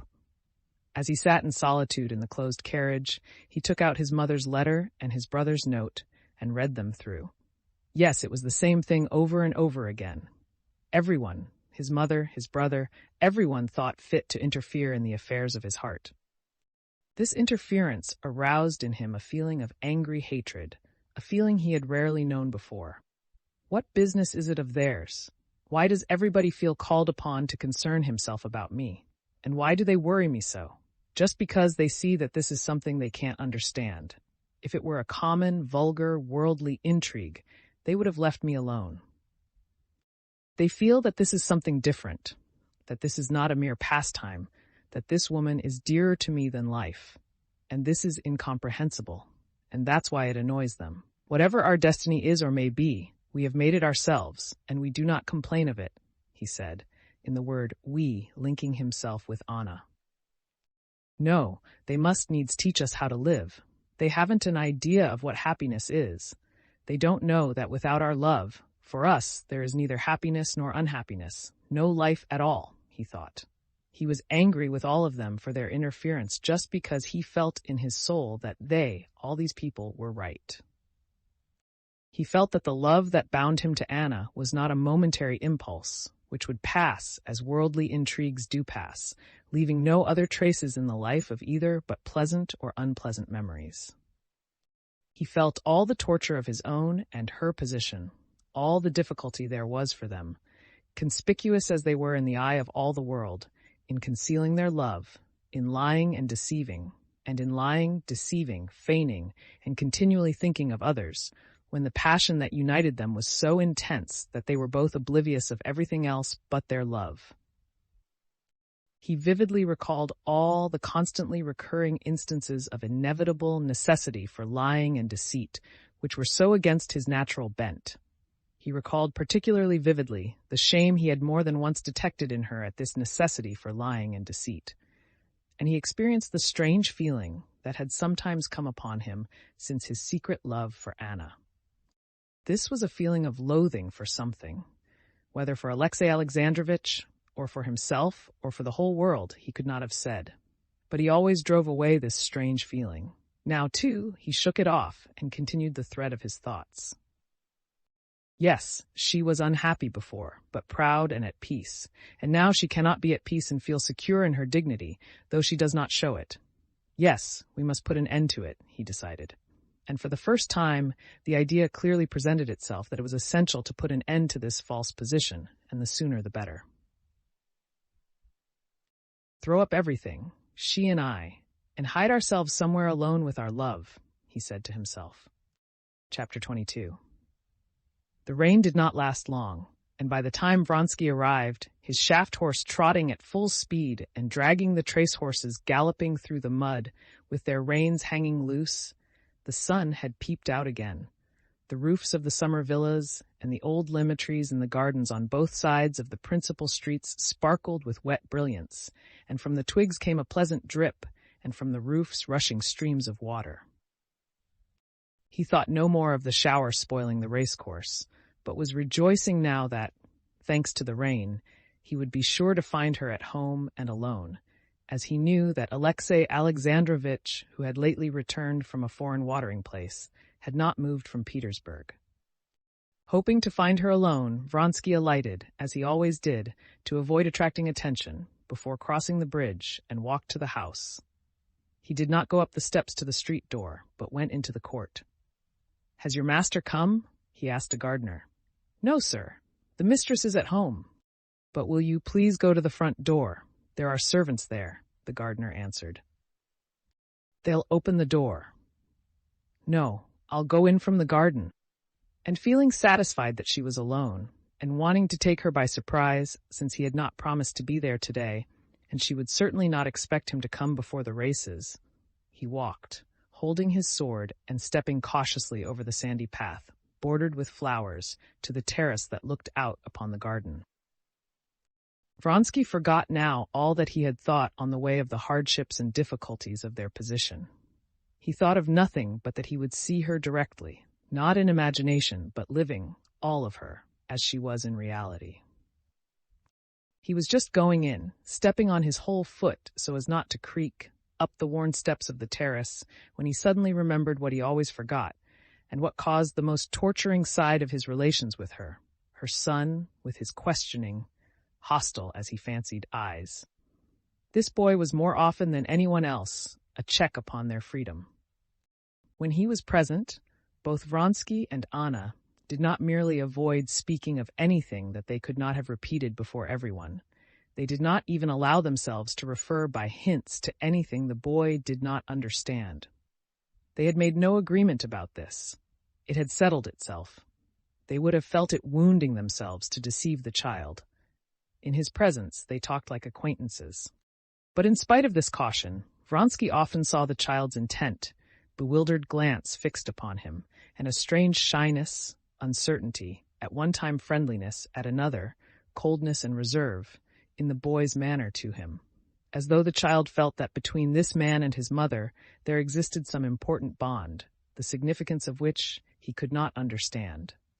As a fact, the boy did feel that he could not understand this relation, and he tried painfully, and was not able to make clear to himself what feeling he ought to have for this man.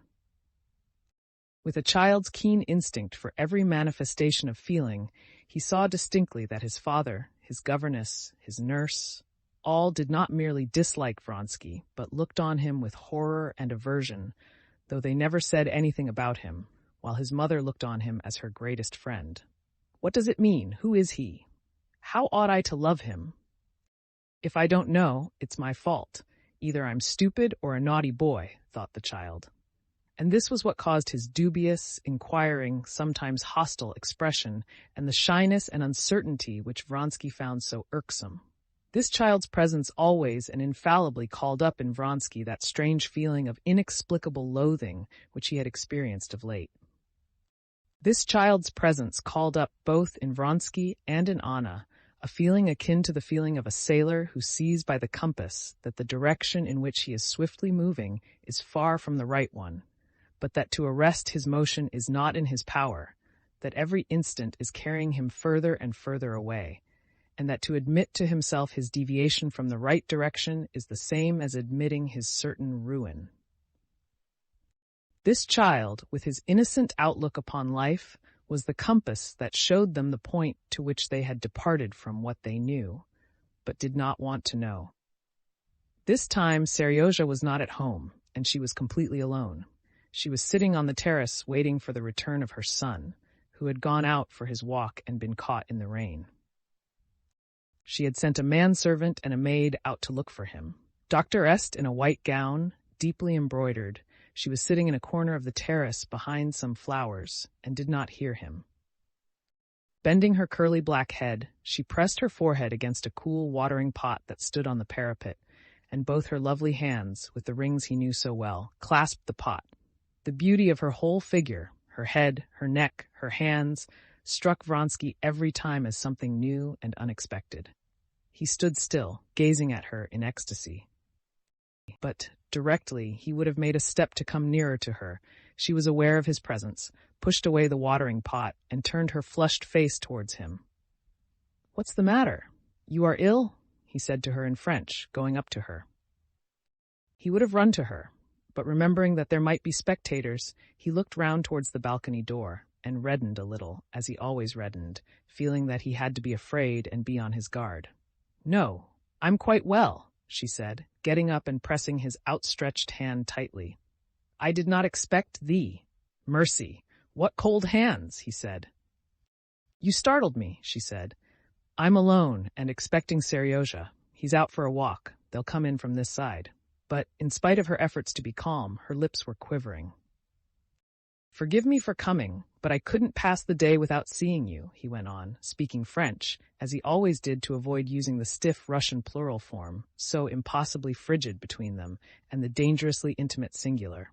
"Forgive you? I'm so glad. But you're ill or worried," he went on, not letting go her hands and bending over her. "What were you thinking of?" "Always the same thing," she said with a smile. She spoke the truth. If ever at any moment she had been asked what she was thinking of, she could have answered truly, of the same thing, of her happiness and her unhappiness. She was thinking, just when he came upon her, of this. Why was it, she wondered, that to others, to Betsy, she knew of her secret connection with Tushkevich, it was all easy, while to her it was such torture? Today this thought gained special poignancy from certain other considerations. She asked him about the races. He answered her questions, and seeing that she was agitated, trying to calm her, he began telling her in the simplest tone the details of his preparations for the races. Tell him or not tell him, she thought, looking into his quiet, affectionate eyes. He is so happy, so absorbed in his races that he won't understand as he ought. He won't understand all the gravity of this fact to us. But you haven't told me what you were thinking of when I came in, he said, interrupting his narrative. Please tell me. She did not answer, and bending her head a little, she looked inquiringly at him from under her brows, her eyes shining under their long lashes. Her hand shook as it played with a leaf she had picked. He saw it, and his face expressed that utter subjection, that slavish devotion which had done so much to win her. I see something has happened. Do you suppose I can be at peace, knowing you have a trouble I am not sharing? Tell me, for God's sake, he repeated imploringly. Yes, I shan't be able to forgive him if he does not realize all the gravity of it.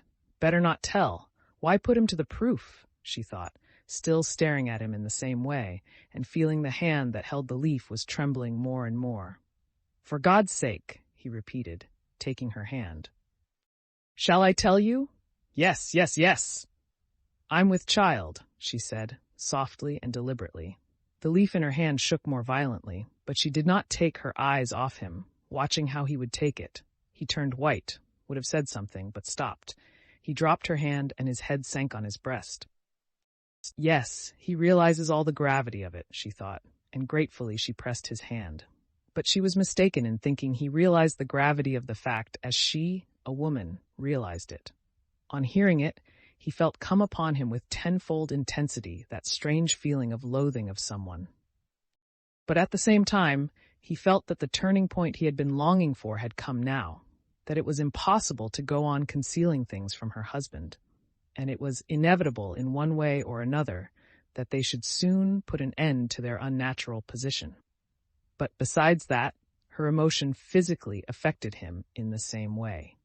He looked at her with a look of submissive tenderness, kissed her hand, got up, and in silence paced up and down the terrace. Yes, he said, going up to her resolutely. Neither you nor I have looked on our relations as a passing amusement, and now our fate is sealed. It is absolutely necessary to put an end, he looked round as he spoke, to the deception in which we are living. Put an end? How put an end, Alexei? She said softly. She was calmer now, and her face lighted up with a tender smile. Leave your husband and make our life one. It is one as it is, she answered, scarcely audibly. Yes, but altogether, altogether. But how, Alexei? Tell me how? She said in melancholy mockery at the hopelessness of her own position. Is there any way out of such a position? Am I not the wife of my husband? There is a way out of every position. We must take our line, he said. Anything's better than the position in which you're living. Of course, I see how you torture yourself over everything, the world and your son and your husband. Oh, not over my husband, she said with a quiet smile. I don't know him. I don't think of him. He doesn't exist. You're not speaking sincerely. I know you. You worry about him, too. Oh, he doesn't even know, she said, and suddenly a hot flush came over her face. Her cheeks, her brow, her neck crimsoned, and tears of shame came into her eyes. But we won't talk of him. Chapter 23. Vronsky had several times already, though not so resolutely as now, tried to bring her to consider their position, and every time he had been confronted by the same superficiality and triviality with which she met his appeal now.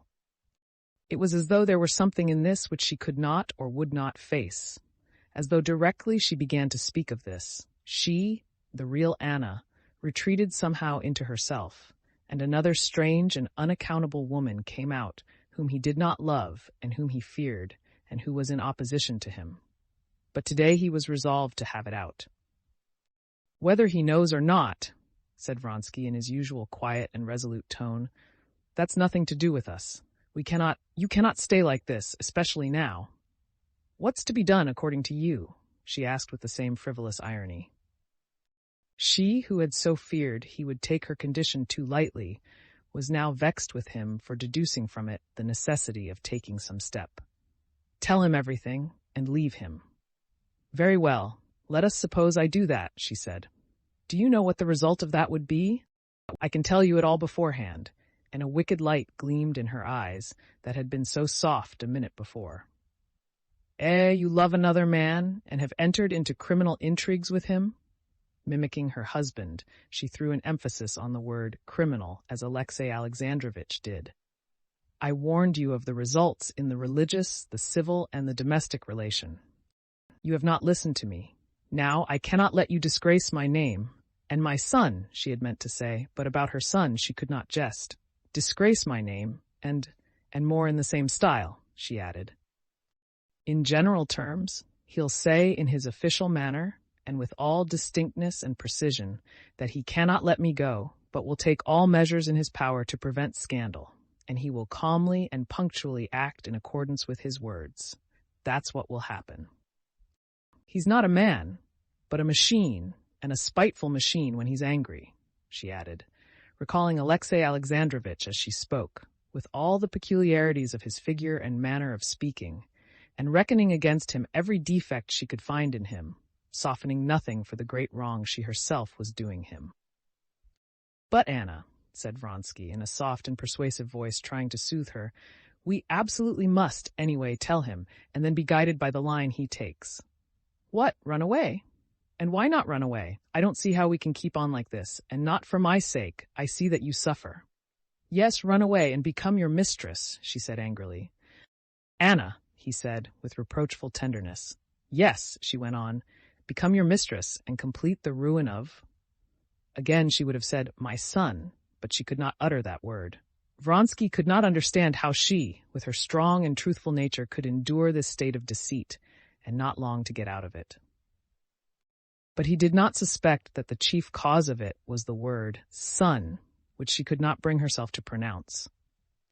When she thought of her son and his future attitude to his mother, who had abandoned his father, she felt such terror at what she had done that she could not face it. But, like a woman, could only try to comfort herself with lying assurances that everything would remain as it always had been, and that it was possible to forget the fearful question of how it would be with her son. I beg you, I entreat you, she said suddenly, taking his hand and speaking in quite a different tone, sincere and tender, never speak to me of that. But Anna, never. Leave it to me. I know all the baseness, all the horror of my position, but it's not so easy to arrange as you think. And leave it to me and do what I say. Never speak to me of it. Do you promise me? No, promise. I promise everything, but I can't be at peace, especially after what you have told me. I can't be at peace when you can't be at peace. She repeated. Yes, I am worried sometimes, but that will pass if you will never talk about this. When you talk about it, it's only then it worries me. I don't understand, he said. I know, she interrupted him, how hard it is for your truthful nature to lie, and I grieve for you. I often think that you have ruined your whole life for me. I was just thinking the very same thing, he said. How could you sacrifice everything for my sake? I can't forgive myself that you're unhappy. I unhappy? She said, coming closer to him and looking at him with an ecstatic smile of love. I am like a hungry man who has been given food. He may be cold and dressed in rags and ashamed, but he is not unhappy. I unhappy? No, this is my unhappiness. She could hear the sound of her son's voice coming towards them, and glancing swiftly round the terrace, she got up impulsively. Her eyes glowed with the fire he knew so well.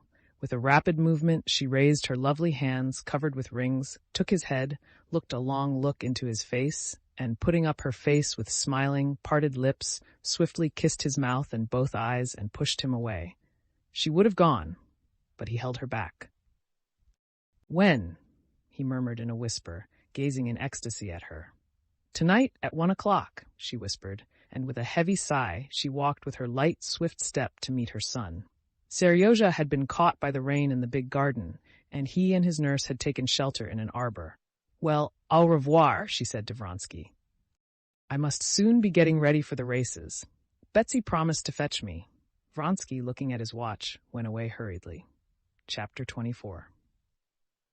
When Vronsky looked at his watch on the Karenin's balcony, he was so greatly agitated and lost in his thoughts that he saw the figures on the watch's face, but could not take in what time it was. He came out onto the highroad and walked, picking his way carefully through the mud, to his carriage. He was so completely absorbed in his feeling for Anna that he did not even think what o'clock it was, and whether he had time to go to Bryansky's. He had left him, as often happens, only the external faculty of memory that points out each step one has to take, one after the other. He went up to his coachman, who was dozing on the box in the shadow, already lengthening, of a thick lima tree. He admired the shifting clouds of midges circling over the hot horses, and, waking the coachman, he jumped into the carriage and told him to drive to Bryansky's. It was only after driving nearly 5 miles that he had sufficiently recovered himself to look at his watch and realize that it was 5:30, and he was late. There were several races fixed for that day: the mounted guards race, then the officers' 1.5-mile race, then the 3-mile race, and then the race for which he was entered. He could still be in time for his race, but if he went to Bryansky's, he could only just be in time, and he would arrive when the whole of the court would be in their places. That would be a pity. But he had promised Bryansky to come, and so he decided to drive on, telling the coachman not to spare the horses. He reached Bryansky's, spent 5 minutes there, and galloped back. This rapid drive calmed him. All that was painful in his relations with Anna, all the feeling of indefiniteness left by their conversation, had slipped out of his mind. He was thinking now with pleasure and excitement of the race, of his being anyhow in time, and now and then the thought of the blissful interview awaiting him that night flashed across his imagination like a flaming light. The excitement of the approaching race gained upon him as he drove further and further into the atmosphere of the races, overtaking carriages driving up from the summer villas or out of Petersburg. At his quarters, no one was left at home. All were at the races, and his valet was looking out for him at the gate. While he was changing his clothes, his valet told him that the second race had begun already, that a lot of gentlemen had been to ask for him, and a boy had twice run up from the stables. Dr. Essing without hurry. He never hurried himself, and never lost his self-possession. Vronsky drove to the sheds. From the sheds he could see a perfect sea of carriages, and people on foot, soldiers surrounding the racecourse, and pavilions swarming with people.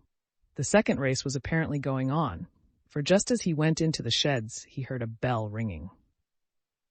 Going towards the stable, he met the white-legged chestnut, Mahatin's gladiator, being led to the racecourse in a blue forage horsecloth, with what looked like huge ears edged with blue. "Where's Cord?" he asked the stable boy. In the stable, putting on the saddle. In the open horsebox stood Frou-Frou, saddled ready. They were just going to lead her out. "I'm not too late? All right." "All right," said the Englishman. "Don't upset yourself." Vronsky once more took in one glance the exquisite lines of his favorite mare, who was quivering all over, and with an effort he tore himself from the sight of her, and went out of the stable. He went towards the pavilions at the most favorable moment for escaping attention. The 1.5-mile race was just finishing, and all eyes were fixed on the horse guard in front and the light hussar behind, urging their horses on with a last effort close to the winning post. From the center and outside of the ring, all were crowding to the winning post, and a group of soldiers and officers of the horse guards were shouting loudly their delight at the expected triumph of their officer and comrade. Vronsky moved into the middle of the crowd unnoticed, almost at the very moment when the bell rang at the finish of the race, and the tall, mud-spattered horse guard who came in first, bending over the saddle, let go the reins of his panting gray horse that looked dark with sweat. The horse, stiffening out its legs, with an effort stopped its rapid course, and the officer of the horse guards looked round him like a man waking up from a heavy sleep, and just managed to smile. A crowd of friends and outsiders pressed round him. Vronsky intentionally avoided that select crowd of the upper world, which was moving and talking with discreet freedom before the pavilions. He knew that Madame Karenina was there, and Betsy, and his brother's wife, and he purposely did not go near them for fear of something distracting his attention. But he was continually met and stopped by acquaintances who told him about the previous races and kept asking him why he was so late. At the time when the racers had to go to the pavilion to receive the prizes, and all attention was directed to that point, Vronsky's elder brother, Alexander, a colonel with heavy fringed epaulets, came up to him. He was not tall, though as broadly built as Alexei, and handsomer and rosier than he had a red nose and an open, drunken-looking face. "Did you get my note?" he said. "There's never any finding you." Alexander Vronsky, in spite of the dissolute life, and in especial the drunken habits for which he was notorious, was quite one of the court circle. Now, as he talked to his brother of a matter bound to be exceedingly disagreeable to him, knowing that the eyes of many people might be fixed upon him, he kept a smiling countenance, as though he were jesting with his brother about something of little moment. "I got it, and I really can't make out what you are worrying yourself about," said Alexei. "I'm worrying myself because the remark has just been made to me that you weren't here and that you were seen in Peterhof on Monday. There are matters which only concern those directly interested in them, and the matter you are so worried about is— Yes, but if so, you may as well cut the service. I beg you not to meddle, and that's all I have to say." Alexei Vronsky's frowning face turned white, and his prominent lower jaw quivered, which happened rarely with him. Being a man of very warm heart, he was seldom angry, but when he was angry, and when his chin quivered, then, as Alexander Vronsky knew, he was dangerous. Alexander Vronsky smiled gaily. "I only wanted to give you Mother's letter. Answer it, and don't worry about anything just before the race. Bon chance," he added, smiling, and he moved away from him. But after him another friendly greeting brought Vronsky to a standstill. "So you won't recognize your friends. How are you, mon cher?" said Stepan Arkadyevitch, as conspicuously brilliant in the midst of all the Petersburg brilliance as he was in Moscow, his face rosy, and his whiskers sleek and glossy. "I came up yesterday, and I'm delighted that I shall see your triumph. When shall we meet?" "Come tomorrow to the mess room," said Vronsky, and squeezing him by the sleeve of his coat, with apologies, he moved away to the center of the racecourse, where the horses were being led for the great steeplechase. The horses who had run in the last race were being led home, steaming and exhausted, by the stable boys, and one after another the fresh horses for the coming race made their appearance, for the most part English racers, wearing horsecloths, and looking with their drawn-up bellies like strange, huge birds. On the right was led in Frou-Frou, lean and beautiful, lifting up her elastic, rather long pasterns as though moved by springs. Not far from her they were taking the rug off the lop-eared gladiator. The strong, exquisite, perfectly correct lines of the stallion, with his superb hindquarters and excessively short pasterns almost over his hoofs, attracted Vronsky's attention in spite of himself. He would have gone up to his mare, but he was again detained by an acquaintance. "Oh, there's Karenina," said the acquaintance with whom he was chatting. "He's looking for his wife, and she's in the middle of the pavilion. Didn't you see her?" "No," answered Vronsky, and without even glancing round towards the pavilion where his friend was pointing out Madame Karenina, he went up to his mare. Vronsky had not had time to look at the saddle, about which he had to give some direction, when the competitors were summoned to the pavilion to receive their numbers and places in the row at starting. 17 officers, looking serious and severe, many with pale faces, met together in the pavilion and drew the numbers. Vronsky drew the number 7. The cry was heard, "Mount!" Feeling that, with the others riding in the race, he was the center upon which all eyes were fastened, Vronsky walked up to his mare in that state of nervous tension in which he usually became deliberate and composed in his movements. Cord, in honor of the races, had put on his best clothes, a black coat buttoned up, a stiffly starched collar, which propped up his cheeks, a round black hat and top boots. He was calm and dignified as ever, and was with his own hands holding Frou-Frou by both reins, standing straight in front of her. Frou-Frou was still trembling as though in a fever. Her eye, full of fire, glanced sideways at Vronsky. Vronsky slipped his finger under the saddle girth. The mare glanced aslant at him, drew up her lip, and twitched her ear.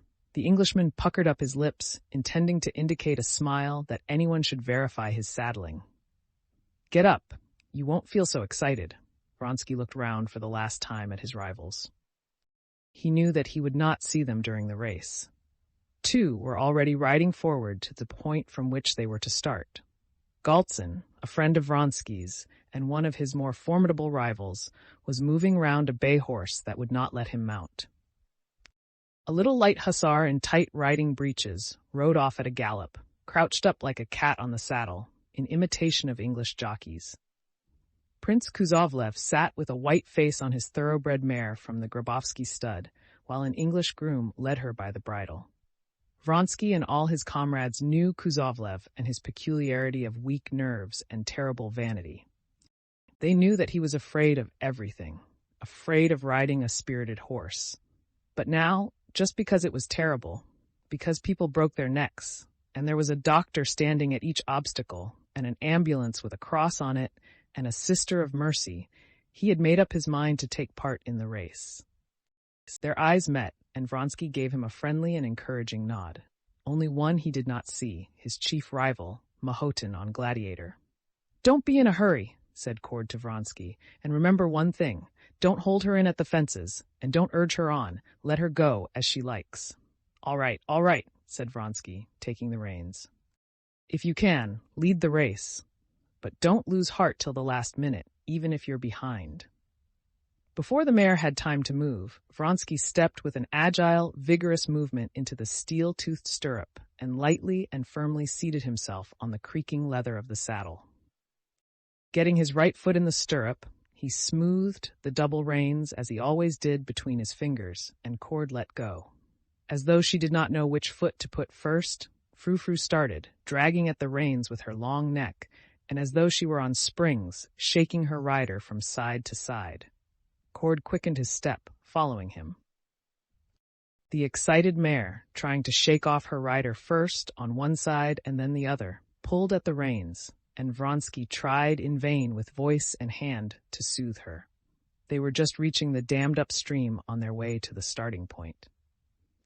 Several of the riders were in front and several behind, when suddenly Vronsky heard the sound of a horse galloping in the mud behind him, and he was overtaken by Mahotin on his white-legged, lop-eared Gladiator. Mahotin smiled, showing his long teeth, but Vronsky looked angrily at him. He did not like him, and regarded him now as his most formidable rival. He was angry with him for galloping past and exciting his mare. Frou-Frou started into a gallop, her left foot forward, made 2 bounds, and fretting at the tightened reins, passed into a jolting trot, bumping her rider up and down. Cord, too, scowled and followed Vronsky almost at a trot. Chapter 25. There were 17 officers in all riding in this race. The race course was a large 3-mile ring of the form of an ellipse in front of the pavilion. On this course 9 obstacles had been arranged. The stream, a big and solid barrier 5 feet high, just before the pavilion, a dry ditch, a ditch full of water, a precipitous slope, an Irish barricade, one of the most difficult obstacles, consisting of a mound fenced with brushwood, beyond which was a ditch out of sight for the horses, so that the horse had to clear both obstacles or might be killed. Then 2 more ditches filled with water and 1 dry one, and the end of the race was just facing the pavilion. But the race began not in the ring, but 200 yards away from it, and in that part of the course was the first obstacle, a dammed-up stream, 7 feet in breadth, which the racers could leap or wade through as they preferred. 3 times they were ranged ready to start, but each time some horse thrust itself out of line, and they had to begin again. The umpire who was starting them, Colonel Sestrin, was beginning to lose his temper when at last, for the 4th time, he shouted, "Away!" and the racers started. Every eye, every opera glass, was turned on the brightly colored group of riders at the moment they were in line to start. "They're off! They're starting!" was heard on all sides after the hush of expectation. And little groups and solitary figures among the public began running from place to place to get a better view.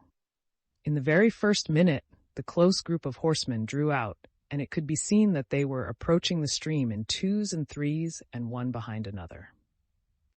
To the spectators, it seemed as though they had all started simultaneously, but to the racers there were seconds of difference that had great value to them.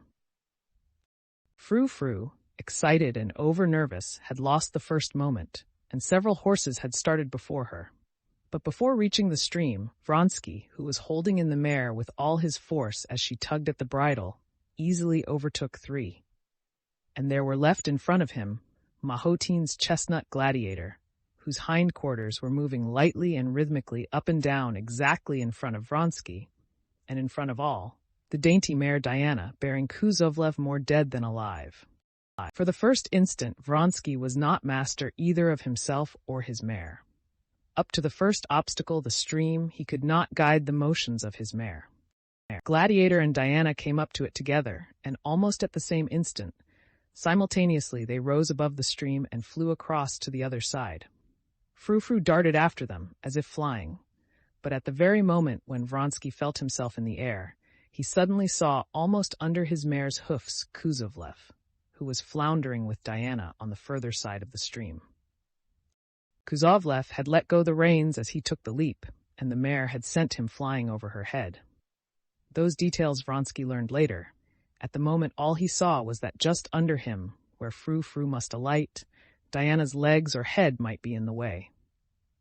But Frou-Frou drew up her legs and back in the very act of leaping, like a falling cat, and, clearing the other mare, alighted beyond her. "Oh, the darling," thought Vronsky. After crossing the stream, Vronsky had complete control of his mare, and began holding her in, intending to cross the great barrier behind Mahotin, and to try to overtake him in the clear ground of about 500 yards that followed it. The great barrier stood just in front of the imperial pavilion.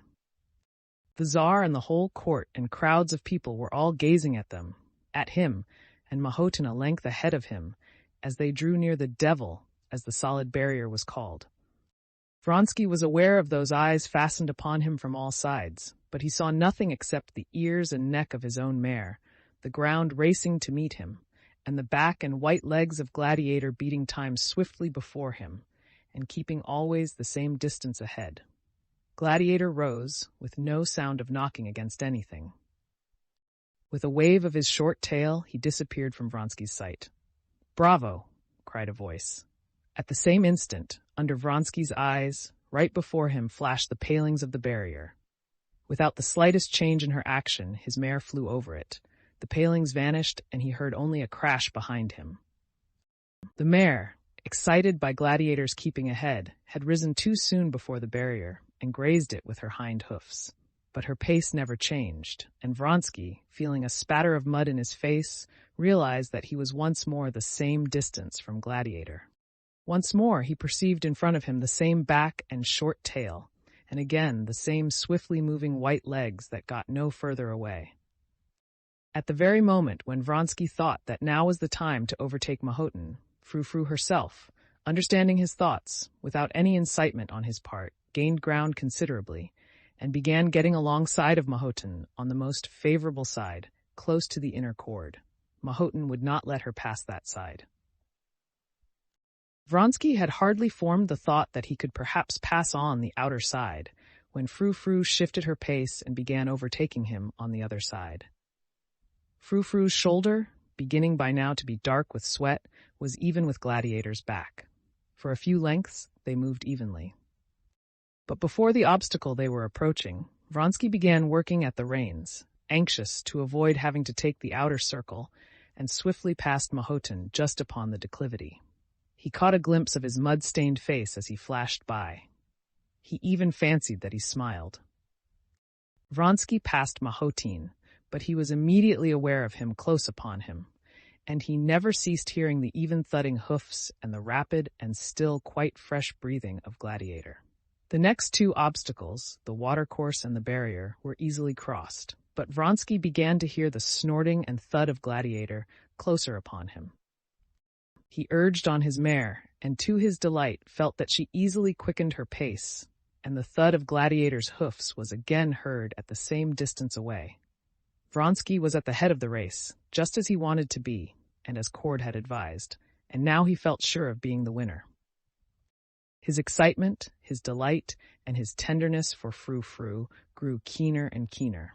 He longed to look round again, but he did not dare do this, and tried to be cool and not to urge on his mare, so to keep the same reserve of force in her as he felt that Gladiator still kept.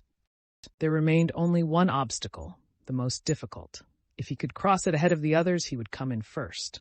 He was flying towards the Irish barricade, Frou-Frou, and he both together saw the barricade in the distance, and both the man and the mare had a moment's hesitation. He saw the uncertainty in the mare's ears and lifted the whip, but at the same time felt that his fears were groundless. The mare knew what was wanted.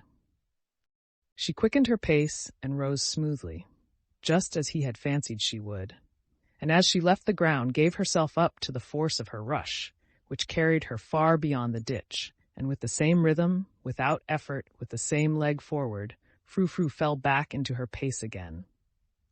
"Bravo, Vronsky!" He heard shouts from a knot of men.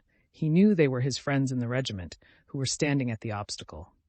He could not fail to recognize Yashvin's voice, though he did not see him.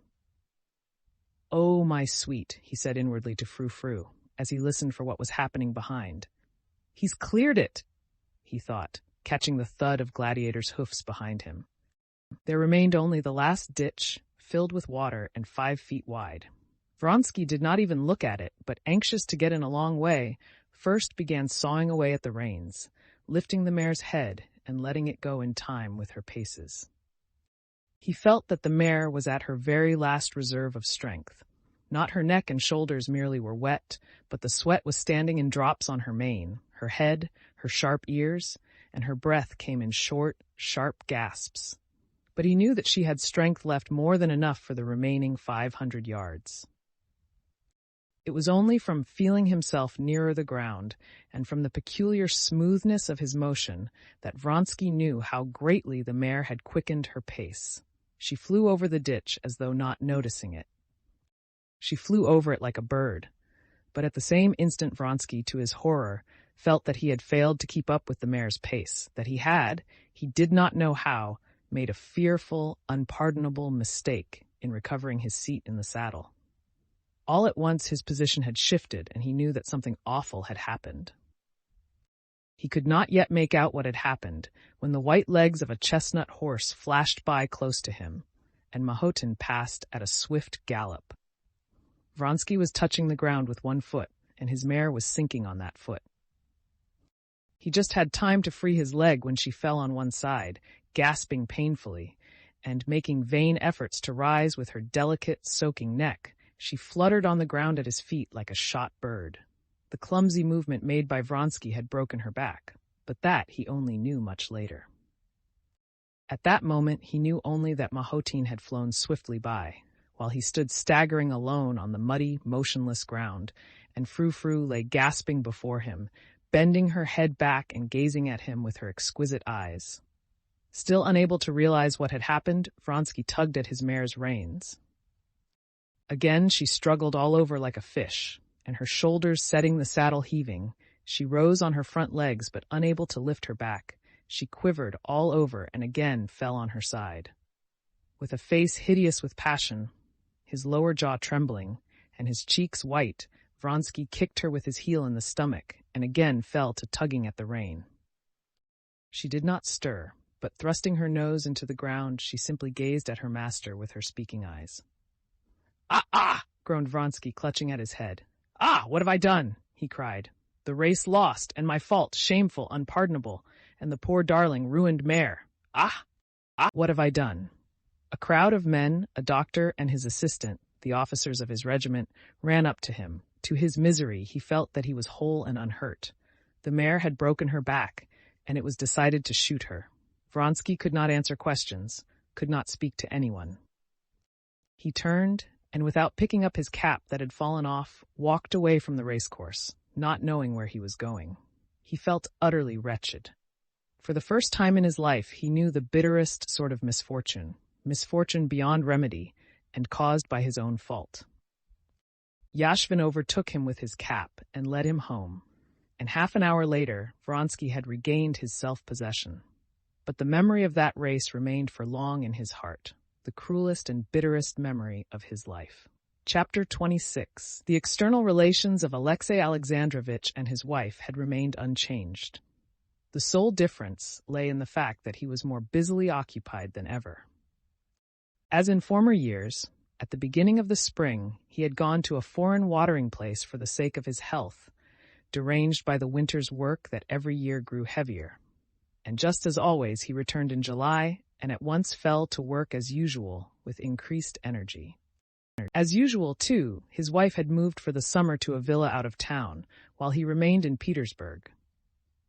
From the date of their conversation after the party at Princess Tverskaya's, he had never spoken again to Anna of his suspicions and his jealousies, and that habitual tone of his bantering mimicry was the most convenient tone possible for his present attitude to his wife. He was a little colder to his wife. He simply seemed to be slightly displeased with her for that first midnight conversation, which she had repelled. In his attitude to her, there was a shade of vexation, but nothing more. "You would not be open with me," he seemed to say, mentally addressing her. "So much the worse for you. Now you may beg as you please, but I won't be open with you. So much the worse for you," he said mentally, like a man who, after vainly attempting to extinguish a fire, should fly in a rage with his vain efforts and say, "Oh, very well then. You shall burn for this."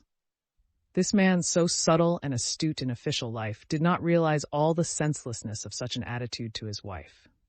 He did not realize it because it was too terrible to him to realize his actual position, and he shut down and locked and sealed up in his heart that secret place where lay hid his feelings towards his family, that is, his wife and son. He who had been such a careful father had from the end of that winter become peculiarly frigid to his son, and adopted to him just the same bantering tone he used with his wife. "Aha, young man!" was the greeting with which he met him. Alexey Alexandrovitch asserted and believed that he had never in any previous year had so much official business as that year. But he was not aware that he sought work for himself that year, that this was one of the means for keeping shut that secret place where lay hid his feelings towards his wife and son, and his thoughts about them, which became more terrible the longer they lay there.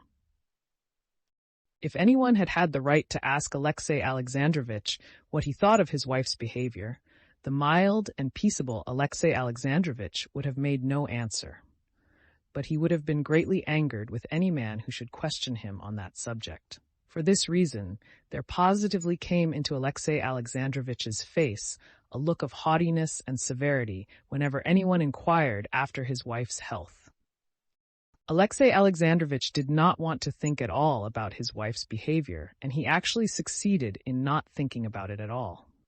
Alexey Alexandrovitch's permanent summer villa was in Peterhof, and the Countess Lydia Ivanovna used as a rule to spend the summer there, close to Anna, and constantly seeing her.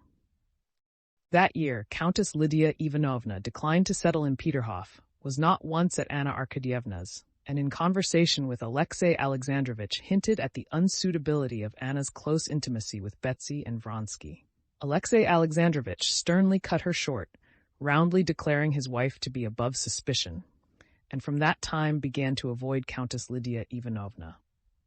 He did not want to see, and did not see, that many people in society cast dubious glances on his wife. He did not want to understand, and did not understand why his wife had so particularly insisted on staying at Tsarskoe, where Betsy was staying, and not far from the camp of Vronsky's regiment.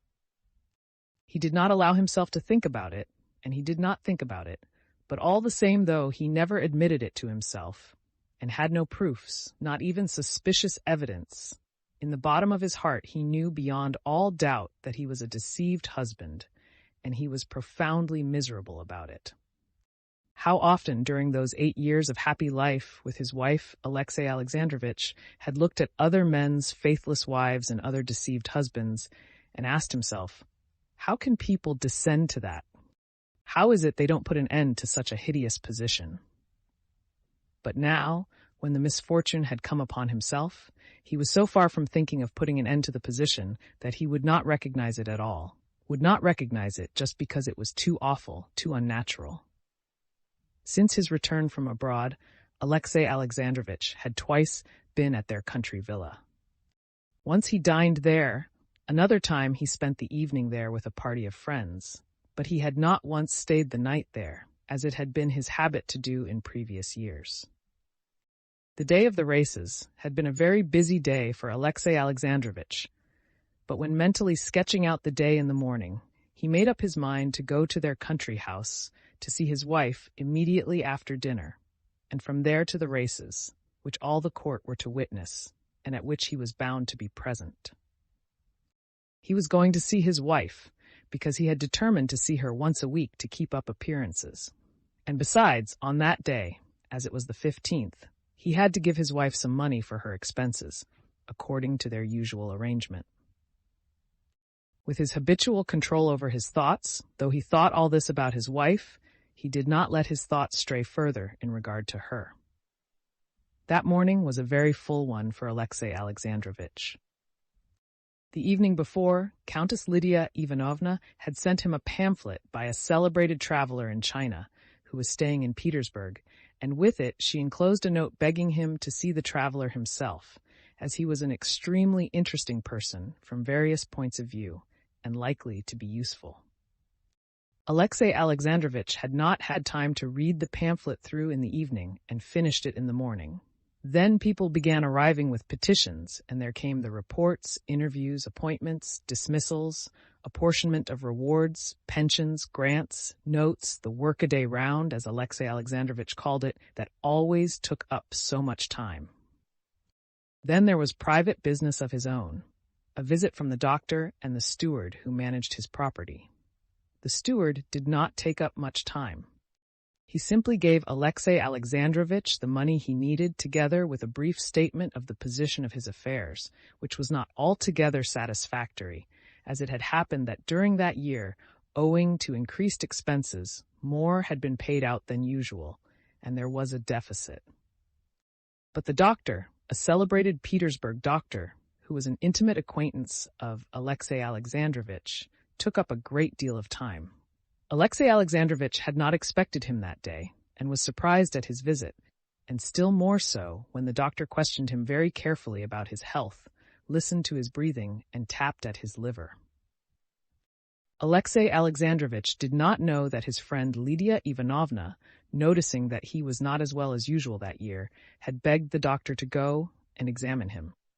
"Do this for my sake," the Countess Lydia Ivanovna had said to him. "I will do it for the sake of Russia, Countess," replied the doctor. "A priceless man," said the Countess Lydia Ivanovna. The doctor was extremely dissatisfied with Alexey Alexandrovitch. He found the liver considerably enlarged and the digestive powers weakened, while the course of mineral waters had been quite without effect. He prescribed more physical exercise as far as possible, and as far as possible less mental strain, and above all no worry. In other words, just what was as much out of Alexey Alexandrovitch's power as abstaining from breathing. Then he withdrew, leaving in Alexey Alexandrovitch an unpleasant sense that something was wrong with him, and that there was no chance of curing it. As he was coming away, the doctor chanced to meet on the staircase an acquaintance of his, Sludin, who was secretary of Alexey Alexandrovitch's department. They had been comrades at the university, and though they rarely met, they thought highly of each other and were excellent friends, and so there was no one to whom the doctor would have given his opinion of a patient so freely as to Sludin. "How glad I am you've been seeing him," said Sludin. "He's not well, and I fancy—" "Well, what do you think of him?" "I'll tell you," said the doctor, beckoning over Sludin's head to his coachman to bring the carriage round. "It's just this," said the doctor, taking a finger of his kid glove in his white hands and pulling it. "If you don't strain the strings, and then try to break them, you'll find it a difficult job. But strain a string to its very utmost, and the mere weight of one finger on the strained string will snap it." And with his close assiduity, his conscientious devotion to his work, he strained to the utmost, and there's some outside burden weighing on him, and not a light one, concluded the doctor, raising his eyebrows significantly. "Will you be at the races?" he added, as he sank into his seat in the carriage. Yes, to be sure. It does waste a lot of time," the doctor responded vaguely to some reply of Sludin's he had not caught. Directly after the doctor, who had taken up so much time, came the celebrated traveler, and Alexey Alexandrovitch, by means of the pamphlet he had only just finished reading, and his previous acquaintance with the subject impressed the traveler by the depth of his knowledge of the subject and the breadth and enlightenment of his view of it. At the same time as the traveler, there was announced a provincial marshal of nobility on a visit to Petersburg with whom Alexey Alexandrovitch had to have some conversation. After his departure, he had to finish the daily routine of business with his secretary, and then he still had to drive round to call on a certain great personage on a matter of grave and serious import.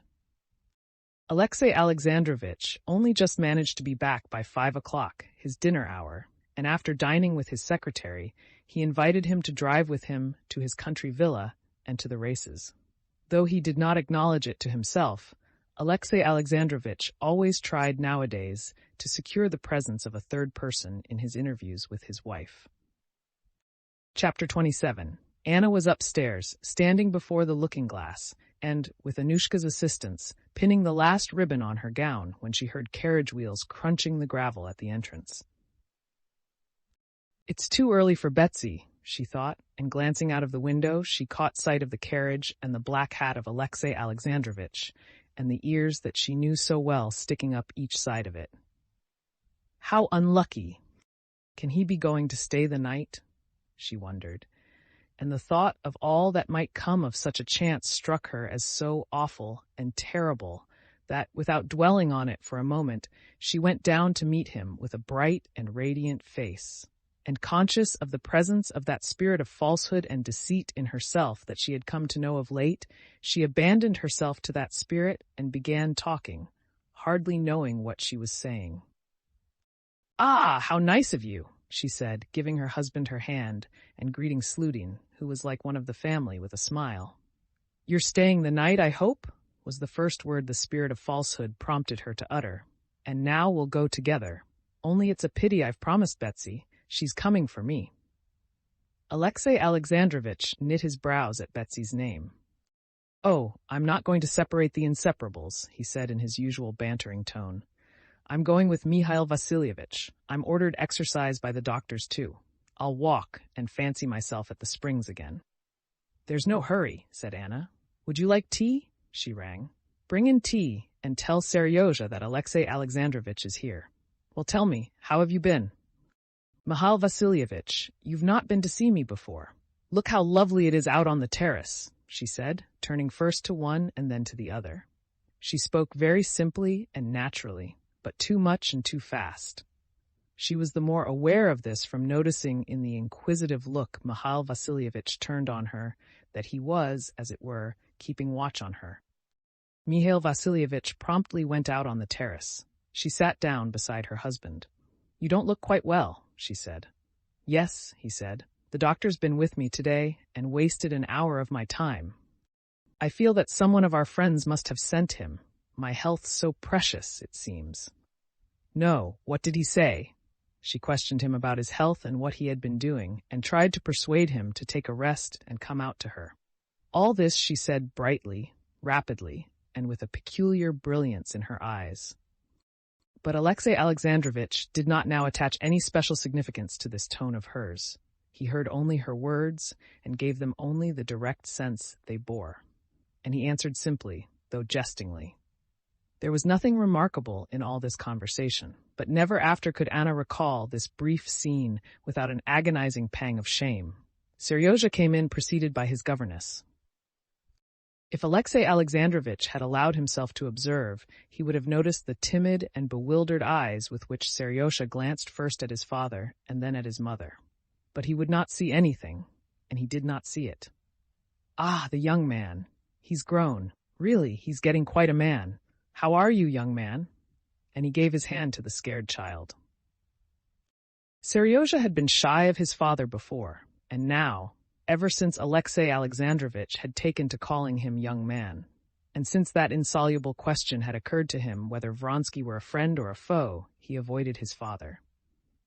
He looked round towards his mother as though seeking shelter. It was only with his mother that he was at ease. Meanwhile, Alexey Alexandrovitch was holding his son by the shoulder while he was speaking to the governess, and Seryozha was so miserably uncomfortable that Anna saw he was on the point of tears. Anna, who had flushed a little the instant her son came in, noticing that Seryozha was uncomfortable, got up hurriedly, took Alexey Alexandrovich's hand from her son's shoulder, and kissing the boy, led him out onto the terrace and quickly came back. "It's time to start, though," said she, glancing at her watch. "How is it Betsy doesn't come?" "Yes," said Alexey Alexandrovich, and getting up, he folded his hands and cracked his fingers. "I've come to bring you some money, too, for nightingales. We know, can't live on fairy tales," he said. "You want it, I expect?" "No, I don't." "Yes, I do," she said, not looking at him and crimsoning to the roots of her hair. "But you'll come back here after the races, I suppose?" "Oh, yes," answered Alexey Alexandrovich. "And here's the glory of Peterhof, Princess Tverskaya," he added, looking out of the window at the elegant English carriage with the tiny seats placed extremely high. "What elegance! Charming! Well, let us be starting too, then." Princess Tverskaya did not get out of her carriage, but her groom, in high boots, a cape, and black hat, darted out at the entrance. "I'm going. Goodbye," said Anna, and kissing her son, she went up to Alexey Alexandrovich and held out her hand to him. "It was ever so nice of you to come." Alexey Alexandrovich kissed her hand. "Well, au revoir, then. You'll come back for some tea. That's delightful," she said, and went out, gay and radiant. But as soon as she no longer saw him, she was aware of the spot on her hand that his lips had touched, and she shuddered with repulsion. Chapter 28. When Alexey Alexandrovich reached the racecourse, Anna was already sitting in the pavilion beside Betsy, in that pavilion where all the highest society had gathered. She caught sight of her husband in the distance. Two men, her husband and her lover, were the two centers of her existence, and unaided by her external senses, she was aware of their nearness. She was aware of her husband approaching a long way off, and she could not help following him in the surging crowd in the midst of which he was moving. She watched his progress towards the pavilion, saw him now responding condescendingly to an ingratiating bow, now exchanging friendly, nonchalant greetings with his equals, now assiduously trying to catch the eye of some great one of this world, and taking off his big round hat that squeezed the tips of his ears. All these ways of his she knew, and all were hateful to her. Nothing but ambition, nothing but the desire to get on, that's all there is in his soul, she thought. As for these lofty ideals, love of culture, religion, they are only so many tools for getting on. From his glances towards the ladies' pavilion, he was staring straight at her, but did not distinguish his wife in the sea of muslin, ribbons, feathers, parasols, and flowers. She saw that he was looking for her, but she purposely avoided noticing him. "Alexey Alexandrovich!" Princess Betsy called to him. "I'm sure you don't see your wife. Here she is." He smiled his chilly smile. "There's so much splendor here that one's eyes are dazzled," he said, and he went into the pavilion.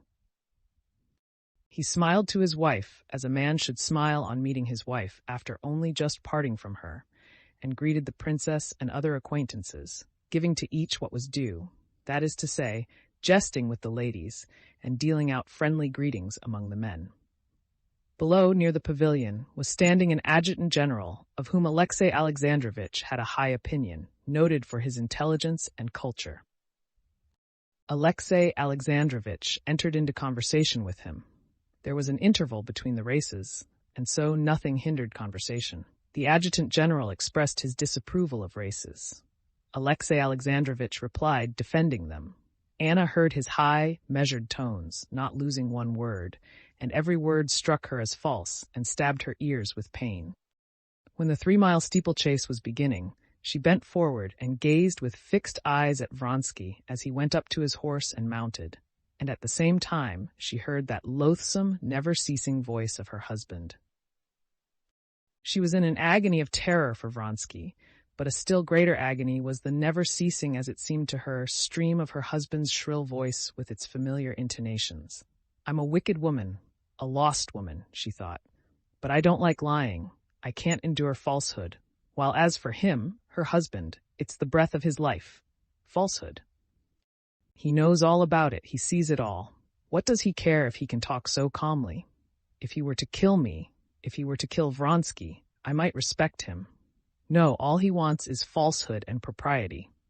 Anna said to herself, not considering exactly what it was she wanted of her husband and how she would have liked to see him behave.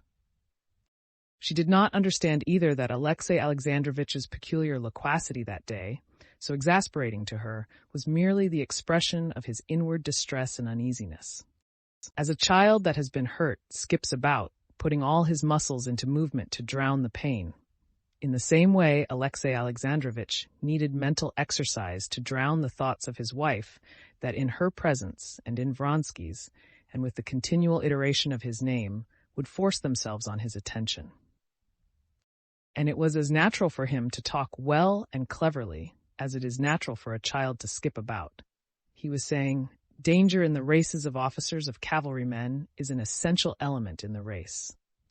If England can point to the most brilliant feats of cavalry in military history, it is simply owing to the fact that she has historically developed this force both in beasts and in men.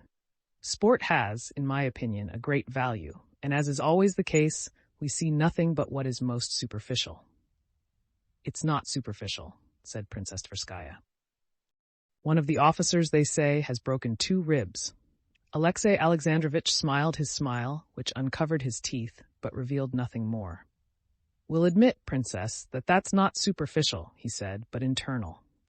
But that's not the point. And he turned again to the general with whom he was talking seriously.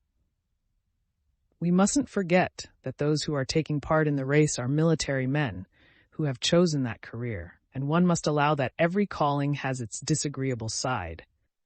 It forms an integral part of the duties of an officer.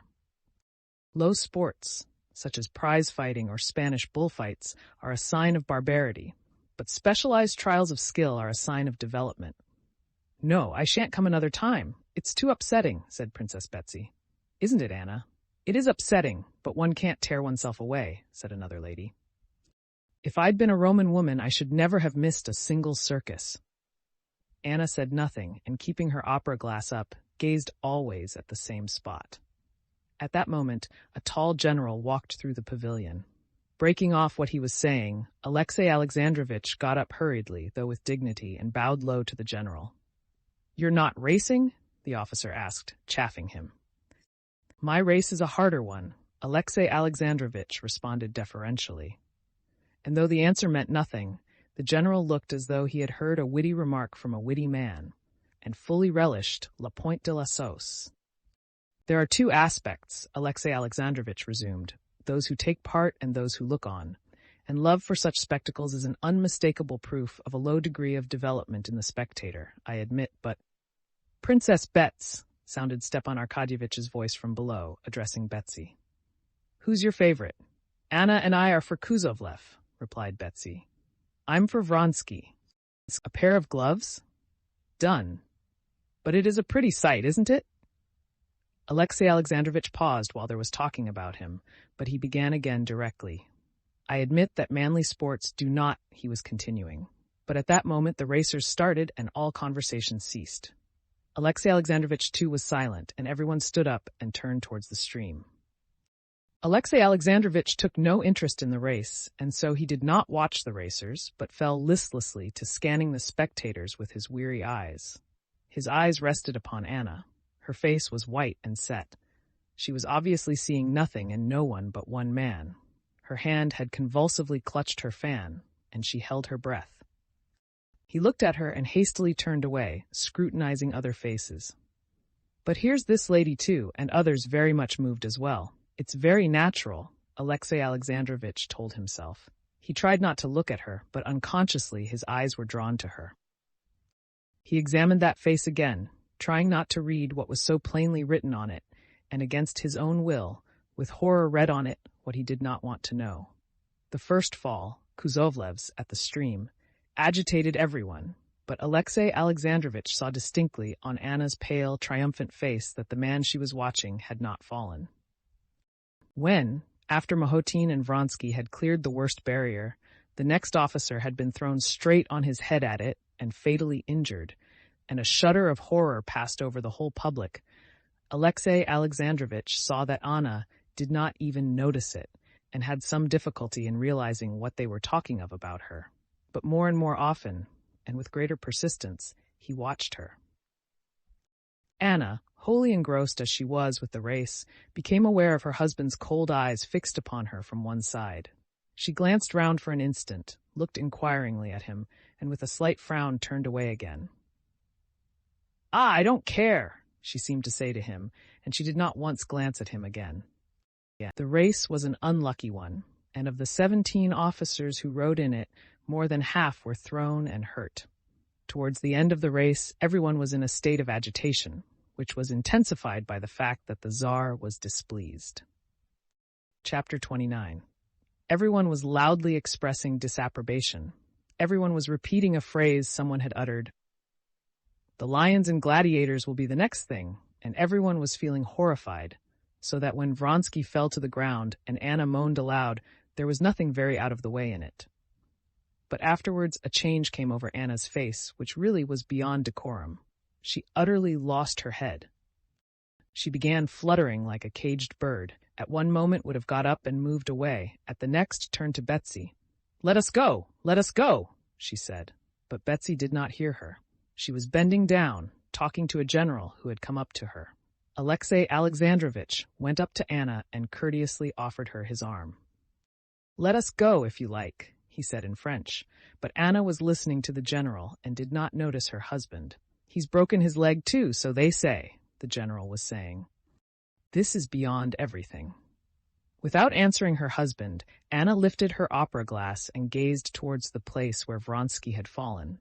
But it was so far off, and there was such a crowd of people about it, that she could make out nothing. She laid down the opera glass and would have moved away, but at that moment an officer galloped up and made some announcement to the Tsar. Anna craned forward, listening. "Stiva! Stiva!" she cried to her brother, but her brother did not hear her. Again she would have moved away. "Once more I offer you my arm if you want to be going," said Alexey Alexandrovitch, reaching towards her hand. She drew back from him with aversion, and without looking in his face answered, "No, no, let me be, I'll stay."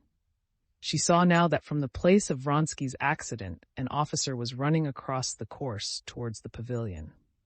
Betsy waved her handkerchief to him. The officer brought the news that the rider was not killed, but the horse had broken its back.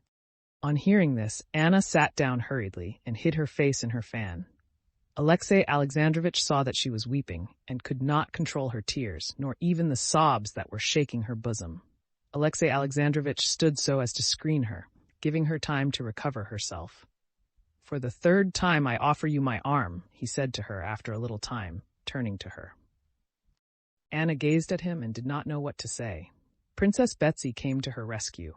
"No, Alexey Alexandrovitch, I brought Anna and I promised to take her home," put in Betsy. "Excuse me, Princess," he said, smiling courteously, but looking her very firmly in the face, "but I see that Anna's not very well, and I wish her to come home with me." Anna looked about her in a frightened way, got up submissively, and laid her hand on her husband's arm. "I'll send to him and find out, and let you know," Betsy whispered to her. As they left the pavilion, Alexey Alexandrovitch, as always, talked to those he met, and Anna had, as always, to talk and answer. But she was utterly beside herself, and moved hanging on her husband's arm as though in a dream. "Is he killed or not? Is it true? Will he come or not? Shall I see him today?" she was thinking. She took her seat in her husband's carriage in silence, and in silence drove out of the crowd of carriages. In spite of all he had seen, Alexey Alexandrovitch still did not allow himself to consider his wife's real condition. He merely saw the outward symptoms. He saw that she was behaving unbecomingly, and considered it his duty to tell her so. But it was very difficult for him not to say more, to tell her nothing but that. He opened his mouth to tell her she had behaved unbecomingly, but he could not help saying something utterly different. "What an inclination we all have, though, for these cruel spectacles," he said. "I observe?" I don't understand," said Anna contemptuously. He was offended, and at once began to say what he had meant to say. "I am obliged to tell you," he began. "So now we are to have it out," she thought, and she felt frightened. "I am obliged to tell you that your behavior has been unbecoming today," he said to her in French. "In what way has my behavior been unbecoming?" she said aloud, turning her head swiftly and looking him straight in the face. not with the bright expression that seemed covering something, but with a look of determination, under which she concealed with difficulty the dismay she was feeling. "Mind," he said, pointing to the open window opposite the coachman. He got up and pulled up the window. "What did you consider unbecoming?" she repeated. "The despair you were unable to conceal at the accident to one of the riders." He waited for her to answer, but she was silent, looking straight before her. "I have already begged you so to conduct yourself in society that even malicious tongues can find nothing to say against you. There was a time when I spoke of your inward attitude, but I am not speaking of that now. Now I speak only of your external attitude. You have behaved improperly, and I would wish it not to occur again."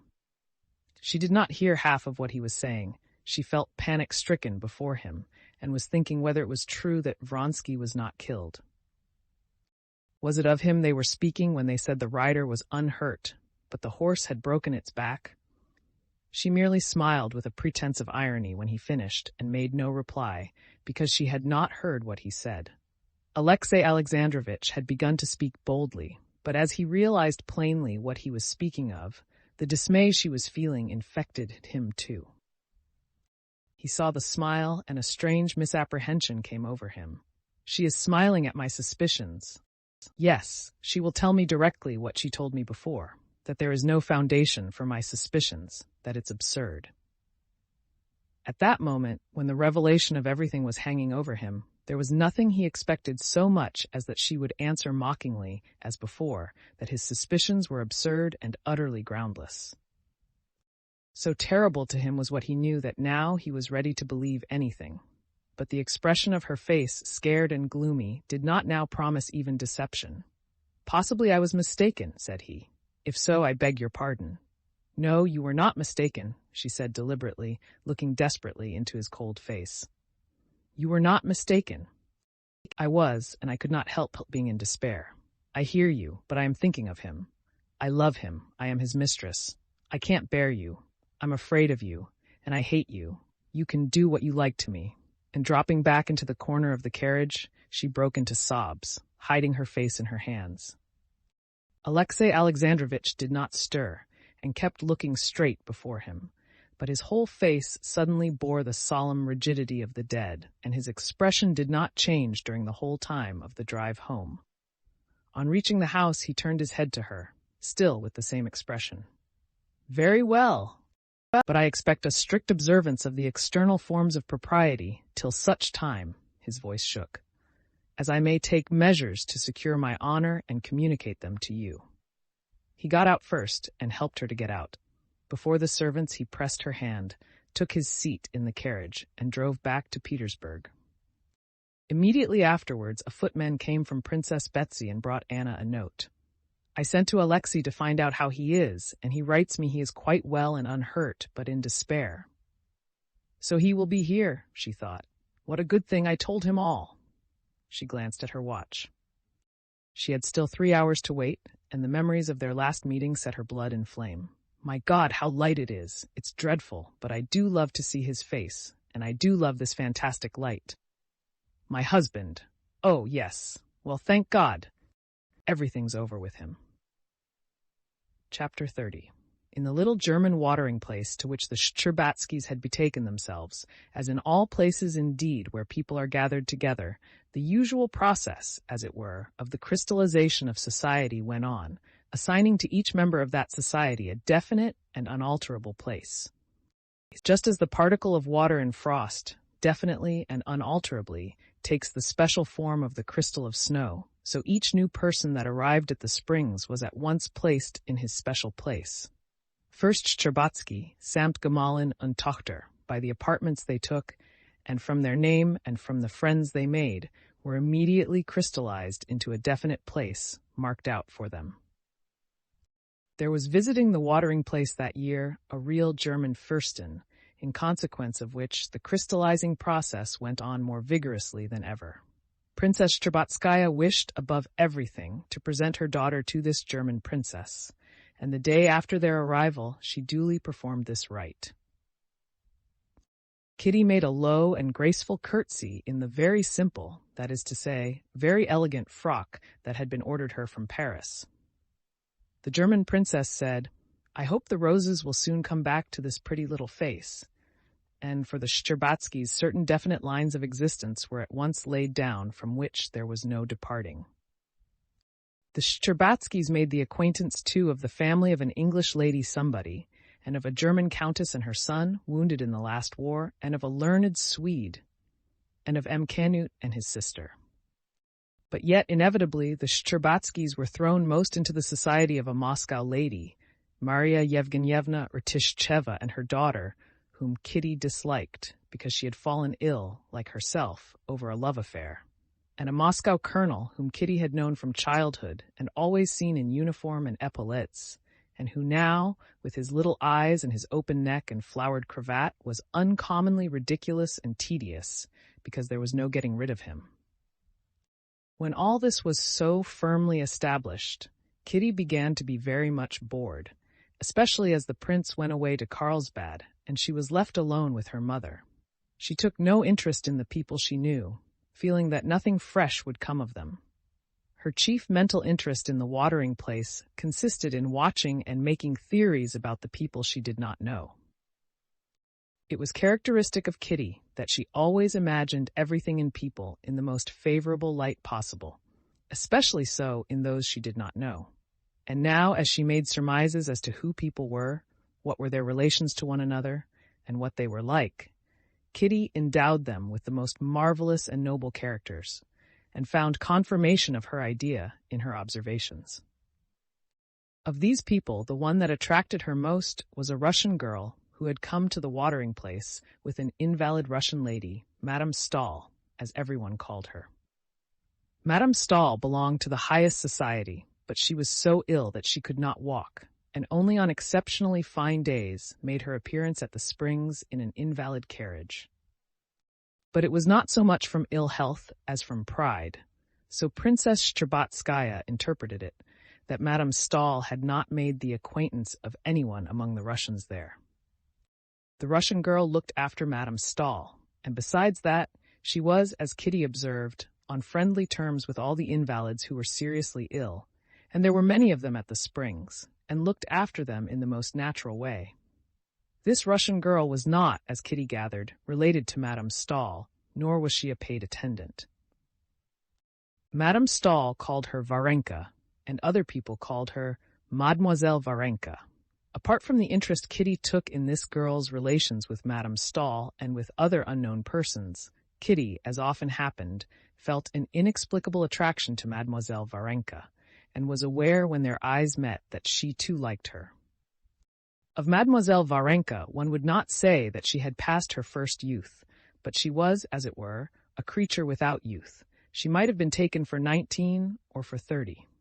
If her features were criticized separately, she was handsome rather than plain, in spite of the sickly hue of her face.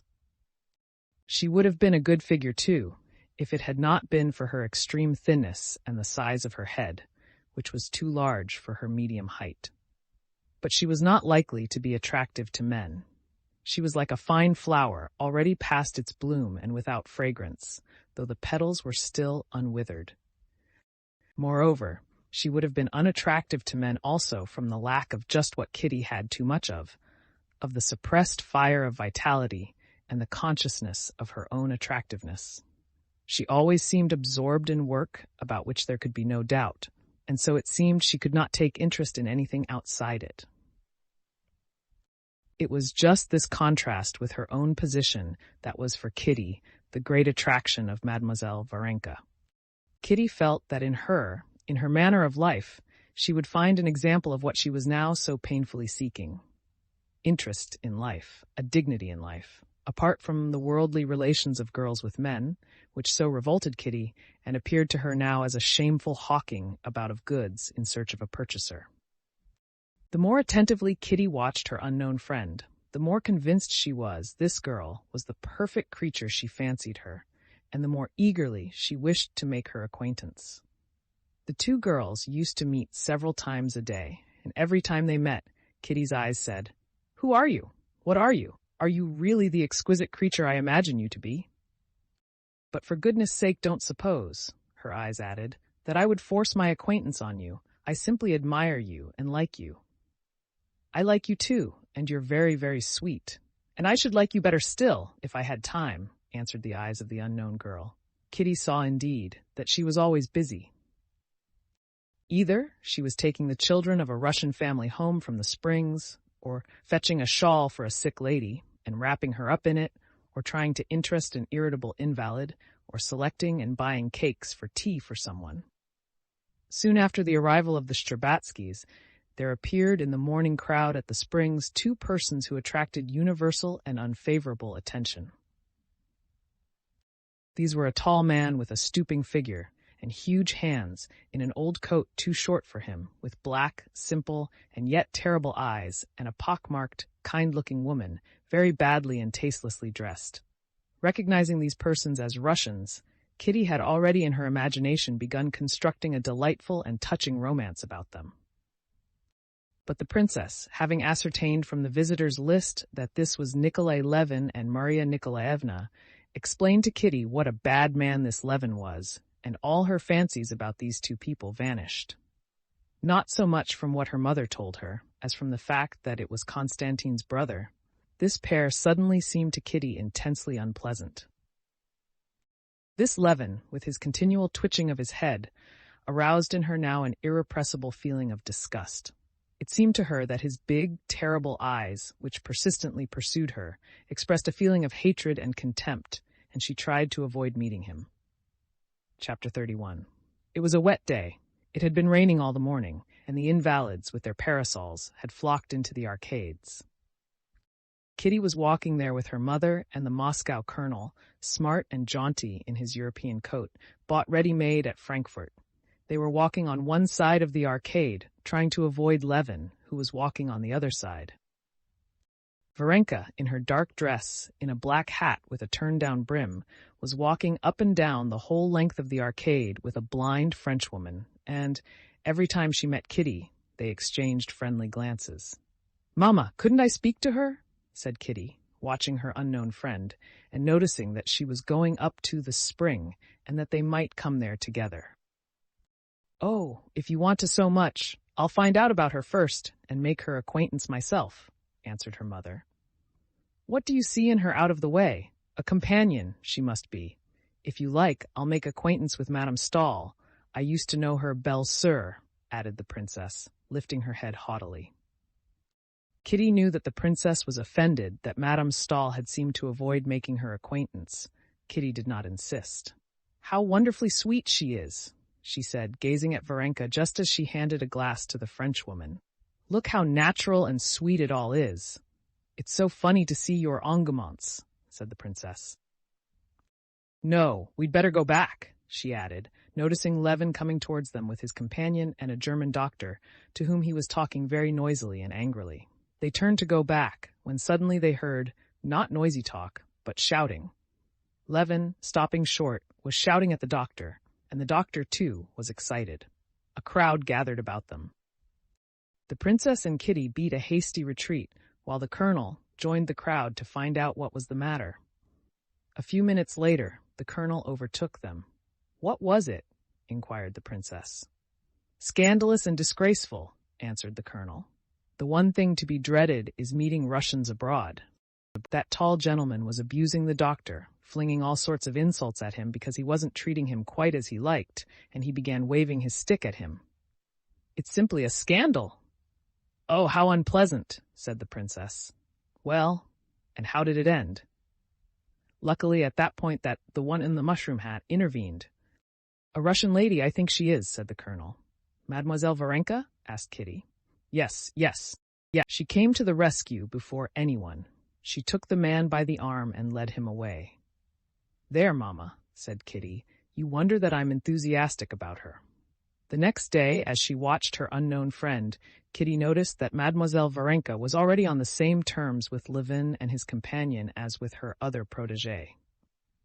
She went up to them, entered into conversation with them, and served as interpreter for the woman, who could not speak any foreign language. Kitty began to entreat her mother still more urgently to let her make friends with Varenka.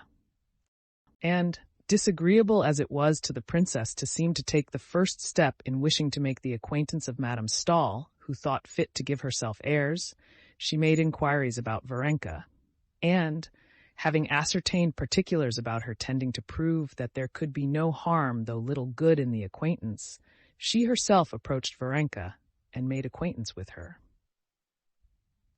Choosing a time when her daughter had gone to the spring, while Varenka had stopped outside the baker's, the princess went up to her.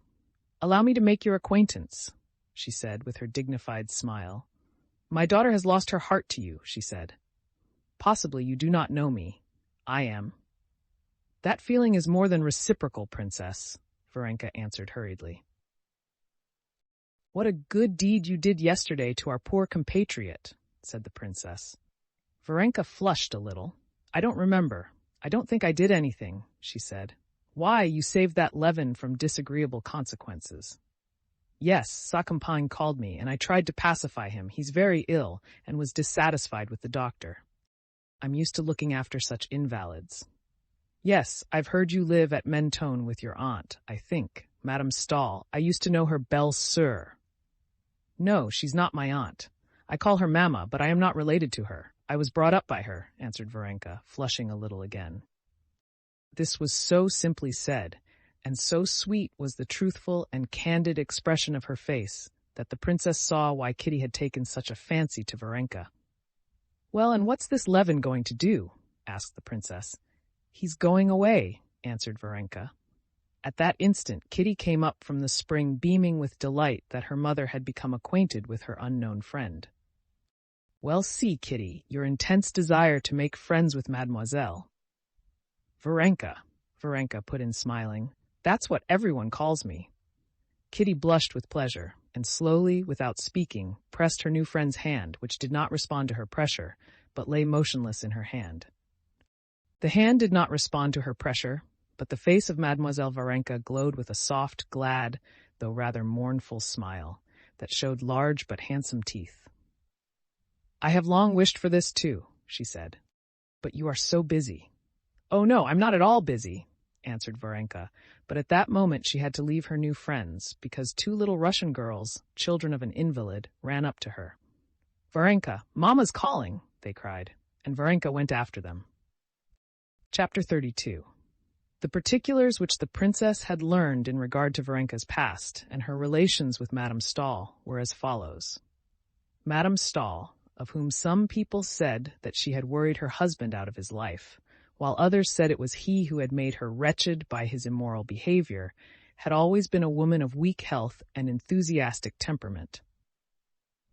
When, after her separation from her husband, she gave birth to her only child, the child had died almost immediately, and the family of Madame Stahl, knowing her sensibility, and fearing the news would kill her, had substituted another child, a baby born the same night and in the same house in Petersburg, the daughter of the chief cook of the imperial household. This was Varenka.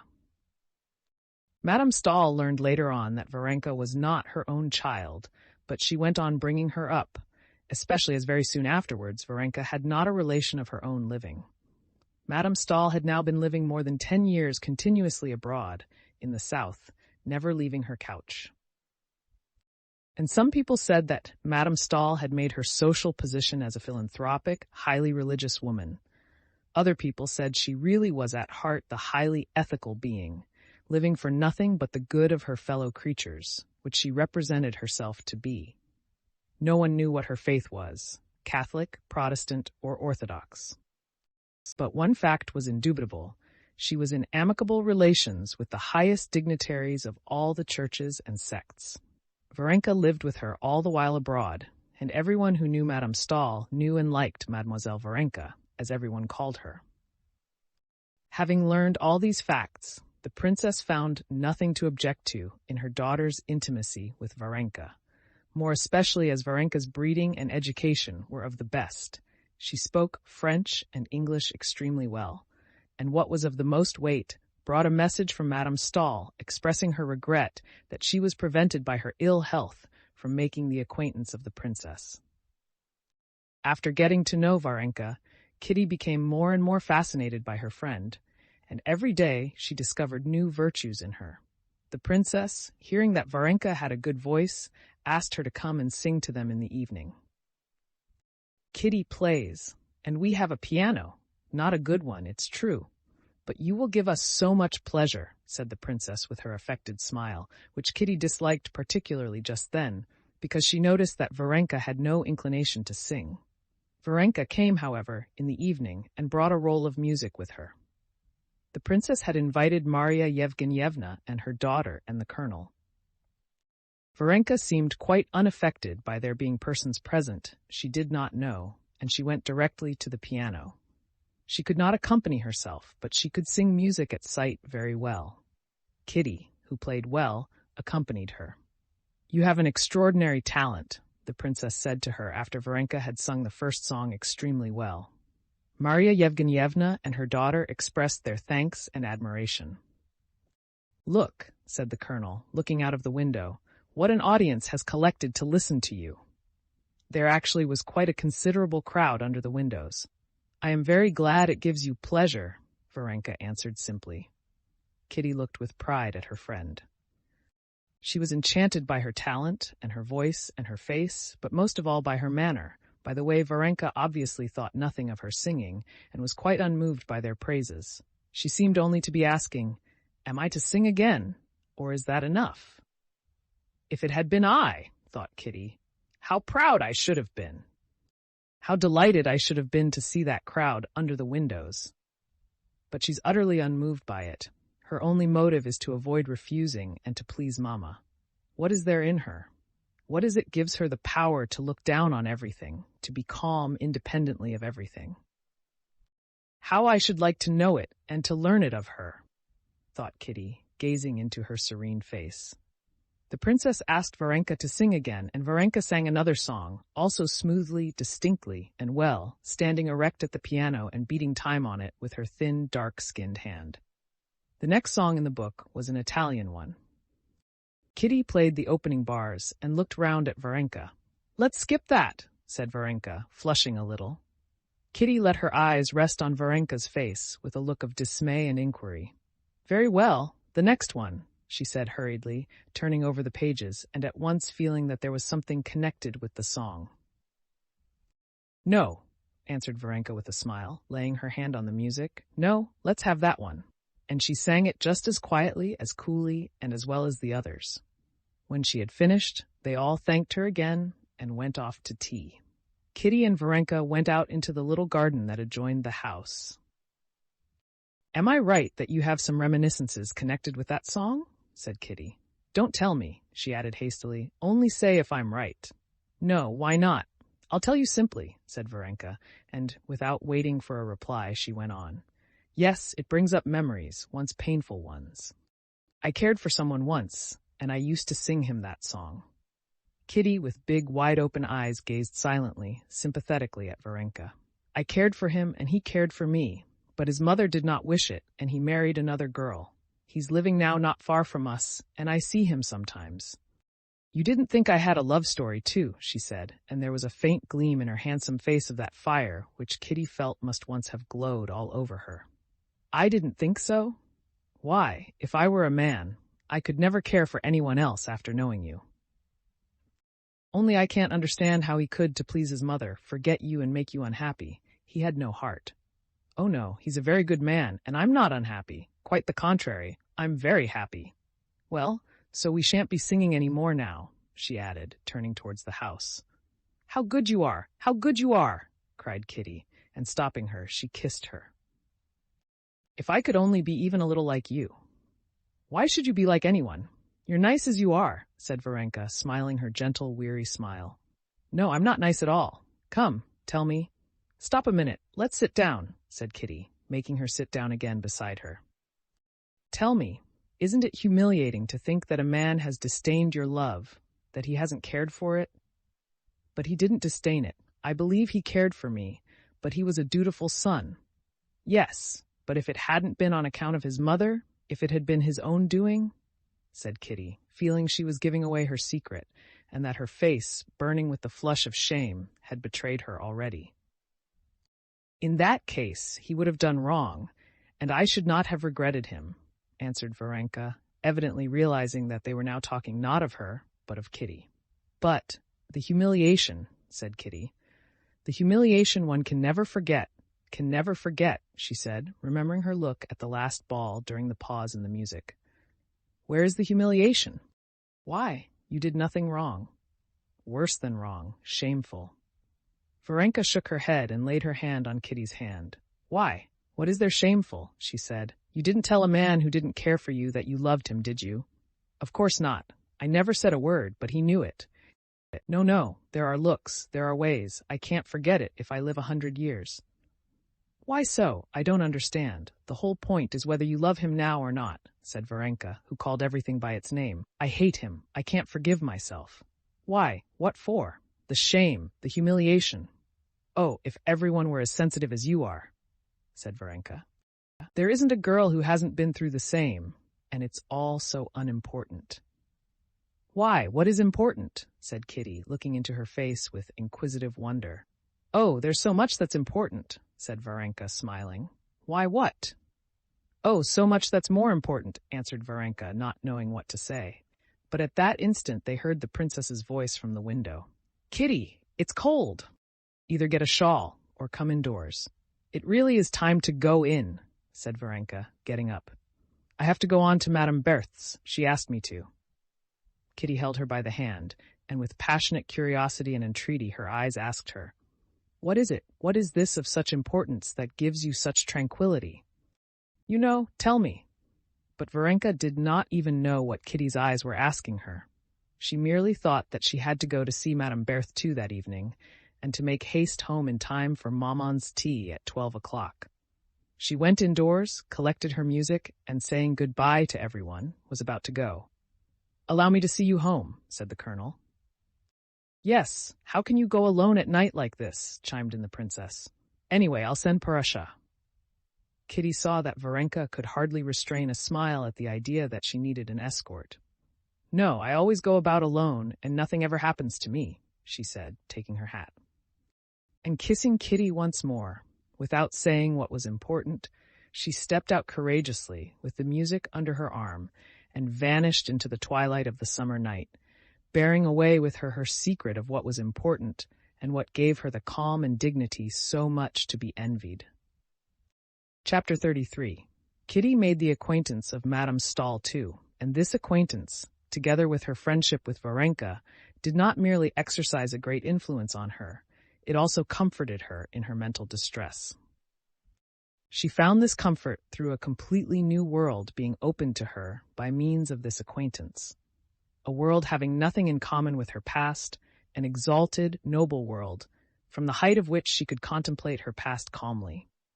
It was revealed to her that besides the instinctive life to which Kitty had given herself up hitherto, there was a spiritual life. This life was disclosed in religion, but a religion having nothing in common with that one which Kitty had known from childhood, and which found expression in litanies and all-night services at the widow's home, where one might meet one's friends, and in learning by heart Slavonic texts with the priest. This was a lofty, mysterious religion connected with a whole series of noble thoughts and feelings, which one could do more than merely believe, because one was told to, which one could love. Kitty found all this out not from words. Madame Stahl talked to Kitty as to a charming child that one looks on with pleasure as on the memory of one's youth, and only once she said in passing that in all human sorrows nothing gives comfort but love and faith, and that in the sight of Christ's compassion for us no sorrow is trifling, and immediately talked of other things.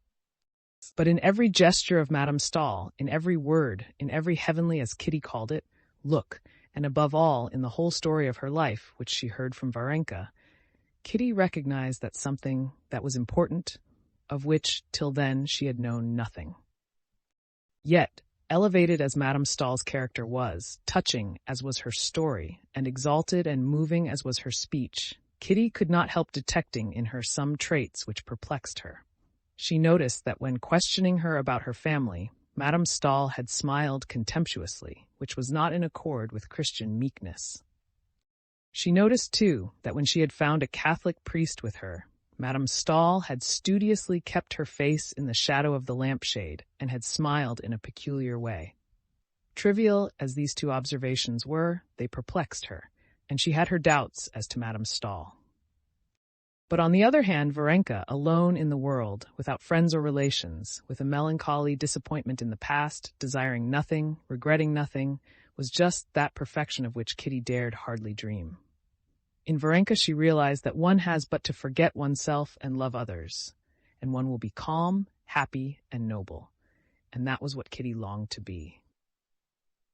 Seeing now clearly what was the most important, Kitty was not satisfied with being enthusiastic over it. She at once gave herself up with her whole soul to the new life that was opening to her. From Varenka's accounts of the doings of Madame Stahl and other people whom she mentioned, Kitty had already constructed the plan of her own future life. She would, like Madame Stahl's niece, Aline, of whom Varenka had talked to her a great deal, seek out those who were in trouble, wherever she might be living, help them as far as she could, give them the gospel, read the gospel to the sick, to criminals, to the dying. The idea of reading the gospel to criminals, as Aline did, particularly fascinated Kitty. But all these were secret dreams, of which Kitty did not talk either to her mother or to Varenka. While awaiting the time for carrying out her plans on a large scale, however, Kitty, even then at the Springs, where there were so many people ill and unhappy, readily found a chance for practicing her new principles in imitation of Varenka.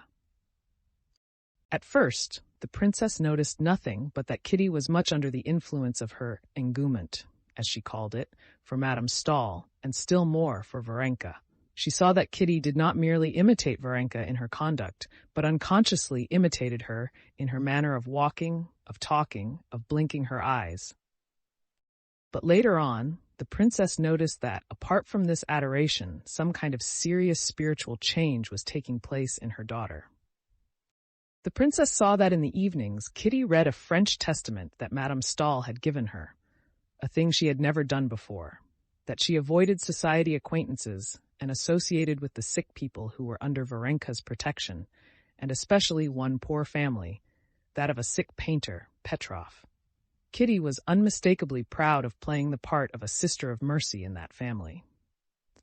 All this was well enough, and the princess had nothing to say against it, especially as Petrov's wife was a perfectly nice sort of woman, and that the German princess, noticing Kitty's devotion, praised her, calling her an angel of consolation. All this would have been very well if there had been no exaggeration. But the princess saw that her daughter was rushing into extremes, and so indeed she told her. Il ne faut jamais rien outre, she said to her. Her daughter made her no reply. Only in her heart she thought that one could not talk about exaggeration where Christianity was concerned. What exaggeration could there be in the practice of a doctrine wherein one was bidden to turn the other cheek when one was smitten and give one's cloak if one's coat were taken? But the princess disliked this exaggeration, and disliked even more the fact that she felt her daughter did not care to show her all her heart. Kitty did in fact conceal her new views and feelings from her mother. She concealed them not because she did not respect or did not love her mother, but simply because she was her mother. She would have revealed them to anyone sooner than to her mother. "How is it Anna Pavlovna's not been to see us for so long?" the princess said one day of Madame Petrova. "I've asked her, but she seems put out about something." "No, I've not noticed it, Maman," said Kitty, flushing hotly. "Is it long since you went to see them?" "We're meaning to make an expedition to the mountains tomorrow," answered Kitty. "Well, you can go," answered the princess, gazing at her daughter's embarrassed face and trying to guess the cause of her embarrassment.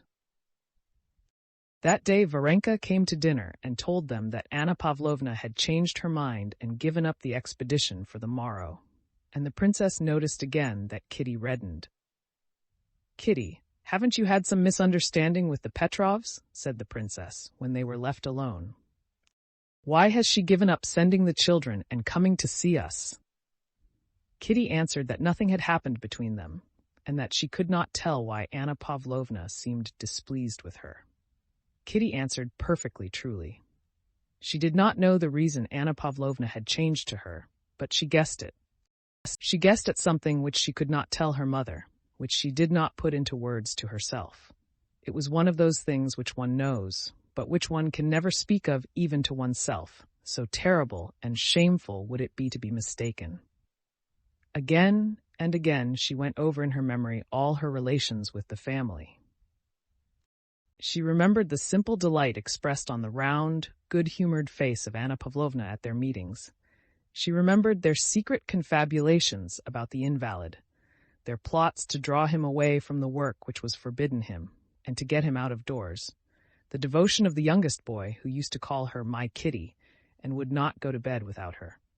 How nice it all was! Then she recalled the thin, terribly thin figure of Petrov, with his long neck, in his brown coat, his scant curly hair, his questioning blue eyes that were so terrible to Kitty at first, and his painful attempts to seem hearty and lively in her presence.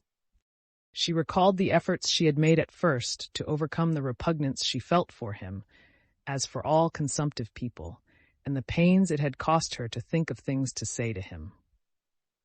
She recalled the timid, softened look with which he gazed at her, and the strange feeling of compassion and awkwardness, and later of a sense of her own goodness, which she had felt at it. How nice it all was! But all that was at first. Now, a few days ago, everything was suddenly spoiled. Anna Pavlovna had met Kitty with affected cordiality, and had kept continual watch on her and on her husband. Could that touching pleasure he showed when she came near be the cause of Anna Pavlovna's coolness? Yes, she mused. There was something unnatural about Anna Pavlovna, and utterly unlike her good nature, when she said angrily the day before yesterday, "There, he will keep waiting for you.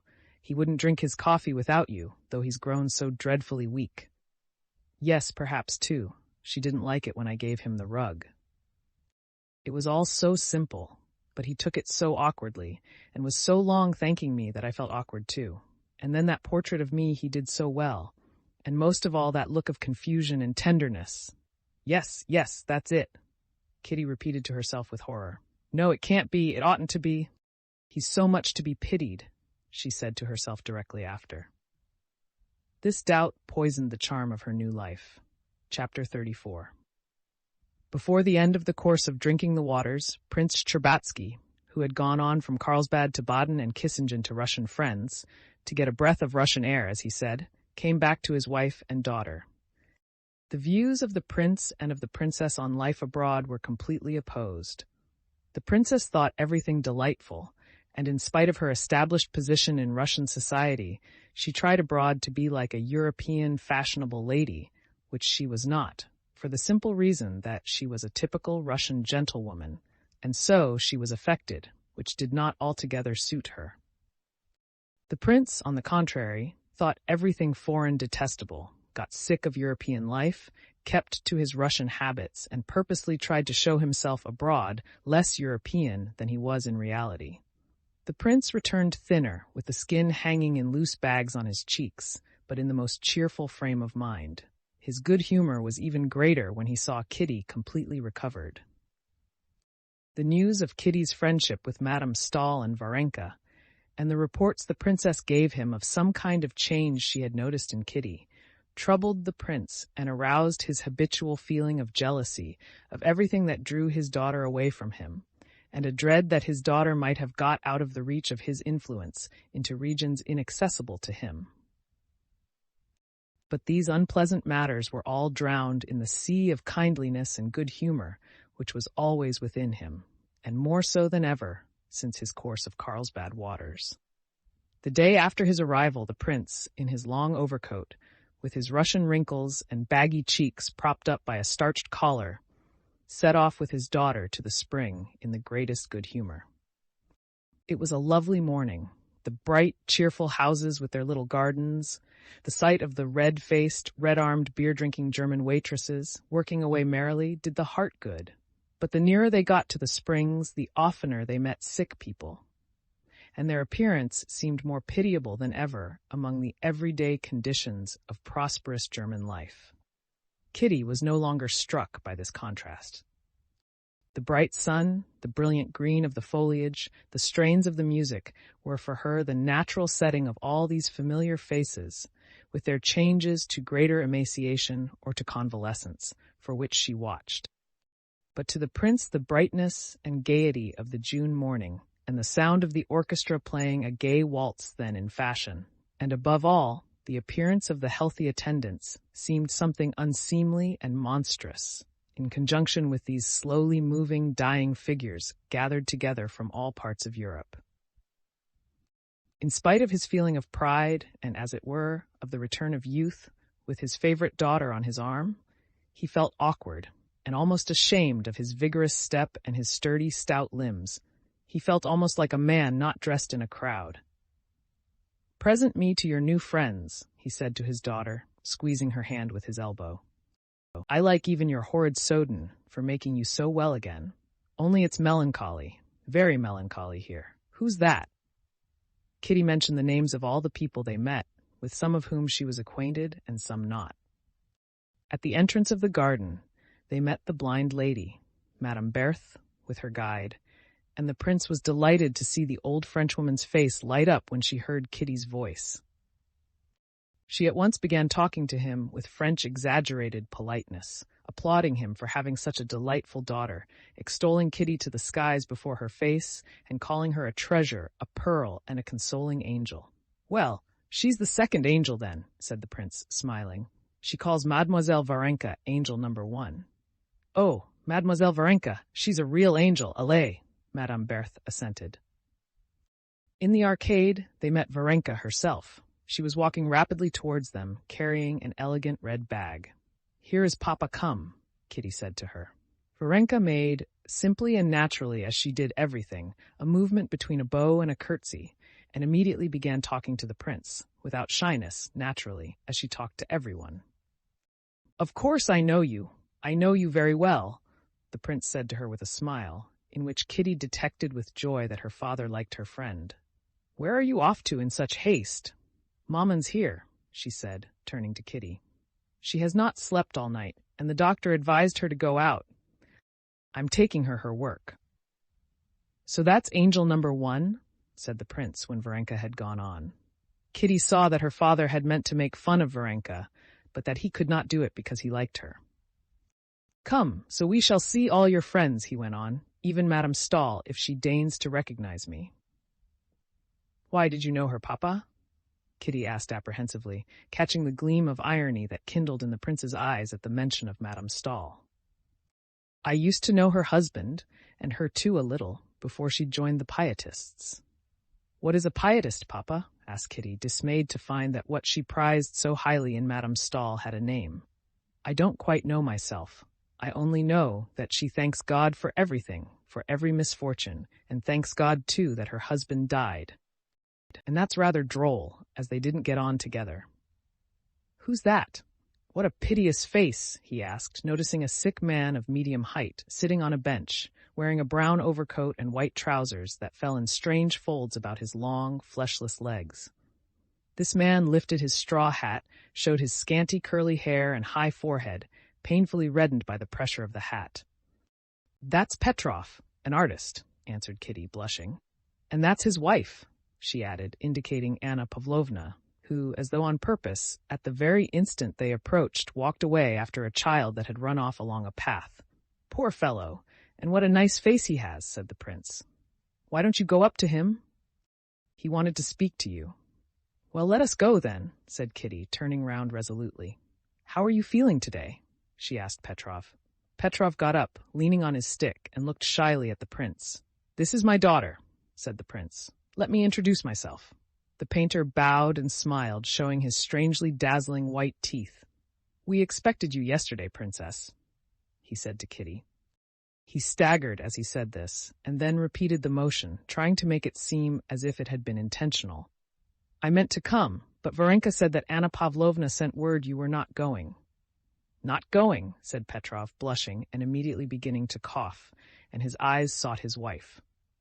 Anita, he said loudly, and the swollen veins stood out like cords on his thin white neck. Anna Pavlovna came up. "So you sent word to the princess that we weren't going," he whispered to her angrily, losing his voice. "Good morning, Princess," said Anna Pavlovna with an assumed smile utterly unlike her former manner. "Very glad to make your acquaintance," she said to the prince. "You've long been expected, Prince. What did you send word to the princess that we weren't going for?" The artist whispered hoarsely once more, still more angrily, obviously exasperated that his voice failed him so that he could not give his words the expression he would have liked to. "Oh, mercy on us!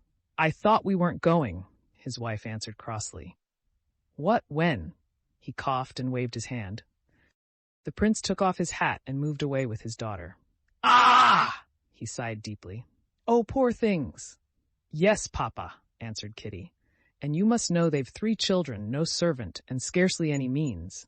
He gets something from the academy," she went on briskly, trying to drown the distress that the queer change in Anna Pavlovna's manner to her had aroused in her. "Oh, here's Madame Stahl," said Kitty, indicating an invalid carriage, where, propped on pillows, something in gray and blue was lying under a sunshade. This was Madame Stahl. Behind her stood the gloomy, healthy-looking German workman who pushed the carriage. Close by was standing a flaxen-headed Swedish count, whom Kitty knew by name. Several invalids were lingering near the low carriage, staring at the lady as though she were some curiosity. The prince went up to her, and Kitty detected that disconcerting gleam of irony in his eyes. He went up to Madame Stahl and addressed her with extreme courtesy and affability in that excellent French that so few speak nowadays. "I don't know if you remember me, but I must recall myself to thank you for your kindness to my daughter," he said, taking off his hat and not putting it on again. "Prince Alexander Shcherbatsky," said Madame Stahl, lifting upon him her heavenly eyes, in which Kitty discerned a look of annoyance. "Delighted! I have taken a great fancy to your daughter. You are still in weak health?" "Yes, I'm used to it," said Madame Stahl, and she introduced the prince to the Swedish count. "You are scarcely changed at all," the prince said to her. "It's 10 or 11 years since I had the honor of seeing you. Yes, God sends the cross and sends the strength to bear it. Often one wonders what is the goal of this life. The other side," she said angrily to Varenka, who had rearranged the rug over her feet, not to her satisfaction. "To do good, probably," said the prince with a twinkle in his eye. "That is not for us to judge," said Madame Stahl, perceiving the shade of expression on the prince's face. "So you will send me that book, dear Count? I'm very grateful to you," she said to the young Swede. "Ah!" cried the prince, catching sight of the Moscow colonel standing near, and with a bow to Madame Stahl, he walked away with his daughter and the Moscow colonel, who joined them. "That's our aristocracy, Prince," the Moscow colonel said with ironical intention. He cherished a grudge against Madame Stahl for not making his acquaintance. "She's just the same," replied the prince. "Did you know her before her illness, Prince? That's to say, before she took to her bed?" "Yes, she took to her bed before my eyes," said the prince. "They say it's 10 years since she has stood on her feet. She doesn't stand up because her legs are too short. She's a very bad figure." "Papa, it's not possible," cried Kitty. "That's what wicked tongues say, my darling, and your Varenka catches it too," he added. "Oh, these invalid ladies." "Oh, no, Papa," Kitty objected warmly. "Varenka worships her, and then she does so much good. Ask anyone. Everyone knows her and Aline Stahl." "Perhaps so," said the prince, squeezing her hand with his elbow. "But it's better when one does good, so that you may ask everyone and no one knows." Kitty did not answer, not because she had nothing to say, but because she did not care to reveal her secret thoughts, even to her father. But, strange to say, although she had so made up her mind not to be influenced by her father's views, not to let him into her inmost sanctuary, she felt that the heavenly image of Madame Stahl, which she had carried for a whole month in her heart, had vanished, never to return, just as the fantastic figure, made up of some clothes thrown down at random, vanishes when one sees that it is only some garment lying there. All that was left was a woman with short legs who lay down because she had a bad figure, and worried patient Varenka for not arranging her rug to her liking. And by no effort of the imagination could Kitty bring back the former Madame Stahl. Chapter 35. The prince communicated his good humor to his own family and his friends, and even to the German landlord in whose rooms the Shtcherbatskys were staying. On coming back with Kitty from the Springs, the prince, who had asked the colonel and Maria Yevgenyevna and Varenka all to come and have coffee with them, gave orders for a table and chairs to be taken into the garden under the chestnut tree, and lunch to be laid there. The landlord and the servants, too, grew brisker under the influence of his good spirits. They knew his open-handedness, and half an hour later, the invalid doctor from Hamburg, who lived on the top floor, looked enviously out of the window at the merry party of healthy Russians assembled under the chestnut tree. In the trembling circles of shadow cast by the leaves, at a table covered with a white cloth and set with coffee pot, bread and butter, cheese, and cold game, sat the princess in a high cap with lilac ribbons, distributing cups and bread and butter. At the other end sat the prince, eating heartily and talking loudly and merrily. The prince had spread out near him his purchases, carved boxes and knickknacks, paper knives of all sorts, of which he bought a heap at every watering place, and bestowed them upon everyone, including Lieschen, the servant girl, and the landlord, with whom he jested in his comically bad German, assuring him that it was not the water had cured Kitty, but his splendid cookery, especially his plum soup. The princess laughed at her husband for his Russian ways, but she was more lively and good-humored than she had been all the while she had been at the waters. The colonel smiled, as he always did, at the prince's jokes, but as far as regards Europe, of which he believed himself to be making a careful study, he took the princess's side. The simple-hearted Maria Yevgenyevna simply roared with laughter at everything absurd the prince said, and his jokes made Varenka helpless with feeble but infectious laughter, which was something Kitty had never seen before. Kitty was glad of all this, but she could not be light-hearted. She could not solve the problem her father had unconsciously set her by his good-humored view of her friends and of the life that had so attracted her. To this doubt there was joined the change in her relations with the Petrovs, which had been so conspicuously and unpleasantly marked that morning. Everyone was good-humored, but Kitty could not feel good-humored, and this increased her distress. She felt a feeling such as she had known in childhood, when she had been shut in her room as a punishment, and had heard her sister's merry laughter outside. "Well, but what did you buy this mass of things for?" said the princess, smiling, and handing her husband a cup of coffee. "One goes for a walk, one looks in a shop, and they ask you to buy. Laucht, durchlaucht. Directly they say, durchlaucht, I can't hold out, I lose 10 thalers. It's simply from boredom," said the princess. "Of course it is. Such boredom, my dear, that one doesn't know what to do with oneself." "How can you be bored, prince? There's so much that's interesting now in Germany," said Maria Yevgenyevna. "But I know everything that's interesting. The plum soup I know, and the pea sausages I know. I know everything." "No, you may say what you like, prince. There's the interest of their institutions," said the colonel. "But what is there interesting about it? They're all as pleased as brass halfpence. They've conquered everybody, and why am I to be pleased at that? I haven't conquered anyone, and I'm obliged to take off my own boots, yes, and put them away too. In the morning, get up and dress at once, and go to the dining room to drink bad tea. How different it is at home. You get up in no haste, you get cross, grumble a little, and come round again. You've time to think things over, and no hurry." "But time's money, you forget that," said the colonel. "Time, indeed, that depends. Why, there's time one would give a month of for 6 pence, and time you wouldn't give half an hour of for any money. Isn't that so, Katinka? What is it? Why are you so depressed?" "I'm not depressed." "Where are you off to?" "Stay a little longer," he said to Varenka. "I must be going home," said Varenka, getting up, and again she went off into a giggle. When she had recovered, she said good-bye and went into the house to get her hat. Kitty followed her. Even Varenka struck her as different. She was not worse, but different from what she had fancied her before. "Oh, dear! It's a long while since I've laughed so much," said Varenka, gathering up her parasol and her bag. "How nice he is, your father." Kitty did not speak. "When shall I see you again?" asked Varenka. "Mamma meant to go and see the Petrovs. Won't you be there?" said Kitty, to try Varenka. Yes, answered Varenka. They're getting ready to go away, so I promised to help them pack. Well, I'll come too, then. No, why should you? Why not? Why not? Why not? Said Kitty, opening her eyes wide and clutching at Varenka's parasol so as not to let her go. No, wait a minute. Why not? Oh, nothing. Your father has come, and besides, they will feel awkward at your helping. No, tell me why you don't want me to be often at the Petrovs. You don't want me to. Why not? I didn't say that, said Varenka quietly. No, please tell me.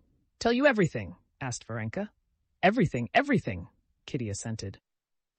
Well, there's really nothing of any consequence, only that Mikhail Alexeyevich, that was the artist's name, had meant to leave earlier, and now he doesn't want to go away, said Varenka, smiling. Well, well, Kitty urged impatiently, looking darkly at Varenka. Well, and for some reason Anna Pavlovna told him that he didn't want to go because you are here. Of course, that was nonsense, but there was a dispute over it, over you. You know how irritable these sick people are. Kitty, scowling more than ever, kept silent, and Varenka went on speaking alone, trying to soften or soothe her and seeing a storm coming. She did not know whether of tears or of words. So you'd better not go. You understand, you won't be offended? And it serves me right. And it serves me right. Kitty cried quickly, snatching the parasol out of Varenka's hand and looking past her friend's face. Varenka felt inclined to smile, looking at her childish fury, but she was afraid of wounding her. How does it serve you right? I don't understand, she said. It serves me right, because it was all sham, because it was all done on purpose, and not from the heart. What business had I to interfere with outsiders? And so it's come about that I'm a cause of quarrel, and that I've done what nobody asked me to do. Because it was all a sham, a sham, a sham. A sham, with what object? Said Varenka gently. Oh, it's so idiotic, so hateful. There was no need whatever for me. Nothing but sham, she said, opening and shutting the parasol. But with what object? To seem better to people, to myself, to God, to deceive everyone. No, now I won't descend to that. I'll be bad, but anyway, not a liar, a cheat. But who is a cheat? Said Varenka reproachfully. You speak as if... But Kitty was in one of her gusts of fury, and she would not let her finish. I don't talk about you, not about you at all. You're perfection. Yes, yes, I know you're all perfection, but what am I to do if I'm bad? This would never have been if I weren't bad. So let me be what I am. I won't be a sham. What have I to do with Anna Pavlovna? Let them go their way, and me go mine. I can't be different. And yet it's not that. It's not that. What is not that? Asked Varenka in bewilderment. Everything. I can't act except from the heart, and you act from principle. I liked you simply, but you most likely only wanted to save me, to improve me. You are unjust, said Varenka. But I'm not speaking of other people. I'm speaking of myself. Kitty, they heard her mother's voice, come here, show Papa your necklace. Kitty, with a haughty air, without making peace with her friend, took the necklace in a little box from the table and went to her mother. What's the matter? Why are you so red? Her mother and father said to her with one voice. Nothing, she answered. I'll be back directly, and she ran back. She's still here, she thought. What am I to say to her? Oh, dear, what have I done? What have I said? Why was I rude to her? What am I to do? What am I to say to her? Thought Kitty, and she stopped in the doorway. Varenka, in her hat and with the parasol in her hands, was sitting at the table examining the spring which Kitty had broken. She lifted her head. Varenka, forgive me. Do forgive me, whispered Kitty, going up to her. I don't remember what I said. I really didn't mean to hurt you, said Varenka, smiling. Peace was made. But with her father's coming, all the world in which she had been living was transformed for Kitty. She did not give up everything she had learned, but she became aware that she had deceived herself in supposing she could be what she wanted to be. Her eyes were, it seemed, opened. She felt all the difficulty of maintaining herself without hypocrisy and self-conceit on the pinnacle to which she had wished to mount. Moreover, she became aware of all the dreariness of the world of sorrow, of sick and dying people in which she had been living.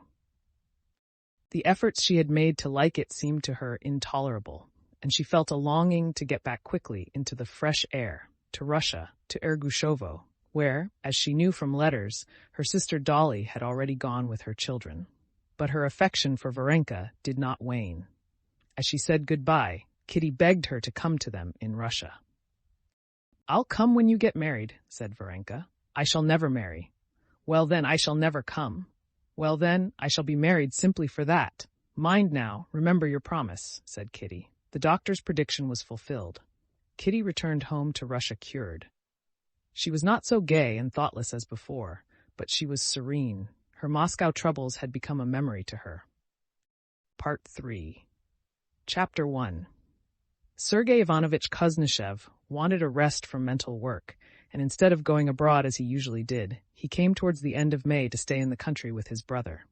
In his judgment, the best sort of life was a country life. He had come now to enjoy such a life at his brother's.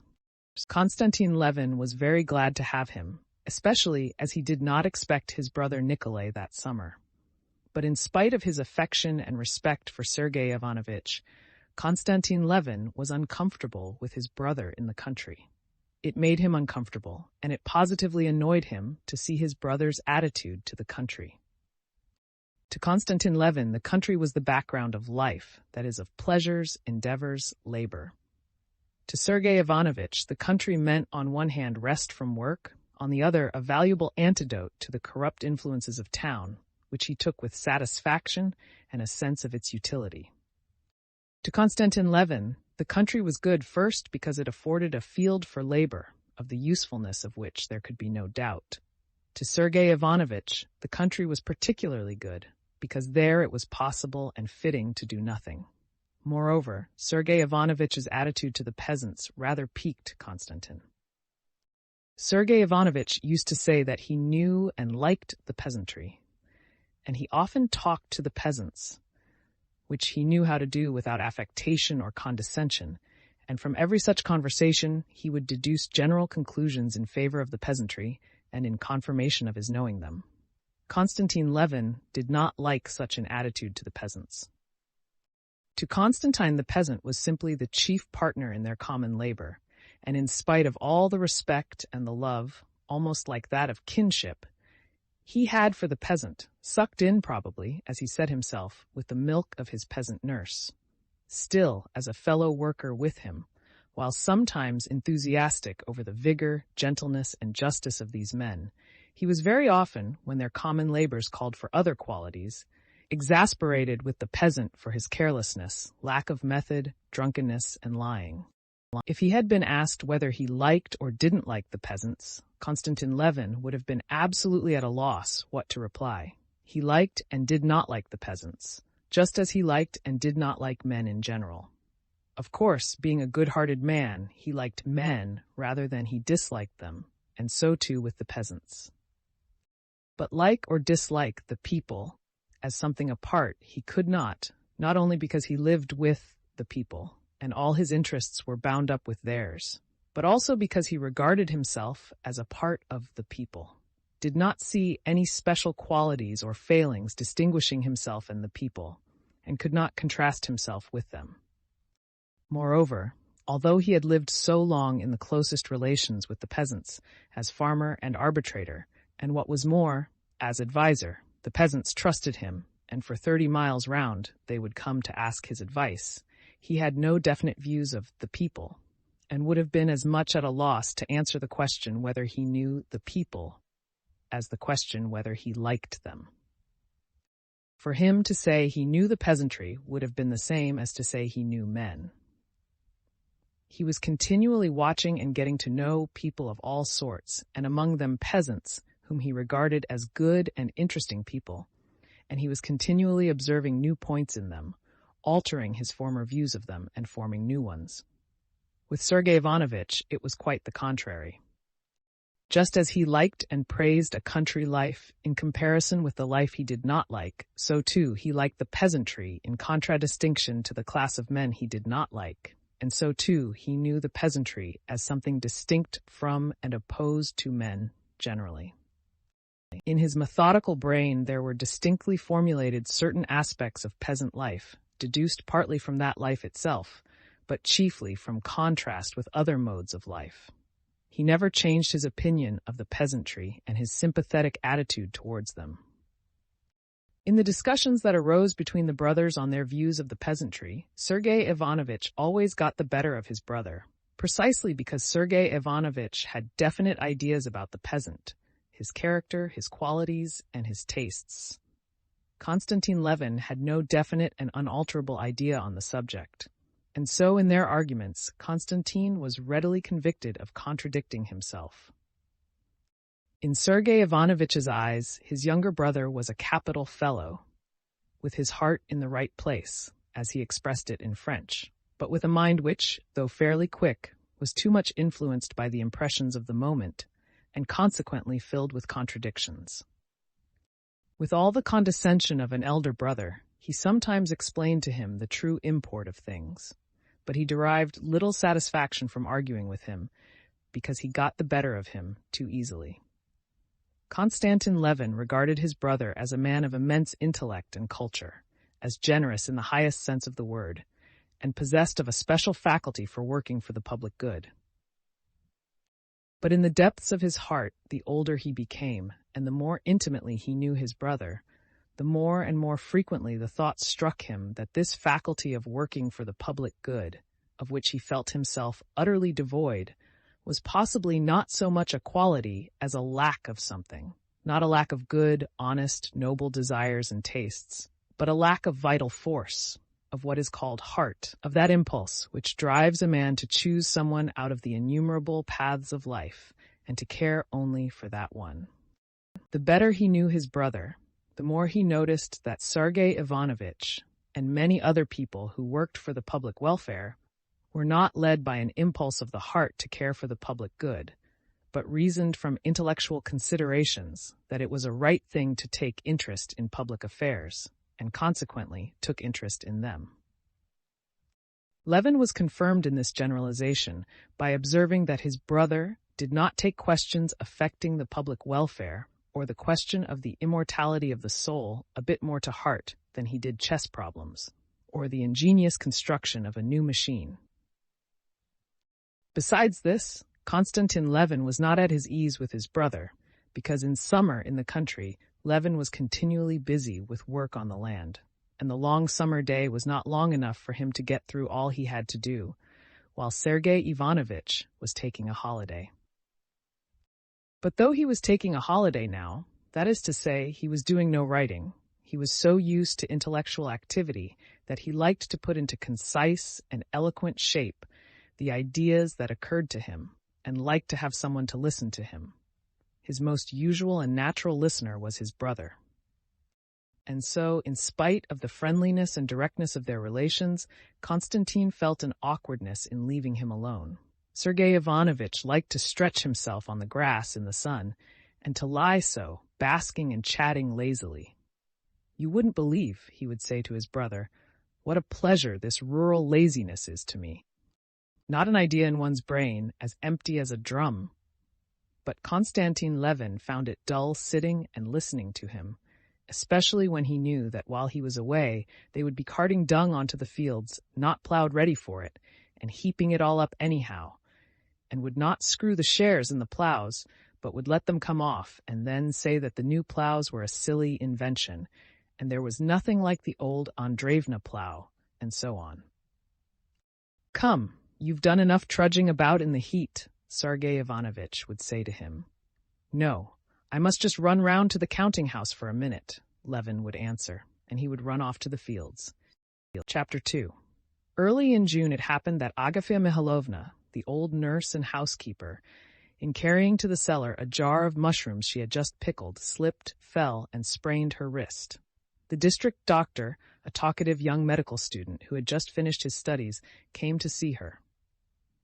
He examined the wrist, said it was not broken, was delighted at a chance of talking to the celebrated Sergei Ivanovich Koznishev, and to show his advanced views of things, told him all the scandal of the district, complaining of the poor state into which the district council had fallen. Sergei Ivanovich listened attentively, asked him questions, and roused by a new listener, he talked fluently, uttered a few keen and weighty observations, respectfully appreciated by the young doctor, and was soon that eager frame of mind his brother knew so well, which always, with him, followed a brilliant and eager conversation. After the departure of the doctor, he wanted to go with a fishing rod to the river. Sergei Ivanovitch was fond of angling and was, it seemed, proud of being able to care for such a stupid occupation. Konstantin Levin, whose presence was needed in the ploughland and meadows, had come to take his brother in the trap. It was that time of the year, the turning point of summer, when the crops of the present year are a certainty, when one begins to think of the sowing for next year, and the mowing is at hand. When the rye is all in ear, though its ears are still light, not yet full, and it waves in gray-green billows in the wind.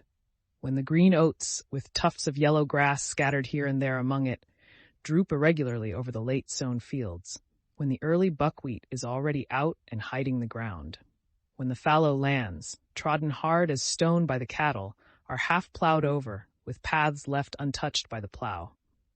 When from the dry dung heaps carted onto the fields, there comes at sunset a smell of manure mixed with meadow sweet, and on the low-lying lands the riverside meadows are a thick sea of grass waiting for the mowing, with blackened heaps of the stalks of sorrel among it.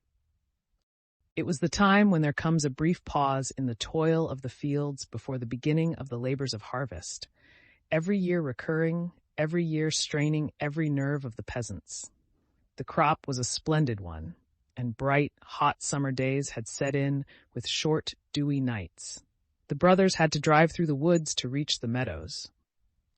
Sergei Ivanovitch was all the while admiring the beauty of the woods, which were a tangled mass of leaves, pointing out to his brother now an old lime tree on the point of flowering, dark on the shady side and brightly spotted with yellow stipules, now the young shoots of this year's saplings brilliant with emerald. Konstantin Levin did not like talking and hearing about the beauty of nature. Words for him took away the beauty of what he saw.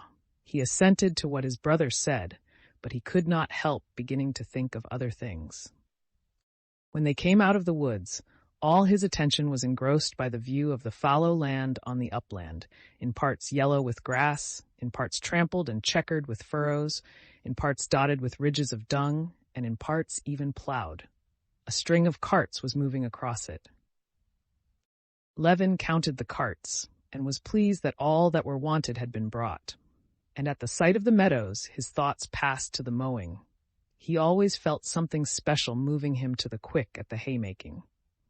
On reaching the meadow, Levin stopped the horse. The morning dew was still lying on the thick undergrowth of the grass, and that he might not get his feet wet, Sergei Ivanovitch asked his brother to drive him in the trap up to the willow tree from which the carp was caught. Sorry as Konstantin Levin was to crush down his mowing grass, he drove him into the meadow. The high grass softly turned about the wheels and the horse's legs, leaving its seeds clinging to the wet axles and spokes of the wheels. His brother seated himself under a bush, arranging his tackle, while Levin led the horse away, fastened him up, and walked into the vast gray-green sea of grass unstirred by the wind. The silky grass with its ripe seeds came almost to his waist in the dampest spots. Crossing the meadow, Konstantin Levin came out onto the road and met an old man with a swollen eye carrying a skep on his shoulder. "What, taken a stray swarm, Fomitch?" he asked. "No, indeed, Konstantin Dmitrich. All we can do to keep our own. This is the second swarm that has flown away." Luckily, the lads caught them. They were plowing your field. They unyoked the horses and galloped after them. "Well, what do you say, Fomitch? Start mowing or wait a bit?" Well, our way's to wait till St. Peter's Day, but you always mow sooner." "Well, to be sure, please God, the hay's good. There'll be plenty for the beasts. What do you think about the weather?" "That's in God's hands. Maybe it will be fine." Levin went up to his brother. Sergei Ivanovitch had caught nothing, but he was not bored and seemed in the most cheerful frame of mind. Levin saw that, stimulated by his conversation with the doctor, he wanted to talk.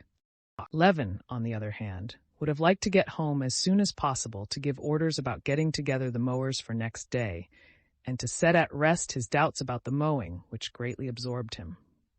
"Well, let's be going," he said. Why be in such a hurry? Let's stay a little. But how wet you are. Even though one catches nothing, it's nice. That's the best thing about every part of sport. That one has to do with nature. How exquisite this steely water is, said Sergei Ivanovich. These riverside banks always remind me of the riddle. Do you know it? The grass says to the water, we quiver and we quiver. I don't know the riddle, answered Levin warily. Chapter 3. Do you know, I've been thinking about you, said Sergei Ivanovich. It's beyond everything what's being done in the district, according to what this doctor tells me. He's a very intelligent fellow. And as I've told you before, I tell you again, it's not right for you not to go to the meetings and altogether to keep out of the district business. If decent people won't go into it, of course it's bound to go all wrong. We pay the money and it all goes in salaries, and there are no schools, nor district nurses, nor midwives, nor drugstores, nothing. Well, I did try, you know, Levin said slowly and unwillingly. I can't, and so there's no help for it. But why can't you? I must own I can't make it out. Indifference, incapacity, I won't admit. Surely it's not simply laziness. None of those things. I've tried, and I see I can do nothing, said Levin. He had hardly grasped what his brother was saying. Looking towards the plough-land across the river, he made out something black, but he could not distinguish whether it was a horse or the bailiff on horseback. Why is it you can do nothing? You made an attempt and didn't succeed, as you think, and you give in. How can you have so little self-respect? Self-respect, said Levin, stung to the quick by his brother's words. I don't understand. If they'd told me at college that other people understood the integral calculus and I didn't, then pride would have come in. But in this case, one wants first to be convinced that one has certain qualifications for this sort of business, and especially that all this business is of great importance. What? Do you mean to say it's not of importance? Said Sergei Ivanovich, stung to the quick too at his brother's considering anything of no importance that interested him, and still more at his obviously paying little attention to what he was saying. I don't think it important. It does not take hold of me.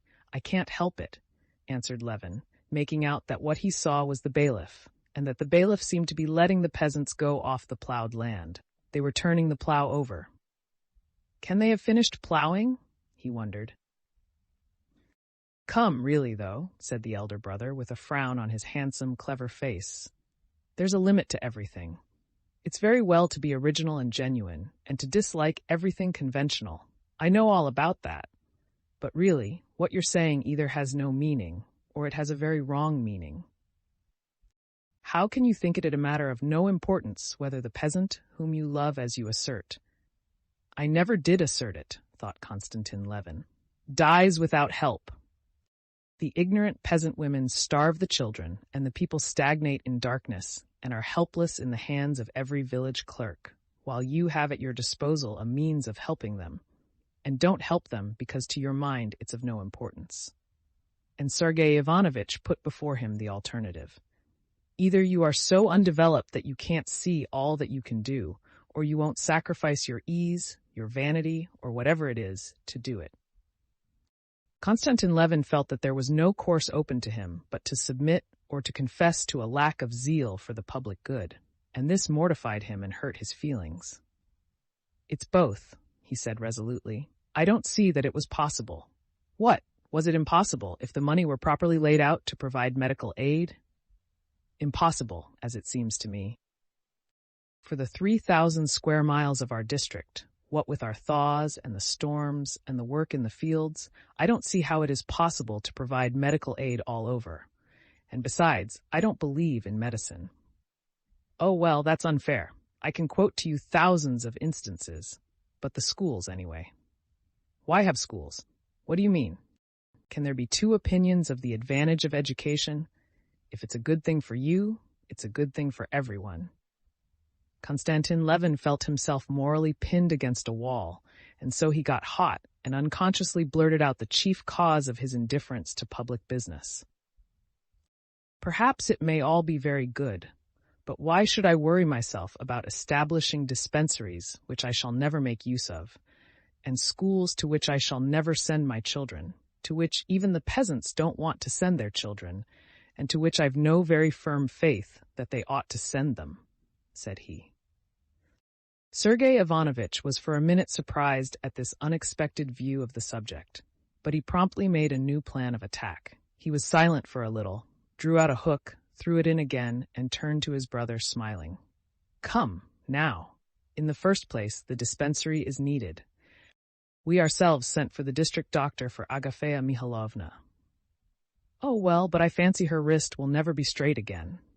"That remains to be proved.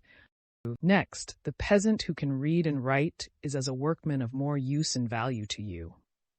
"No, you can ask anyone you like," Konstantin Levin answered with decision.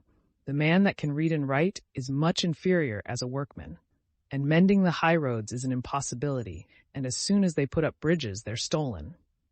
"Still, that's not the point," said Sergei Ivanovitch, frowning. He disliked contradiction, and still more, arguments that were continually skipping from one thing to another, introducing new and disconnected points, so that there was no knowing to which to reply. "Do you admit that education is a benefit for the people?" "Yes, I admit it," said Levin without thinking, and he was conscious immediately that he had said what he did not think. He felt that if he admitted that, it would be proved that he had been talking meaningless rubbish.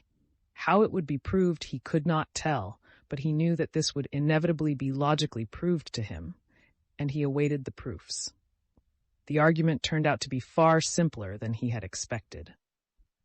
"If you admit that it is a benefit," said Sergei Ivanovitch, "then as an honest man, you cannot help caring about it and sympathizing with the movement, and so wishing to work for it. But I still do not admit this movement to be just," said Konstantin Levin, reddening a little. "What? But you said just now." "That's to say, I don't admit its being either good or possible. That you can't tell without making the trial." "Well, supposing that's so," said Levin, though he did not suppose so at all, "supposing that is so, still I don't see, all the same, what I'm to worry myself about it for." "How so?" "No, since we are talking, explain it to me from the philosophical point of view," said Levin. "I can't see where philosophy comes in," said Sergei Ivanovitch, in a tone Levin fancied, as though he did not admit his brother's right to talk about philosophy. And that irritated Levin. "I'll tell you then," he said with heat. "I imagine the mainspring of all our actions is, after all, self-interest.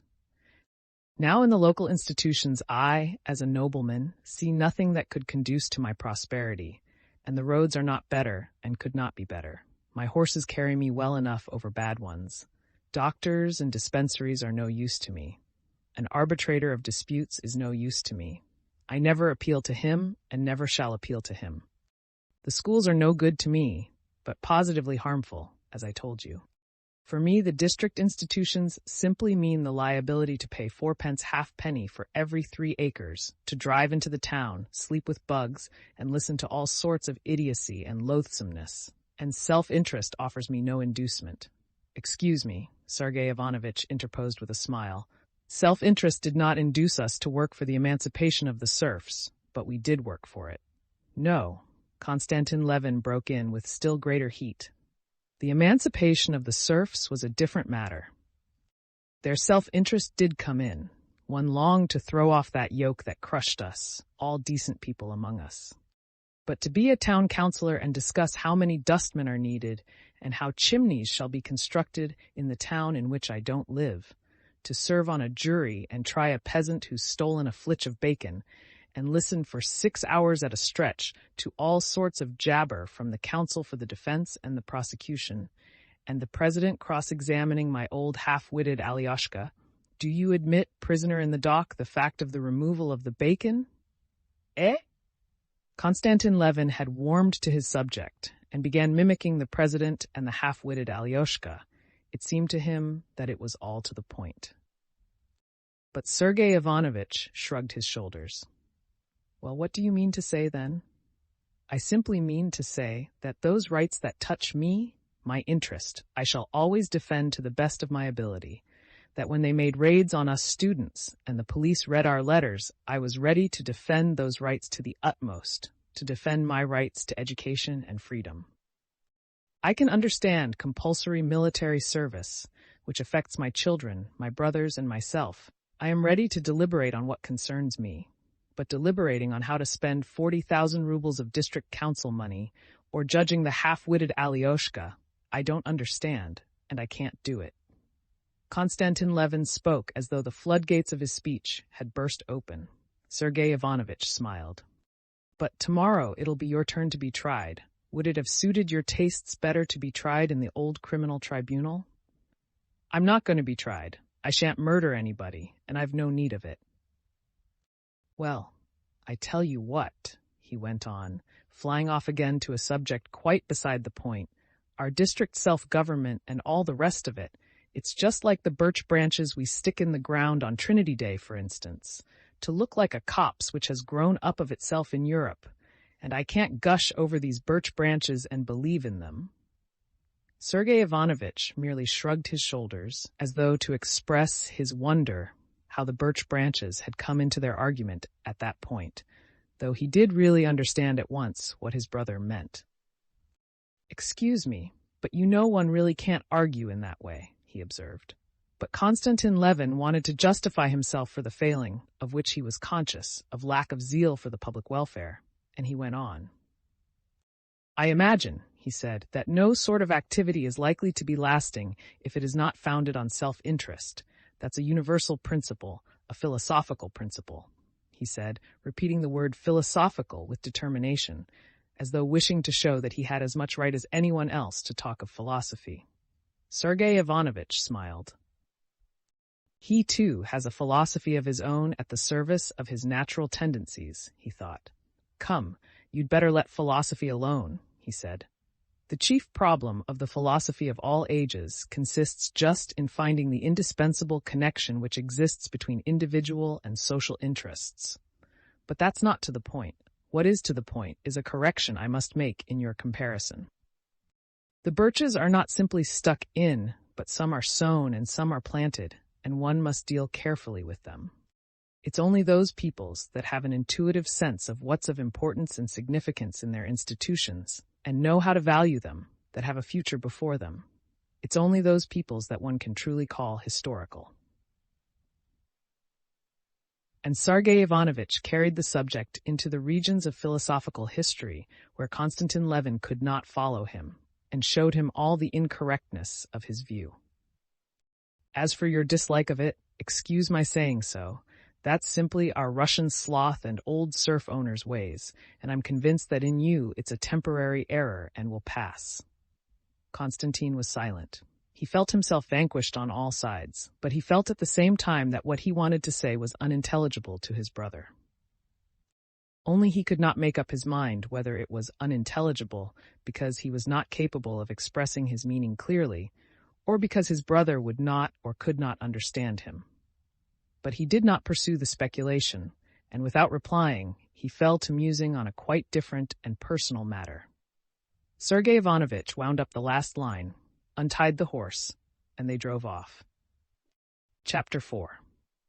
The personal matter that absorbed Levin during his conversation with his brother was this. Once in a previous year he had gone to look at the mowing, and being made very angry by the bailiff, he had recourse to his favorite means for regaining his temper. He took a scythe from a peasant and began mowing. He liked the work so much that he had several times tried his hand at mowing since. He had cut the whole of the meadow in front of his house, and this year, ever since the early spring, he had cherished a plan for mowing for whole days together with the peasants. Ever since his brother's arrival, he had been in doubt whether to mow or not. He was loath to leave his brother alone all day long, and he was afraid his brother would laugh at him about it. But as he drove into the meadow and recalled the sensations of mowing, he came near deciding that he would go mowing. After the irritating discussion with his brother, he pondered over this intention again. "I must have physical exercise, or my temper'll certainly be ruined," he thought, and he determined he would go mowing, however awkward he might feel about it with his brother or the peasants. Towards evening, Konstantin Levin went to his counting house, gave directions as to the work to be done, and sent about the village to summon the mowers for the morrow, to cut the hay in Kalinov meadow, the largest and best of his grass lands. And send my scythe, please, to Tit, for him to set it, and bring it round tomorrow. I shall maybe do some mowing myself too, he said, trying not to be embarrassed. The bailiff smiled and said, Yes, sir. At tea the same evening, Levin said to his brother, I fancy the fine weather will last. Tomorrow I shall start mowing. I'm so fond of that form of field labor, said Sergei Ivanovitch. I'm awfully fond of it.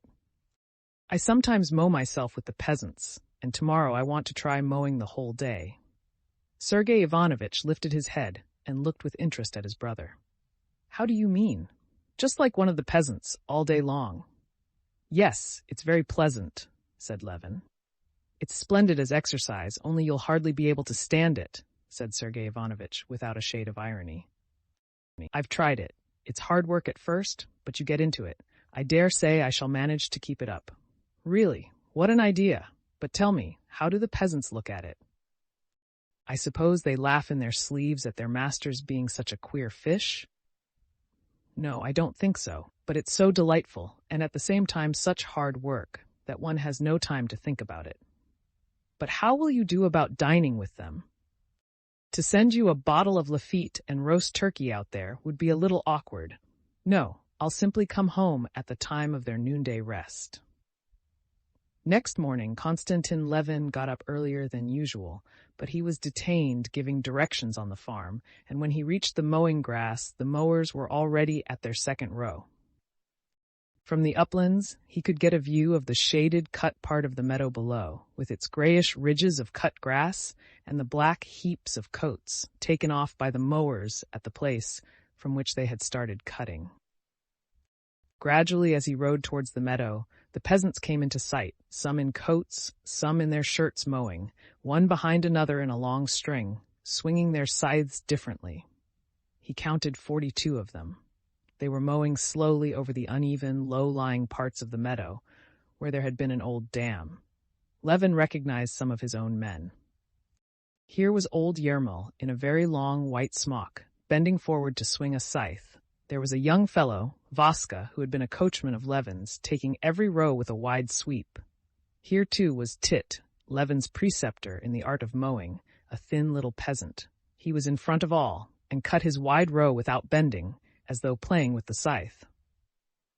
Levin got off his mare, and fastening her up by the roadside, went to meet Tit, who took a second scythe out of a bush and gave it to him. It's ready, sir. It's like a razor, cuts of itself, said Tit, taking off his cap with a smile and giving him the scythe. Levin took the scythe and began trying it. As they finished their rows, the mowers, hot and good-humored, came out into the road one after another, and, laughing a little, greeted the master. They all stared at him, but no one made any remark, till a tall old man with a wrinkled, beardless face, wearing a short sheepskin jacket, came out into the road and accosted him. "Look-ye now, master, once take hold of the rope, there's no letting it go," he said, and Levin heard smothered laughter among the mowers. "I'll try not to let it go," he said, taking his stand behind Tit and waiting for the time to begin. "Mind-ye," repeated the old man. Tit made room, and Levin started behind him. The grass was short close to the road, and Levin, who had not done any mowing for a long while, and was disconcerted by the eyes fastened upon him, cut badly for the first moments, though he swung his scythe vigorously. Behind him he heard voices. "It's not set right. Handle's too high. See how he has to stoop to it," said one. "Press more on the heel," said another. "Never mind, he'll get on all right," the old man resumed. "He's made a start. You swing it too wide, you'll tire yourself out. The master, sure, does his best for himself, but see the grass missed out. For such work us fellows would catch it."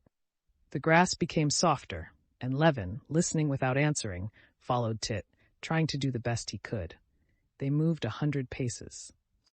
Tit kept moving on, without stopping, not showing the slightest weariness, but Levin was already beginning to be afraid he would not be able to keep it up. He was so tired. He felt as he swung his scythe that he was at the very end of his strength, and was making up his mind to ask Tit to stop. But at that very moment Tit stopped of his own accord, and stooping down, picked up some grass, rubbed his scythe, and began wetting it. Levin straightened himself, and drawing a deep breath, looked round. Behind him came a peasant, and he too was evidently tired, for he stopped at once without waiting to mow up to Levin and began whetting his scythe. Tit sharpened his scythe and Levin's, and they went on. The next time it was just the same. Tit moved on with sweep after sweep of his scythe, not stopping nor showing signs of weariness. Levin followed him, trying not to get left behind, and he found it harder and harder. The moment came when he felt he had no strength left, but at that very moment Tit stopped and whetted the scythes, so they mowed the first row. And this long row seemed particularly hard work to Levin. But when the end was reached and Tit, shouldering his scythe, began with deliberate stride returning on the tracks left by his heels in the cut grass, and Levin walked back in the same way over the space he had cut. In spite of the sweat that ran in streams over his face and fell in drops down his nose and drenched his back as though he had been soaked in water, he felt very happy. What delighted him particularly was that now he knew he would be able to hold out. His pleasure was only disturbed by his row not being well cut. "I will swing less with my arm and more with my whole body," he thought, comparing Tit's row, which looked as if it had been cut with a line, with his own unevenly and irregularly lying grass. The first row, as Levin noticed, Tit had mowed specially quickly, probably wishing to put his master to the test, and the row happened to be a long one. The next rows were easier, but still Levin had to strain every nerve not to drop behind the peasants. He thought of nothing, wished for nothing, but not to be left behind the peasants, and to do his work as well as possible. He heard nothing but the swish of scythes, and saw before him Tit's upright figure mowing away the crescent-shaped curve of the cut grass, the grass and flower heads slowly and rhythmically falling before the blade of his scythe, and ahead of him the end of the row, where would come the rest. Suddenly, in the midst of his toil, without understanding what it was or whence it came, he felt a pleasant sensation of chill on his hot, moist shoulders. He glanced at the sky in the interval for whetting the scythes. A heavy, lowering storm cloud had blown up, and big raindrops were falling. Some of the peasants went to their coats and put them on. Others, just like Levin himself, merely shrugged their shoulders, enjoying the pleasant coolness of it. Another row, and yet another row, followed, long rows and short rows, with good grass and with poor grass. Levin lost all sense of time, and could not have told whether it was late or early now. A change began to come over his work, which gave him immense satisfaction. In the midst of his toil, there were moments during which he forgot what he was doing, and it came all easy to him. And at those same moments, his row was almost as smooth and well cut as Tit's. But so soon as he recollected what he was doing, and began trying to do better, he was at once conscious of all the difficulty of his task, and the row was badly mown. On finishing yet another row, he would have gone back to the top of the meadow again to begin the next, but Tit stopped, and going up to the old man, said something in a low voice to him. They both looked at the son. "What are they talking about, and why doesn't he go back?" thought Levin, not guessing that the peasants had been mowing no less than 4 hours without stopping, and it was time for their lunch. "Lunch, sir?" said the old man. "Is it really time?" "That's right. Lunch, then." Levin gave his scythe to Tit, and together with the peasants, who were crossing the long stretch of mown grass, slightly sprinkled with rain, to get their bread from the heap of coats, he went towards his house. Only then he suddenly awoke to the fact that he had been wrong about the weather, and the rain was drenching his hay. "The hay will be spoiled," he said. "Not a bit of it, sir. Mow in the rain, and you'll rake in fine weather," said the old man. Levin untied his horse and rode home to his coffee. Sergei Ivanovitch was only just getting up. When he had drunk his coffee, Levin rode back again to the mowing, before Sergei Ivanovitch had had time to dress and come down to the dining room. Chapter 5. After lunch, Levin was not in the same place in the string of mowers as before, but stood between the old man who had accosted him jocosely, and now invited him to be his neighbor, and a young peasant, who had only been married in the autumn, and who was mowing this summer for the first time. The old man, holding himself erect, moved in front with his feet turned out, taking long, regular strides, and with a precise and regular action which seemed to cost him no more effort than swinging one's arms in walking, as though it were in play, he laid down the high, even row of grass. It was as though it were not he, but the sharp scythe of itself swishing through the juicy grass. Behind Levin came the lad Mishka. His pretty, boyish face, with a twist of fresh grass bound round his hair, was all working with effort, but whenever anyone looked at him he smiled. He would clearly have died sooner than own it was hard work for him. Levin kept between them. In the very heat of the day, the mowing did not seem such hard work to him. The perspiration with which he was drenched cooled him, while the sun that burned his back, his head, and his arms, bare to the elbow, gave a vigor and dogged energy to his labor.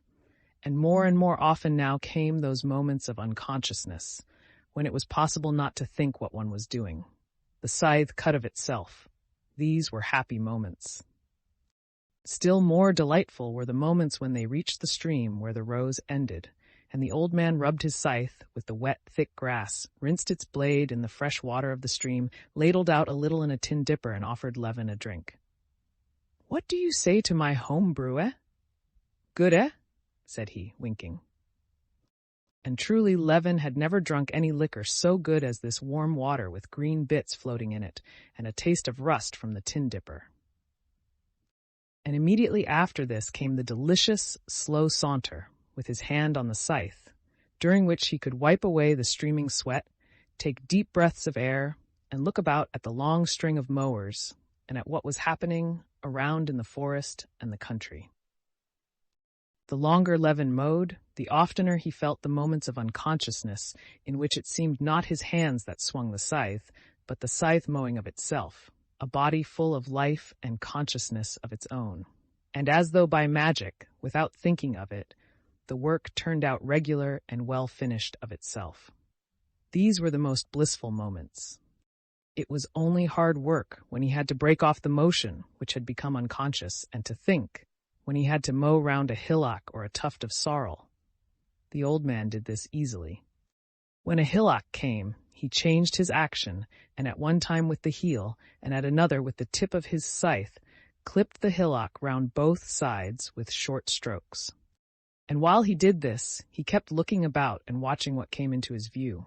At one moment he picked a wild berry and ate it, or offered it to Levin. Then he flung away a twig with the blade of the scythe. Then he looked at a quail's nest, from which the bird flew just under the scythe, or caught a snake that crossed his path, and lifting it on the scythe as though on a fork, showed it to Levin and threw it away.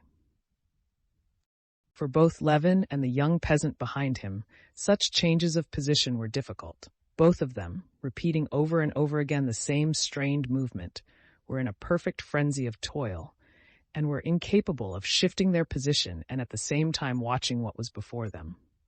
Levin did not notice how time was passing. If he had been asked how long he had been working, he would have said half an hour, and it was getting on for dinner time. As they were walking back over the cut grass, the old man called Levin's attention to the little girls and boys who were coming from different directions, hardly visible through the long grass, and along the road towards the mowers, carrying sacks of bread, dragging at their little hands, and pitchers of the sour rye beer, with cloths wrapped round them. "Look-ye, the little emmets crawling," he said, pointing to them, and he shaded his eyes with his hand to look at the sun. They mowed 2 more rows. The old man stopped. "Come, master, dinner time," he said briskly. And on reaching the stream, the mowers moved off across the lines of cut grass towards their pile of coats, where the children who had brought their dinners were sitting waiting for them. The peasants gathered into groups, those further away under a cart, those nearer under a willow bush. Levin sat down by them. He felt disinclined to go away. All constraint with the master had disappeared long ago. The peasants got ready for dinner. Some washed, the young lads bathed in the stream, others made a place comfortable for a rest, untied their sacks of bread, and uncovered the pitchers of rye beer. The old man crumbled up some bread in a cup, stirred it with the handle of a spoon, poured water on it from the dipper, broke up some more bread, and having seasoned it with salt, he turned to the east to say his prayer. "Come, master, taste my sop," said he, kneeling down before the cup. The sop was so good that Levin gave up the idea of going home. He dined with the old man and talked to him about his family affairs, taking the keenest interest in them, and told him about his own affairs and all the circumstances that could be of interest to the old man. He felt much nearer to him than to his brother, and could not help smiling at the affection he felt for this man. When the old man got up again, said his prayer, and lay down under a bush, putting some grass under his head for a pillow, Levin did the same. And in spite of the clinging flies that were so persistent in the sunshine and the midges that tickled his hot face and body, he fell asleep at once and only waked when the sun had passed to the other side of the bush and reached him. The old man had been awake a long while and was sitting up, whetting the scythes of the younger lads. Levin looked about him and hardly recognized the place. Everything was so changed. The immense stretch of meadow had been mown and was sparkling with a peculiar, fresh brilliance, with its lines of already sweet-smelling grass in the slanting rays of the evening sun. And the bushes about the river had been cut down, and the river itself, not visible before, now gleaming like steel in its bends, and the moving, ascending peasants, and the sharp wall of grass of the unmown part of the meadow, and the hawks hovering over the stripped meadow, all was perfectly new. Raising himself, Levin began considering how much had been cut and how much more could still be done that day. The work done was exceptionally much for 42 men. They had cut the whole of the big meadow, which had, in the years of serf labor, taken 30 scythes, 2 days to mow. Only the corners remained to do, where the rows were short. But Levin felt a longing to get as much mowing done that day as possible, and was vexed with the sun sinking so quickly in the sky. He felt no weariness. All he wanted was to get his work done more and more quickly, and as much done as possible. "Could you cut Mashkin upland too? What do you think?" he said to the old man. "As God wills, the sun's not high. A little vodka for the lads."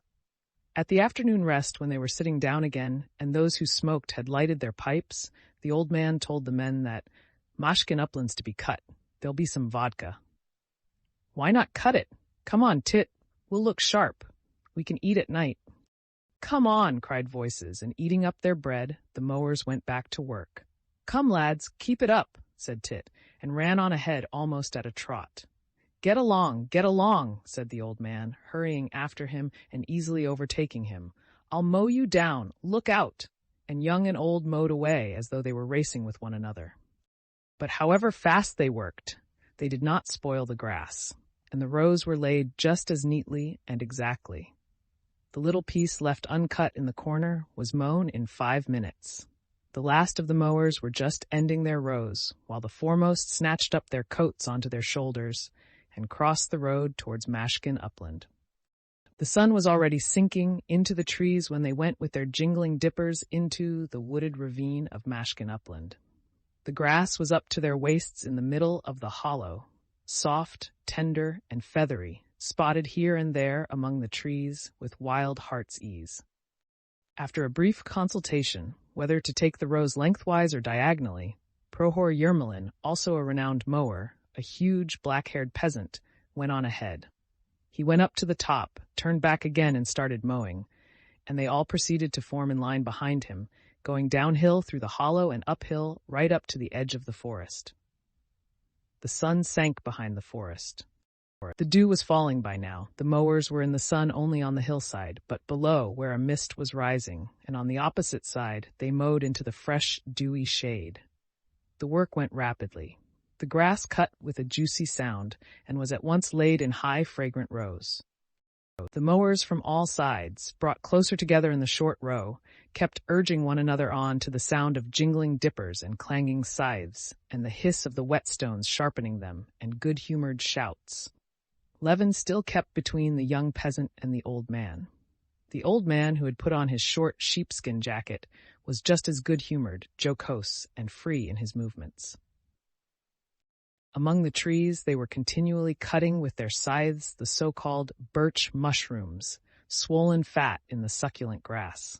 But the old man bent down every time he came across a mushroom, picked it up and put it in his bosom.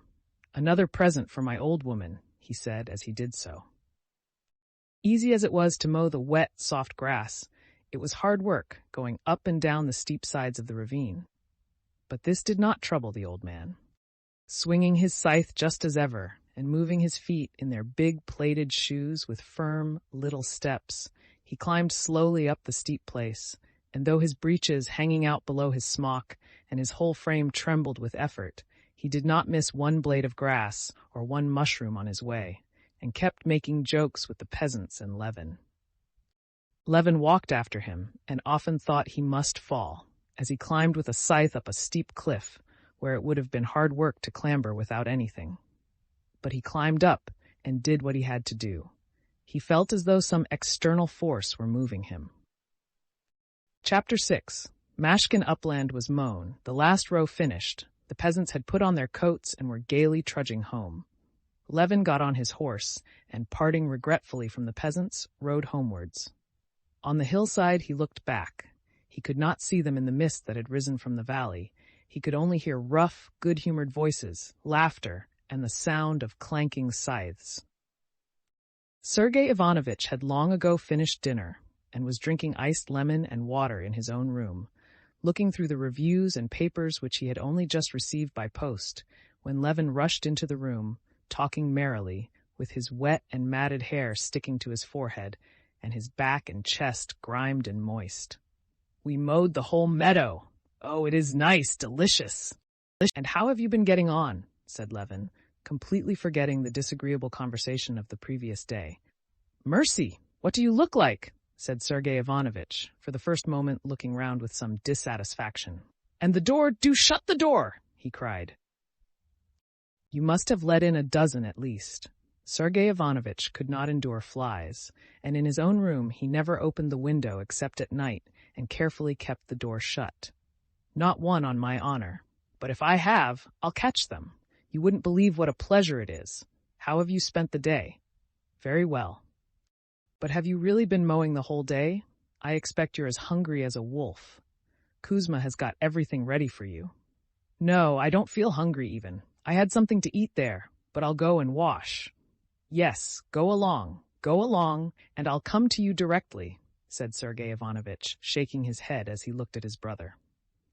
"Go along, make haste," he added, smiling, and gathering up his books, he prepared to go too. He, too, felt suddenly good-humored and disinclined to leave his brother's side. "But what did you do while it was raining?" "Rain?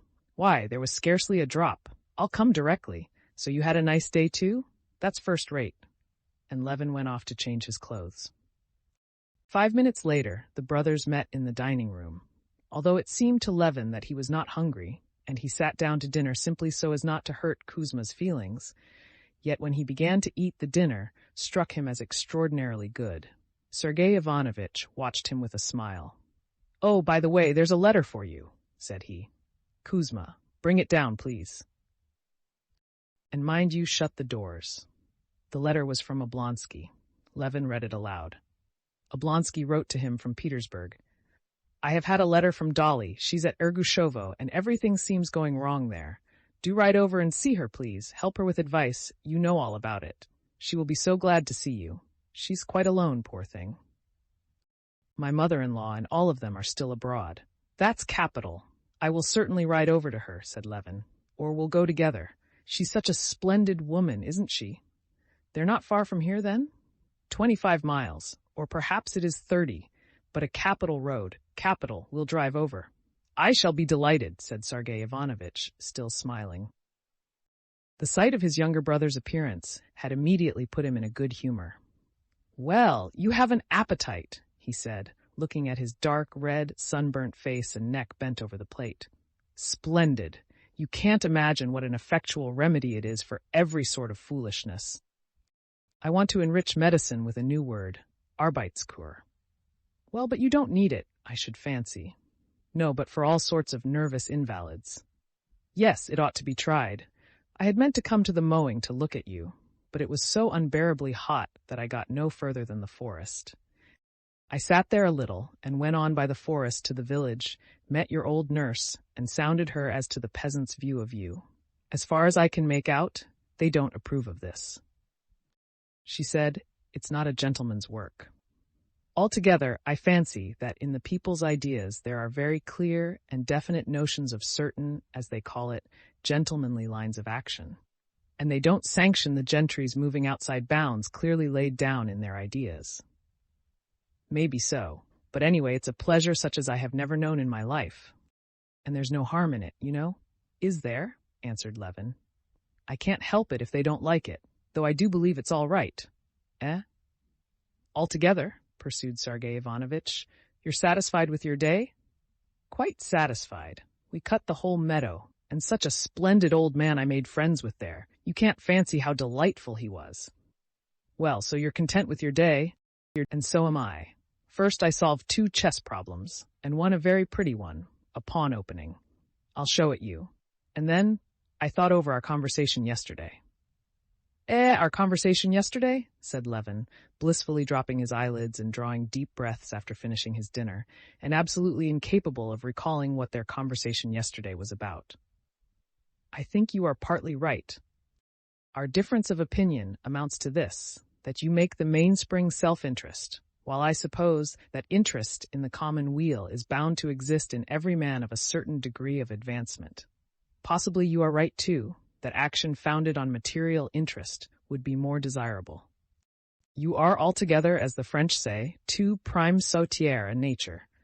You must have intense, energetic action, or nothing. Levin listened to his brother and did not understand a single word, and did not want to understand. He was only afraid his brother might ask him some question, which would make it evident he had not heard. So that's what I think it is, my dear boy, said Sergei Ivanovitch, touching him on the shoulder. Yes, of course. But, do you know, I won't stand up for my view, answered Levin with a guilty, childlike smile. Whatever was it I was disputing about? He wondered. Of course, I'm right, and he's right, and it's all first rate.